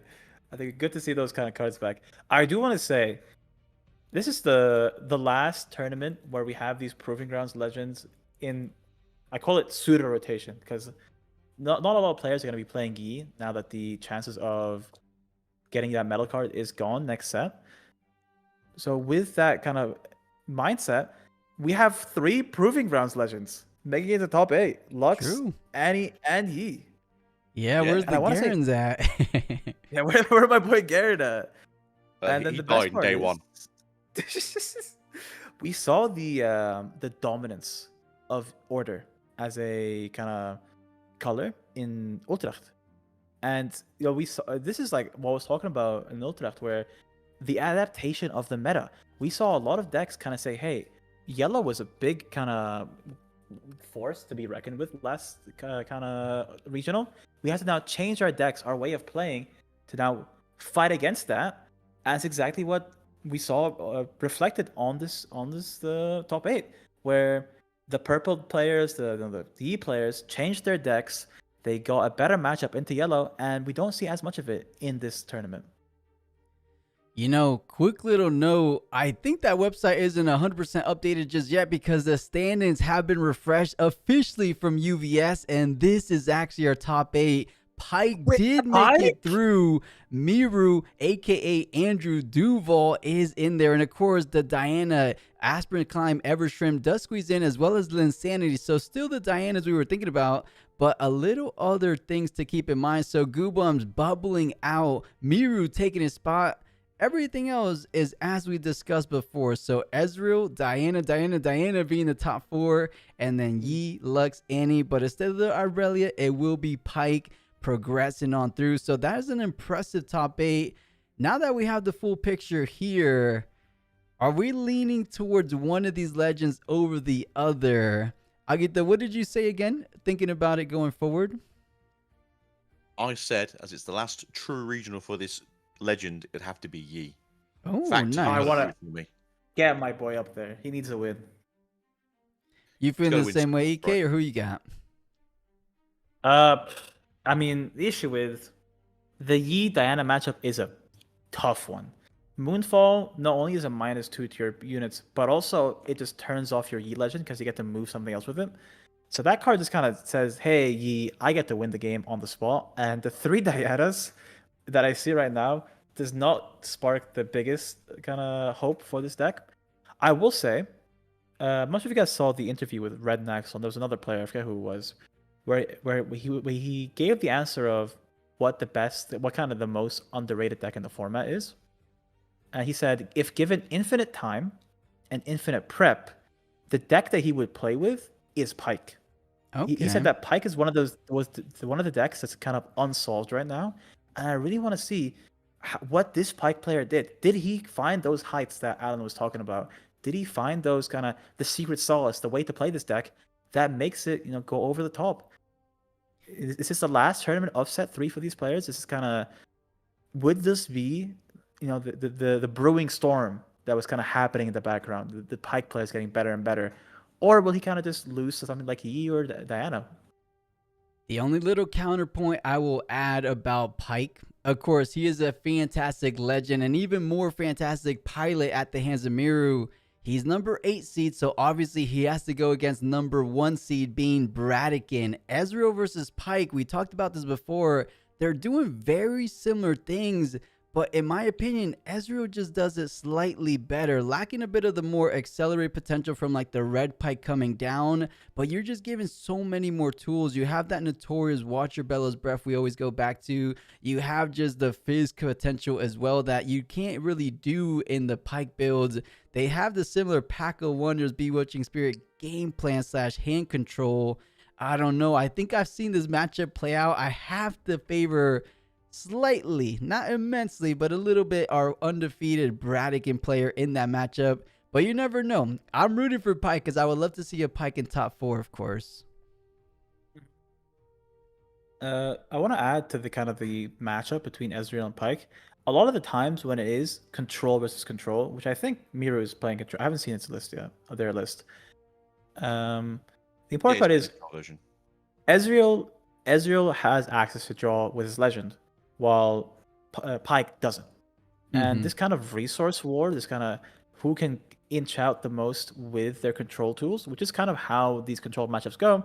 If you have access to more cards, you will have more control tools than your opponent. You're both discarding at a similar rate. Technically, Pyke has an extra bounce, but the extra cards from the side of Ezreal will probably be the deciding factor in this matchup.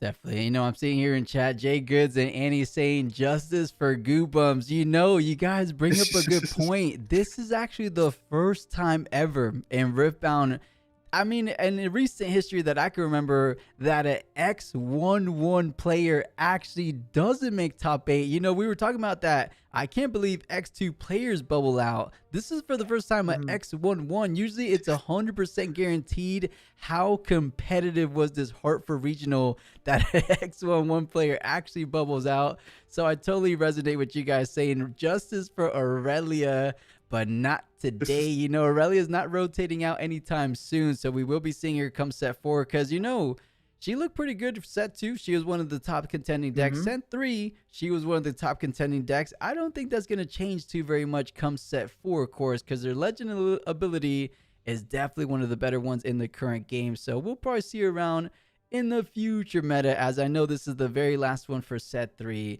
But yeah, that's crazy. I just realized the record there, 11-1-1. That's insane. I know. Okay, question is, right? Goobums. If justice for the goal, I will say, if you're now sitting as one of these 11-1-1 players, right, and you know that there's 8 of you, one of you is gonna bubble out. Do you play your round out? Like, do you say, hey, I'm gonna guarantee my win here and see if I can make it to top 8, or do you say I'm just gonna leave it up to chance? Yeah, I know. That's what these guys took the risk. I don't think it was Goobums one of the ID players. He might have been, right? Let me check. I think he was, because I think the ones that we had to see play out was essentially Prismat and the other game on table 1. Those are the 2 games that had to play to go through. No, I'm seeing those top 3 tables. He actually wasn't. Oh, he won. Goobums did win He wasn't? against Wise Guy in a 2-0, so he did everything he could have, right? Okay. He won 2-0. He won his last round, but that's just how the kind of puzzle pieces, just the pieces fell in this round 13. So did Prismat, so did Bewitz. In the world where one of these players didn't win their game 3 or their game 13, then Goobums would have caught himself in there, of course. So hey, it just tends to happen sometimes. It's so crazy to come down to just the very end where things kind of don't align for you. But he can't be too upset. He is walking away with that nice Best of Metal Aurelia card, right? And Bolta on Twitch, !bracket, not standings. Maybe I should make them both standings and bracket, because I've seen a couple standings in the past. No, so what you do is you make standings, and you make standings write a message that just says use bracket instead. Right. Kind of lead everyone in a little bit of circle. On a bit of a serious note, Aguito and EK, I know that was a little bit of an extended cast because we got the backup feature match for the first time. If you guys need a little bit of a refresher break before we head ourselves into top 8, now would be good. If you guys are chilling, I'm chilling as well, but just kind of leaving that offer open just in case you want to take it. Yeah, I think I'm gonna take a little water break. Sounds good So with if me. you guys want to soldier on, we'll be here for top 8. You gotta be refreshed, gotta be ready to see what kind of decks we'll see, what kind of plays we'll see in Hartford. For sure. Ping me on Discord when you're back. Will do. All right. And I'm assuming Gita's showing me the energy drink that you are ready to go. Ready. I'm caffeinated, baby. Let's get this done. Yeah, let's get it done. Just one more round remaining. I'm imagining after, since they're not giving us the matchups here on stream, we can kind of go ahead and think ahead. What do we really want to see? We already saw Prismaticism for round 13, but can we really go wrong seeing Prismaticism for another time? This could be his historic run in Hartford. We were just talking about how crazy of a run Pedro was last weekend. It could be the Annie this time around. Do you think it's real? Or he might just get knocked out in top 8 just like in Utrecht? Let's look at the matchups right now. So it would be Pyke versus Ez, and then Dana versus Yi, Lux, and Annie. Yeah. It'll be Bewitz, the player we just saw beat MF versus Prismaticism. Okay. That's the problem, because you're just going to watch the same 2 people who you just watched play. True. So I don't think we're going to see them as the main match. Maybe the second feature. I can imagine Brad versus Miru as like the feature match, just because that is essentially this is what the red and blue version do against each other. I love it. I'm down Which for is that great. feature match, of course. You know, something is speaking about that second potential feature match there between B-Wits and Prismaticism. What is the deck that Prismat most likely has the most amount of experience? It's against Diana. His best friend, his teammate, his competitor, or his rival, if you will, is Alan ZQ, the probably best Diana player in the world currently. So, man, I feel like in a world that, I mean, he has to understand that matchup like the back of his hand. The only thing working against him is that he's lower seed, right? So he has to do a bit of a not an upset, but you're going second as Annie, and Diana going first definitely gives her a slight little edge. As we know, this is TCG's. The on the play has a little bit higher win rate than on the draw, of course. So it's going to be something to keep in mind going forward. Lux versus Diana. I think we're going to see Lux in the semifinals, guys. So we saw the Lux earlier versus a Diana, which was Alan, unfortunately not here now. So we kind of know how that works out. If they can essentially get to that turn 5, turn 6, then essentially the loop starts and you can't stop it once the ride starts. As we see it. But I'm going to ask you a nice question here. Now that we're going to see the originals, the origins, and the proving grounds essentially step aside after this event, do you think we'll be seeing more of the new Yi played, or do you think he's kind of too worse of a deck to really sort of push himself into the meta? That is an interesting question, because all there, you know, there's Master Yi fans. They're the most run deck here in Hartford, and I believe in a lot of Chinese regionals, if not every single Chinese regional that happened in set 3. I don't know if he's going to be as dominant as we've seen the Proving Grounds Master Yi, but I think there's going to be just overall a whole lot of people migrating to those set 3 decks because there's no chase anymore for set 1. Are they going to go ahead and migrate over to XP a good amount, because it's not a bad deck. It's just that Proving Grounds Yi is just that much better. To end that note, there was one XP that made top 8 2 weekends ago in China. So there's some legs there. I think people are not giving it enough credit because of the Proving Grounds G currently. Yeah, so I think, like you say, it's a good deck still. I don't think it's as good as the current Yi, but it's a very different deck. You can't exactly cut it the same way you have been. So you do have to look at those hunt mechanism going into it. I think you can still get away with playing the Rain Guards as kind of your here's a surprise, giant cat time. But as you said, it's still good, and that green Yi is essentially a Baron. Right, and when he comes down, what are you really realistically going to do about it? We've seen it come down maybe one time, at least when I was casting, and it was pretty much an instant win condition. Taking a look at chat, Owl YC saying holding out for any win because that's the first deck I made. You know, Owl, I'm right there with you. That was the deck I actually brought over to Houston. So before it won, right, everyone after Zawali took the dub with Annie, was like, oh, Annie's busted, but we were thinking Annie was looking pretty good into Houston. Granted, I didn't do too hot with Annie myself. I needed definitely more practice going into it, but Annie's definitely one of the my favorite decks of all time, just because it has a good little history from set 1. Agito, were you, if I remember right, a Victor player in set 1, or what did you play to start off Origins? Set 1 for me was mostly Yasuo because I like the whole move mechanic. Nice. Good deck? No. Fun, yes. Yeah, I mean, sort of good deck. I think it definitely has some good deck, but it kind of got overshadowed once Aurelia kind of came back. And it looks like EK joining in on the fun one more time. Let's go ahead and bring him in here. And I refreshed the... And EK, you might have hid your camera. Oh, my bad. There we go. There you go. But I refreshed the thing, and it looks like Pyke has been updated. So this is the official top 8 as it stands. I'll keep going back to the stream in case they started, but no, they're still doing just some little deck profiles for now. So yeah, chat, if you guys are just tuning in, this is the current Hartford top 8. There is a world where all the Dianas get knocked out because they're kind of going to the other side. So if Pyke beats Ezreal, if Annie beats Diana, Lux beats Diana, Yi beats Diana, we can have a 0 purple blue semifinal, which is crazy to think about. There's still blue and purple. Unfortunately, in those not colors. there, yeah. Yeah, not together, I mean, but I know what you mean. Lux is blue, and then there's a couple purple cards in Pyke and Annie. Yeah, imagine that right side of the screen is more of the semifinals, but I would imagine there's going to be at minimum one of these Diana squeezing in. If I remember, Linsanity was Diana that had a bit more of an aggressive approach. I believe they had 2 Sprite fountains in the main board, just trying to conquer where it's otherwise a little bit harder to do so. Reminds me of like running a sneaky deckhand, just a nice little cheeky sneaky deckhand. Works about the same way, just a little bit cheaper in energies, but having to pay that additional power. But you get 2 Sprite tokens, right? So I do like the tech. What did B-Wits have that kind of stood out to you guys? Did they show the deck list? Because I don't remember what exactly he was playing against MF. I don't think we saw the deck list, but it seemed like the standard. We saw sprites, but sprites are just kind of put on the sideboard when it comes to Diana. We saw all the usual cards, the Fizz, the Star-Crossed, the Gus, which probably were sided out. So saw Rebuke though. Lack of oh yeah, Rebuke. Yeah. Rebuke. That's so, big. Rebuke means Vex, cheerless.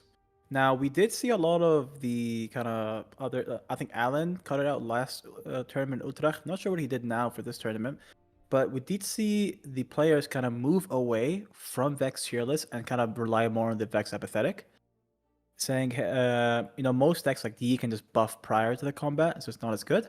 But the important part I'm trying to get to is when you have Vex Fearless, you can now play Rebuke for 1/1, which is very strong. Yeah. 1 mana, super 1 strong. power. Yeah, super strong. And it looks like we're getting the official cast look at the top 8. Just like we've been discussing this whole time here, these are the final 8 players. I looked at the standings, or I looked at the event page.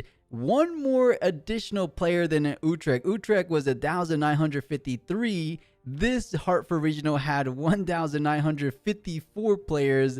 How does that work? Seems a little coincidental, but virtually the same amount of players in both sides of the world. But what I'm getting at is that these are down to the final 8 after almost 2K players coming in with the goal of being in this top 8. 8 of them actually achieving it. But with this kind of competitive mentality, I feel like they're just stepping into the beginning of what they're trying to achieve, and they're eyeing the prize of the championship trophy. Oh man, these guys are gonna have a hard road ahead of them, but it's gonna be a good one at that. And I'm excited for this top 8 to get underway. I know Alguito and EK should be excited as well. I would imagine so. Hopefully, very much so. For sure. And it looks like they're showing us overall all the top players. Deluxe Philly Cheese was a best of Aurelia winner, I believe, in Vegas, was it? Oh, Bloody. She is a streamer, content creator. She plays a lot on her rank ladder as well. Sean Dowali coming in at X2. Talon is a teammate of Randy / Allen and Prismat team. So I don't know what he was running. Oh, it says it right there. Azir. Mom Sky, Mr. Mashallah, looks like he tied in 2, so not doing too hot. Rengar didn't really show too much this regional, it looks like. Wait, Mashallah is Mom Sky? Yeah, do you know Mashallah from the Discord or in general? Yeah, I know him from the Discord. I just didn't know they could allow Mom Sky to be a name on this. That is funny. What's the inside joke with Mom Sky? Maybe I'm missing something. Mom Sky is a popular kind of insult when it comes to Korea. They say it all the time. Oh, I mean, it's like I think it's like a banner thing in Korea, but they say Mom Sky all the time. Okay, so it's like a curse word. Yeah. I would imagine Riftbound has no idea because they're just like I thought it was like mommy sky, like a mom. I don't know exactly what I thought. I just thought the literal words mom and sky.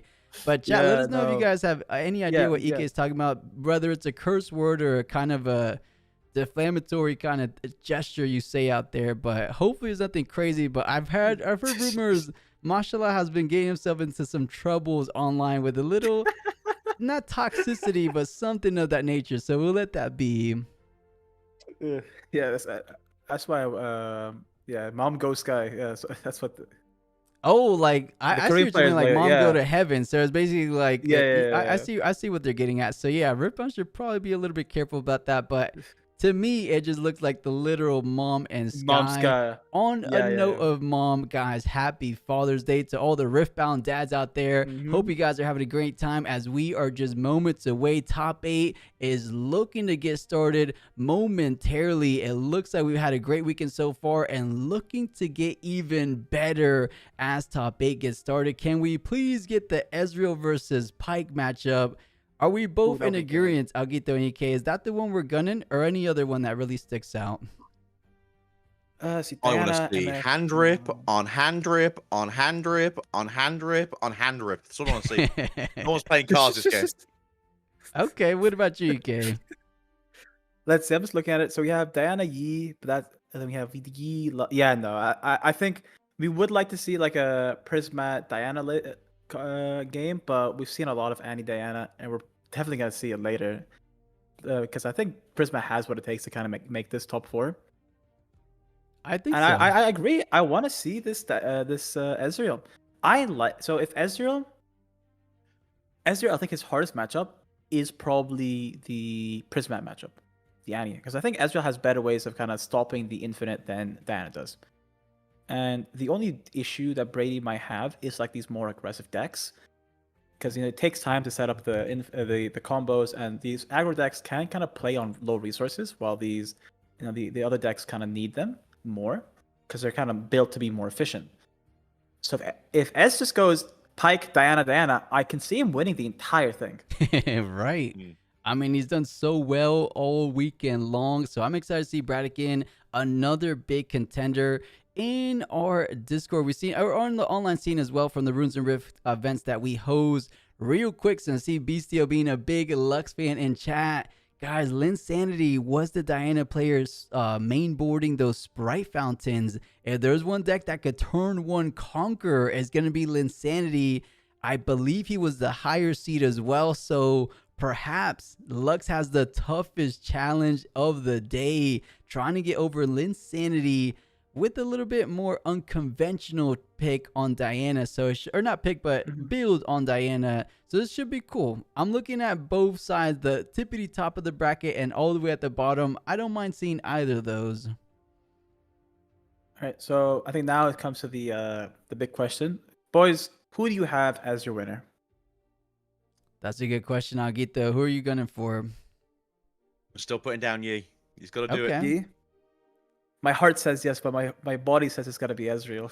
Oh, body says Ezreal. I will go ahead, and I can never, ever doubt a previous regional champion. Let's go, Prismaticism. You already took 6 best of Annies. Let's go ahead and do the 2 weekends in a row. Squirtle 2-time last weekend. This time around is going to be Prismaticism. Let's go ahead and see if he can make that an actual reality. It'll be insane, right? So much historic moments happening in a short span of time. If it happens, of course. Yeah. I think one thing we'll kind of have if Prismat does win this tournament, I think set 4 might be the set of the 3-peat, Which player can get to the first triple regional win? Would it be Squirrel? Would it be Allen? Will it be Prismat? And it's crazy that in set 4, there's only been so many regionals that we're already talking about, hey, will this player be the 3rd-time winner? True. Yeah, it's only been year 1 in Riftbound as well. To add on 2-time winners, I know Utrecht went down last weekend, but there was actually a Chinese regional at the very same time. We didn't cover it because we were covering Utrecht, of course.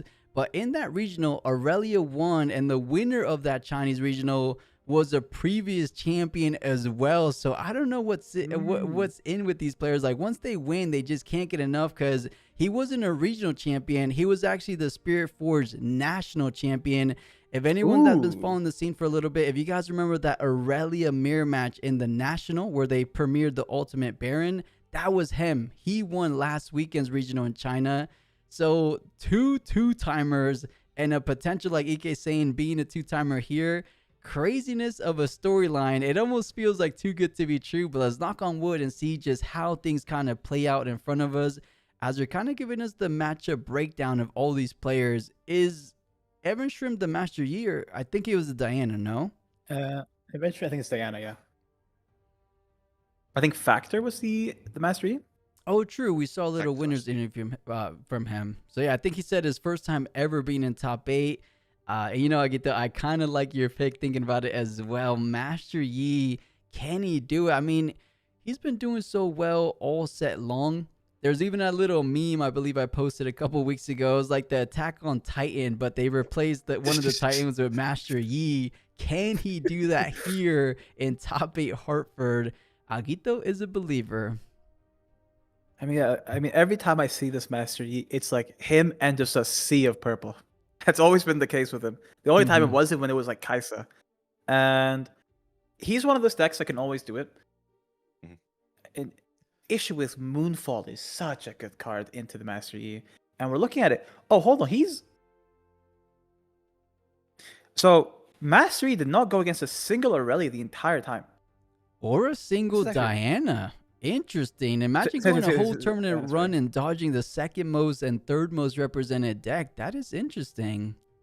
He beat Aurelia, third round. He beat Aurelia. So the Diana was the thing I wanted to stress here. Also, Diana, again, I mean, that shows, you can get to these regionals and, there's always a chance you just don't see the deck that kind of beats you. I'm not saying Factor couldn't win the matchup, but good that he didn't see it up till now.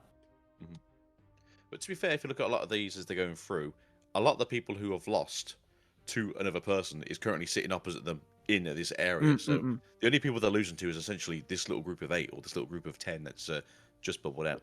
Before we go into this match, because it's going to be happening very, very soon, some brain vomit's going to come out now. For Ruins and Rifts, we don't actually get to ourselves like that pre-release section that we normally do with the set 4, as it's essentially coming out the week before the set comes out. So no fun times for us over here on those weekly Wednesdays. Number 2, Europe has the next regional in set 4, which means it's a high possibility of actually seeing Squirtle go for that free-peat, as you can't really travel outside of Europe, it seems. And then we don't have any more events in Europe outside of, I think, the French Masters series that's going on in the autumn. Yeah, the showdowns, I'm pretty sure. So keep in mind the championships are yet to be announced, so that's going to be a big European regional as well. And then, of course, a big NA regional on top of the Chinese side of things as well. So we got a couple good competitive things to end off the year on. I would imagine they're going to be happening like November, maybe December-ish. Just like truly kind of ending off year 1 Riftbound. I'm wondering what they're going to do on the actual anniversary for the English release. I'll probably have to check the schedule to see if they actually have a regional plan at that time. But October 31st, for anyone that doesn't know, that's when Riftbound officially released worldwide. China got it, I believe, September 15th. Does anyone remember? It was August. I'll check it up. It was September. Oh, was it August? August 15th sounds right, Aguito. I'll take your word for it. I think it was August. August. It came out August, yeah. August 1st, I think it was. Oh, damn. Wow, they got it way earlier, but what was it, August? All right, chat. You guys might know a lot more than me. I'll have to look back because I remember I wrote down the date, but either way, what I was getting at is October 31st is the 1-year anniversary. What kind of things do we expect a big company like Riot/Riftbound plan for a year 1? Does anyone know what TCGs usually do? Do they host events or give little promos away to local stores? What have you guys seen before, Aguito and Ike?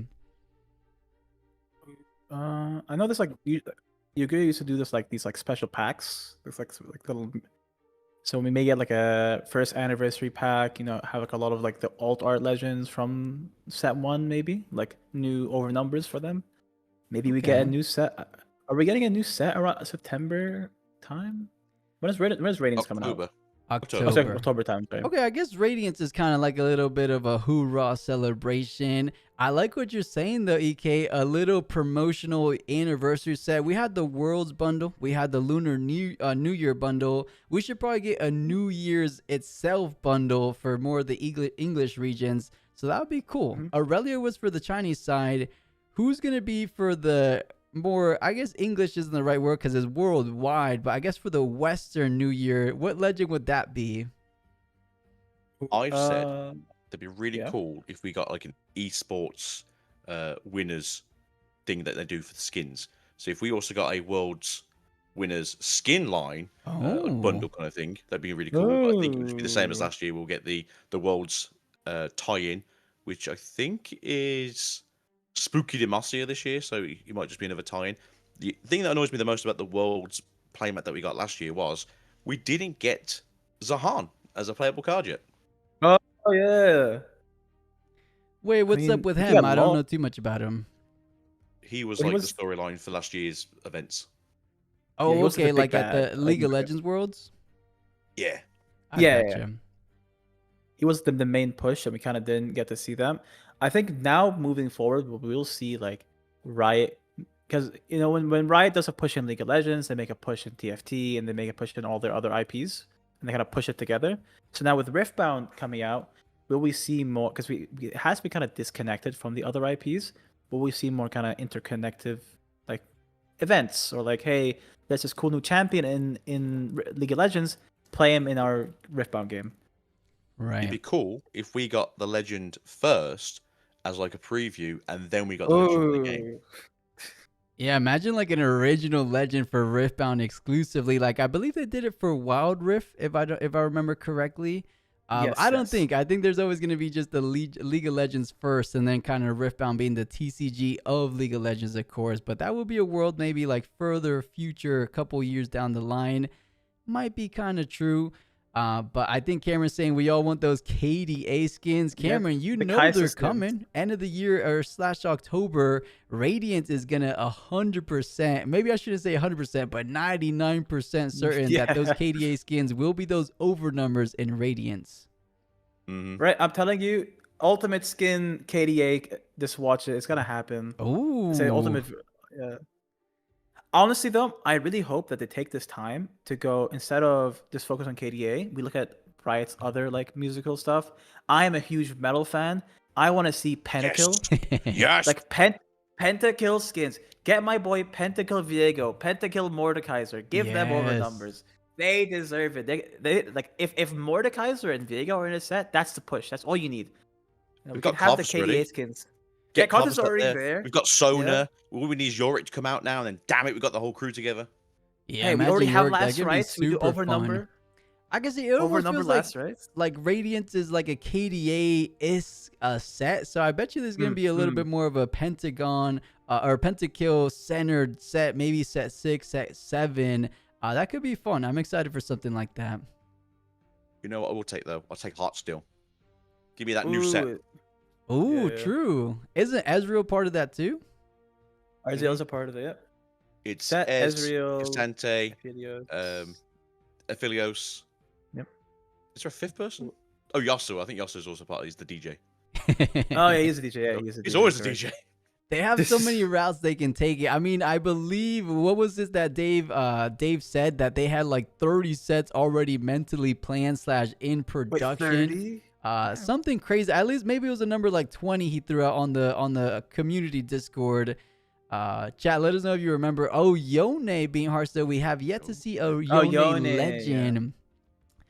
Last little side note on the future, though, if you guys didn't see, the Chinese promotion was kind of alluding to Morgana and Kale making a set for appearance. Agito and Ike, did you kind of catch that or not yet? I did catch that. So I will say there is. Have you seen the other one, the Jace marketing? I just saw that. Thing True. they sent out. So I would love to see. Well, no, sorry. I want to see Viego. I'm the Viego guy. I want to see him. I've lost all faith now seeing the Kale Morgana and then the Jace. So I do like Kale. Kale would be a new XP unit, which I feel like it'd be nice to kind of keep getting. Oh god, no, she's top lane already again. The support, yeah, the supports for the old mechanics. So I want to see like some kind of XP cards happen in set 4. But I do like the idea of, hey, we're gonna add Jace as our third legend, so it's like Caitlyn and Bessa Jace, and then possibly have Xerath. So it's Xerath, Renekton, Nasus. This idea of a triangle of rivalries instead of just a direct line. Because we have Akali, Shenzed, then it'd be Jace, Caitlyn, and Bessa, and then Xerath, Renekton, Nasus.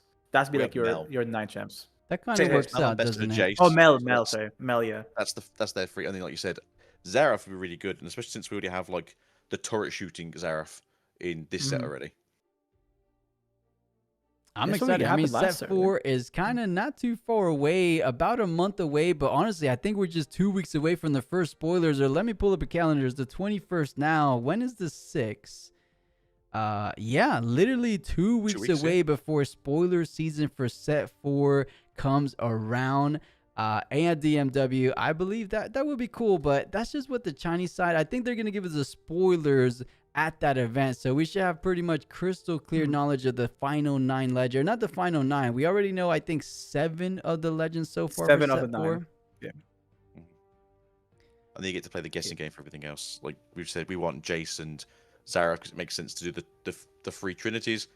It could be, I think someone was saying Nyla and Fiddlesticks, I think is what BMU wants, because he wants to have the idea that it's just constantly fighting in between people, which doesn't make much sense lore-wise, because Nyla's after Fiddlesticks, and Fiddlesticks probably doesn't know who anyone else is, really. And then there was, like you said, Carla Morgana, which kind of makes sense for Demacia, as this is Demacia's year in the actual lore, so it makes sense with them being there, and they'd make perfectly good chaos and order against each other. Vote now, everyone. Vote now.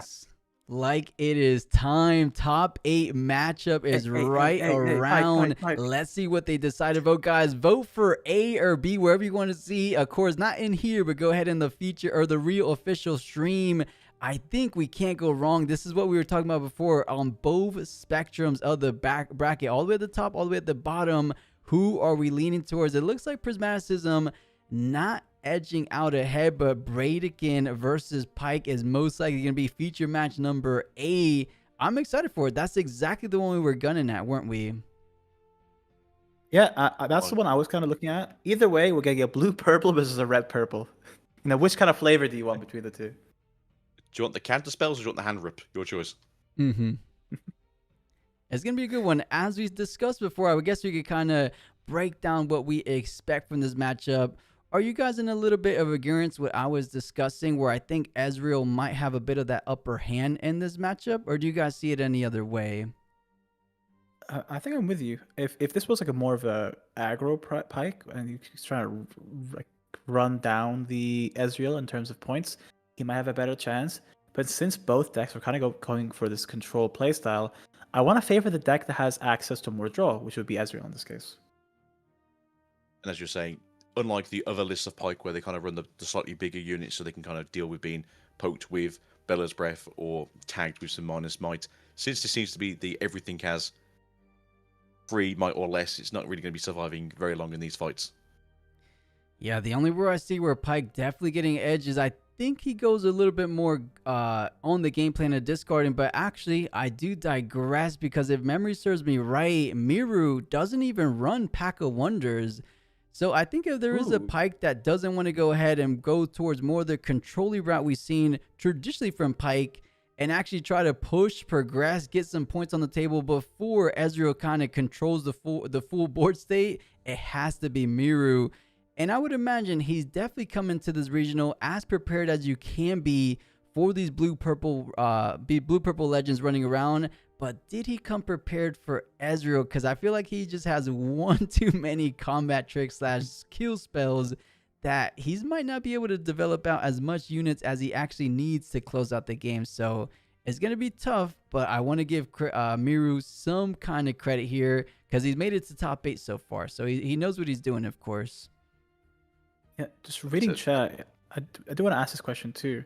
Is this the guy with the battle axe? It is Night Fighter. It is. This is the guy that had the Chinese battle axe. Completely misread that, but he learned his lesson in the less important matchup. It was important at the time, but now this is the more important one. Can he go ahead and not little misplay, if you will, on that battle axe? Because I like that card. They're saying it's a Pyke win. Ooh. I would never give the 33% I said like chance 60-40 for Ez maybe, but maybe 45-55. I wouldn't say it was 2/3 a chance to Pyke. Not really, but I will just say that Blighted Battle Axe does seem to be quite a common card in Pyke overall. So it's not like it's the, oh, this is unusual. Normally it's just in the sideboard. Yeah, and real quick, Night Fighter, since you mentioned it in chat, why do you give the upper hand to Pyke based off that one equipment alone? What do you see that we're not seeing? Or not that we disagree with you, but I'm just curious to kind of see what you're saying. I think while they kind of talk about that, I can maybe give my two cents on it. So if you think about it, let's talk about the removal that Ezreal has, right? So we have our Starcrossed. We have you gotta get Starcrossed either way, so not that big of a deal. Wages and Gust and the Steadily Flourish. These all kind of thrive on these low might units. And the Blighted Battle Axe with its big +4 kind of takes you out of all these little, call them, what's the word I'm thinking of? Little breakpoints. You know, you won't get gusted, you won't, Wages of Pain won't kill, the Bellows won't kill, Deadly Flourish won't kill, because of just the massive +4 buff. And if you ever get to the point where there's 2 of them on the field, then it's just super hard to kind of deal with these big units. But also, because they're coming at such low costs and they're just reusable, because you can go in with the Blighted Battle Axe, bounce the unit back with the Pike Legend, and then equip the Battle Axe to another unit. You have to deal with this giant push every single turn. And as much removal that Ezreal has, I don't think he has enough removal for big units, especially when they come as often as the Blighted Battle Axe units do. And there's the 2 Blighted Battle Axe. I do like this. No, this is pretty good here. You do have the switcheroos in case of the big foxes coming in. You do have the access to the rain guards, which seems to be more of a tech for these sort of mid-range, lower-end red decks that you've been seeing recently. Kai'Sa is obviously just a great card, get your draw power. The Forerunners are just going to come here and be a 10 might unit, and then be a 7 might unit, and then be a second 7 might unit just in case. And then Mind Splitters to rip out a card that you need to just kind of keep the game going for yourself. Overall, they're pretty good. I'm happy to see that maybe we were misspoken, and maybe this is a little bit more of a sturdier deck than we thought originally. Hold on, I've been getting requested by the chat to close my drawer. No. Just 1 second. No, that's where the kittens hide. That's where Rengar's going to jump on you. Well, Rengar is currently sleeping on my thing. I'm a man of the community. Now that the camera's off, I'm going to close the drawer so you can't see into it. Although, hopefully, this can go kind of quick. Not in a rude way, but kind of in a way that we can get another 2 games in here. As I think we all want to see both of these matches play out fairly. So, going in here to the first game. Hand Rip versus Hand Rip. Are you ready to let it rip? Because someone's not going to have a hand shortly. Ooh, let it rip. Let it rip is a perfect kind of start to this game. So there is the Ripper's Bay, a way of getting runes and just more ramp for the side of Pike, while we have the Sigil of the Storm going for the complete opposite. Now we'll have I think the Azure will be going first to the seeding. Oh, we did. Oh, wait, early starts. We had. Let's see. We had Pike. Deep in this. So we had Pike, Traveling Merchant. Traveling Merchant got killed by Deadly Flourish, and then we played a Pack of Wonder with the goat. Oh, I forgot, what's the treasure? What's the purple card for treasure? Oh yeah, I forgot it. Treasure Trove. Treasure Trove. Thank you so much. So that was bounced back. A second Deadly Flourish just to shoot the other guy in between the eyes. Who needs the hand rip when everyone's dead? And that does seem like the gameplay from the side of Pike. We're now using our legend just to bring it back. We're ramping. We're kind of saying, hey, I'm just going to keep throwing this Kai'Sa into a battlefield. And I'm just going to keep getting more runes. I'm going to keep paying for it. And you have to now deal with this Kai'Sa every single turn. Yeah, perfectly done. And super ramp now, as you can see here, with the Ripper's Bay going down here, as well as the Pike effect here, doing the when a card is returned to hand, obviously. Get your effects going off. So overall, pretty solid. Double ramp and a gold. And also getting the first point of the game. I think there might be a judge call if the right amount of runes were paid. Like if we could have gone for that play. Yeah, he paid the 5, put the 1 to the bottom. Then he... How else did he do that turn? Because you would have paid to have... the 1 to return it. Yeah, it should be correct. Just yeah, it should be correct. Sure. Because he would have been at 7. 7 take away 5 is 6. 1 to pay the effect. Yeah, it should be fine. Should have had enough. Is this a... Open deck list now? What's going on here? Was there a deck list error for both players? We've both looked at each other's deck now, don't worry. Is that paper empty? No, this word's not that paper. Oh, that is the deck list. Okay. Let me just tune into the broadcast, see if they're talking anything. This is about currently top 8. This is seed 1 versus seed 8. Currently, hand rip versus hand rip with no hand rip going on currently. Having a small judge call check here right now. Just checking. Let's make sure everything is in order. I think that's the current plan. Oh, I hear what happened. So the players were just too excited to start this game of Riftbound, and they started without looking at each other's decks. I'm pretty sure that's what happened. That's a weird one, right? Yeah, I mean, is this? It probably is the first time they've made Top Cut, maybe. So not Someone just said used to you can the- start, and just they went for it. Oh, okay, cool. So it's not showing each other's deck list. I think honestly, if I'm in the Top Cut, I'll be hyped too. If I hear you start, I go. Yeah. So now just looking over the first time, you don't have the ability to look at the deck list when the game's already started, but making a quick little exception, both players have to have knowledge of each other's deck, especially during Top Cut. It just seems Now, very will we weird get right a- now. It's like Yeah. we've just done like essentially 3 turns each. Now we're just going to check each other's deck lists. Wait a minute, you only run one in the main deck, or I'm playing both of these battle axes now then. Yeah, this might be a game reset actually, because so That'd be rough. the knowing your opponent's battlefields, right, does give you information about, hey, should I start off with this battlefield or should I start off with the other battlefield? A lot of times in these open deck lists, because you're going first, you can Yeah, kind you're of right. save your big battlefields for different times. So this might be a new game. The players get to choose new battlefields. And you know what? If you're on the side of Brady, although, like, hey, you got the Pack of Wonders, Double Deadly Flourish, Treasure Trove Opener. I'm going, hey man, no, it's fine. We'll keep going with this game. I mean, to be fair, they've both had a good 3 turns. This isn't like it's one-sided, oh yeah, please give us a start again. It looks like they both agreed that no, we're okay. I don't think it matters too much because I think you kind of roughly know what each other's playing right now. This is the Pike guy. This is Bradley, the guy who was on stream earlier, so you've probably seen his deck. Muri's been on stream as well, so there might have been some checking around going on. It's also on the Twitter app as well, where it shows you the deck list for like the rounds. So they've probably seen each other's stuff overall, and they kind of just brought the best for the matchup. Right. I think both decks, it's well known what kind of battlefields they have. So I think just saying, what? Oh, there's the first one of the game. Can we do it again? Getting rid of the cleave. I like cleave. Now you're mostly going to be attacking to empty battlefield, so this card not seeing as much use.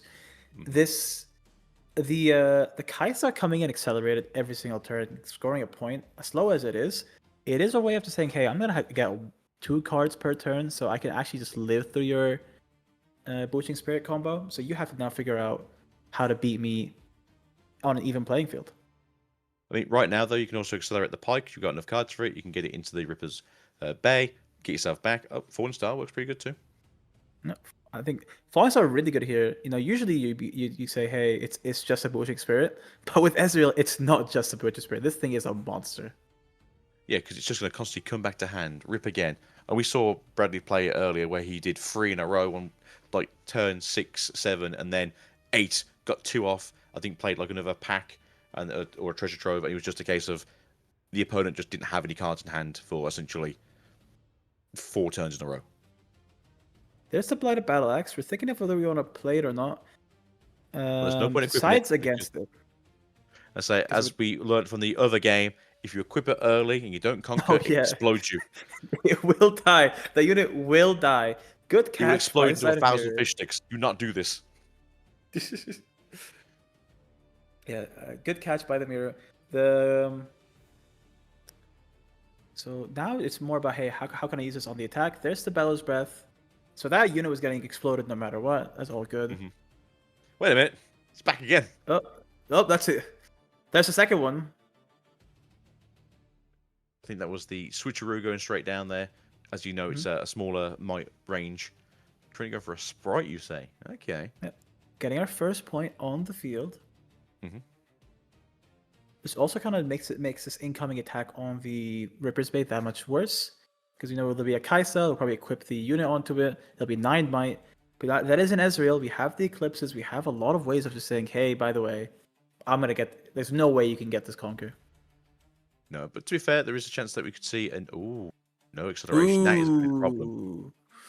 That's a card you hate to see on the side of Brady here. It'd be a real shame if he wasn't playing in purple and he also didn't have access to Starcross and he didn't just go, I'm going to play this Pike for free. I'm going to Starcross this and the Vex, and then I'm going to play it again. Oh, he got it do well. He has the roofs for that. It is a bit costly, but it does kind of put the disadvantage on the Bradleykin then. And we can just kind of get away with moral decisions here that aren't always the best. Right, and now you have to kind of say, hey, do I just play this Ferris Forerunner, get Starcrossed, and then kind of be in the bouncy castle for the next couple turns? Or is there a way of me just saying, yeah, just going for the full development turn, saying, you know what, even if you clear my board, Starcross me back, you're only going up to 3 points this turn, which is not the biggest deal, and he can always come back.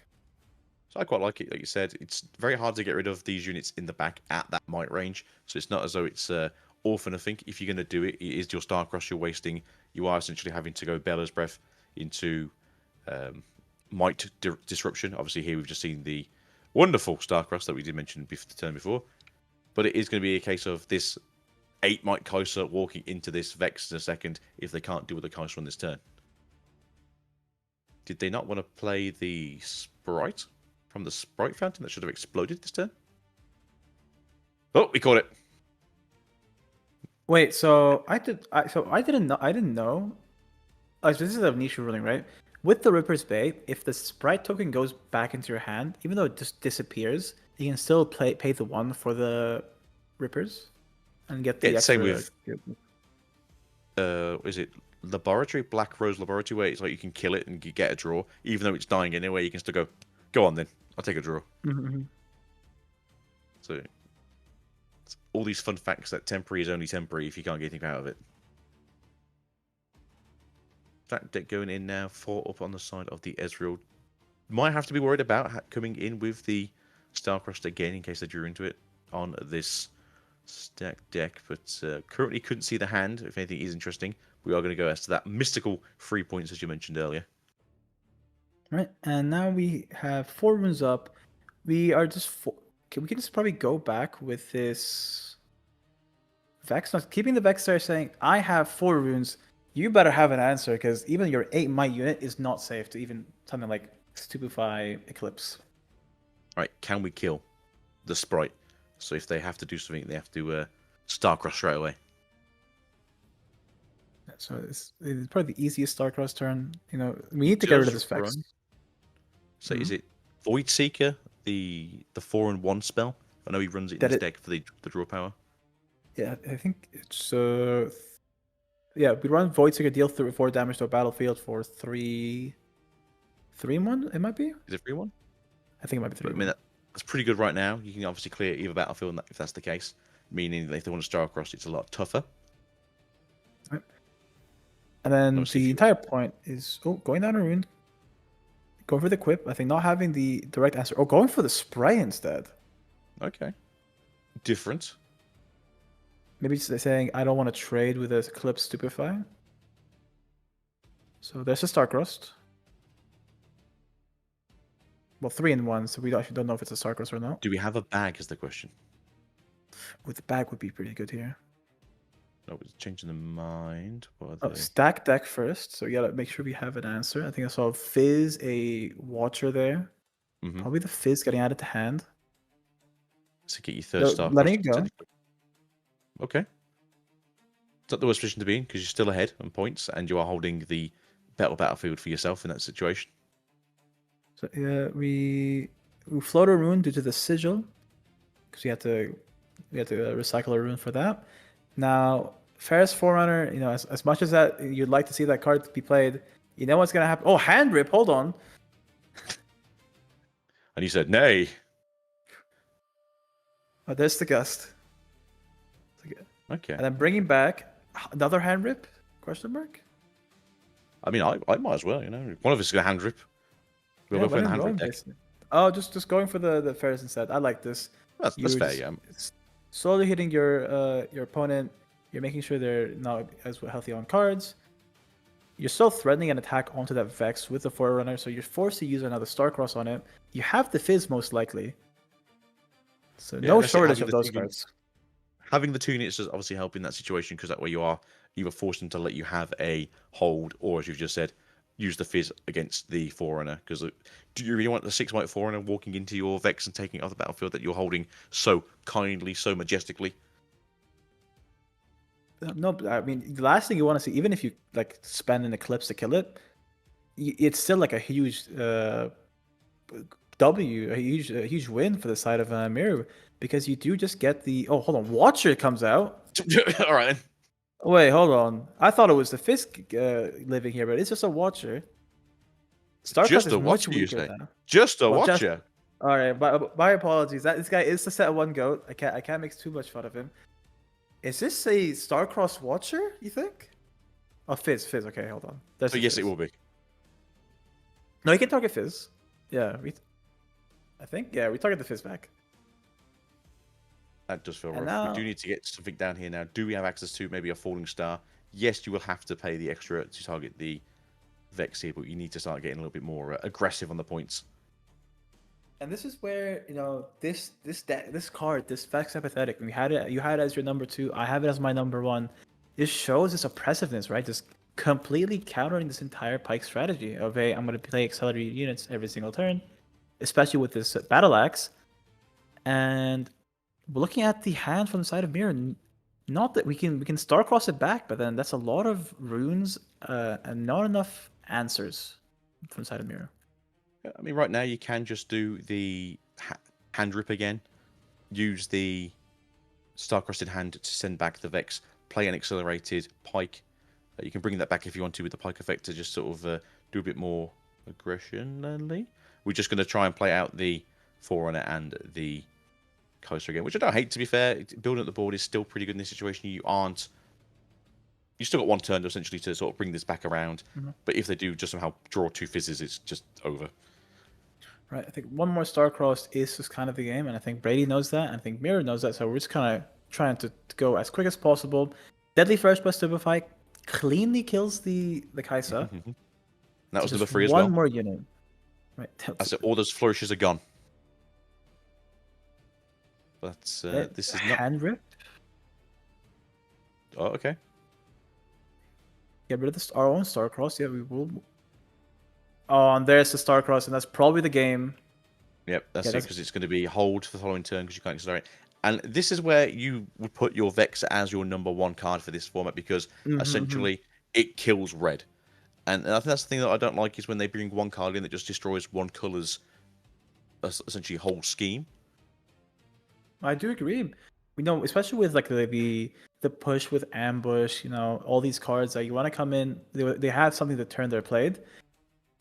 It's a really hard card to kind of beat too because it has deflect. You know, it's 4 for 4. It has deflect. It has this really big effect.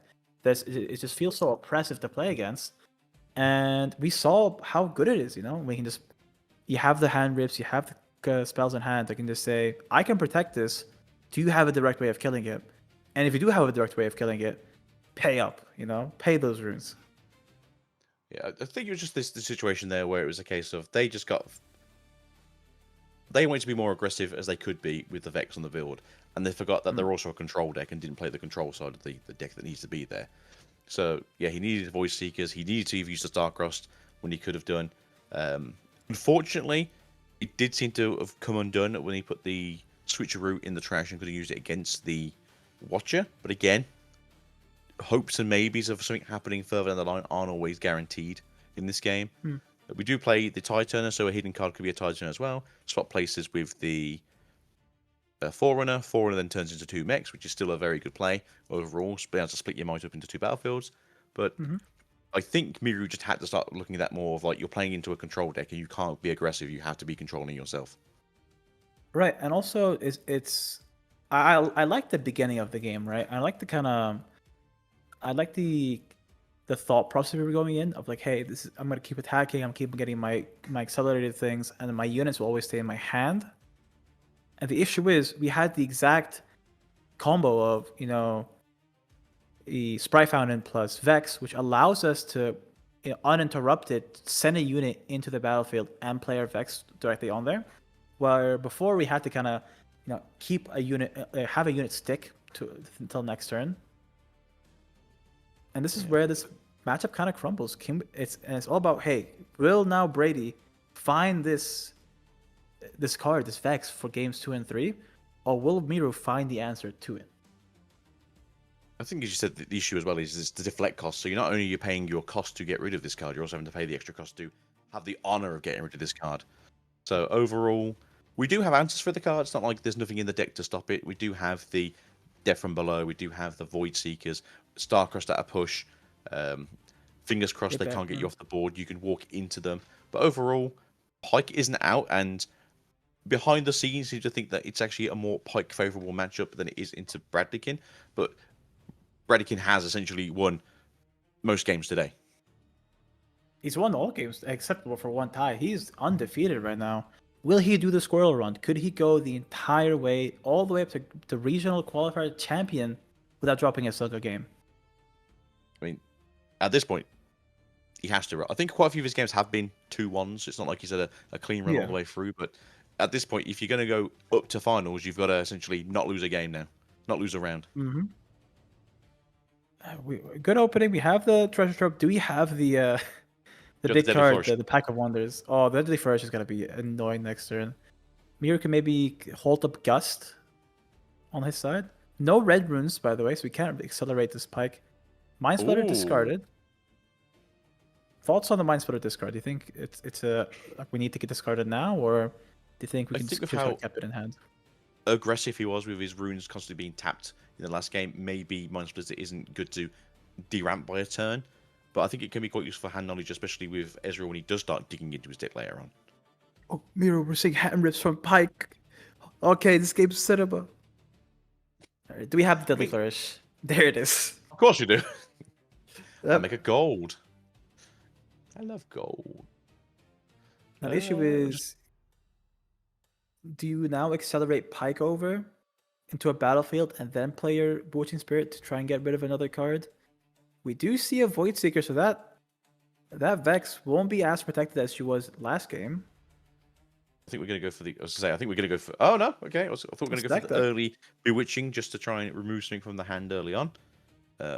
Did he grab the Fizz? I wasn't quite sure there, but I did see a Fizz come out. Oh. No, he didn't grab the Fizz. Okay. No, he's put the Fizz back. Okay. So Fizz isn't wanted right now, but I think Fizz is a fantastic card. I think Fizz is probably like my number 3 to 5 card in this set, as it's just such a useful utility piece. I think Fizz is made so much better with the fact that, hey, there is a card called Starcross, because being able to do Fizz multiple times is just so disgusting, I feel, most of the times. Fizz, to me, is like how I feel about Lux before she started doing these shenanigans, where Lux was only going to get better every time he got a cost or more spell that came out, especially if they were good. Whereas Fizz now is like, is that a free cost spell? You can use that. We'll see we do it again. And there's 2 treasure troves. Brady's now sitting on a mountain of gold. Miro, not so much. We did lose our spirit. There's Fizz. What are we playing? Stack deck. Yep, try and get more answers. There's a Starcross. There's an Ezreal of our own. That's an interesting one, to be fair. Do you want to dig a bit deeper, or do you want to have a bit more control in your hand? I mean, you're going to have to dig deep. You're going to have to get cards in hand, because we're about to get hand ripped. Yep. I think just trying to get as much cards as to delay the loss of cards to the hand rip. Is that Rengar gone? Wait. Not Mr. Kitty. Not Mr. Kitty. All right, thoughts on the Kitty being taken out back? I think they're just under the impression, to be fair, that they will never get to use it on attack, which is fair enough. I'll put it there. But he's such a mighty unit. Joke, not intentional. Such a mighty unit that will come in and actually do some damage, especially because he will be 5 into a 4 of the Vex. And I think that's the issue right now, is you're not really threatening the Vex currently, and with the ability not to accelerate the Pike, he doesn't get his +2 to be the threat into the Vex. And I do agree, and the issue is... Wait, hold on. Do we know if Miro runs Baron? Because I know a lot of Pike decks used to run Baron. Pike used to run 1 or 2 of, depending on it, but I haven't seen his sideboard, so it could be a sideboard card. It's not in the main deck. But it's not in the main deck. that card can probably, if there was a card to say, hey, this matchup is now just absolutely swung into the other side, it's Baron. Maybe that's why people were saying it might have been favored, the existence of that card. There's our Fizz. Maybe. Oh, Fizz into Bellow's Breath. Ooh. We have Do we to also get rid have of 2 units ourselves here. do we have a Stupefy? Let's see. We have. I mean, it is a. We're talking about Ezreal here. They always have the answer. Oh, the list. I like this card a lot. I mean, it's basically the same thing, right? It's doing 2 damage instead of a draw. I mean, it does the same thing. Right, and you can always just bounce it back, change the tag that you had for the list when you played it. Now this is where I think Mirror needs. We need to redevelop our board, but we lost so much of it. There's the Falling Star. Develop this. Good value, Yeah, but again, totally. Brady has stuff like Water. He has a lot of cards in hand. It's Mirror that's still on the back foot. I mean, Mirror is on the board, at least he's at 1 currently, so at least he's starting the game somewhat on the right foot this time. I think, as much as I'd love to say, hey, we probably should keep those for the Vex, since we have the Void Seeker in hand, it's not as guaranteed to be needed. But overall, being able to use 1 Falling Star to get rid of 2 units is perfecto, and getting rid of that constantly generating value Ezreal and that gosh darn Fizz that will come back if we don't let him die now, I think it was pretty much perfect. And I think we do have to start, building some presence on the point board here. So we are going to go to 2. And we are going to bounce ourselves back to hand in a second just to get the extra gold advantage. Right, and I think we do get to this even point parity, this even point tempo that we love to have, but I just don't see Brady allowing, the 2, 4, 6, 8 that we usually see from these decks. We could see another Bewitching Spirit be played out here and bounce back. I think it's a thought process. So it's not a Vex, is it? He doesn't have a Vex of his own. That'd be. Yeah. Let's see. Let's think about it. Any other cards we can play? Do we play out the Pike again? Probably not. There's a Bewitching Spirit. Yeah. Trying to do another more hand damage. So the hand's pretty big on the Starcross is side. gone. Ooh, again, if there's a Fizz in hand, it doesn't matter too much. Yep. But that is just 1 less. Mm-hmm. So we could go. So this is something funny you can do. You go Fizz, Starcross, Fizz, Pack of Wonders, Fizz. There's another Deadly Flourish. Yeah, nothing is living here. Oh, you can also shoot something. Yeah. I mean, we are playing blue purple. We love just saying, hey, there's nothing's gonna be on board. Nothing's staying on board. You can try and make a board, but I'm gonna get rid of all your cards on field, get rid of all your cards at hand, and that's what this matchup kind of feels like most of the time. Nothing says to me like fantasy setting, like Magic and a sniper rifle from your blue-purple opponents. Going though for the points free here, pretty good so far. No counterplay from the side of Bradkins currently. I would return that to hand if best possible, otherwise it's not surviving the turn. And then we're going to play out the Tide Turner. Yeah. Works for me. I guess that's probably not bad actually overall. Trying to generate as much gold as you can just to keep yourself that 1 power ahead. But overall, I feel like Miru's currently doing better. I will say there's also now kind of a if you're running the list, I want to say, looking at the Twitch chat of the other kind of stream, I think Brady did call Yordle. If you call Bilgewater instead of Yordle, you can actually give -2 to all the Tide Turners, the Pike, and the Fizz all at once, which I think why this card is so cool. Getting this like a targeted hate towards this one region, especially in Pike where you're running multiple cards that all depend on being Bilgewater, it makes your removal cards so much better. And I'm going to say this, it doesn't matter because obviously it's such a weenie unit anyway. Also, Treasure Hunter, I believe, is also a Bilgewater card. So Ooh, essentially, maybe. Yeah. half of your units is essentially Bilgewater. So just having that tag on the list is criminal against this Pike. It's also quite interesting that Miru doesn't run the list in their Pike list, which was first sort of like looked as a Pike card itself, which is thematically a Pike card. Right, I do like it in Pike. We have the Pack of Wonders to kind of bounce it back. We do see the big bad of the matchup, Vex, finally being put on the board, and our Brady's going back to his usual shenanigans. Void Seeker is removed. He's got a second one in hand, so it's not the worst situation to be in here. Right. There's double. Now this is the issue. Now before, we can actually live with the once per turn discard because we have this like Kaisa getting us a card every turn. But now we're not going through a possible turn of Bushing Spirit, put it back, Bushing Spirit, put it back, Bushing Spirit, which is 3 discards, and you might have to have a lot of Kaisas to kind of say anything to that. Right now in the hand, there is a Pike, there is a Kaisa, there is a Fizz. There's another Void Seekers in the hand, which means in the worst case scenario, if it is 3 rips, you can still have a decent hand for follow-up plays. Now we're probably going to go Kaisa again to accelerate into the Frozen Fortress to go to 4. Although I think there should be a 4 already, so I think it's to go to 5 because I think they're holding from 3 to 4 on the side of the tide turn already. I think is that Or is it in base? I don't think it's on it's in base. I think that's in base. So it could be in base. So I think that card's in base. There we go. Same Spend the kind of gold. play. You spend the gold, draw a card, put it back, make another gold for the next Kaisa. I like this kind of play pattern of this deck. It's like a mosquito deck. Issue is you're playing against a giant electric, like Shogun. What are they called? Something like that. It's a sniper rifle, and you're playing with bugs. Playing out the Kaisa now. That feels weird, in my opinion. So we played a lot of Deadly Flourishes, right? On the side of. So I think it's played 2. We played 2. I mean, we can always. We can always just play Pike, play Deadly. Oh, we can't play. But Flourish is 4, so we can't play Deadly Flourish. I would have liked to have left the runes available for the Void Seeker. So that way, if they do want to try and take a battlefield with the Vex, it's just going to get boomed. Obviously, there's a good chance that they are going to Starcross in response. So it doesn't always feel good to lose the extra ruin.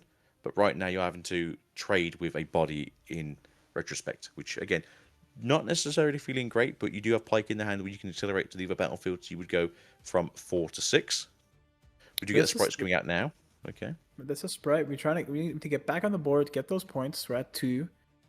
And this is where I think Brady is now going all in I have the setup, I have the runes, I've kind of used all my cards, put them in the grave, made my fist strong.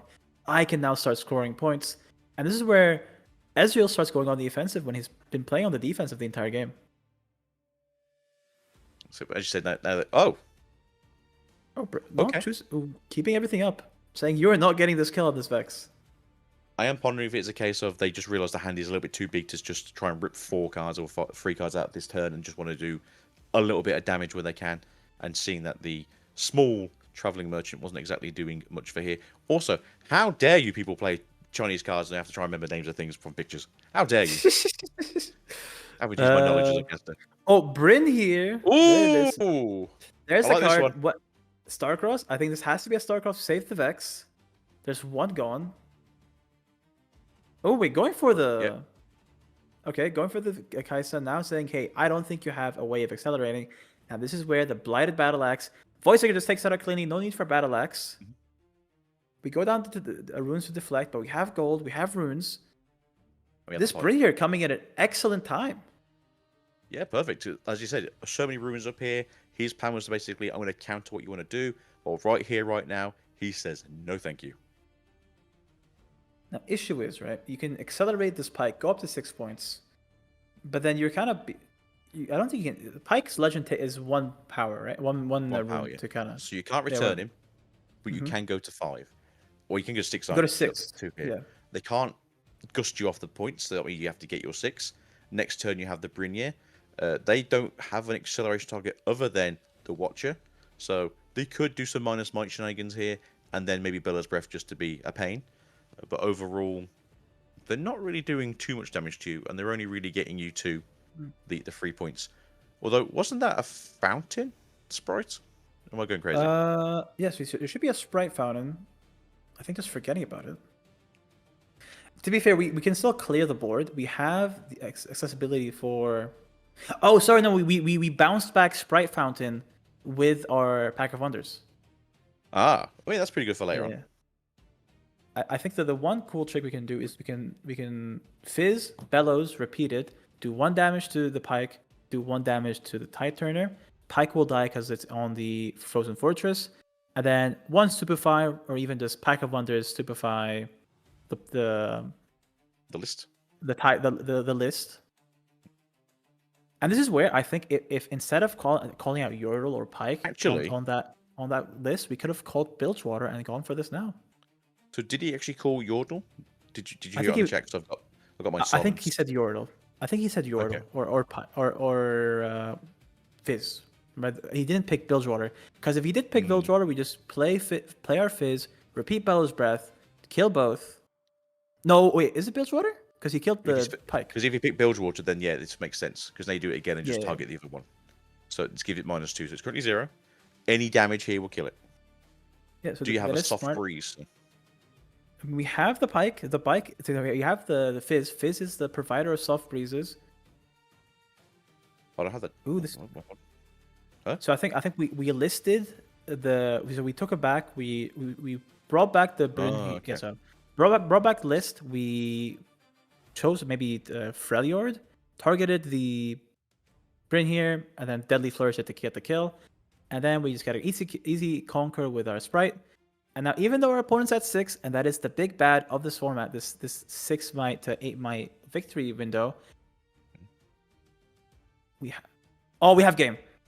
Oh, that is just game. Yeah, we have Kaisa, Cleave, and then Kaisa the other battlefield. Clean win from the side of Mirror.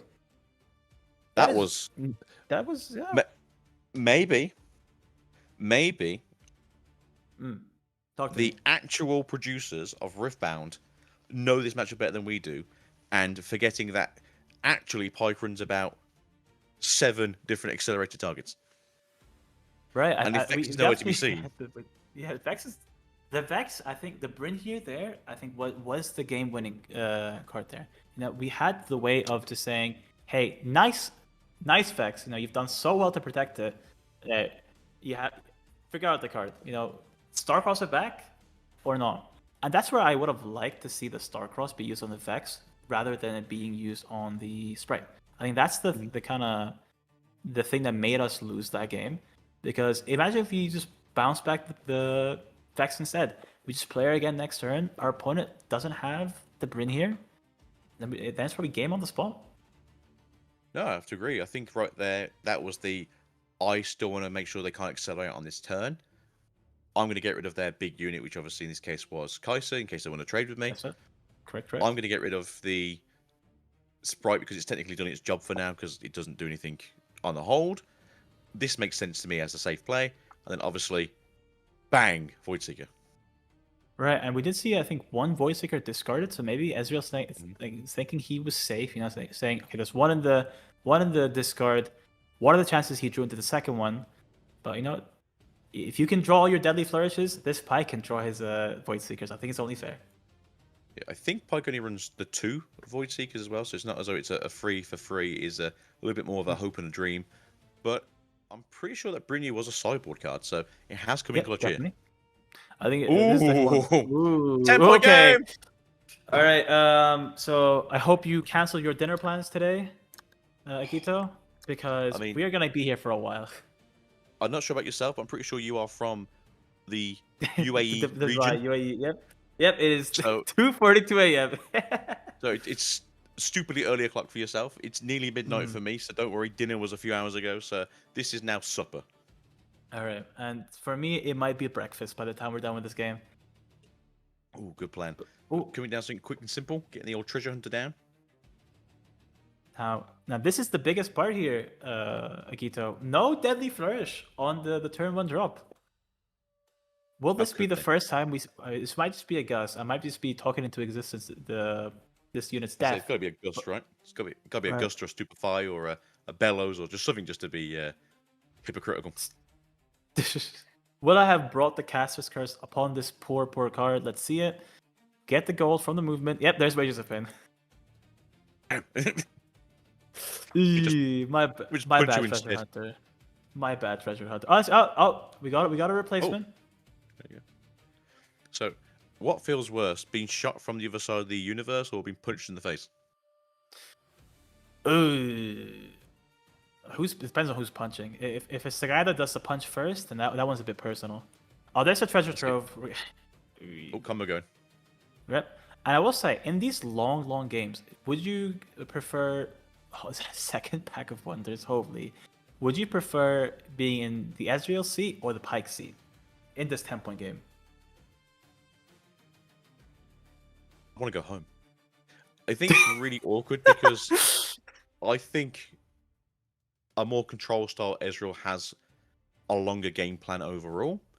And the Pike, even though it is kind of that mid-range, I am going to try and keep you off your game plan. I am going to try and get points in where I can. I am going to try and chip away at you. The steam will eventually run out. Speaking of steam running out, do you see this hand? Because we got rid of the treasure trove. We got rid of this kind of initial value engine.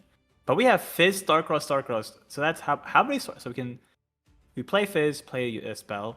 Then we can Starcross it back. And then we can Starcross it back again. And then we can play Fizz again, Starcross. That's 4 Starcross we're threatening on Mirror's cards. So currently, you Fizz first, play the stack deck. You then Starcrossed. You then play the Fizz again to play the other Starcrossed. You then play the Fizz again to play Regions of Pain. You then Starcrossed again with the other card. And then you can Starcross again with the Fizz. Yeah, I think this is kind of... This is kind of Ray's only play, to be fair. Oh, Deadly... Wait, hold on. Oh, I'll say that Mind Splitter is a bit too big to die to a Deadly Flourish just yet. Did they not the Wages list? of Pain, maybe? Okay, list first. Oh, so, okay. yeah, list. List again. I mean, we know there's 2 lists in the hand, so you can just pay 2. Get them both down. Dragons. Gone. Right, so that Mind Splitter's gone. We still know there's 2 more. What is this? We're paying 1. We're bringing back the list. We probably call Bilgewater with this. There's 2 more Starcross waiting in our deck.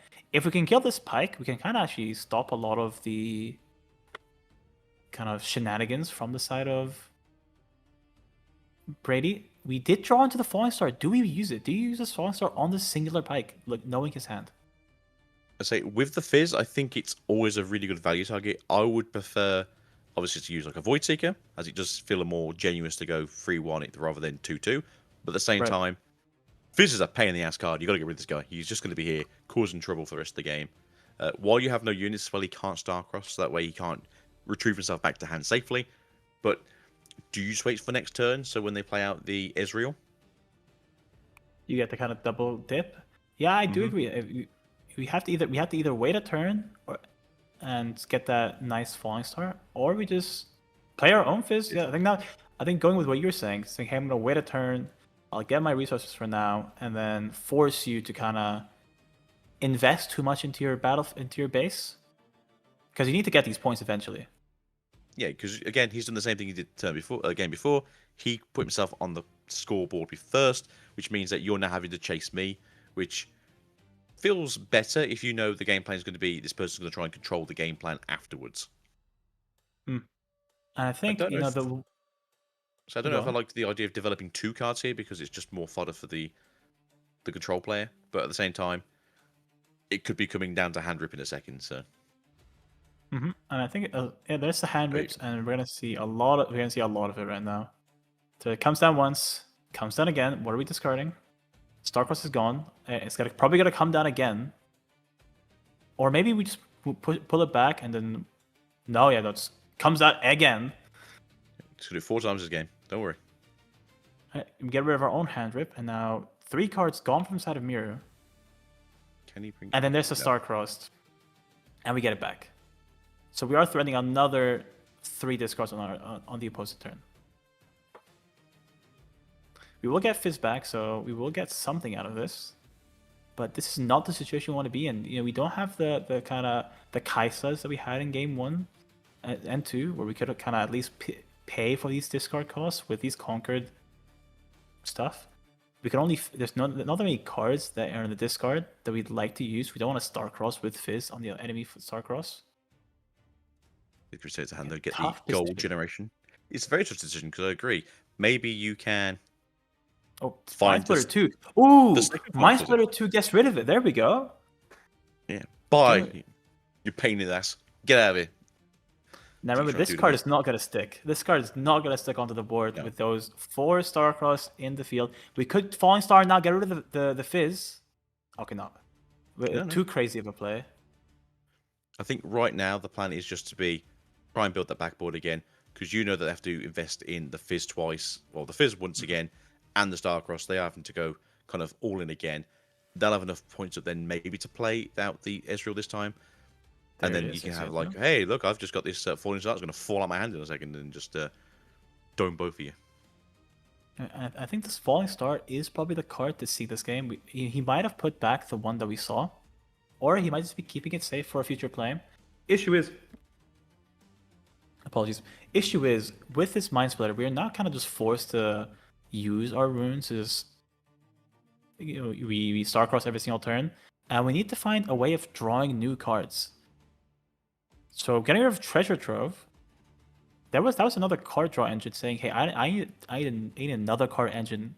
Say, I need another card draw engine now. Ooh, yeah. I like this because he's gonna basically like. Vex. Oh, okay. No, this is that cool. Wait.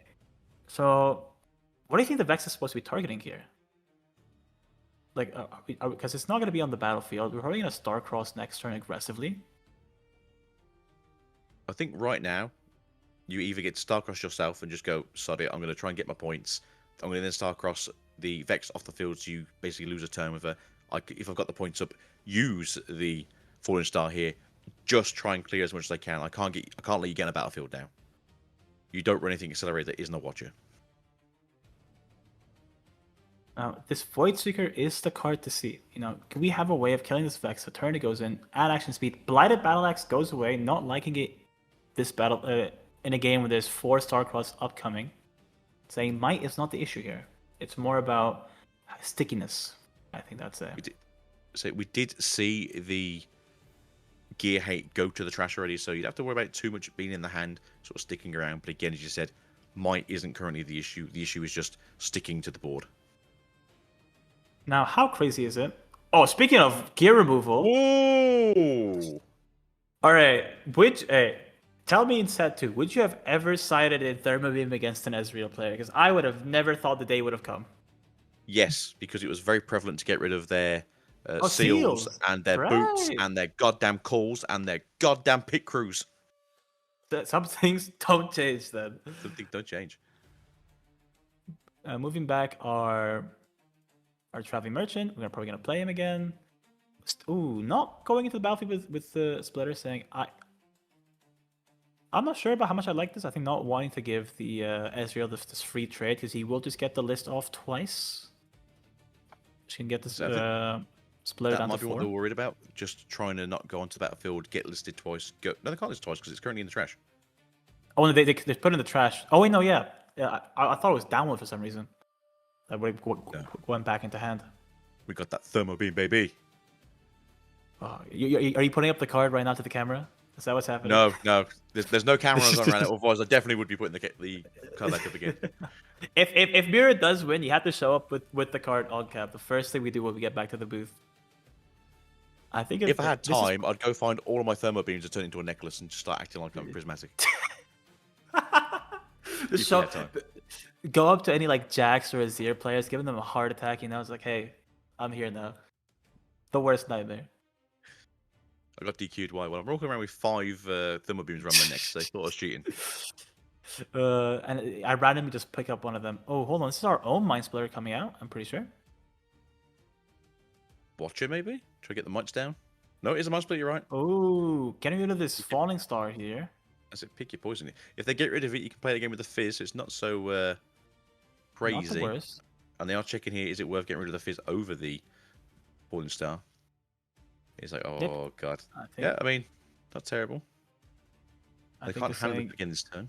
So it seems pretty safe to be using that on the follow-up play. Yeah, and we also do get a unit on board when we do go for this Fizz. So I think it is a smart idea to say, hey, I'm not going to let you Fizz Starcross and then Fizz Falling Star. Which would be very bad on your runes, but you don't really care about that at this point. No. Just try to think, what would the plan be? If you go straight into the Void Seeker right now, fantastic. You can just Void Seeker into the Vex, and then you can just trade with the Mind Splitters if that's what you wanted to do, because then you can still play out your Pike, get to 5 this turn, and just start chipping away at the points a bit faster. get rid of the back row. You know what? Maybe they were right. Maybe Miru really is in that 2/3 winning position that we didn't think of before. Right, so I mean, there is the Falling Star on this Vex. You know, you have the runes, so you don't really care too much. There's a gold to kind of pay for it. It gets rid of the card. Retreat. Oh, yeah. I think the back row's kill it best. the old-fashioned way. Yeah, I think killing it the old-fashioned way with just pure might. But what did we though draw? The question. We do lose out Okay. a lot of might from this. So move over. Yeah, draw. Just draw a card. Trash. To Void Seeker, maybe. I would love a Void Seeker here. Just kill this thing while we have the time on board. It would be perfect. Looking at the opponent's graveyard, saying, "Hey, what do you have? I know you have the you have the Starcross. There's no good units for you to Starcross with. Either you do with the You might be Vex looking. and You might look at the fizzes. Is there 2 fizzes in here? Or is there 3 fizzes in here? Because ooh, yeah. if there's 3 fizzes in the trash, you're in so much better position to just like mess around with your opponent. If there's 2 fizzes in the trash, you have to be worried about that third one just turning up out of nowhere. And the issue is, if you go like if we had the Blighted Battle Axe, we could probably just go for a full clear here with the Mind Splitter. You could also be crazy. You also just be very crazy and you go Mind Splitter, pike it back, and then hit the opponent with another Mind Splitter on your turn. I'm not sure we have the runes for it. 2, 4, 6. We have 7, so we're 1 short. Oh, we're 1 short. Okay. 1, 2, 4, 6. Yeah, 7. So yeah, we are 1 short. Yeah. That would have been crazy though. It's like, hey, let me look at the hand again. You've got a few cards in there I haven't seen. Right, what do we have? What is this? One. Do we have Yeah, a stack deck maybe? Oh no, just send it back to hand.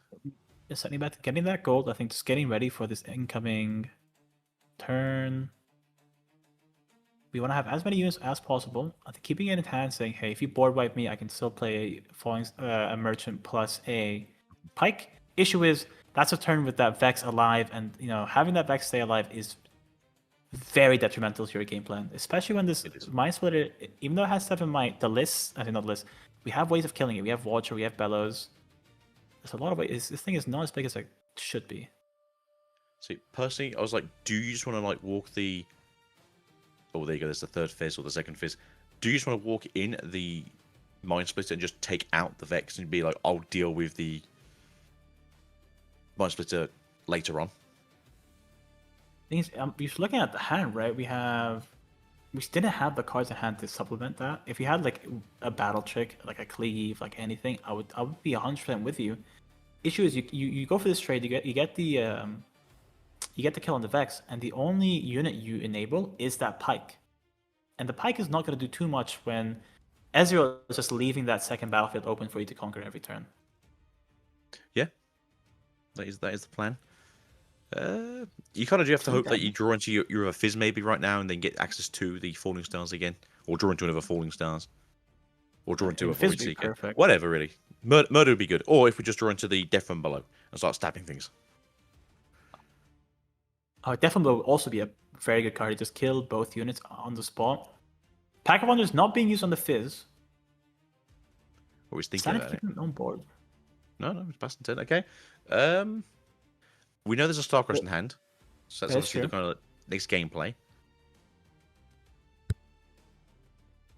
What can we do with the cards in hand is the question. What did we draw into? Did that card make a difference? Every time he pulls out the entire hand, by the way, sorry for cutting you off, I think it's bad. I don't know why. Drop! I've got my own purple Baron. So my purple Elder Dragon. It's coming in. Right, so I just gotta go through. Okay. Alright, solid. What really needs to game plan? I just think it's that Vex. You just gotta get rid of that Vex somehow, even if it's just Starcrossed. Oh, you're doing the play we were talking about, yeah. We're doing the biggest hand rip. There's that Mind Splitter coming down. Let's look at what Brady has in store for us. You know there's Starcrosses. What else do we have? That's it. What you got? I have nothing in hand. Don't look at my hand. Starcross. Oh, it's another fizz in hand. Watcher. So it's all 3 fizzes now on the field, at the very least. 1 in hand, 1 in grave, 1 in base. There's Watcher is also really big here if you can find any way of dealing 4 damage. So that's the thing right now. We've got a Gust. We've got the...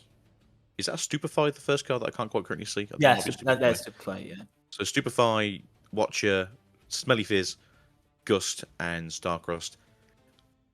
I want to say Fizz is the card you want to put in the trash. Yeah. Stupefy. Stupefy. Okay. Both shocked by this. Right. Let's try and think about it. Why would you get rid of Stupefy there? If it does, I think our opponent does our opponent have a way of clearing this with the Stupefy maybe that we just don't see? Well, that's what he's worried about. Goes down to, is it the Gust maybe? They're worried about it being a Gust to hand. I wouldn't say. Maybe just saying I don't want you to find more cards too. Maybe. That draw one could be very important, to be fair. Right. Well, no matter what you send into grave, it can be fizzed. That's the big kind of takeaway of this game. Mm-hmm. Fizz goes in, gets that's the 4th point. We're about to kind of lap Miru in this game. Best part is Agito. I don't think there's gonna be a side match after this one.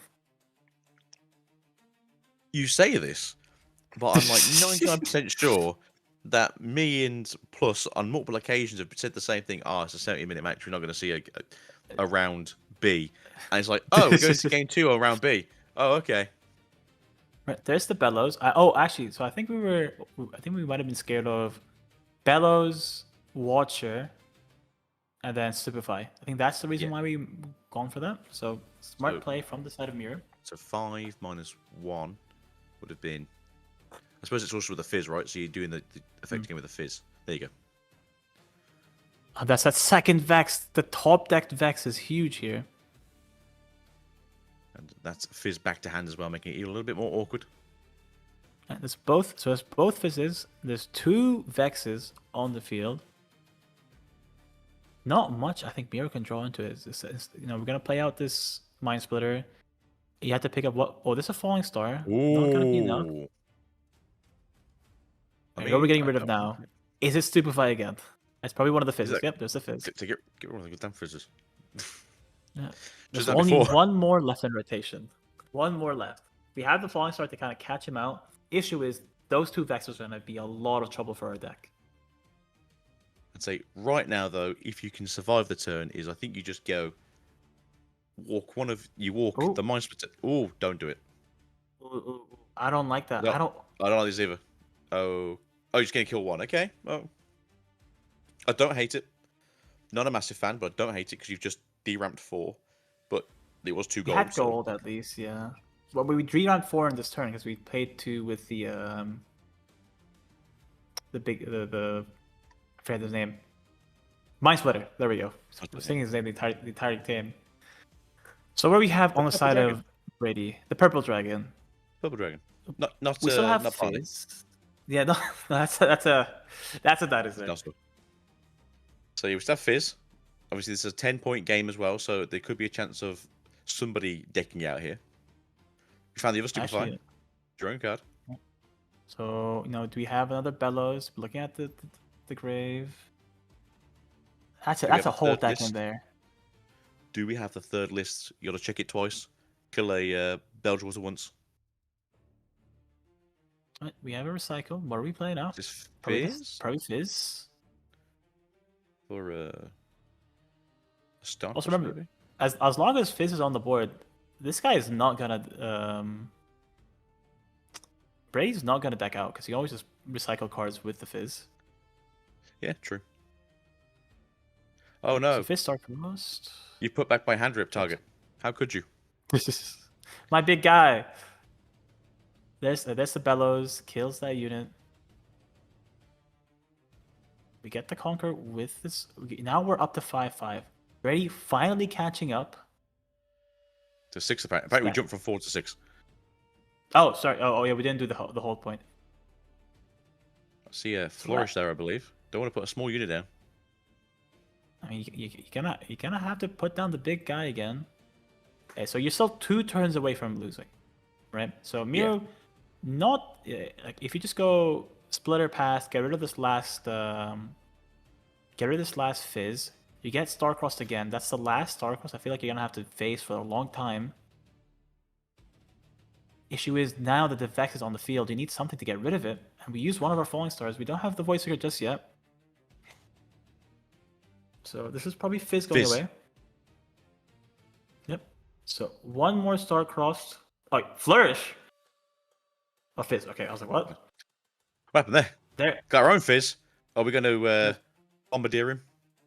Right, we're just making sure we have enough runes to play out our next turn play. Is that Falling Star? Falling Star, just so many runes gone to the wayside now. We're only at 3 runes. This has to be the play. This Falling Star has to be the pivotal play for this match.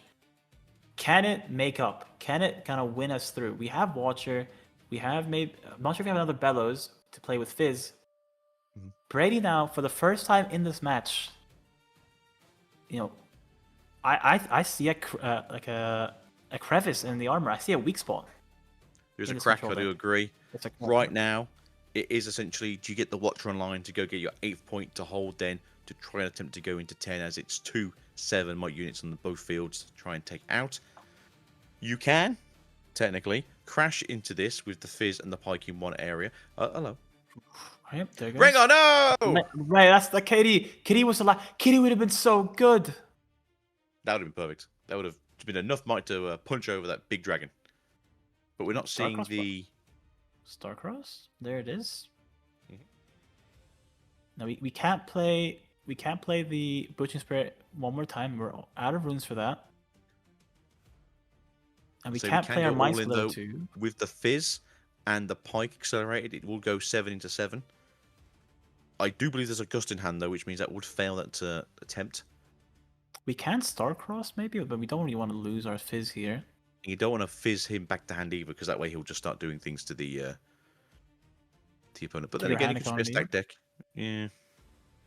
I mean, if there's I don't think there's a really good target here. If we had a way of killing this Mind Splitter with a singular Fizz proc, then yes. I think maybe you go... That's nothing good. There could be a Starcross in the trash, so you'd Starcross the Mind Splitter off the battlefield. So the thing is, like, do you want to like risk it all for the biscuit, or is the biscuit kind of dead? Right, and we went so many runes with that initial play we just did with that Falling Star. There we Fizz go. comes out.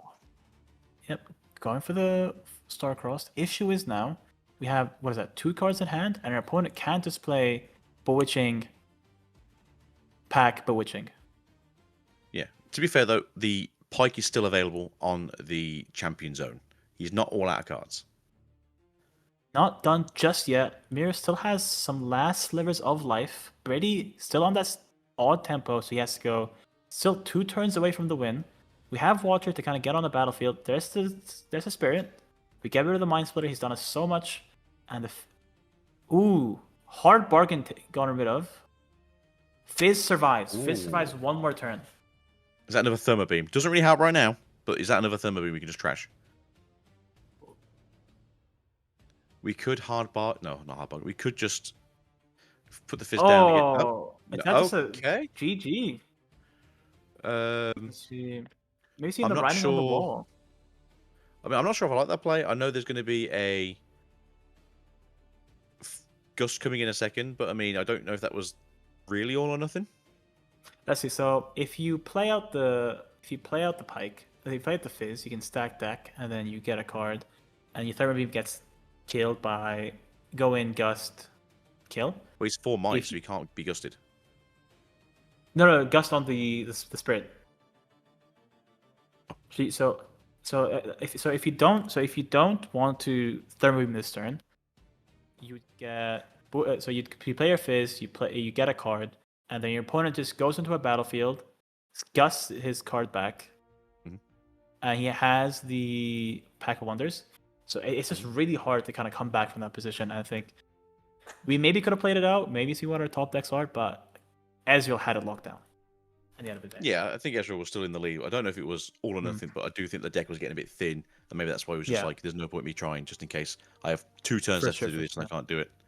But as chat did say, de-ramping yourself so hard, especially towards the end where you are running out of gas. As I did mention, really, that would be Pike's issue. The gas would be running out faster than Ezreal's. Overall, I think it was a fairly good 3 games. Very enjoyable. I did enjoy them. I wish we saw the Kaisa come out. Plus, any thoughts on this matchup? That was a good one, right? We got a little bit of a glimpse at a control on control violence for the first time in a long time, I would imagine. At least this type of matchup, of course. But man, the list doing so much work with the majority of the series. But that thermal beam might have been the potential line to really make sure. I mean, Miru was so close, but just we're talking about aspirin climb game. It actually looks to be more beneficial to Ezreal. He doesn't mind going into the end game because he's going to keep generating card draws simply from his legend ability, which I believe kind of made a difference because he did end up just having more card advantage versus the Pyke. I believe the concession there at the end, he knows the Bewitching Spirit was just going to go ahead and get rid of the remaining last hands. And I believe chat let us know, was there a Watcher as well? Because I think you just push in Bewitching Spirit, conquer, and then accelerate to close it out. Or was he not at 8 just yet? So he would go 7. He would go 7. He would push in. He would discard his entire hand, and I don't think the deck runs a 1-card answer to the Watcher. Okay, I'm pretty sure. Is that Dave? Does not. Oh, it looks like these guys are still going at it. That is the Master Yi player, if you guys remember, Fractor. So it looks like he's still going toe to toe with Diana. So there's still games left in this top 8. Do we get a bit of a look at the Prismaticism one? And by the way, guys, I can handle that one because I know it's super late for EK. No, it's fine. But we'll see. We'll see if we do kind of go ahead and get ourselves into that matchup. But I would imagine that one probably finished 30 minutes ago because that was a long one. Interesting. Oh, look at what we see here on our screen, though. Okay, maybe they're still fighting it out. They're still going. Damn. These guys still... It's basically the same match, right? It's a control deck versus a mid-range deck. So if the Pyke and the Ezreal are having a long game, I can imagine these guys going for a bit of a longer one as well. Well, I feel like with this, it's more mid-rangey versus aggro. I think this is like a if we took the game we just had and we kind of sped up both decks by 1 tier, that would be the matchup. Right. And someone pointed out, funny enough, they haven't shown us a little bit of the Lux one. What if the Lux one was the first one to finish out of all these matchups? That'd be a little ironic. But I'm more curious about, they're showing us a side view of the feature match. We know very well that is actually recorded. Just show us the real deal. And okay, we get our first winners of these semifinals locking in their seat. Blue and Chaos seems to be the name of the game. Then Hartford, Linsanity doing the task at hand, taking down the Lady Illuminosity, progressing on forward to semifinals. So no Lux Infinite Loop in the semi/grand finals. She's been taken down at the hands of Linsanity. Well done, sir. Now, guys, would we have ever imagined that the control matchup and the infinite matchup would have been the first ones to be done? Right, it's 2-0 too. Because you've either got to go super fast or you just let them do the loop and go like, yeah, it's fine, we'll go to the next game. I think we're not seeing the loop. We did go 2-0. So people kind of, I know a lot of people were actually kind of secretly rooting for the Lux, saying, hey, if it wins this regional, we can get it banned. I did see that kind of thought process go through with some players. Do we think that this deck list will survive this upcoming set 4? I think we'll get hit somehow. I think it will, unless it finds a lot of success. But speaking of a lot of success, let's tune into Bradigan, our undefeated player in Hartford so far. Let's see what he has to say and thinks if he could take it all the way. With anywhere near the expectation of getting here, the goal was day 2. This has been amazing and exhausting and gratifying and many other adjectives I can't form right now. I want you to know that we started the day with a graphic, and maybe while I vamp for this, maybe they'll pull it up for us. Do you happen to maybe know the win percentage of Ezreal into Diana right now across this weekend? I'd guess in the 70% range. 84% win rate when we touched on it this morning. And I've got to ask you, that must be why you're having so much success on this deck right now, because Diana to me is everywhere. A heavy favorite. Look at the top 8 bracket right now. There's 3 of them across this entire time, but you're playing out of your mind. I've watched you now across 3 matches, one of which being, your draw that you had in Swiss, of course, we saw you. We even had you actually picked for a feature match earlier during the weekend, remember, but we didn't show that footage. But you've been playing so well with this like control-oriented playstyle, and when you saw double Aspirant's Climb come out, that's got to feel good, right? You already have the deck list info. Here's that graphic if you want to see it. That's crazy. Oh, wow. Yeah, exactly. So, I mean, you've been playing this deck for a long time now, is from what I've been told. Yeah, so I started playing it right after the end of the spoiler season for Spirit Forge.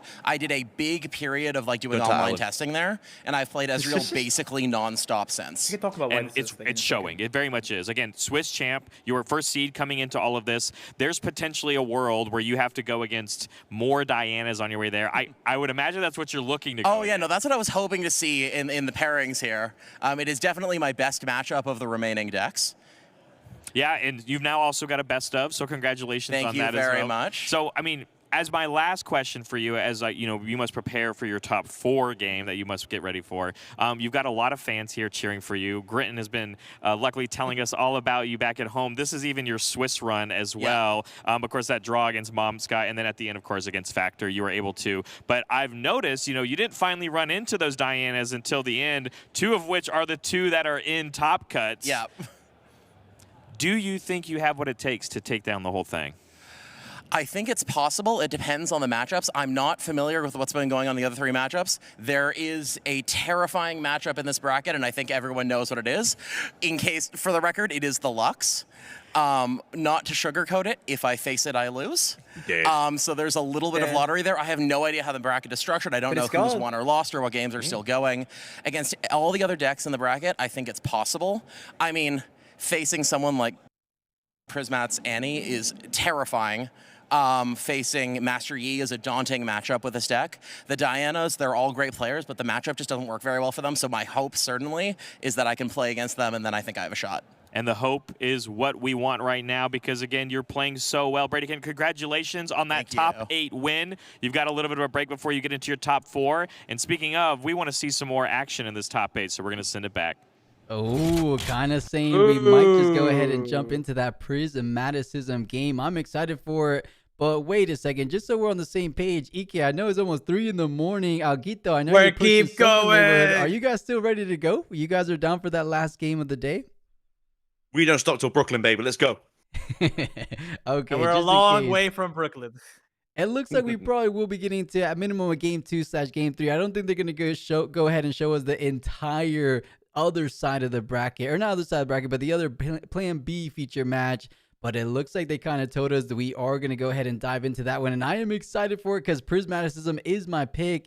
And I like that he said, I'm not worried about any other deck except the Lux one. So, a very humble guy.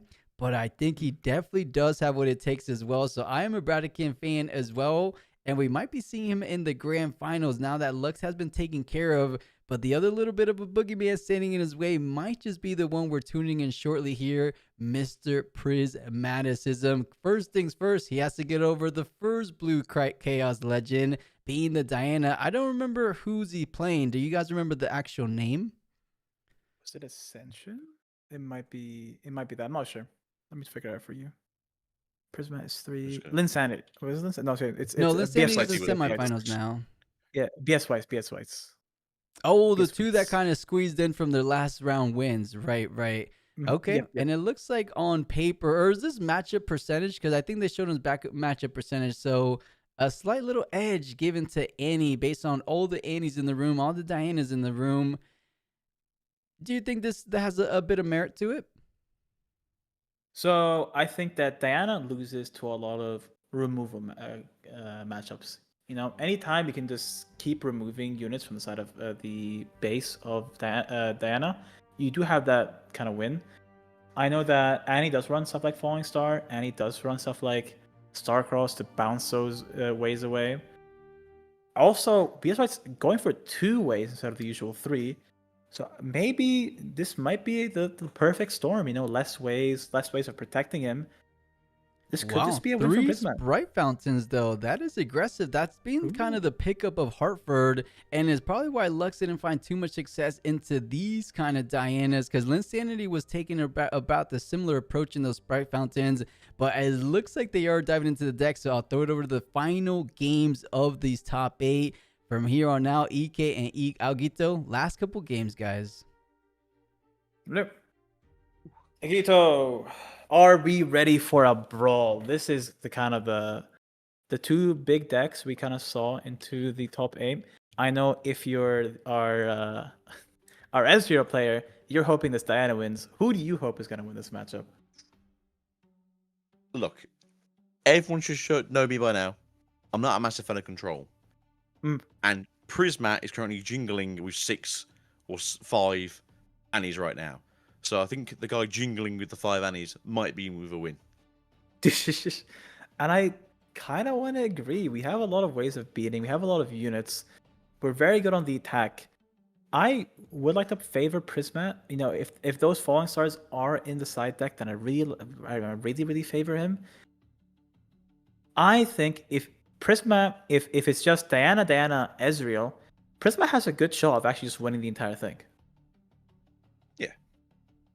And to be fair, they are running the 3 flashes there, so that move forward does become less genuine as the game goes on. Be able to move 2 units out of the battlefield. So overall, especially as the effect of young Dark Child Annie is to ready 2 runes at the end of your turn, flashes is always active as long as it's in your hand.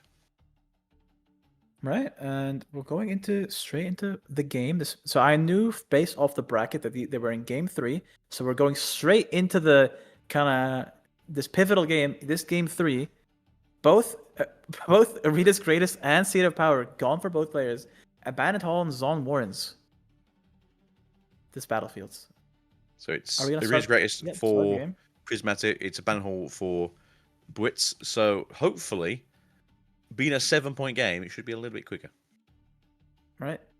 We know that this is probably the pre-recorded stage of the game.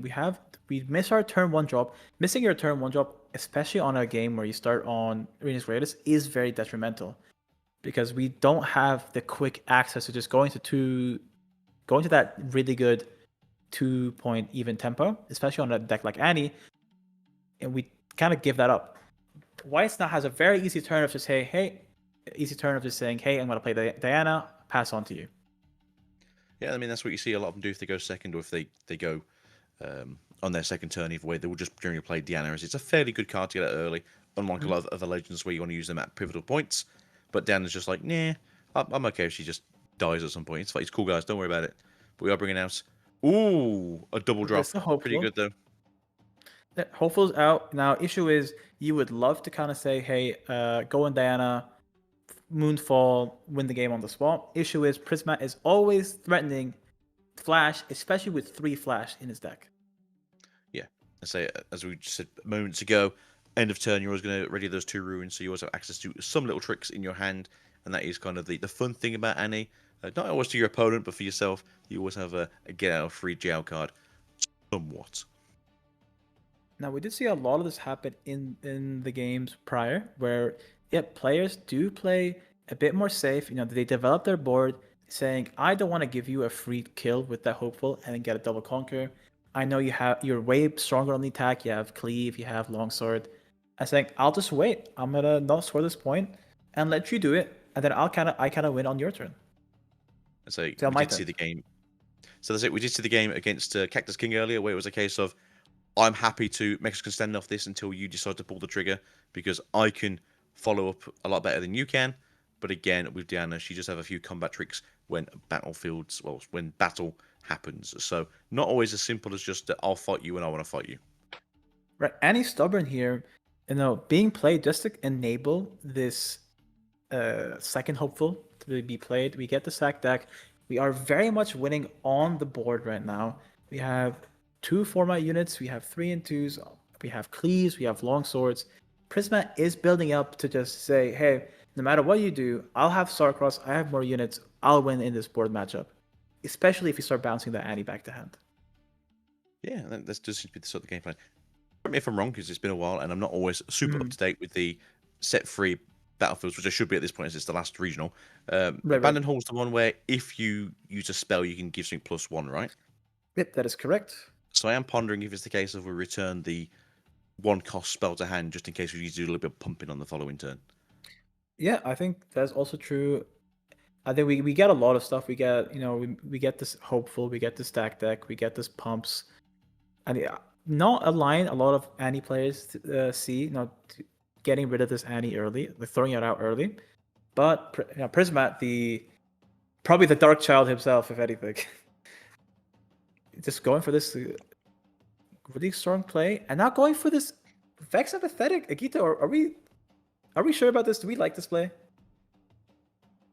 Vex isn't, sorry for that. Annie's not really known for running a lot of accelerated units. Maybe because it's Prismat, they're kind of their trap card is essentially the Rengar, so I can see why it might come into play as a kind of a sneaky little choice here.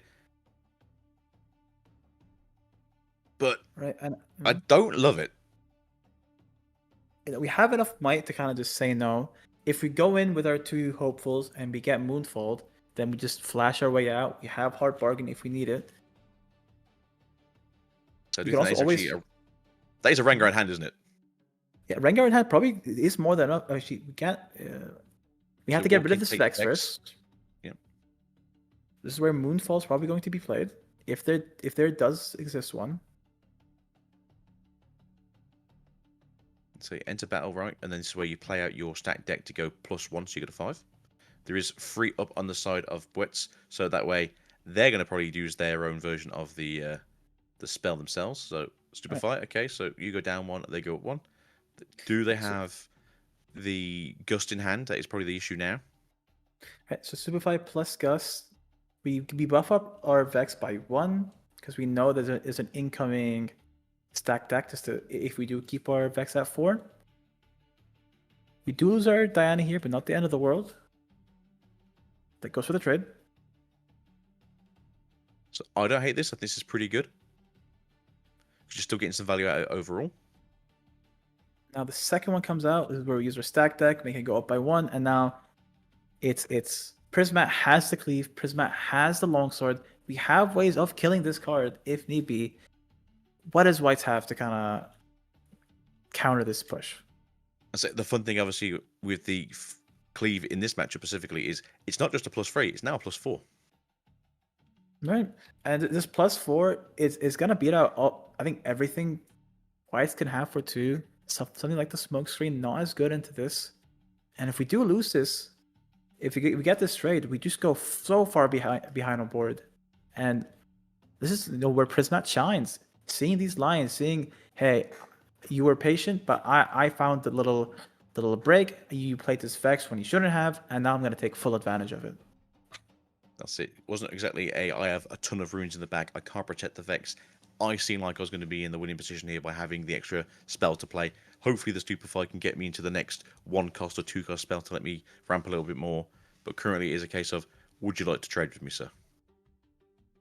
And I don't know if Weiss wants to take this trade. We know that Annie runs little to no background removal except for Starcross. And, you could Starcross Annie, but it's not to be the most impactful card. I think what happened was White's passed, and Prisma was thinking about, hey, do I want to play a spell? Give my opponent the chance to respond, saying against it, going for the trade. And now we're on a much more simple play board. Only these small might units, they're all gustable. Now Ravenbloom is now the card to look at. This is the card that's going to grow the most in might. This is the card Prisma has to deal with. That's it. Currently on that battlefield, if they do want to ride it into the Abandoned Hall, it is going to be a +2 every time a spell comes down. 2, 4, 6, 8. Who do we appreciate? Not being beaten to death by books, what we appreciate. That too. So we're going to bring down the Grim. Okay, no, I'm happy with this. Get to use the ability of Annie again, which is pretty darn good for this matchup. Right. We haven't put anything impactful just yet, but something like a Falling Star, and then we Annie back the Falling Star could just spell Doom on the spot. Oh yeah.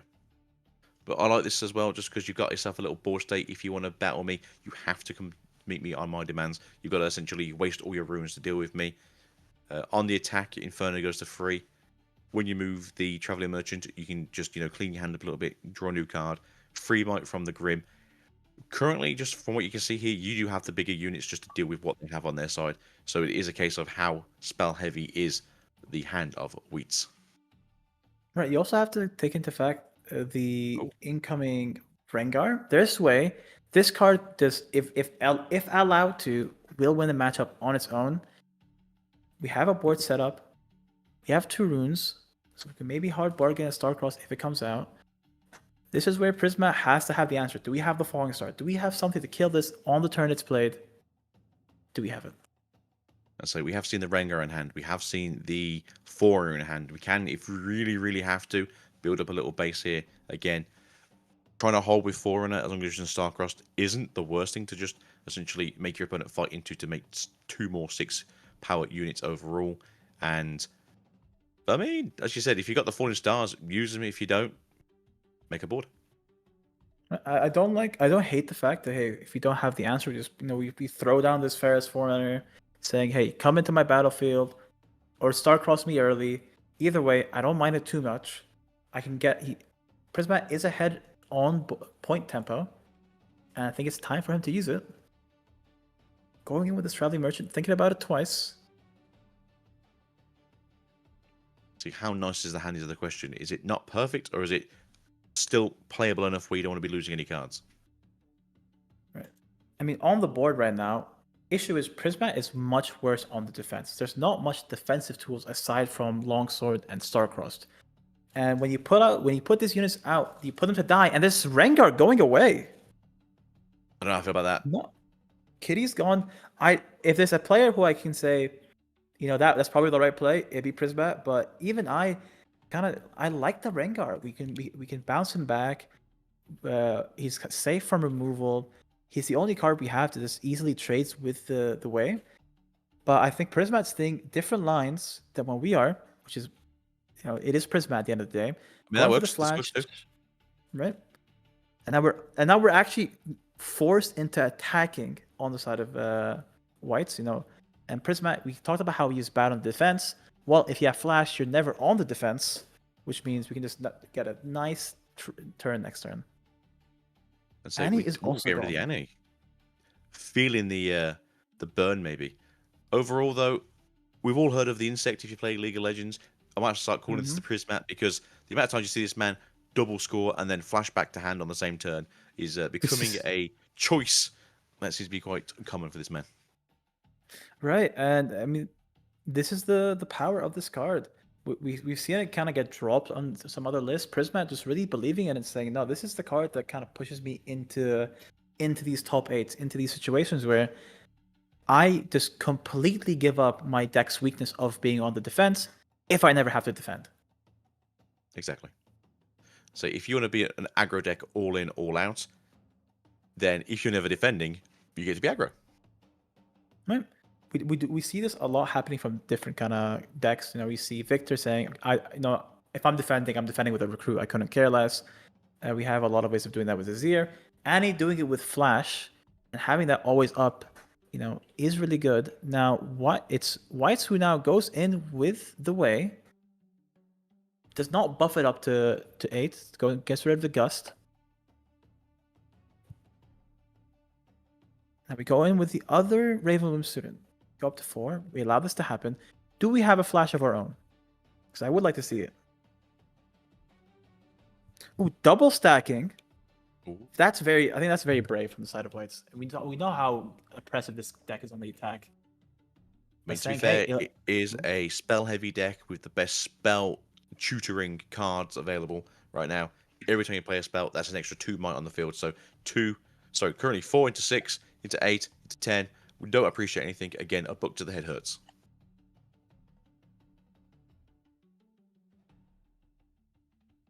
And I kind of wish we had the Rengar now, to be fair. Right, Rengar here would be nice. You kind of just get this really big push.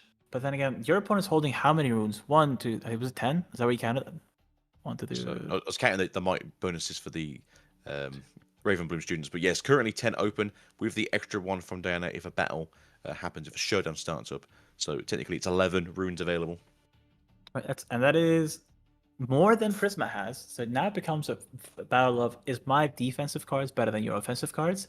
And I would say on the side of Prisma, on the side of Whites, that is true. However, we talked about Flash being a really good card on the side of Prisma.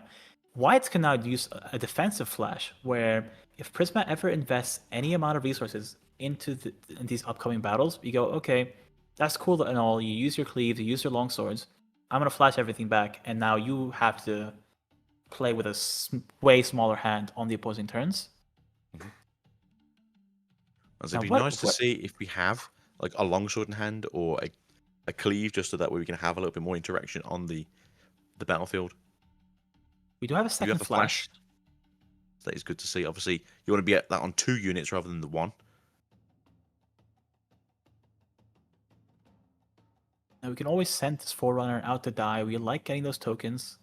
Issue with is both players need to get up to the 6 points right now. If the first person to get 6 points can kind of threaten the game so much harder, force the other into the defense when they don't have to.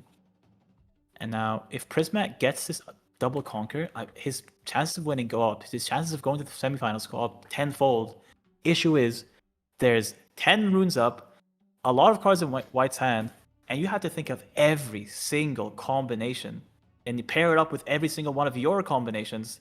And I mean, if you're Prismat, you're seeing a sea of roads ahead of you. I mean, right now here, do you just over embellish onto the Hui? Do you throw in the Forerunner and the Inferno and go, if you've got it, you've got it, but currently it's 9 into 5? Do you hope that they maybe then ride the wind across the other base, and that way you're the 1 point ahead and they're having to then deal with the fact that you're now holding a base and they're sort of stuck on their battlefield? There's no easy answer.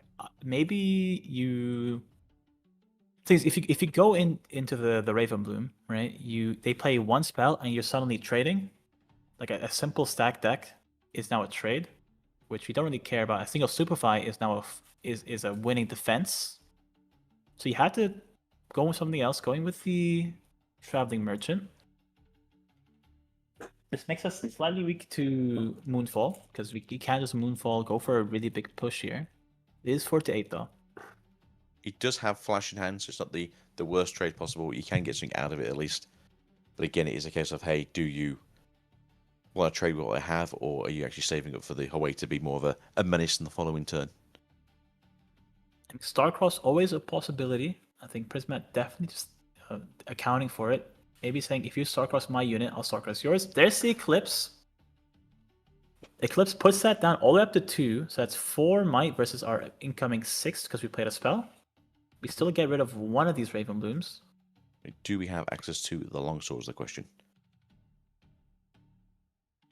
We are only 2 might up, so 6. So Cleave is a positive trade, and Longsword is just a neutral trade from the side of Prismat.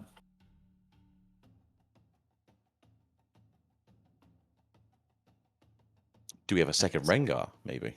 Ooh, Rengo here. Actually, I think Rengar goes here. It goes on the battlefield. Becomes a 9 might stack deck here. Make sure that our units are gonna be super healthy. That's 8 might now to our 4. We've completely flipped the matchup. One more spell keeps both units alive, but then again, that's when Prismat just goes for an easy flash, saves both units. Issue with now, how are you dealing with that way? Gust on the 4. Okay, hold on. That's huge for this matchup. Starcross is probably coming in. There's a Let's go back against to 4, the so odds. 6. Yep. Everyone's favorite red card. And we saw how useful it was against Cactus. Coming in clutch once again. Not a card they usually see in these battlefields. It's not a positive trade, but Gus goes away. Because it was played, though, both units do get their pluses. So we're still losing this matchup, but at least we're not losing our tokens for next turn. Oh, we're throwing cards on the floor. Not right now, Prismat. Not right now. Prismat, keep your cards. You need them. Ask the judge for help. I do think that is a longsword in hand, so this would go more evenly. So what we have, we're currently 8 into 10. Longsword would be 10 into 10. Trading, I think, would be fine here. Having access to use the longsword on a different unit for the follow-up play against the Way could be the plan.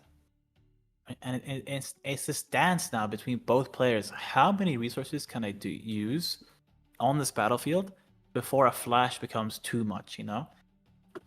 How much can Whites reduce this incoming attack before just outright just saying, hey, I use so many resources, Prismat just flashes out.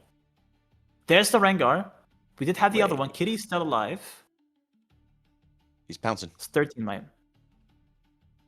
Moonfall now is a very big card, it's a very big blowout, but we do have the flash to supplement it.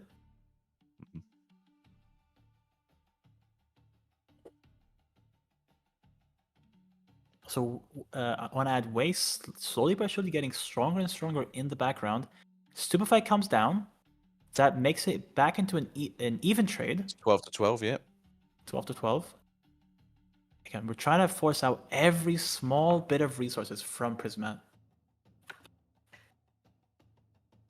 Again, the only big spell we use on this turn is our Eclipse. All the other ones were these small spells, kind of made stronger by this Raven Bloom. I mean, we do say this is a trade of going even, but I mean, to be fair, you do make 2 free might units coming up after this. So overall, you actually come off a little bit better, makes the next couple of plays a little bit more interesting. But again, clearing this battlefield might be where you need to be. So yeah, we're going to agree just to trade it out. Get those 2 units coming down. Now it's all about... Sorry, go on. So we can still walk in there with the Grim, or we can still walk in there with Inferno, get that point to 5. Being on the odd points obviously is never the best here, and I think we're a bit too far out now to deal with Hui and his big pockets of might. 9 might on that way. He hasn't even moved yet. Our opponent also can just get ride the wind here. So we have to be very careful of that.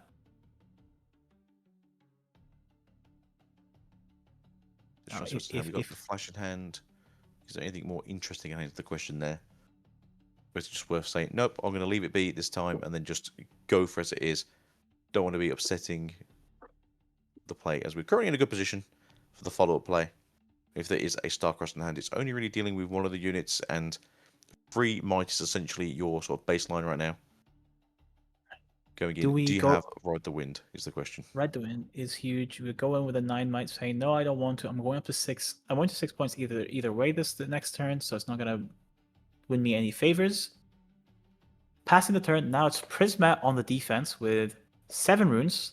There's a single Traveling Merchant. We really want to get this point right now. Issue is how. I think there is a bag in hand. Now, with having 12 runes up, a bag is not the greatest thing in the world, but it does reduce the amount of plays that you can do on that one turn. Also, if Prismat, if Whites gets this Conquer, which we were trying to find the answers to, these mech tokens aren't as big of a deal because our way is going to be in base. Sure, we can Starcross him, but Whites definitely has Ride the Wind, or even just it is upcoming in this deck. We're gonna see 1 card from stack deck, 1 card from Traveling Merchant. We did just see the moon fall from the stack deck, so that could be coming in shortly. We do know there is a second flash in hand. Okay. Do we have the unit to throw down to ready the young man? Or do we just go in with Traveling? So it's not currently a trade though, as it is 2 to 3, so it's not really worth taking stuff down. If you pull the Superfire though, it's fine, because obviously you can trade. If you have 2 Superfires, then it's a win. We could Moonfall. Moonfall does give us a winning push here, but it is Moonfall used on a Traveling Merchant, so not the most effective. But again, this 6 point, this elusive 6 point, such an important breakpoint for both decks. Both decks need to go for it. Whoever wins this will be the person who gets that breakpoint first. White's going in for what could be the most impactful combat of the game. Well, after the one we just had. So currently, though, it is in the favor of Prisman. There is no real interaction currently until we do throw down that Moonfall. We do know there is that flash in hand for Prismasticism, but do we have a double bag in hand from Wits, is the question. Alright, so flash going in. The important part is we need to find ways. There's the second Grim. Second Grim does win us this combat. Oh. Choosing to move it back, do we have an answer to the Grim? Not at the current moment. We still need to find... We have to go for this. So, Ride the Wind by way. There it is. Oh, hold on. Ride the Winding the Traveling Merchant. I think. Just flash it back. See if you got a bag perfect time. Alright. Yeah. 4 cost hidden hard bargain would be huge here. I'm not sure what was the right to win for Hui into. Oh, there's the 4 cost. Yep, hard bargain. There's the bag you were talking about. Do you have a second flash? Not seeing it. There's the way. So it was Wei going in. That would make sense.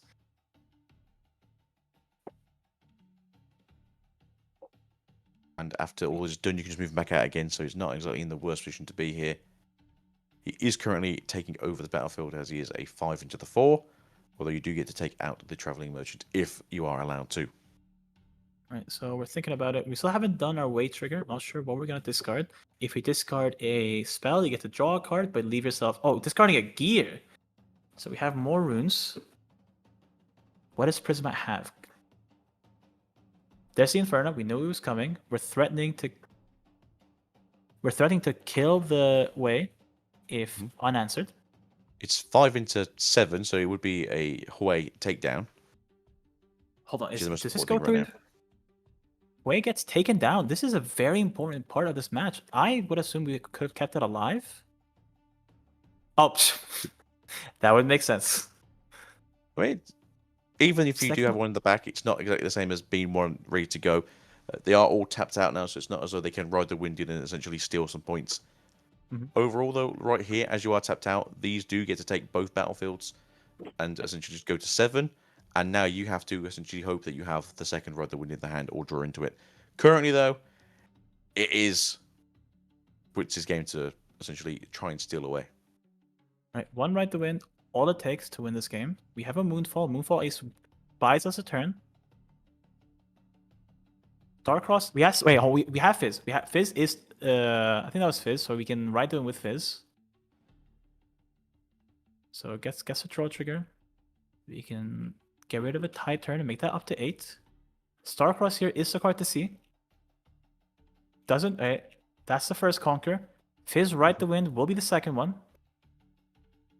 Prismat not looking happy about this.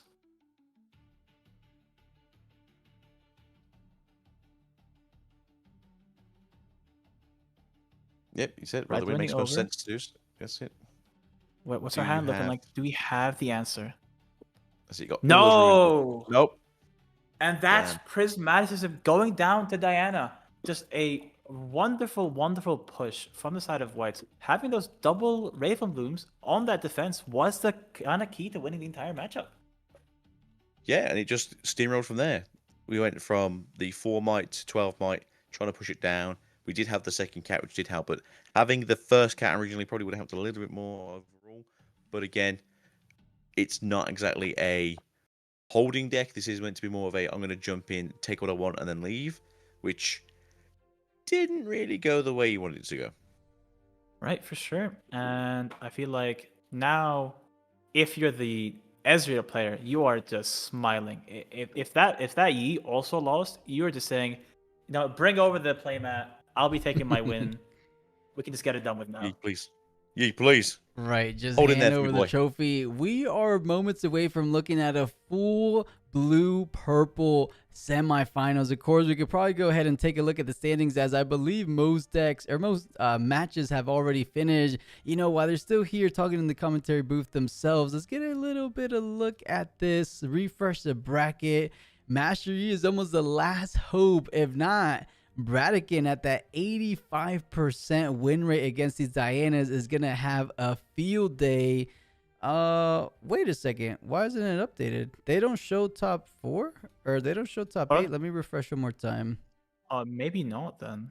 Wow. They're actually not showing it. So we have no idea whether Master Yi moved on or not. But, I mean, it's either Master Yi or Diana. So we'll see. We'll see exactly right. But, man, that was a whole lot of casting, but a whole lot of great games from you guys. I believe those were 2 games of Prismaticism on the ones you guys were casting. Oh, yeah, I think. Yeah, it was Prismat versus. Yeah, it was. Yeah. Double time with this guy. Nice. Yeah, we have no idea how soon this top 4, because that was a pre-recorded match. So in that pre-recorded, it could be where they kind of prepared for top 4 in the meantime, right?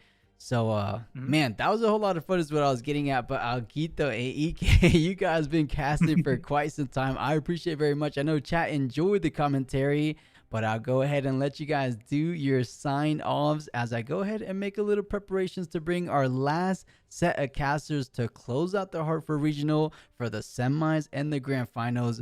Where was to start off? Be my guest. I'll throw it over Aguito first.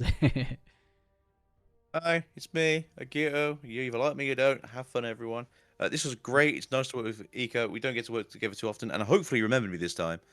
I did. I'm sorry. I remembered you. I remembered the mistake I made. There you go. No war crimes today, not through me anyway. But we are seeing a lot of blue purple, so it's close enough. Just have you guys a great time. If you are new here and you're getting into Riftbound, join the channel. Well, not join, but subscribe to the channels, as we do try and do as much as we can. As I kind of mentioned earlier, I don't think we're doing any set for early release stuff because it's kind of getting announced as release is happening. So we'll have some Wednesday stuff coming up, hopefully, if as the man here, currently the man behind the curtain. But yeah, if you want to look for me, I'm Agito Swiftly pretty much everywhere. And I'm going to shoot it over to my co-caster for his send-off. Yeah, thank you, Guido. It's a pleasure to work with you and making sure that I remember you too. I will say that I also kind of started with my Riftbound content creation. If you've seen my last video was about Red Naxel and Squirtle, talking about the lethal. Currently working on an over-explained run. So if you're a person who's into kind of high analysis Riftbound content, feel free to check me out. Probably today, tomorrow, when I have time to upload this video. But I'd like to thank Plus and Agito for having me on today. Getting the ability to cast these games is always a pleasure. And I like to say just one final word before I go out. My people champ, Yi is made it to semi-finals. The last hope in front of the Titans that are blue and purple. He is the people's champ. I know I have all of China with me when I say that. So I want to see this man win the entire tournament. Do it for Yi in his last best of tournament. Give him the swan song he deserves. And I think that's all I have to say. For sure. I love these closing remarks. Man, in a perfect world, it would be Ezreal versus Diana, Yi versus Diana, and then we could have what is the semifinals be these grand finals. But of course, Bradican, Mastery, that's going to be an epic showdown. I hope that's going to be the feature match as opposed to that mirror match. But for now, Alguito and EK, as I was saying, thank you boys very, very much. I'm sure I'll catch you guys in some future casts. So I'll say goodbye for now. Take care, guys. See you. Yeah. All right, guys, we are down to the final 2 games of the weekend. I mean, it's been like 20 plus collective hours, back-to-back days, but it is coming down to the final conclusion, final climax. Let me go ahead and bring these next pair of casters. Orbital and Mr. Plus will be jumping in here very momentarily. Do you know if here, Orbital, we'll talk about it here. Guys, if you're hearing me, join the camera, or I'll tag you guys on Discord now. Mr. Plus, I see you join the camera here. I'll tell you when you're live on the screen, so give me 1 second. Boom, boom, boom. And just like that, I believe Mr. Plus joining in a little bit first. Oh, I messed things up. Leave it to me at the end of the day, mess things up. I put your name on top of EK's, but there we go. Perfect, Mr. Plus. How are you feeling about Championship Sunday? It's been super fun to catch the games that I've been able to get a little bit of glimpse of so far. I was, of course, really sad to see Andrew Duvall fall in quarters. The Pike dream died. I was hoping I would actually finally be successful in shot calling Pike to take down a tournament, but alas, he was not meant to be. And now we're seeing blue purple just come across with a dominating performance, with 3 out of the 4 in quarter or semifinals being blue purple. Is pretty crazy. Definitely not what I was expecting. I mean, I know Diana is good, but this good is pretty crazy. Right, especially after the crazy diverse run we had just last week in Utrecht, where 8 individual legends made it. Now, on the contrary, kind of very bubbled in the same field as that blue purple, or some people like to call it in other TCGs blurple. But we don't really know it like that. But oh, let's bring in Orbital sooner than later. Orbital, I tagged you on the Discord. I don't see the camera, but Orbital, I see you're in the VC. Okay, there we go. There we go. Let me pull you in here now. But guys, no stranger to these casts. Mr. Plus was here yesterday. Orbital is here quite often for our Runes and Rift weekly events. So let's go ahead and bring him in. The second co-host coming through to pair alongside Mr. Plus. I hope I did this right. Let's go ahead and see. Orbital, you should be live now. Hello. They can hear you, but I might have messed up the camera. Let me pull it up one more time. That's okay. Nobody needs to see my face. I got a face for radio. It's all good. There we go. Perfect. So there, Orbital's feeling good. Are you feeling ready? Are you excited to close out these final 2 rounds left in Hartford? Okay, kind of. It depends. Am I casting a Diana Mirror or am I casting the fun side? Yi and Ezreal is actually the matchup we're hopping into first. Then I'm excited. I'm excited. Yeah, me too. I'm excited to see a Bewitching Spirit deck. You know, it's not Pike, but Ezreal's a close second. For sure. Yeah, if you guys have the stream pulled up on your end, if you guys are both ready, I'll go ahead and bring you on over to the first feature table. Hopefully this one takes enough time where the Diana Mirror match, or we'll see. I'll leave it there. I won't say too much. But if you guys are ready, I'll let you guys take it from here. All right, cool. Awesome. So it looks like they're just finished showing us the deck list, and I saw 2 camels, which I know earlier caused a lot of problems for the Pike that was on stream, and Swiss not able to get through those camels. So I wonder if that might cause a similar issue for Ezreal here. Yeah, I mean, also for the fact that Bradykin, literally came off one of the longer matches in a setup. I mean, it's not often that you see a double aspirants climb, by the way. Yeah. So to kind of run into that situation and have to play a whole different story to now a situation where there's a high chance the game can kind of get out of your control because of the fact of you talked about the camels and having those issues. So I definitely agree for Factor as well to bring the mastery this far. In such a contrasting factor to the fact that I believe it was the highest played legend here at Hartford. So the fact that there's only one Master Yi as well is not only kind of heartbreaking, but the fact that you're just like, dang, okay, well, you got to kind of represent. I like what we're going to see, and hopefully it really kicks off strong. Yeah, definitely. And it's got to feel great to be Factor in that situation when you know you're playing the deck that was the most represented throughout the entire tournament, and you stand at the apex, the only Master Yi remaining now in the quarterfinals, staring down our Ezreal as it starts already the discard engine with a deploy of the very first Bewitching Spirit. And this is definitely a winnable matchup, I believe, for this type of deck with the Bewitching Spirit looping. Master Yis don't typically draw a ton of cards. They do have obviously some good draw cards like Discipline and the sort, but if you can get that loop going really quickly and efficiently, you can start to chip away at their ability to answer your removal. But it all comes down to how fast Brady can get that going. And I mean, yeah, you got to move quick, but at the same time for Factor, it's you're not. I do feel for Factor, you're okay playing a lot of these cards a little bit quicker. There's not a whole lot of in hand, so I like this play of the Sabotage early, kind of trying to rip away at some of these cards in hand. 1,000 Tail obviously being seen, but you're not going to get rid of that. Instead, it's a lot of that utility on the back end. Stupefy, Bellows Breath, a lot of these that you can kind of notice are going to be possible trifling issues later. So your main lock is really that big gun on the far right that you see there, I think is going to be the main card that you're kind of getting rid of. I mean, you can't get rid of the Glask, obviously, or the Vex or anything, so it does feel like the big gun on the right side will be the first one to go. Yeah, Deadly Flourish is pretty good at sniping the back row. Obviously, in this case, with Master Yi being at 4 might, it doesn't answer him directly, so we would have to use it in tandem with the Stupefy. So as long as he gets rid of one or both, or one or the other of those, should be able to protect this Master Yi quite easily. Obviously, the Bellows Breath can also be used in tandem, so I think you're right that Deadly Flourish would probably want to be the pick if you're concerned with keeping the Master Yi alive, although now we're seeing a little bit of flash of his hand, and there is a Discipline available, so maybe not too concerned with letting this go, or with this getting offed by that Deadly Flourish, so opting to take the Stupefy to slow down the cycling and maybe prohibit the ability to activate that Ezreal Legend as easily and efficiently.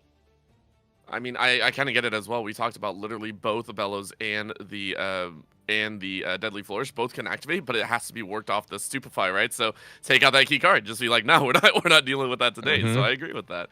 Another set, Scuttle coming down. No Hunt to be covered though, because of the Seat of Power plus the Sigil of the Storm. Both would deny you a lot of field access. So just building up your board a little bit more. A nice draw of the first mate if you do wish to double conquer and get those points up and moving, and also get the Scuttle into a territory where you can get more hand information. Although you did just watch the hand information go down, so do you really want to use Scuttle right now? Are you going to get the most value out of it when you already saw the hand at play? Yeah, and I think we actually saw a Camel too, so the Camel's already available. I'm not sure if that was the draw off the Scuttle or not, since you did a little bit of flicking of the hand there, but in any case, the Camel is available. So if that is going to be the core strategy, as I imagine it might be when you know you're going against a deck that is literally built around targeting, as that is how you activate your Legends ability, Camel's got to be the #1 MVP in your game plan here. So I imagine we'll probably see that Camel coming down rather shortly. But in the meantime, are we going to be able to protect this Master Yi? I think that's what we're kind of looking at. You talked about that discipline that we saw in hand earlier, and it does feel like Factor is adjusting to that plan, drops a discipline instead on the Scuttle, saying, I'm trying to make sure that we keep the Scuttle alive. You're going to go ahead and kind of read that card, make sure you're good to go.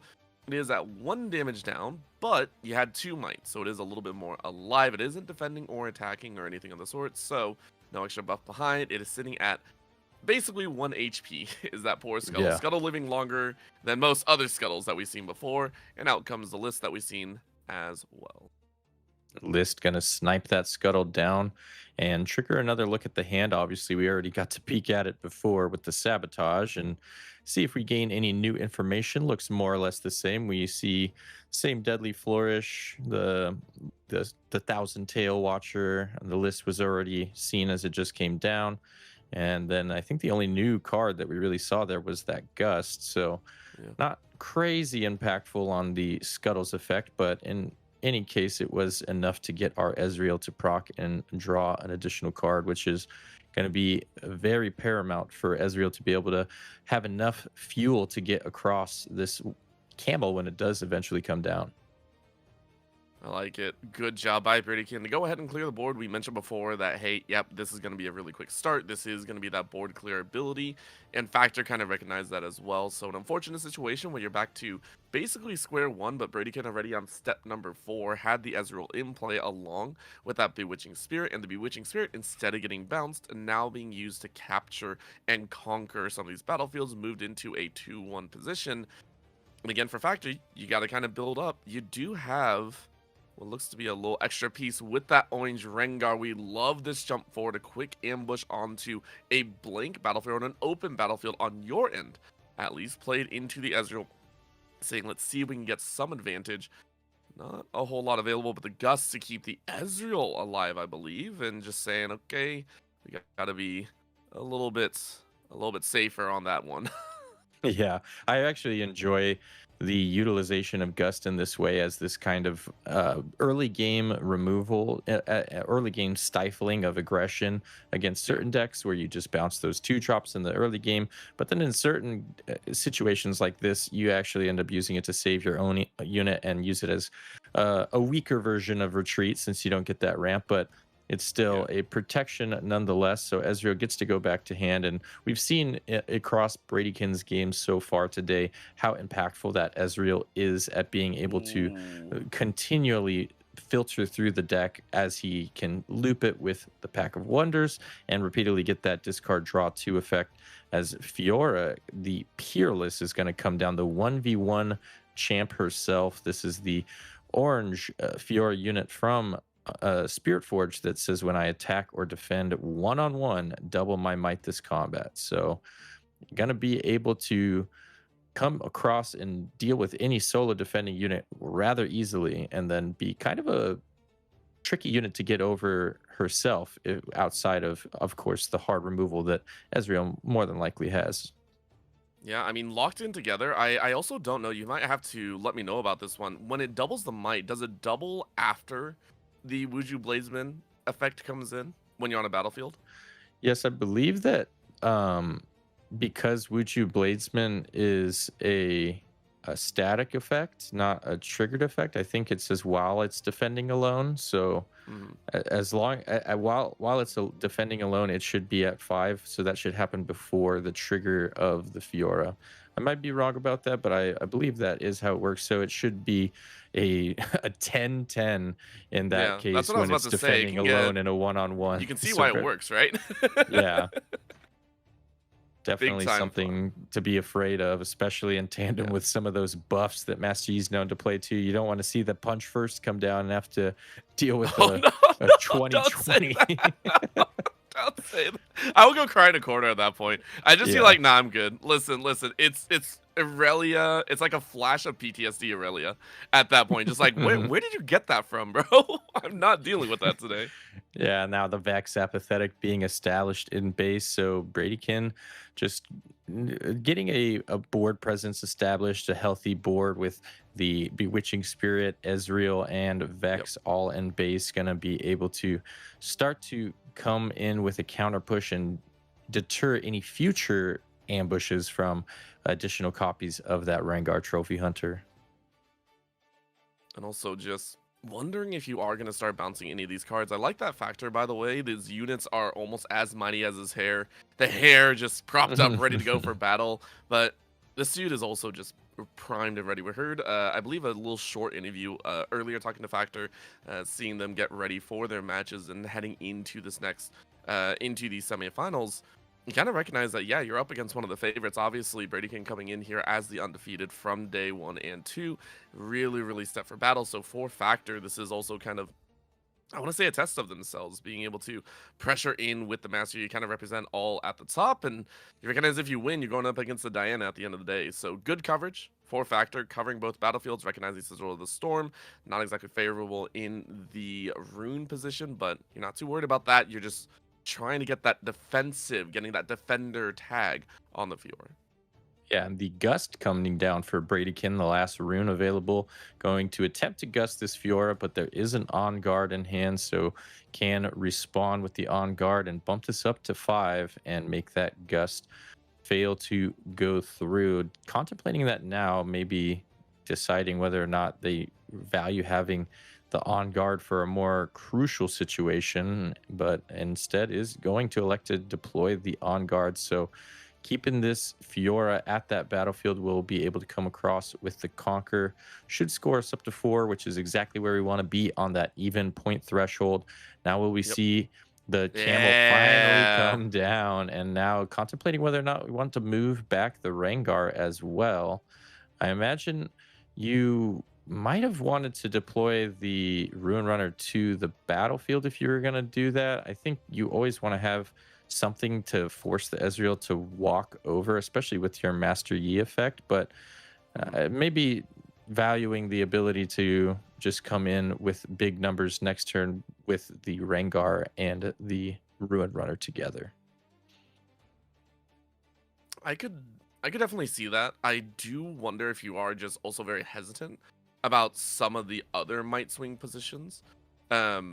And just saying, okay, well, we haven't really seen anything crazy just yet from Bradykin. Maybe we do want to play safe, make sure that some of the spells really lock them down. And as you said, just have the might, but don't fully swap out just yet. So I like having that back line kind of prepped, ready to go. You're already at 4 points versus 3, and Bradykin hasn't shown that overwhelming sense of dread, which should be coming out shortly. I mean, you got the cards, you got the runes, you got everything. Like, we do expect Bradykin to make those big moves, but it just hasn't been seen as of yet. I do love that they just showed this. So something I'm sure that they're talking about is the fact that this Fiora is holding 10 on their own if Bradykin decides to swing with the unit might alone. It is a brutal factor that you're going to have to deal with. And for Bradykin, you're like, please help. please, please help me with this.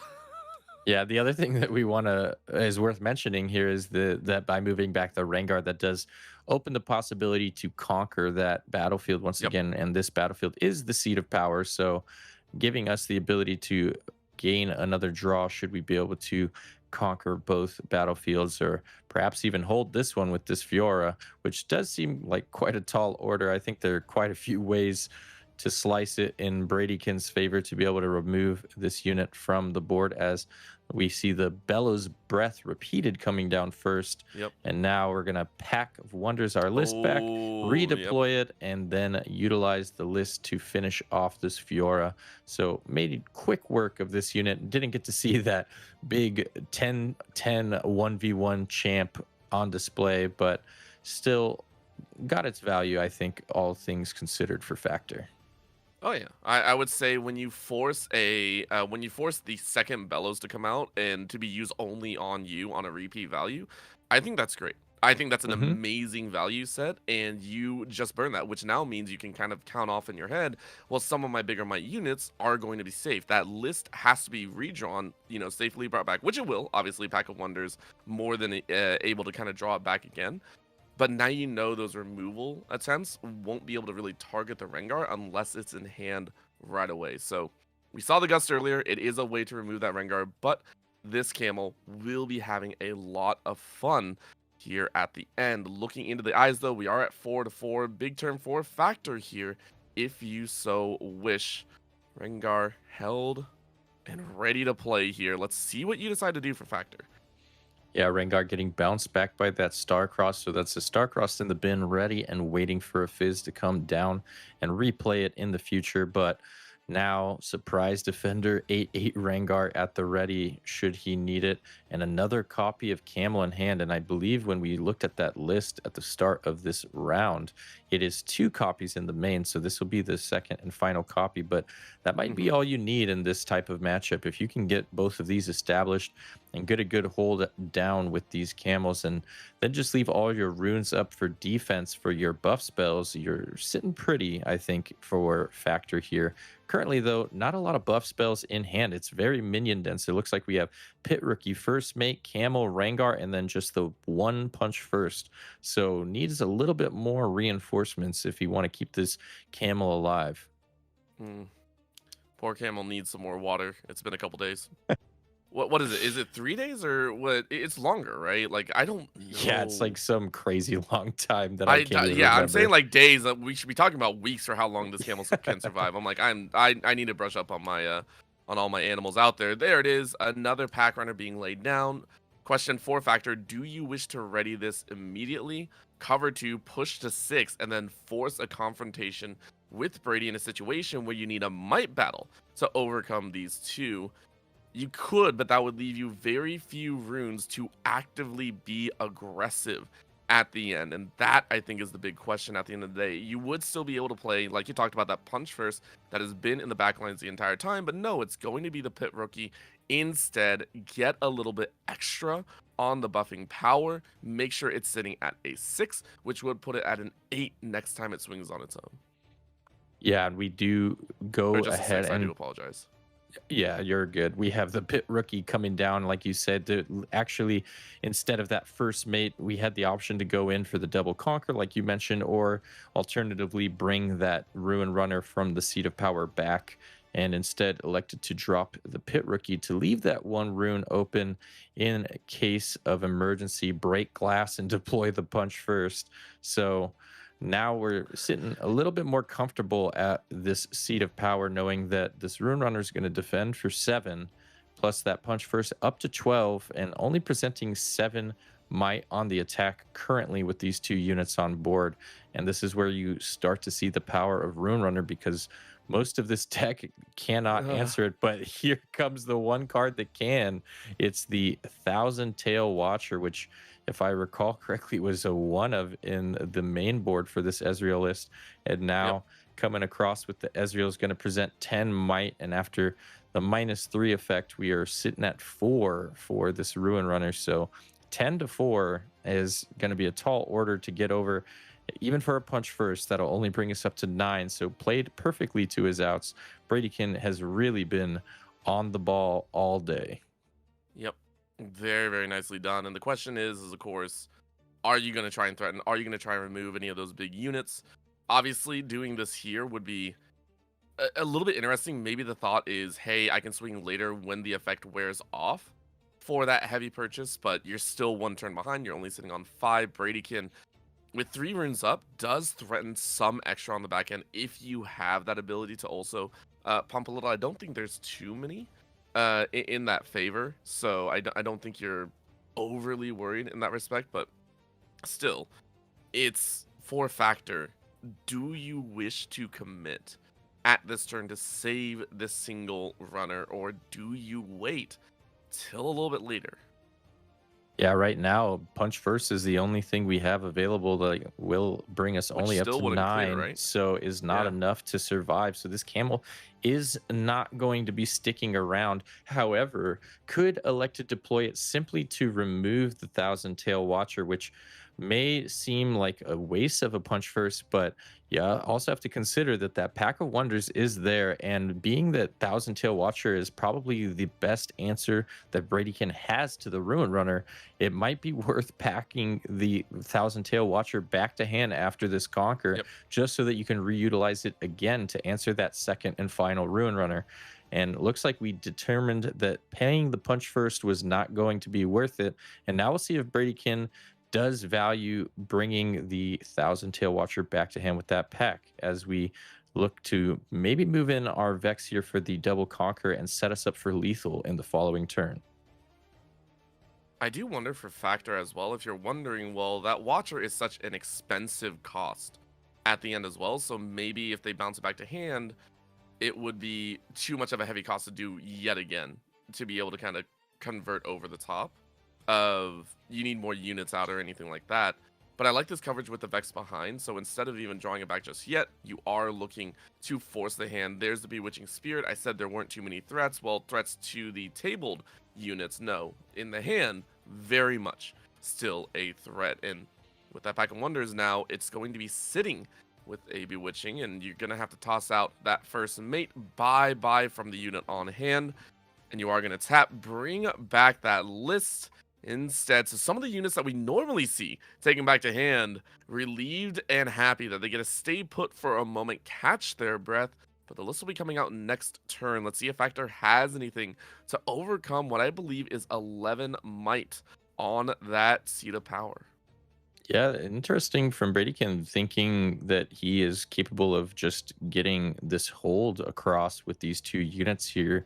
Obviously, we see that the math currently works out, like you said, to 11 defending at the Seat of Power, and we are able to see that our opponent has at least 7, or in this case with that buff, 8 to attack with. So not needing too many combat tricks to get over the top here with the existing board. And with that knowledge we have of the punch first, we know that that is enough to clear out both of these units. So a little bit of a gamble, I have to say, from Bradykin, electing to try and hold with this. Obviously, it is a big hold. You do have a level of confidence that between the Vex stunning, not allowing them to bring in any additional support from units, and the just sheer size of the Thousand Tail Watcher, you might be able to hold here.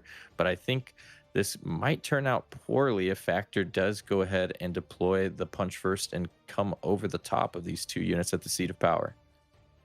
Yeah, I mean, Bradykin's tapped out. Like, this is the moment, right?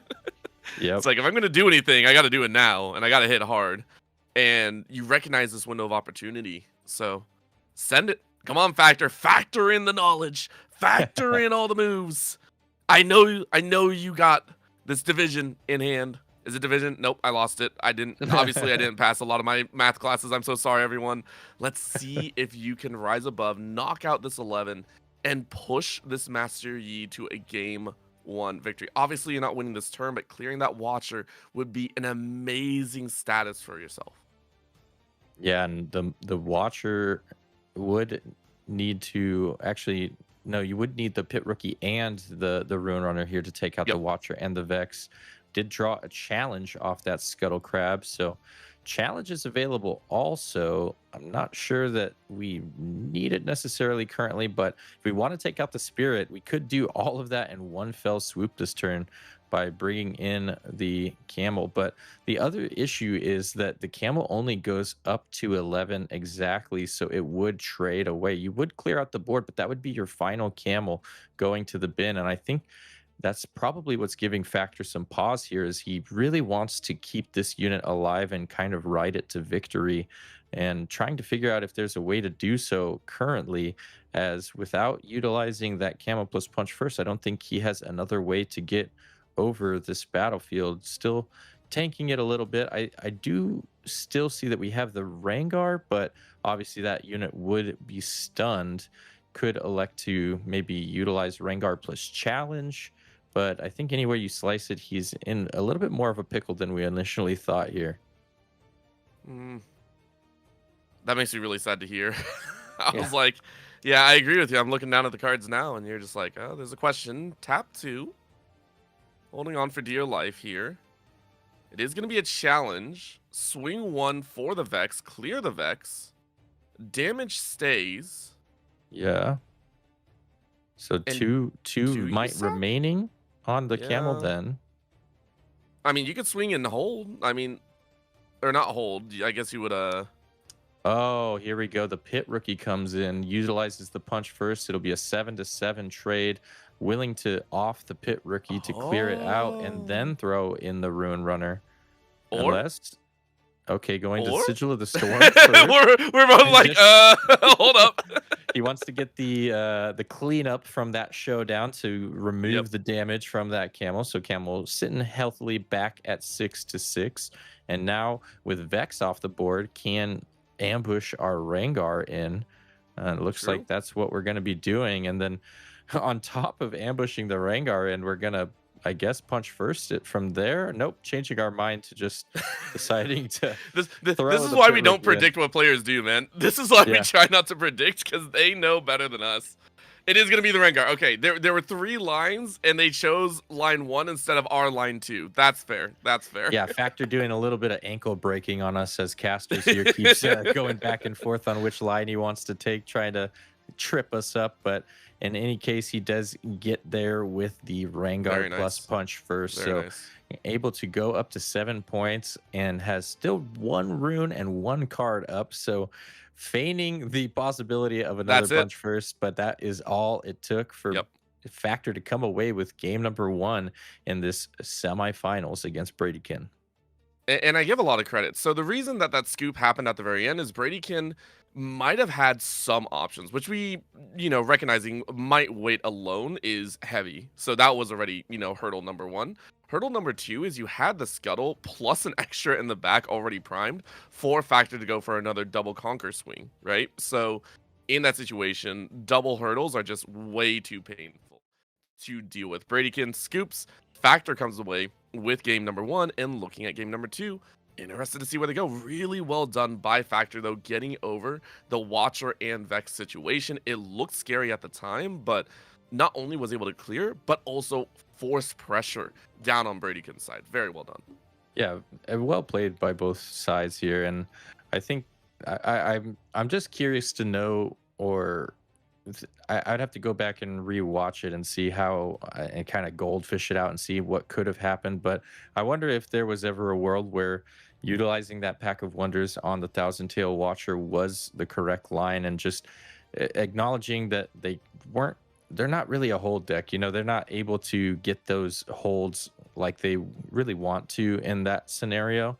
So rather than trying to go for the hold, just knowing your deck isn't built to do that, deciding to return the Thousand Tail Watcher to use it on the following turn. Like you mentioned, it would be rather rune intensive to accelerate it once again, but being that is our best tool at answering the Ruin Runner, maybe that could have altered the fate of that game a little bit. But now that we're heading into game number 2, what do we think is going to come in from the sideboards for both of these players to hone in on this matchup? Is there a third camel in the side for our the third camel player? For the memes at this point? You've already drawn 2 in the top 10. Which was wild enough, by the way, for Factor. I think people were pointing out in chat, you drew double camels, the only 2 that you had in the top 10 cards of your deck. Do the third and draw it an 8. Draw it an 8 and just be an absolute menace to poor Bradykin. Yeah, Bradykin, kind of our protagonist of the tournament so far. He's got a great storyline going, a lot of people rooting for him, and he's just been a really great player to watch, a pleasure to see how he plays the game and interacts with his opponents. He's very well spoken and just very kind, and I've enjoyed watching him play today. So I am definitely rooting for Bradykin a little bit myself. So I know that everybody is rooting for the people's champ, the lone green-orange Master Yi, to overcome the blue-purple menace. But hopefully Bradykin can at least come away with this game number 2 so we can get a game 3 series as we're looking to start up this second game now.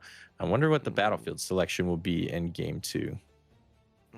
I mean, we've seen Bradykins already, right? We've seen a good selection come out. I like the fact that you did say though that yeah, it's interesting what you decide, right? We had Sigil of the Storm, we got the Fortress, and then Aspirant's Climb. I do wonder if Aspirant's Climb would probably be the best, because obviously, you know, Master Yi is going to look to kind of push the envelope here. And you might want to offset a potential Arena's Greatest. I feel for Factor, I know you already won game 1, but I'd love to go for like the Killing Blow and force a faster game and force Bradykin to play faster. So maybe almost neutralize with the 2 battlefields and see if you kind of predict that Factor to come out here. No? Okay, so Aspirant's Climb came out 1, but Emperor... Oh, the battlefield that has caused many a buzz everywhere. It comes out to play. Yeah, the Deus being huge. We saw just how much mileage Deus has been granting so many players throughout the day so far, and obviously no different here for Factor as he's electing to run this, going second in game number 2. But ironically enough, Ezreal kind of gets a little bit of value from this too, should he elect to go in and utilize the new cool ruling that you mentioned everybody's been talking about, returning the unit for free. Cool for who? Cool for who? Let's be honest cool here, for Mr. the Plus. Bewitching Spirit player. Okay, that's for fair. Free, return the Spirit to hand.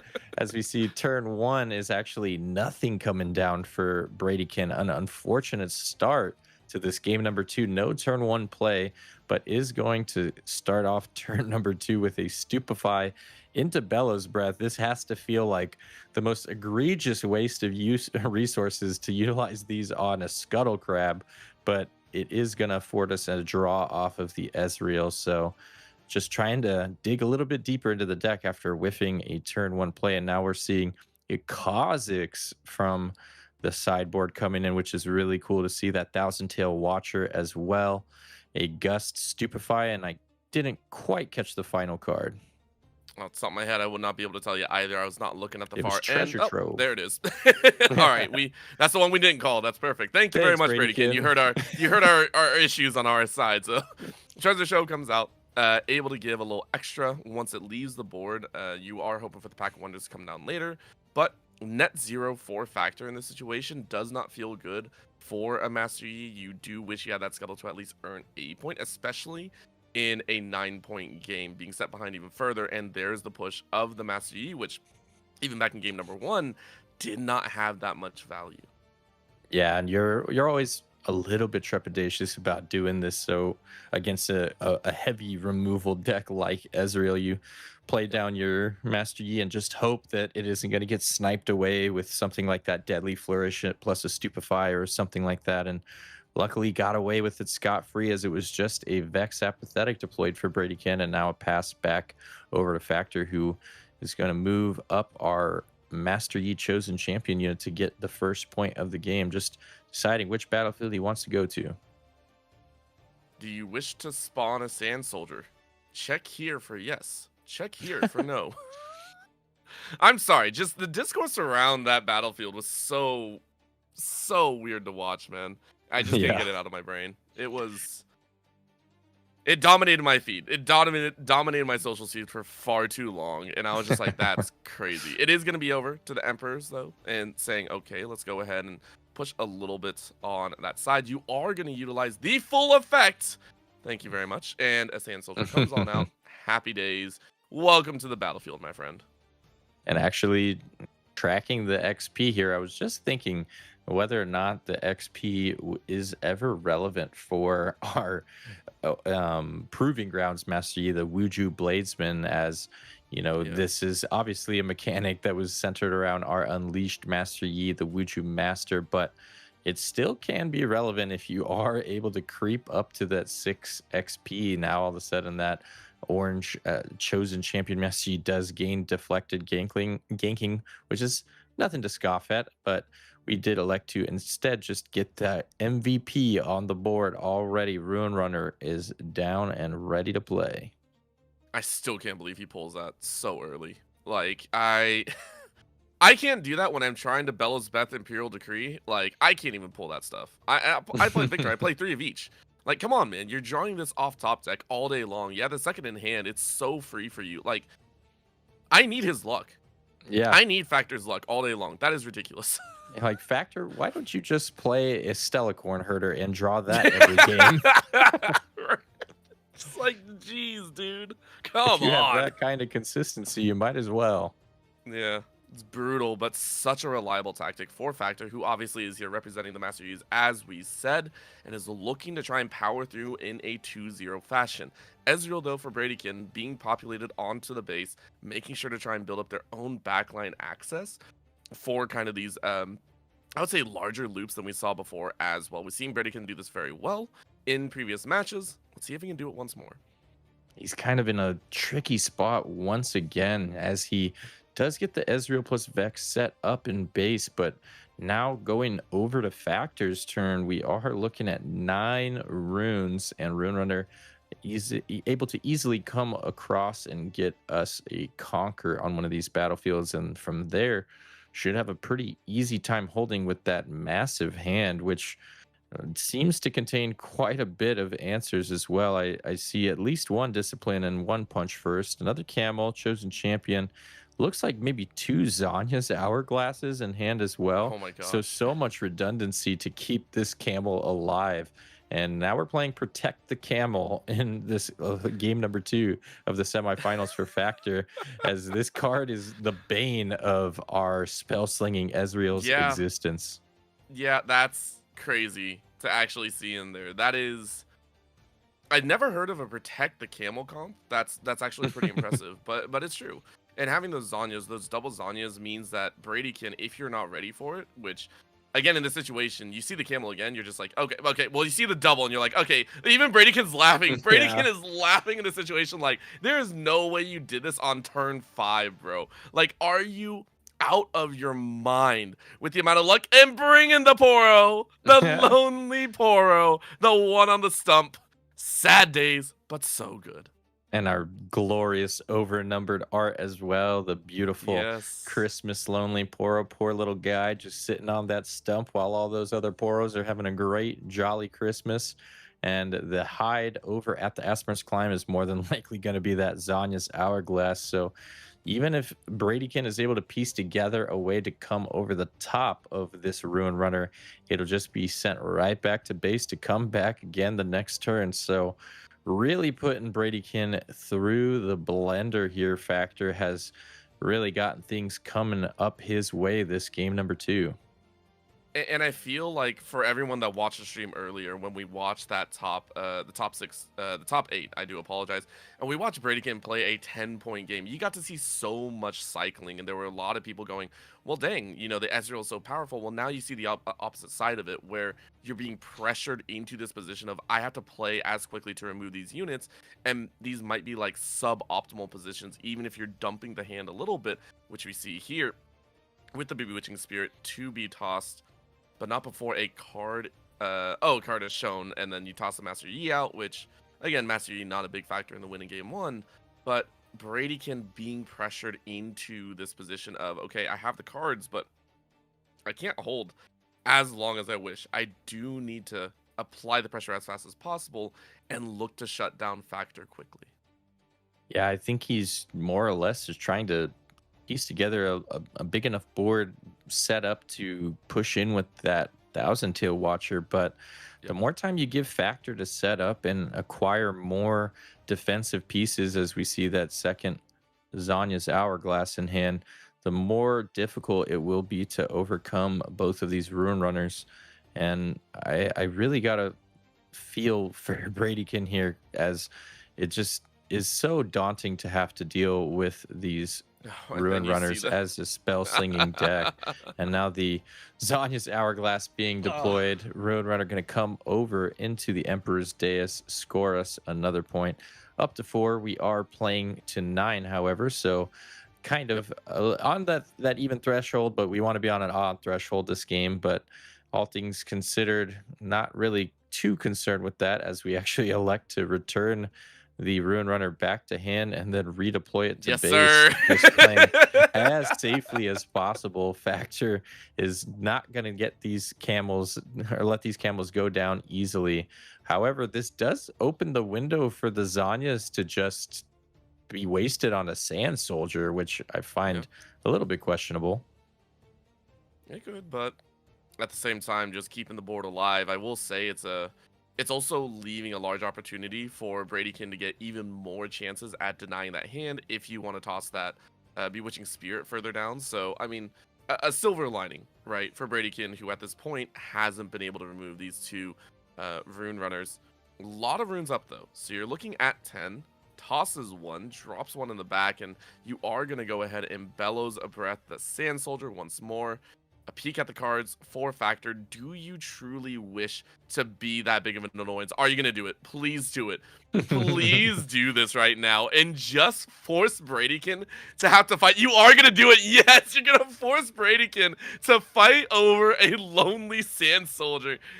Okay, I know I'm joking. I know I'm laughing, but it does feel bad to an extent that you are forcing multiple card usage on a Sand Soldier of all things. Oh, and now at the draw off of the Discipline was a Defy. So now all of a sudden he's contemplating whether or not to let it resolve. Is going to let that Bellows Breath resolve. So Ezreal going to be able to activate and draw us a card. And this is kind of where we get into this weird territory of, like, why did we even present the opportunity to give him something to target with the Sand Soldier in the first place? As we discussed at the beginning of this round, how obviously you can just elect to return the Ruin Runner to hand without creating the Sand Soldier. So a little interesting to see that was the call, considering if you just had the Ruin Runners on board, there'd be nothing to target, and Ezreal wouldn't be able to facilitate those extra draws. But in any case, we see a massive grip in Ezreal's hand. So many different ways to kill this one little Sand Soldier. Just has to decide which way he wants to do it. Yeah, but you know what? Fine. Silver lining on the other end. You still had to burn cards on a Sand Soldier. I don't care what anyone says about the card draw. You still had to burn it. I will take that small victory on the other end as well.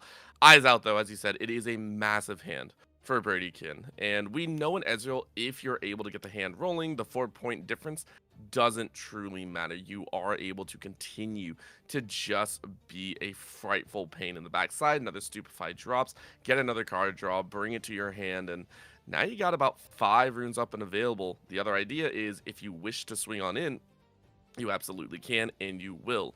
Ezreal 3 versus a extra, I was about to say Ezreal punching in here against a pretty hefty Sand Soldier.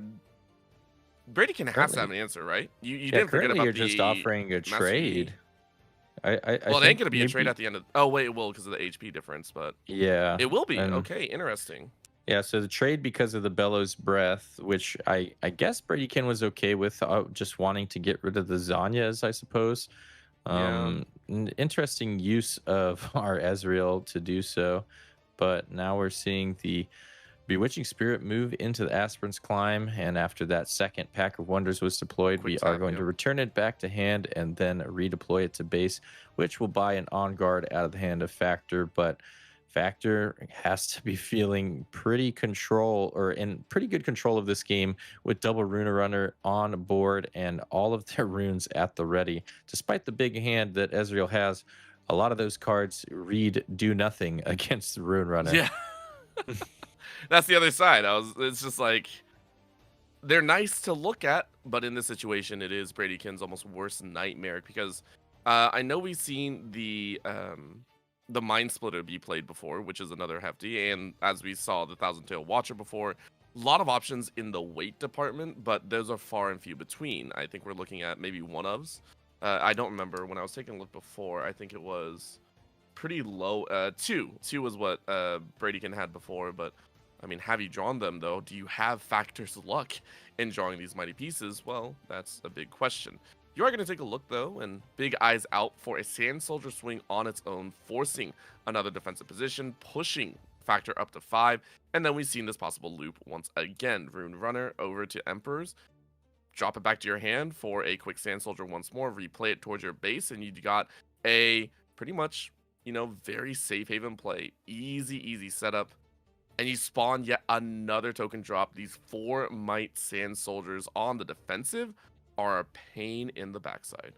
Yeah, Master Yi doing a little bit of a Azir cosplay with his little Sand Soldier army amassing with the constant deploy of Emperor's Deus effect each turn, as now 2 Sand Soldiers, 2 Rune Runners on the board for Factor with 5 runes waiting and ready. Rengar in hand as well. Obviously, Vex Apathetic is in base, so if that card is used to push in for an attack, that will disable the Rengar from being able to ambush in to win the combat. But we do know there's also a Punch First ready, as now we're going to see the Mind Splitter come down, so that'll give us the ability to pick out the most important card in the hand currently, which is going to have to be either that Rengar or the Punch First, I imagine. Yep. I'd agree. And this was, of course, as we talked about and they talked about before, the sideboarded in, has it on hand to help also not only be a mighty unit, but to deny even more strength in the hand. But do you have an answer? Are you going to play a card at least to make sure it can't be burned? Do you wish you are? And it's going to be a little bit of a reaction here. So dropping this down, Rengar just to a battlefield, just to make sure it can't get burned. You called it out earlier, Mr. Plus. Nice routes, and it is going to save the Rengar at least to a battlefield.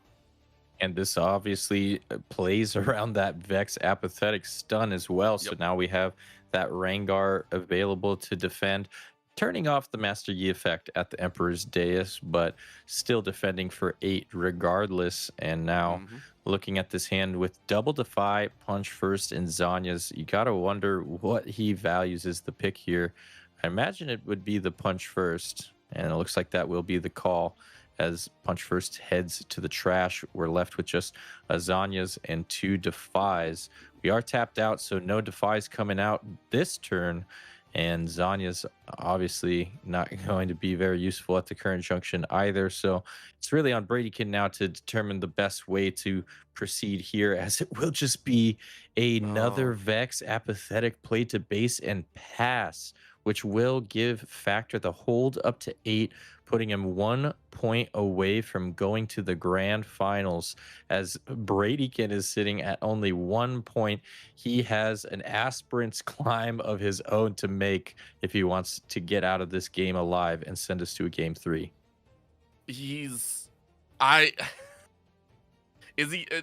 question is are you going to split battlefields and force a double clear, right? That's an idea from Factor here. You could try a Might stack, but a Might stack I think would actually be pretty rough, considering Bradykin with that Mind Splitter is looking with at least, I want to say 16, bring it on up to 18 with the Bewitching Spirit as well. So holding on to your own would be a whole difference, plus you're not getting the Wuju Master style with the +2 on defense if you're defending alone. So for Factor, you're just wondering how to get this last point. Obviously, you could also look at a position of pulling back your units, looking at maybe a double conquer, but that would also be suboptimal. But it's an option. It is an option at the end of the day. You're going to go ahead and bring 1 and 2 back, though, with the Sand Soldiers. Hold your horses. And then where does the Rengar go? Yeah, we actually saw the draw for turn was another Punch First. So Factor he's pulling really just getting the best of the best draws he could ever hope for. The double camel. Now, after getting a Punch First ripped out by the Mind Splitter, top decks into another one. You can't really ask for any better plot armor if you are the Master Yi enjoyer, as now we see the Zanya's Hourglass hidden at the Emperor's Dais alongside that Rengar. Are we going to choose to move up that Rune Runner to Aspirant's Climb to, like you said, force that fork of trying to clear both battlefields? Electing not to do so, just going to pass over and leave all of their runes up. So doesn't have a lot to do with those runes, just the double defy, which Bradykin is aware of, has to play through 2 defies. And now that third mystery card that he is unaware of is, of course, another punch first. But we could see perhaps another peek into the hand with a reutilization of this Mind Splitter. But we're going to see the list come down first, give a -2 to this Rengar, and with double pack on board, we could see a couple procs of this list to really shrink this Rengar down, potentially even take it down before having to move in and fight it. So I guess the question is, do you also want to save it? Because you know with all runes up, there's also something in hand that you're going to have to deal with. But no, it's one list at least with the pack, like you called, a pull of that Mind Splitter. And you're going to go ahead and drop on in for the play. With the +2, because of Wuju, you are able to go right back up, but the Mind Splitter is still sitting on 7, so you're going to force the punch first. This is going to be a turn that you're burning a lot from there. We know the last one is at Zanya's, which Bradykin is also assuming, so eyes out. Now you're swapped on in. It's going to be a little bit of a question. What number is there? It's a +3. So for that Rengar, you're sitting on a pretty nice, I believe, close to 8? 9, I think. it should be. 9. He's and 6 base. So yeah, after the minus, the double -2, and then the +2 from Yi and the +5 from the punch first, we're back up to 9. But now Kha'Zix joins the party and comes in for 6 because the Rengar's alone. So we get that infamous AVP lore matchup, Kha'Zix versus Rengar, and Kha'Zix able to make sure we come away with the victory at this battlefield. But of course, Zanya's is going to make that kind of a short-lived victory, as Rengar will just be heading back to base after taking down a Mind Splitter. Oh, and this is actually still, like, Bradykin doing what he can, because it's still 6 runes up. And for Bradykin, you got to send some units up, obviously. Like, there's... You know next turn's a big swing in either direction, right? Like, this is... It's going to be big, and Bradykin, you know it's that last sort of turn. You're calculating. Rengar still alive. 6 base, gonna be 8 on the next battle. Like, you got to throw down the rest of the units. The double Vex has to come in. The Bewitching Spirit has to come in. Maybe try and get rid of even more cards in hand to make sure they can't buff anything up on the next turn. Like... What right are now, you hoping to do we know that those last 2 cards are Defy. So Bradykin, I believe, is been taking notes, so should have written those down, and is aware that their last 2 cards in hand are those double Defies. So knows that there isn't any buffs currently, but after last turn top decking a punch first, who knows what that top card of the deck is going to be the following turn. Ooh. I think we're kind of feeling like the pressure as you see a full reinforce at the Emperor's Dais to bring us up to a total of should be 14 might defending here against what is already on board is 16 might. No, sorry, 20 might with those 2 Sand Soldiers. So more than enough to get across the finish line. But what else does Bradykin have in hand to protect this battlefield? We are going to move a Sand Soldier into the Aspirant's Climb, which will afford us an additional draw since we are already on 8 points. So let's see what those 2 cards outside of the Defies are. One is a Pit Rookie, and didn't get to see what the other one was, but not something very impactful with the Pit Rookie currently. But we'll probably still see it deployed just for that extra little 1 might buff, but I'm not sure whether or not this will be enough to get over the finish line this turn, but Discipline might have something to say in helping that issue as we see the Discipline come down onto the Sand Soldier. And now... Is he going to whittle? Yeah, we haven't seen what was drawn, although this is an interesting dilemma because you don't really want to do that. You don't want to try to cascade against the likes of this Kha'Zix, as the Kha'Zix will get that +2 every time you try to solo attack it. So Instead, now we'll see that pit rookie deployed and give a buff on over to the Ruin Runner. Now, Ruin Runner probably going to come in and just try to trade away with that Kha'Zix and get it out of the way 6-6. But we'll see if maybe Factor decides to just go for broke instead. And it looks like that won't be the play. We're just going to go in one at a time. I mean, let's see it. There are so many ways that you could play this. Full swing, whittle, drop Ruin Runner, whatever you want to do. It's a big question. My thought was, of course, swing in with 1 and 2. Okay, the discipline up. That'll bring it to, if I'm reading that correctly, 12 with the assault 2 on Rengar. So it's pretty hefty swing on its own. Rengar doesn't have assault. Oh, not that one. Sorry, thinking of a different. Yeah, this brain doesn't want to work just half the time. this Rengar is just a good old 6-6 alongside his trusty 4-4 companion of a Sand Soldier will bring us up to 10 might, which is going to be enough to take out 3 of these units thanks to the 2 units moving in. Kha'Zix will not trigger, and Bradykin just actually scooping it up, and it is heartbreak after a amazing run from Bradykin to go undefeated in Swiss and really put on a clinic in top 8. Unfortunately, runs into the brick wall of Ruin Runners behind Master Yi and falls in our semifinals, and it'll be Master Yi headed to the grand finals of Regional Qualifier Hartford. Oh, I love it. Bringing over some of the action. And you can see Factor also chatting it up a little bit, talking about some of the, maybe some of the possible exchanges. And I knew that Wages of Pain was possibly coming down as the only one that I think was listed inside of the list. But, I mean, that was... Yeah. Again, a little bit of that luck factor, right? We have to be honest. 4 Factor, like drawing everything you needed in the top 10. Are you kidding me? Oh, and we already have the other victor decided. It was the Beast Whites going over Linsanity. So Diana versus Master Yi in the grand finals. I like it. I like it. Beast White's another player that is actively chasing for some of that fun. And the fact that the Diana matchup finished faster in a 3-game series than the Master Yi and Ezreal is kind of funny to me.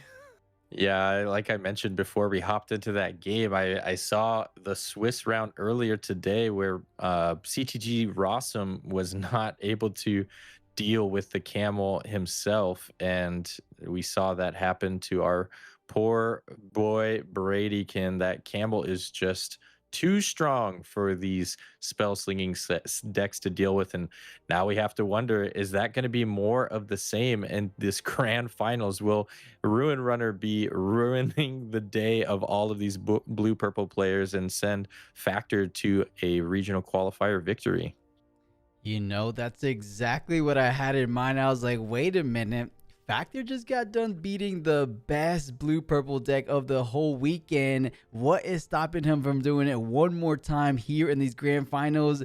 Is Factor looking all but ready to take, I believe this might be Master Yi's first championship of RQ. He actually won 2 regionals out in China, but he hasn't been able to lock in a Western regional, which is crazy because we know how popular he is. He has become in set 3. I think this might be his time. What do you guys think? I think you might be right. I would, you know, if you're still pulling the luck that you are, yes, I would 100% agree. Now, is there going to be more chaos, though, with the Diana? Are we going to see even more? So, yeah, I mean, we've seen it here before. And with Beast Whites, I think we saw them earlier also getting away with some cheeky action with some of the one of the movement techs in there and being able to kind of fight with some of the spells as well. But I do agree in the situation where if he's able to pull those Rune Runners again, 2, by the way, you're only running 2 in the 40 deck and you drew both of them in both games. Like, come on, man, come on. Like, that is illegal.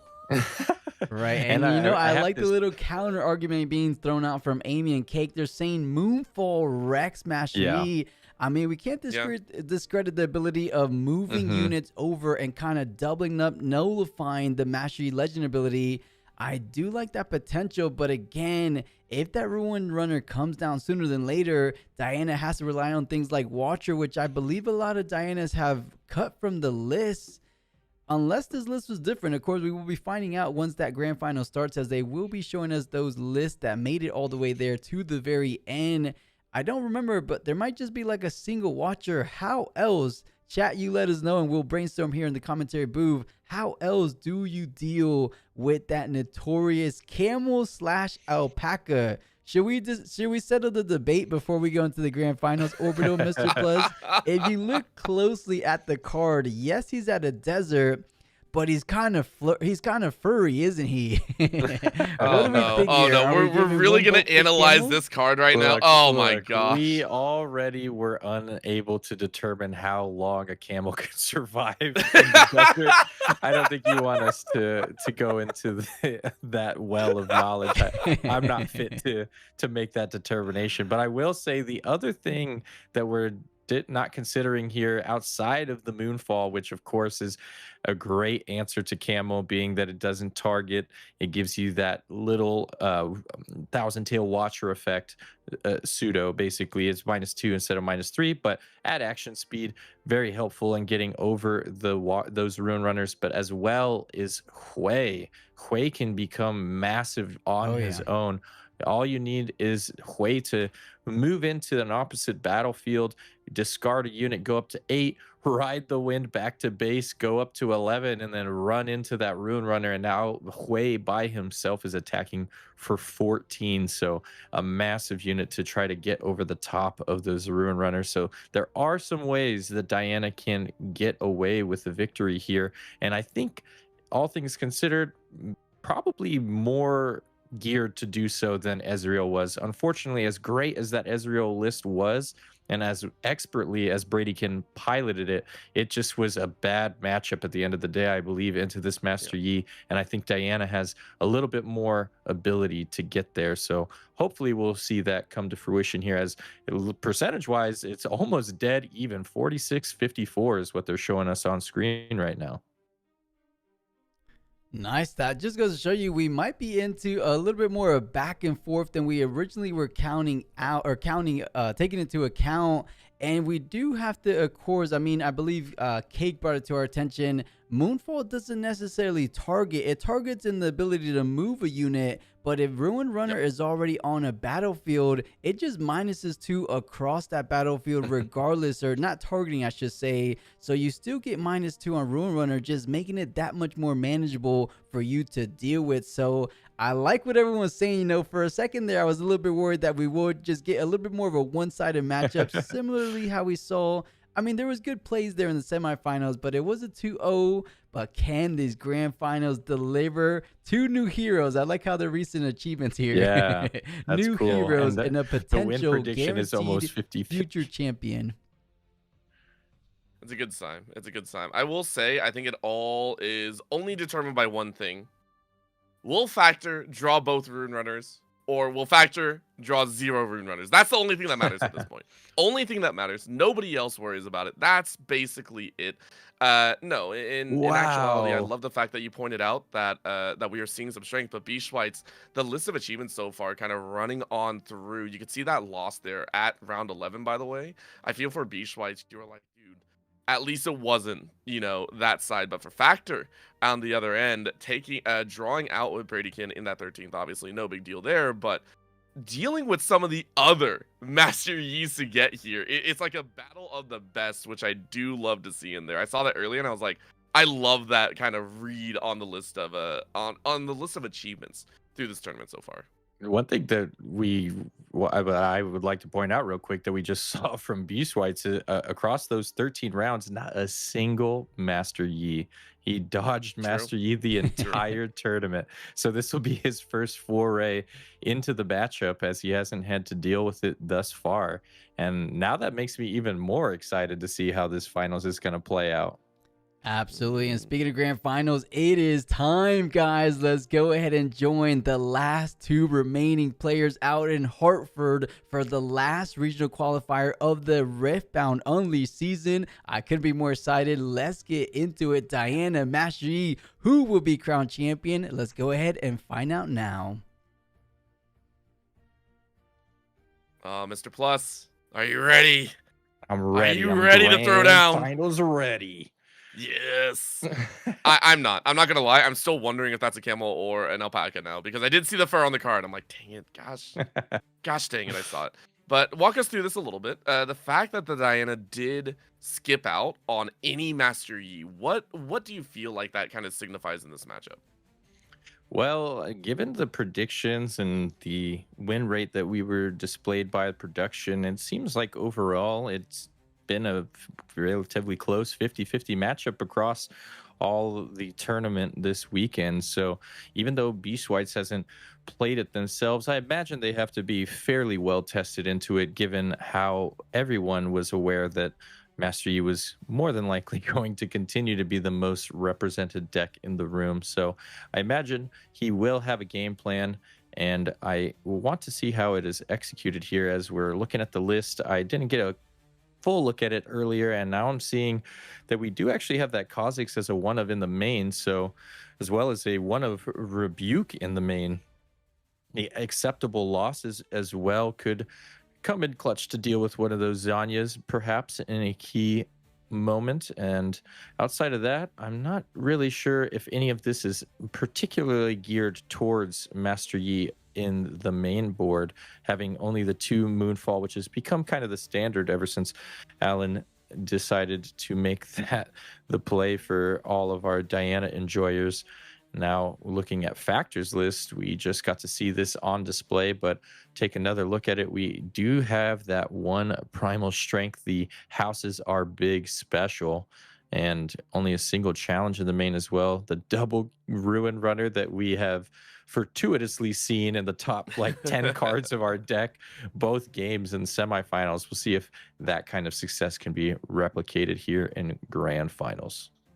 I could see it going down, but there it is. That one card that has been such a bane of what feels like everyone's existence when it comes up against a Master Yi, right? The Rune Runner, it's brutal, it's annoying, it is a frustration at the end of the day. What I do love, though, is that the battlefields are actually pretty similar in there. From what you take a look at, I believe it is actually so close to even. We see the only difference being, I believe, the Emperor's Dais. But Arena's Greatest and Seed of Power both being run between these two, so both players trying to utilize that quick pacing built in, as well as a lot of that return to the hand if they so wish, at least with the Emperor's Dais. So I am curious who is going to benefit more when it comes to this matchup.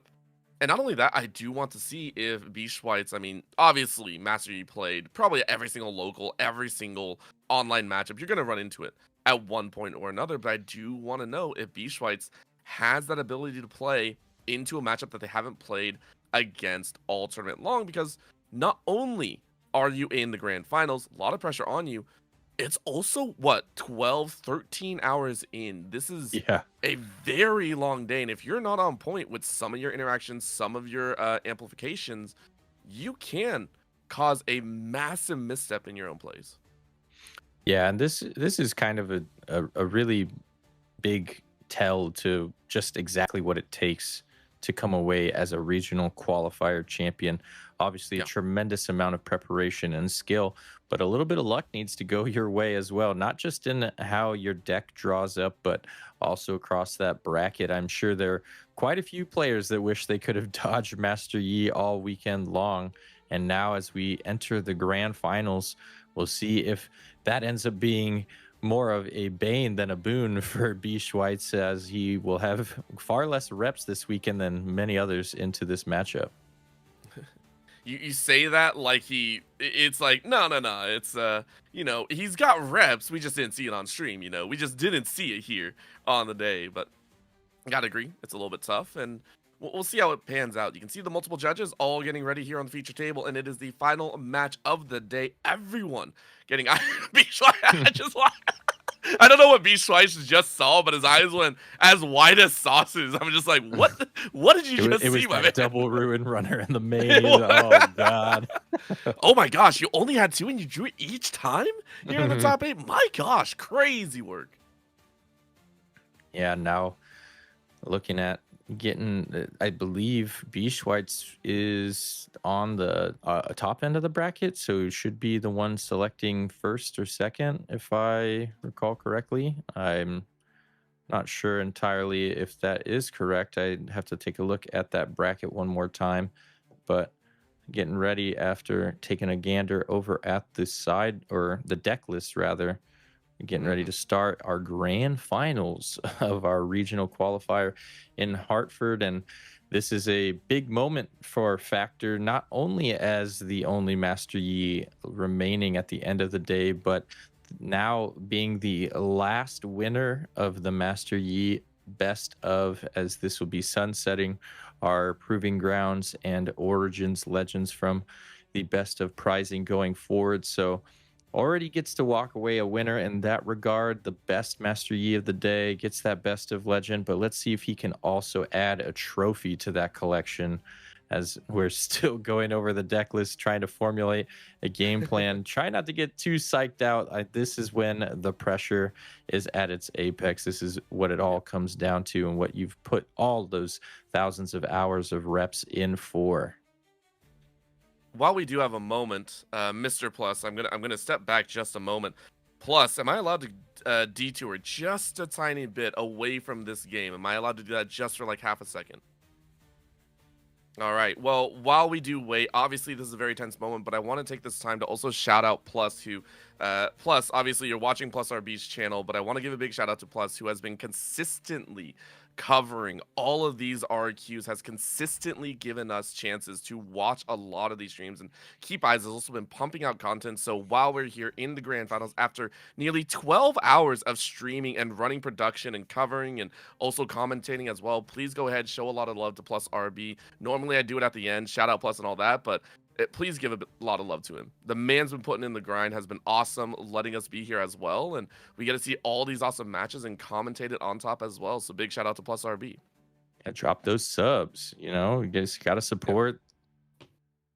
Yeah, definitely support. Definitely give love to a guy that does it for the love of the game. Like, honestly, like, you take a look here, the man's is just like, oh man, I just stayed up because of the China qualifiers. It really messed up my schedule. And man's just like, nah, we're running it back the next weekend. I'm like, oh my god, dude, the man is a machine. Goes until so the brink of destroying his vocal cords half the time as well. So, gotta give it up. Mad respect for the ongoing support and continuing to grow this amazing community that surrounds our game of Riftbound.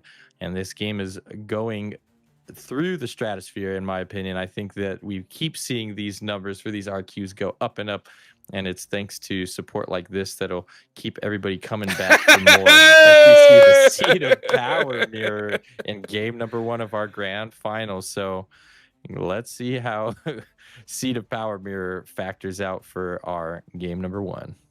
I hate everything. It's one of the funnier things that happen. Obviously, we saw the aspirants climb, but it is so funny to see this happen, because it does mean if you conquer both, you are going to have some card draw. Like, it's some, but it's just like, it feels kind of useless. You were really hoping for some sort of other field position, I think, and it's just, or some other battlefield to be able to play off of. It's just funny to see both of them out, and you're just like, all right, well, okay, I'm not going to get any benefit from really conquering both at the same time, or there's not one that really presides over the other. And we are going to start things off, though, turn 1 straight up with the student.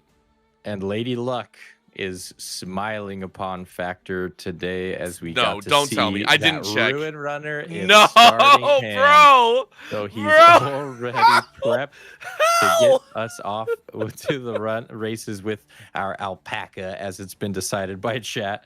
So I'm still calling it a camel. I don't care. I'm not doing it just for rage bait. Okay, we got the Scuttle Crab coming down as our first play of the game for Factor, going to draw us into a charm.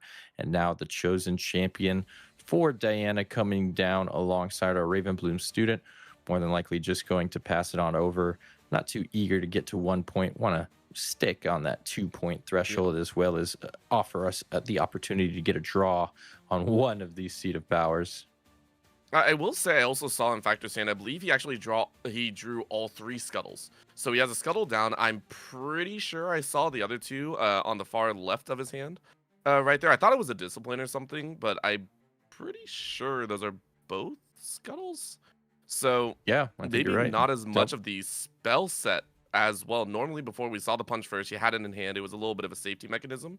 But this time around, a lot more unit control, which, I mean, you would call a Scuttle a unit control. I don't know if that's, like, great, but it is there, as we do get to see the ever so lovely signature overnumbered, which Beast White showed off earlier. It still looks so glorious in there. And we do whiff on our Diana Lunari's ability after spinning a card to the bottom, reveal the top, and it was a fizz. But fortunately, that fizz will be added to our hand after we gain the draw from conquering the second seat of power with the Ravenbloom student. And now looking over at Factor's hand, like you said, very minion dense. We have double Scuttle, we have the Ruin Runner, we have a challenge, or sorry, a Sabotage, as we see deployed now, as well as a Charm. And now, in response to the Sabotage, we're actually going to elect to stupefy the Master Yi, come away with the draw, and now revealing a hand that contains Hui, Sprite Fountain, Fizz, a stack deck, and Moonfall. Can't quite make out the 2 mana cards. Isn't that a hard bargain in there? Or is that, no, is that wages? No. I'm reading that completely wrong. There we go. Thank you. It is hard bargain. I was like, I'm pretty sure that's hard bargain. And that's his hand, man. I saw that. Yeah. I recognize the gold rings, man. I recognize the gold rings in there. Yeah, we need some more support like this from the camera guy all the time. Yeah, whoever decided that is amazing, by the way. Big shout out there. It's a Moonfall call, right? Like this has to be a Moonfall call. Yeah, you don't, especially when you see the fizz there as well. You don't want to give Diana the opportunity to play that Moonfall out and then fizz it back and get a second use case out of it. So spinning one to the bottom, especially after looking at the list, you know that it's only 2 of in the main. That's 1 of the 2 copies gone, and more than likely won't have to worry about seeing it again this game. So just have to be on the lookout for that final copy of Moonfall going forward. Got to be a little bit heartening for Factor. Well, just a bit, unless Beastwise has Factor luck and then draws the next 2 Moonfalls into their hands and just says, I got it too, don't worry. Beastwise also looking around, wondering exactly what is being decided here. With another Sabotage in hand, if you are worried about those factors, you could run it one more time and just cycle down, but there's not much to play. Instead, with most of your runes up, maybe just develop. You're actually going to toss all 6 to bring out that runner ASAP. And showcasing it means that Beastwise knows this game is underway very, very quickly. Of course, though, you are sitting on 4 points yourself, so for Beastwise, it ain't the end of the world. It's nice. I think you're quite happy about the current point score. Definitely. You have to be really excited to be 4-0 against this Master Yi in our game number 1 of Grand Finals. Obviously, It's not over yet, but this is a great start and something that you're going to want to continue to build the momentum from as we see both units move back to base, and now more than likely the Hui being deployed alongside. Where there is a Will, there is a Hui. It is there, as we get to see the Traveling Merchant, which I believe was the other card that was tucked underneath. We kind of noticed it, but we didn't really comment on it. But it does get a lot of use when being spun. So massive back base being set up here. The buildup of the army leading to Beastwhite saying, listen, I might not have faced off against it in any of my rounds, but I know what I need to do. And for Factor in the situation, you are swinging pretty much raw. That kind of hurts, just as a heads up. Not too many punch first, not too many amplifications in there. Instead, you're stuck with kind of these might positions, which you are going to push in now just to score some points, get an extra card draw because of the seat of power, and maintain your advantage there. Will you utilize it as much as possible, as we get to see the 2 XP laid in for whatever it matters for? Yeah, as we see the Lonely Poro as the draw from our Seat of Power draw. So have a couple combat tricks with that on guard available. Do have another Sabotage should we want to try to take another card out of the hand. Could opt to go for it all with a big charm play here. Obviously, if we do try and charm in either the Diana or the Hui, both of them will gain an effect from that, being that Hui can get his move effect and Diana can get her showdown effect. So a little bit risky, but if it is successful, could spell a really big comeback for Factor, getting this Hui off the board as soon as possible, as it looks like that will be the choice. Charming the Hui into the seat of power where our Ruin Runner is present. So Ruin Runner going to get that +2 from the Wuju effect, going up to 7 against the attacking 5 from Hui. After the draw, we're seeing what we're going to discard. More than likely going to be a unit, actually is going to be that Sprite Fountain to give us the untapped 2. And now what do we intend to utilize these additional resources with? It'll be first a tap of our legend ability to go ahead and stack deck. So digging for an answer, perhaps that second copy of Moonfall. Nope, not gonna find it off the stack deck. Saw an Eclipse, a Vex Apathetic, I believe, and not sure what the third card was. That nothing that's really answering this Ruin Runner currently, and I'm not sure if there is anything that'll be able to save our Hui at the current moment, outside of perhaps maybe a Ride the Wind. Well, you are going to try. No, Ride the Wind is down. Or sorry, Hui is down, and that is a big asset for Beast Whites going away to the bin. And obviously, he's still in a very good spot. He's got a healthy lead, but that has to be really, really encouraging for Factor going forward.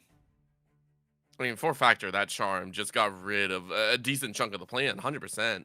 Yeah. Beast Whites is like, dude, I tried. Beast Whites absolutely tried to dig. Now, you can infer two different ways of this. You had to throw away a gear. So is it the idea that Beast Whites just didn't want to save and instead, you know, discarded a gear, didn't want to discard a unit because you needed them, or did you just not have any units in there? These are little bits and pieces of information that you can glean in these, right? Lonely Boar does come out. You still have the Scuttles. You still have a lot of extra units to play.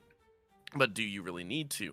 And it sounds like no, because you're gonna hold 5, leverage a little bit of suspense in what's in your hand right now. Beast Whites draws, and without that way, you're still stuck with only the Diana, the Traveling Merchant, and the Student. Not bad, but not good either, with the amount of might sitting on both battlefields. Definitely, and Factor doesn't actually have an abundance of combat tricks in hand, but leaving those 5 runes up does feign the possibility of the Rengar coming down, as we see an Eclipse come out for Beast Whites to start the turn off. Gonna drop our Master Yi down to 0, give a little +1 might boost to our Ravenbloom Student, and an opt off of the Predict will look like we're contemplating sending it back, but now instead choosing to leave it on top. Should be an easy walk over the top of this here Master Yi, I like it. but we're sending in both Diana and our Ravenbloom Student, so attacking for 6. Gonna draw a Rebuke off of the reveal from our Diana Lunaria effect, and not much in the ways of answering this, I think, on Factor's side. He does have On Guard, but that's not enough to get him over the finish line here. That'll just return us back to our original might of 4 with the +2 buff from Master Yi as well. So it'll be 4 to 6 currently. Yeah, I mean, maybe you're looking to try and get rid of the Diana as well, just trying to get some sort of range in there. And if you do, that's great, because then you remove another threat on the table, which, again, for Factor, the Master Yi is just there. Right, in all of their previous games that we've seen so far on stream, hasn't really had to be used that often. Just not worried. We do get a little bit of a hand drop in there. We got to see the Stupefy. We got to see a lot of ways to negate that spell kind of slamming, and also more eyes on, you know, the Fizz, that Stupefy, the extra hard bargain if you even wish, but you're ready to let it kind of pass through, I believe. So no big deal there. Plenty on those pieces, and you are going to go ahead and exchange, pass and pass. Bye Diana. Feels a little bit bad, but Beast Whites able to claim 1 battlefield. Yeah, get us a Conquer over on the first seat of power now with 5/6 Runesari available, and as well as a Traveling Merchant. Is there a possibility that we'll see an attack over the top of Ruin Runner? 4 runes still available for Factor, and 4 cards in hand as well. Has to make Beast Whites feel a little bit worried about trying the attempt, but Factor or unbeknownst to Beast White's, Factor doesn't really have much in the ways of reinforcing this Rune Runner, as we're going to just deploy the Fizz and play the stacked deck off the top and grab ourselves what looked to be an acceptable losses off of that stacked deck. Okay. One of the cards that we didn't mention is a great way to kind of deal with some of these larger units, but good pass over, as it's just 1 point, but Beast still aiming towards that finisher. If you're able to hold with the student 3 up, you can do some work in removal, but it's a pretty hefty set, so I like it. We are moving into somewhat scary territory for Factor, maybe not having that second Rune Runner to be played, but I really do feel like those extra scuttles did not help his Factor. He's somewhat hemorrhaging in how fast he used to play in that semifinals matchup when we saw them kind of punch their way forward, pun intended and not so intended. But there were a lot more options in their hand this time around, thinking about how they're going to deploy and deal with the fact that that single 2 might is frustrating to look at, because all you got is a Lonely Poro and a Scuttle and like 2 others in hand. You're like, dude, it's not great in terms of might power, which is what you actually needed right here. Yeah, and we don't have a Rengar, I believe, available either to come in and try to start getting that engine going a little bit. We are feeling pretty good after getting the successful charm kill onto the Hui, but now with Hui and Diana Lunari in the bin, you want to feel like you're able to start clawing back into this game, and yet still kind of feeling like you're stuck in this weird rock and a hard place, between a rock and a hard place kind of position, and just kind of trying to figure out the best way to approach this. Obviously, like you said, not having a whole lot of might at the ready in base, only 2 might available with this Lonely Poro, which is enough to trade with the Raven Bloom, but that's assuming that Beast won't deploy a spell to buff that up, which is more than likely Hey, going there you to go. happen. all right, double check, man. Yeah, we're gonna go make sure that you don't have the perfect answer, but you have a bunch of cards in hand, so I'm sure there's plenty of ways for him to answer this, as we get to see you Ride the Wind, Starcross, Stupefy, Rebuke, Acceptable Losses, and Hard Bargain in the hand. So all spells, all spells, Diana, nothing else in hand, no units, no gear. Now everything available to be selected by this Sabotage. What is going to be the pick? I'm not going to lie, this is probably like one of the worst case scenarios in terms of I need to choose something, right? In the other scene where we saw we saw the Sabotage before use, and it was 3 units and then a Moonfall, and obviously the Moonfall was a choice. In this situation, the number of answers that B-Schweitz has is more than I think Factor really likes. You can try and take out the Stupefy, which is great, and the Starcross, but it's all a tough choice. You know that all the other answers are brutal in their own right. So, you go ahead and take out the Starcross. That's no problem. Fizz is already played, so yeah, you get it, but it's still a little bit of a problem in the factor that if I move up, I'm still going to get answered. I can't deal with this student right now. It's just kind of there. Yeah, and I think we might have seen potentially another copy of Charm in hand, as we see Scuttle This Crab is what I was come kind of down. saying. It's just welcome to more Scuttles, baby. Gonna draw us another card. Try to dig a little bit deeper to find some answers. We know exactly what Beastwhite's is working with now, so we know what we have to play around. It's just a matter of, do we have the correct cards to play around it?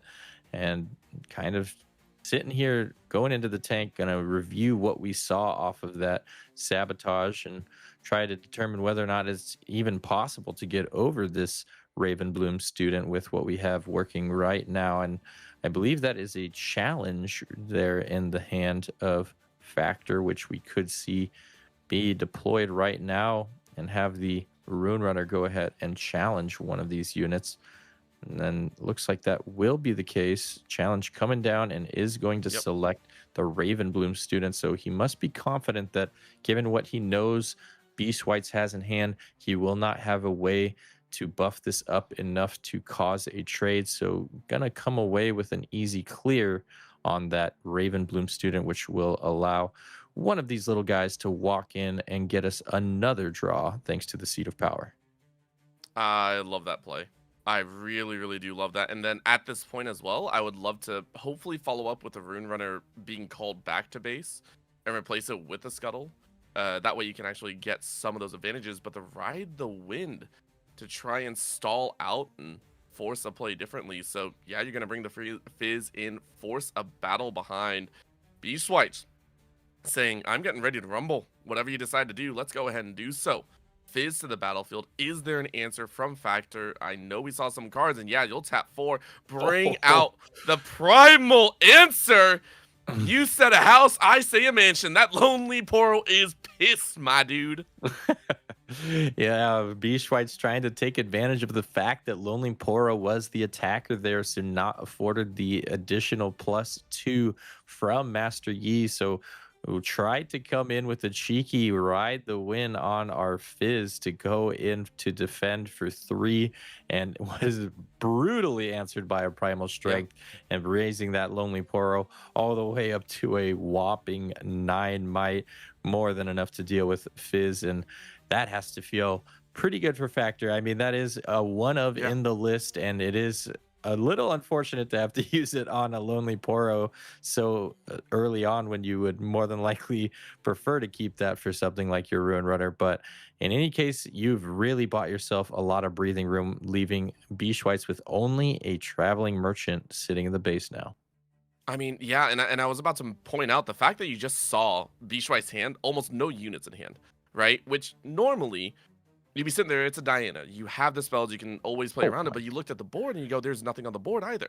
There's a situation where you just don't have anything available to you. So for Factor, not only were you able to kind of get a surprise factor on the on the student, but you also realize that you're actually making a push to overtake Beast Whites in that point score right now. You recognize that if they don't really have a units, if I can take out the units they have in hand, then they're drawing short. Even with a stacked deck, what's the most that you're going to get out of it, right? It is going to be a very quick rebuke shattered into that arm, and now the Traveling Merchant being able to discard and try and draw another. Beast Whites really trying to hang on to their point scoring lead, and obviously with Factor tapped out, there isn't really a big answer. So we'll be pushing 2-6 for Beast Whites here with the Traveling Merchant that was played 4 turns ago, I'm pretty sure. What a way! Hey-yo! Way is in the table.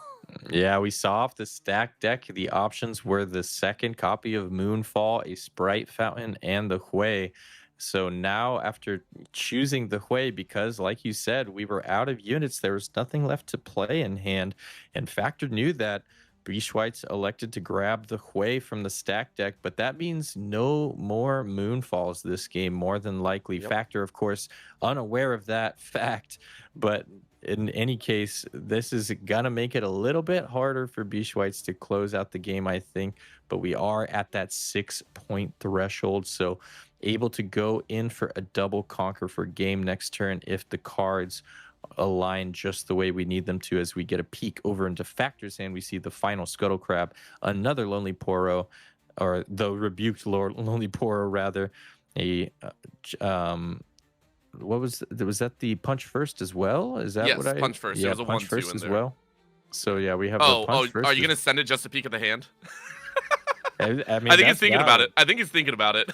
Hand knowledge is so important in this game, and Well, yeah, 100%. definitely you want to get as much value out of these Scuttle Crabs as you can. And we're kind of in this weird spot where we don't know what that hidden card is either, because it could be a Tide Turner, which would give this Hui an additional move trigger, which you don't really want to allow Hui to do. Going to lead off with a Discipline. Yes. Play it safe, Factor. Play it safe. Smart man. Smart man.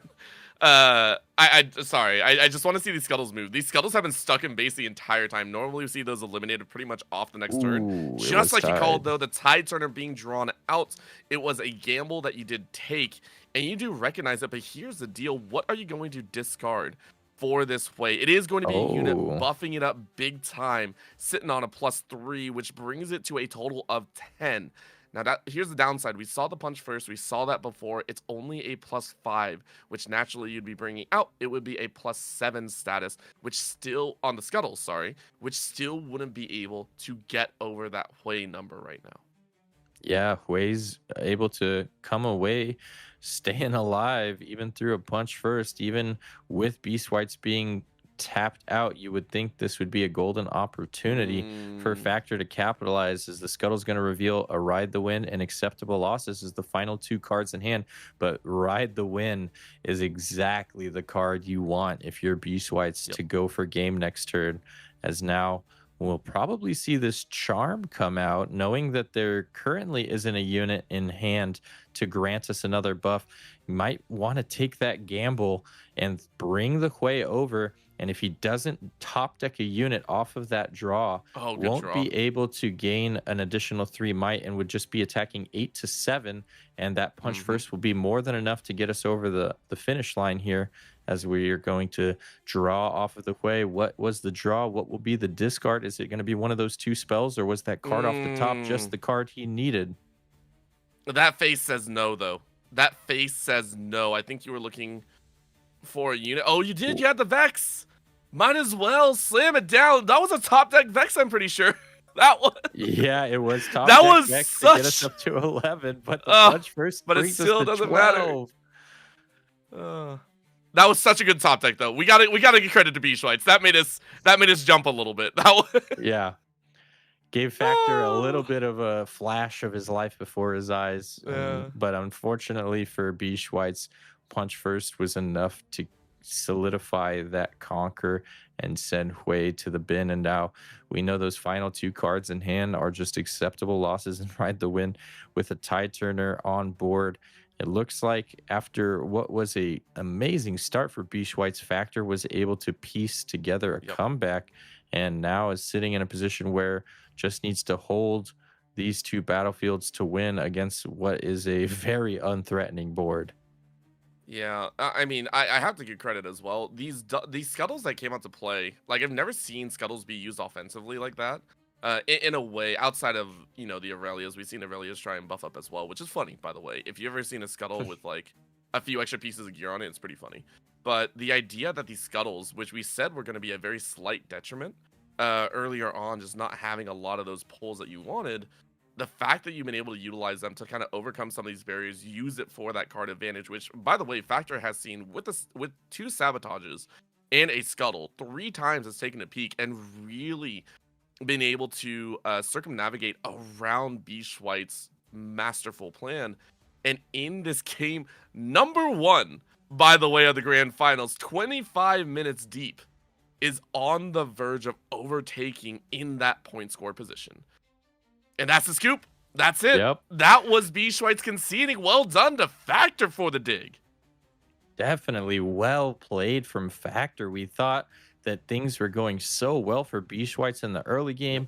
It seemed like he was really off to a great start. That 4-0 lead was piecing together a great board, seemed to have quite a few answers at the ready, but just incremental chipping away at the hand and board of Beast Whites with some key charms, and punch first was able to get Factor to come back and take away our game number 1 of grand finals. And that's got to be a massive momentum boost for Factor coming off of that 2-0 in the semis to now start off with this win against Beast Whites in the final. Factor has to be feeling it right now. I think for Factor, who is also just moments away from taking this home, it's crazy to think about, right? And you need to play smart in these upcoming in the upcoming match, because I don't want to say it'd be a storyline. I don't want to say it'd be crazy, but like, the fact of the matter, if for some odd reason Factor is limit tested by not drawing a single Rune Runner, I feel like that would be the most tumultuous situation to be in, where we're just like, dude, no way. No way you're being tested like this at the end of the day. Yeah, and we didn't get to see Moonfalls come into play at all that game, as one was sent to the bottom thanks to Sabotage, and the other one was sent to bottom off of a stack deck. So no Moonfalls coming to rescue us from those pesky Rune Runners. We'll see if maybe the 3rd copy comes in from the side, and we'll get to see that utilized a little bit more in game number 2. But I think, all things considered, it wasn't a complete blowout for Factor. No, Obviously, it absolutely was not. a hard-fought victory. So B. Schweitz definitely doesn't need to be deterred here. Just has to pick themselves back up, recoup, and come into this game ready to win. And I think he can do so. I would 100% agree. I mean, we talked about the fact that this matchup, even on paper, by the stat line, is one of the closest that we've seen. I think it was 54 to 46%. It is very close. And when it comes to the top players, both best ofs, obviously, here at this event, but B. Schweitz coming into this, facing off against their first Master Yi, and saying, okay, I can see why this is strong. Now I got to adjust out. And for Factor, saying, okay, I've dealt with Diana's before, but let's try it one more time, and let's see if we can take it home. Big battlefield exchange. Keep in mind, Seat of Power is gone for both of these players. Granted, it can be used for card draw, but you're left with the Emperor's Dais, which I think Factor did last time in game number 2. Second would be Abandoned Hall and Arena's Greatest for B. Schweitz. Which one do we assume is coming out? It should be the Abandoned Hall, since you typically only bring out the Arena's Greatest when you're going first. Or I guess in this case, because Factor came away, then we probably will see the Arena's Greatest, if that is the case for B. Schweitz choosing to go first here. I imagine he would anyway. That's typically the case. But Factor kind of seeming like he is a little bit concerned on what to side here. Or, oh, actually with his battlefield selection. Interesting that he is tanking so hard on what to pick here between the Dais and what was the final battlefield that he's running? Arena's Greatest. Both of them were running Arena's Greatest. Oh, they're both running the Arena's Greatest. So here, I mean, it would be pretty cheeky for him to play the Arena's Greatest, assuming that B. Schweitz would be also, and start us off on a 2-point game. The antithesis to the double aspirants. It would be pretty funny. I think that'd be an alpha move to do in the grand finals of the regional qualifier. But I don't know why he would do it, but he's thinking about it long and hard. So maybe he wants to live for the meme. No, it would be...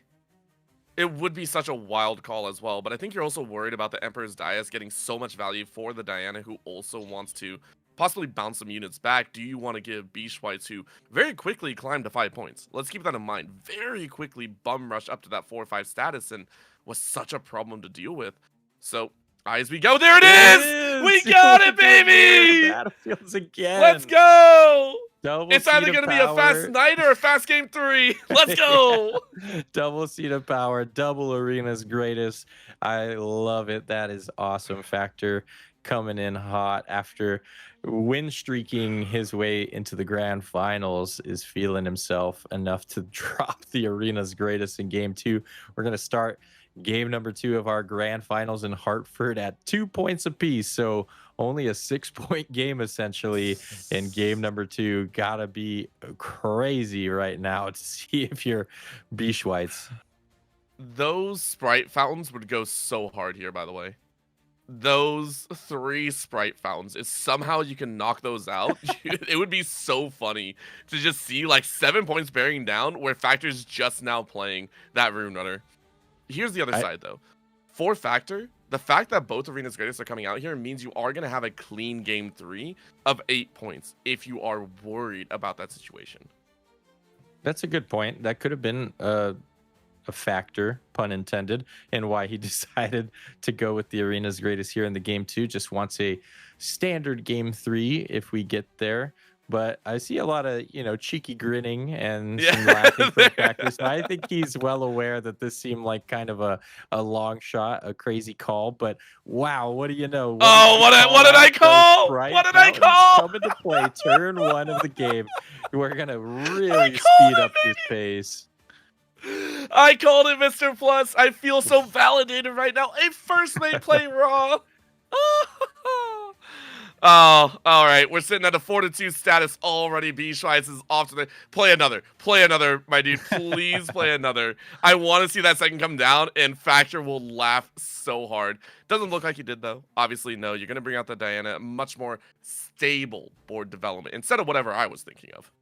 Yeah. Well, we are off to a crazy start. This is a real pedal to the metal type of game already. First mate, obviously not your ideal turn 1 play for Master Yi, but it will get us at least on the board to start trying to keep pace with Beachwhites, who looks like he wants to take us to game 3 as fast as he can. I mean, it's also playing against your own mental, right? Again, these guys have been playing a long time, a lot of long games. I'm pretty sure we saw the records. Some of these were, a lot of these were 2-1s on their way up here towards these the top cut. So identification being made. There's the Rengar that we've seen before, and a double sabotage if you so wish to kind of obliterate Beachwhite's hand as well. You'll start with one identification of a charm instead, and you'll bring it in to force a battle of the Diana while Beachwhites is tapped, which I kind of agree with, and you draw, and it's a switcheroo. Poor Beachwhites is like, bro, are you serious right now? Are you serious? He just determines that this Diana is going to the trash anyways. I might as well replace the card with her effect and take the switcheroo. I'm not going to gamble it and spin it and hope to find a different spell. So switcheroo does get added to the hand, and Diana was taken off the board. So a little bit of pumping of the brakes from Factor. This has got to be a little bit of a deterrent for our Beachwhites in the aggro game plan. Might want to slow things down a little bit now, but we do see those other another sprite fountain in hand. So could step on the gas once again if he wants. He could, but I wonder about the development of that way that we see there, and I believe card 4 right there. I wonder if you do say, well, I also need to develop. I'm not going to keep getting away with the sprite fountain all day long. I just lost Diana. Like, there are situations to occur. At the same time, again, the other side is, do I want to play the Hui and immediately get challenged once more? So am I going to lose both the Diana and the Hui immediately off the bat? You have a point score. You have the ability to try and confront against your opponent. Moonfall, that one card that we watched the entirety of game 1 just not get played. What are you going to do? It is the sprite fountain instead. Bring out an extra sprite. Continue to develop your point score.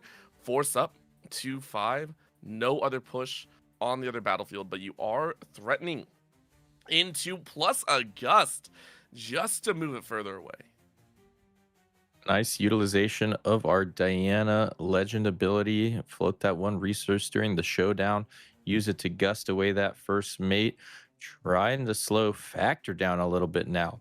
We're the aggro ourselves, it seems, with the double sprite fountain so far, but got to make sure we temper Factor as well so he doesn't come back and swing the game in his favor with all of our hidden units, as now the Moonfall is going to be the call, bringing in Master Yi, granting him that -2. He's going to be at 2 might and fall to the sprite, and all of a sudden it looks like things have swung back Beachwhites' way as Factor's sitting on an empty board.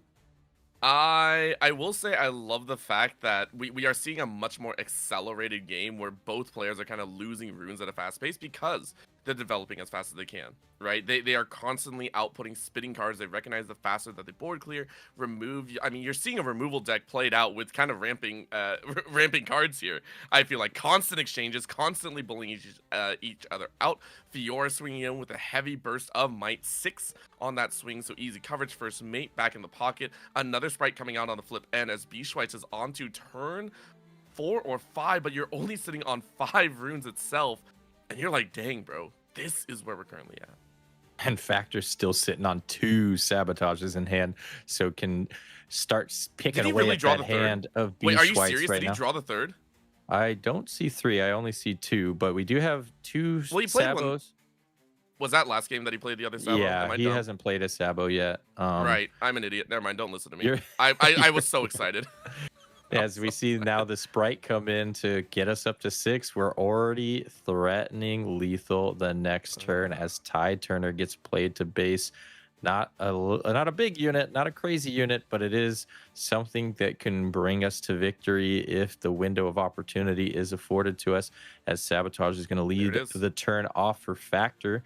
Give us a peek at what he's working with. There will be a response. It'll be star-crossed on our sprite and the Fiora.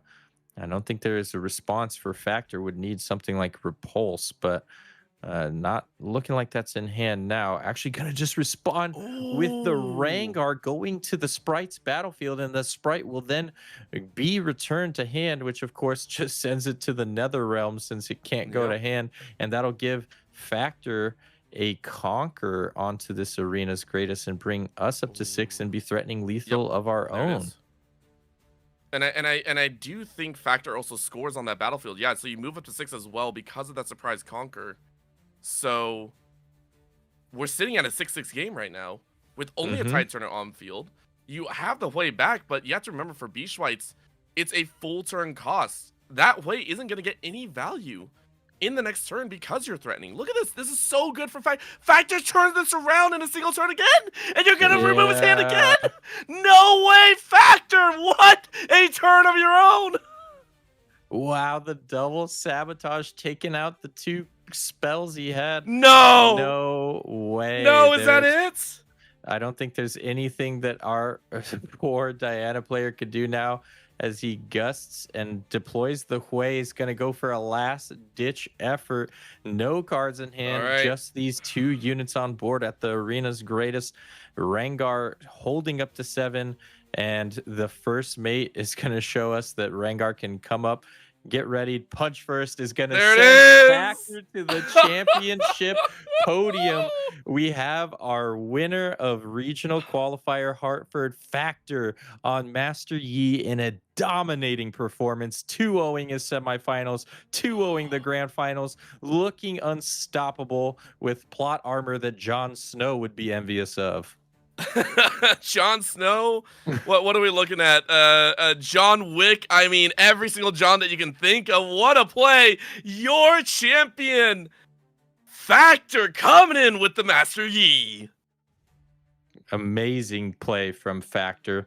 Gotta love just how expertly he piloted the matchup, and you know that it seemed like he built this deck specifically to attack this meta with these main deck Ruin Runners coming in so clutch across those games we got to commentate there, and really showing that you just have to put in the time, the reps, and you can make it all the way to the finals as a new champion. As we saw at the start of this grand finals, we have a new hero. I love it. Let's kind of listen in. Stream, I sat there deciding what battlefield to flip for like 3 minutes, and I was like, you know what, double arena's greatest. I've done it a couple times already this weekend, and it's done me well, so I figured if that's how I was going to close it out, that's how I wanted it to be. So yep. You have now joined the Hall of Legends that are regional qualifier champions with Master Yi for the first time in a regional qualifier. Factor, one more time,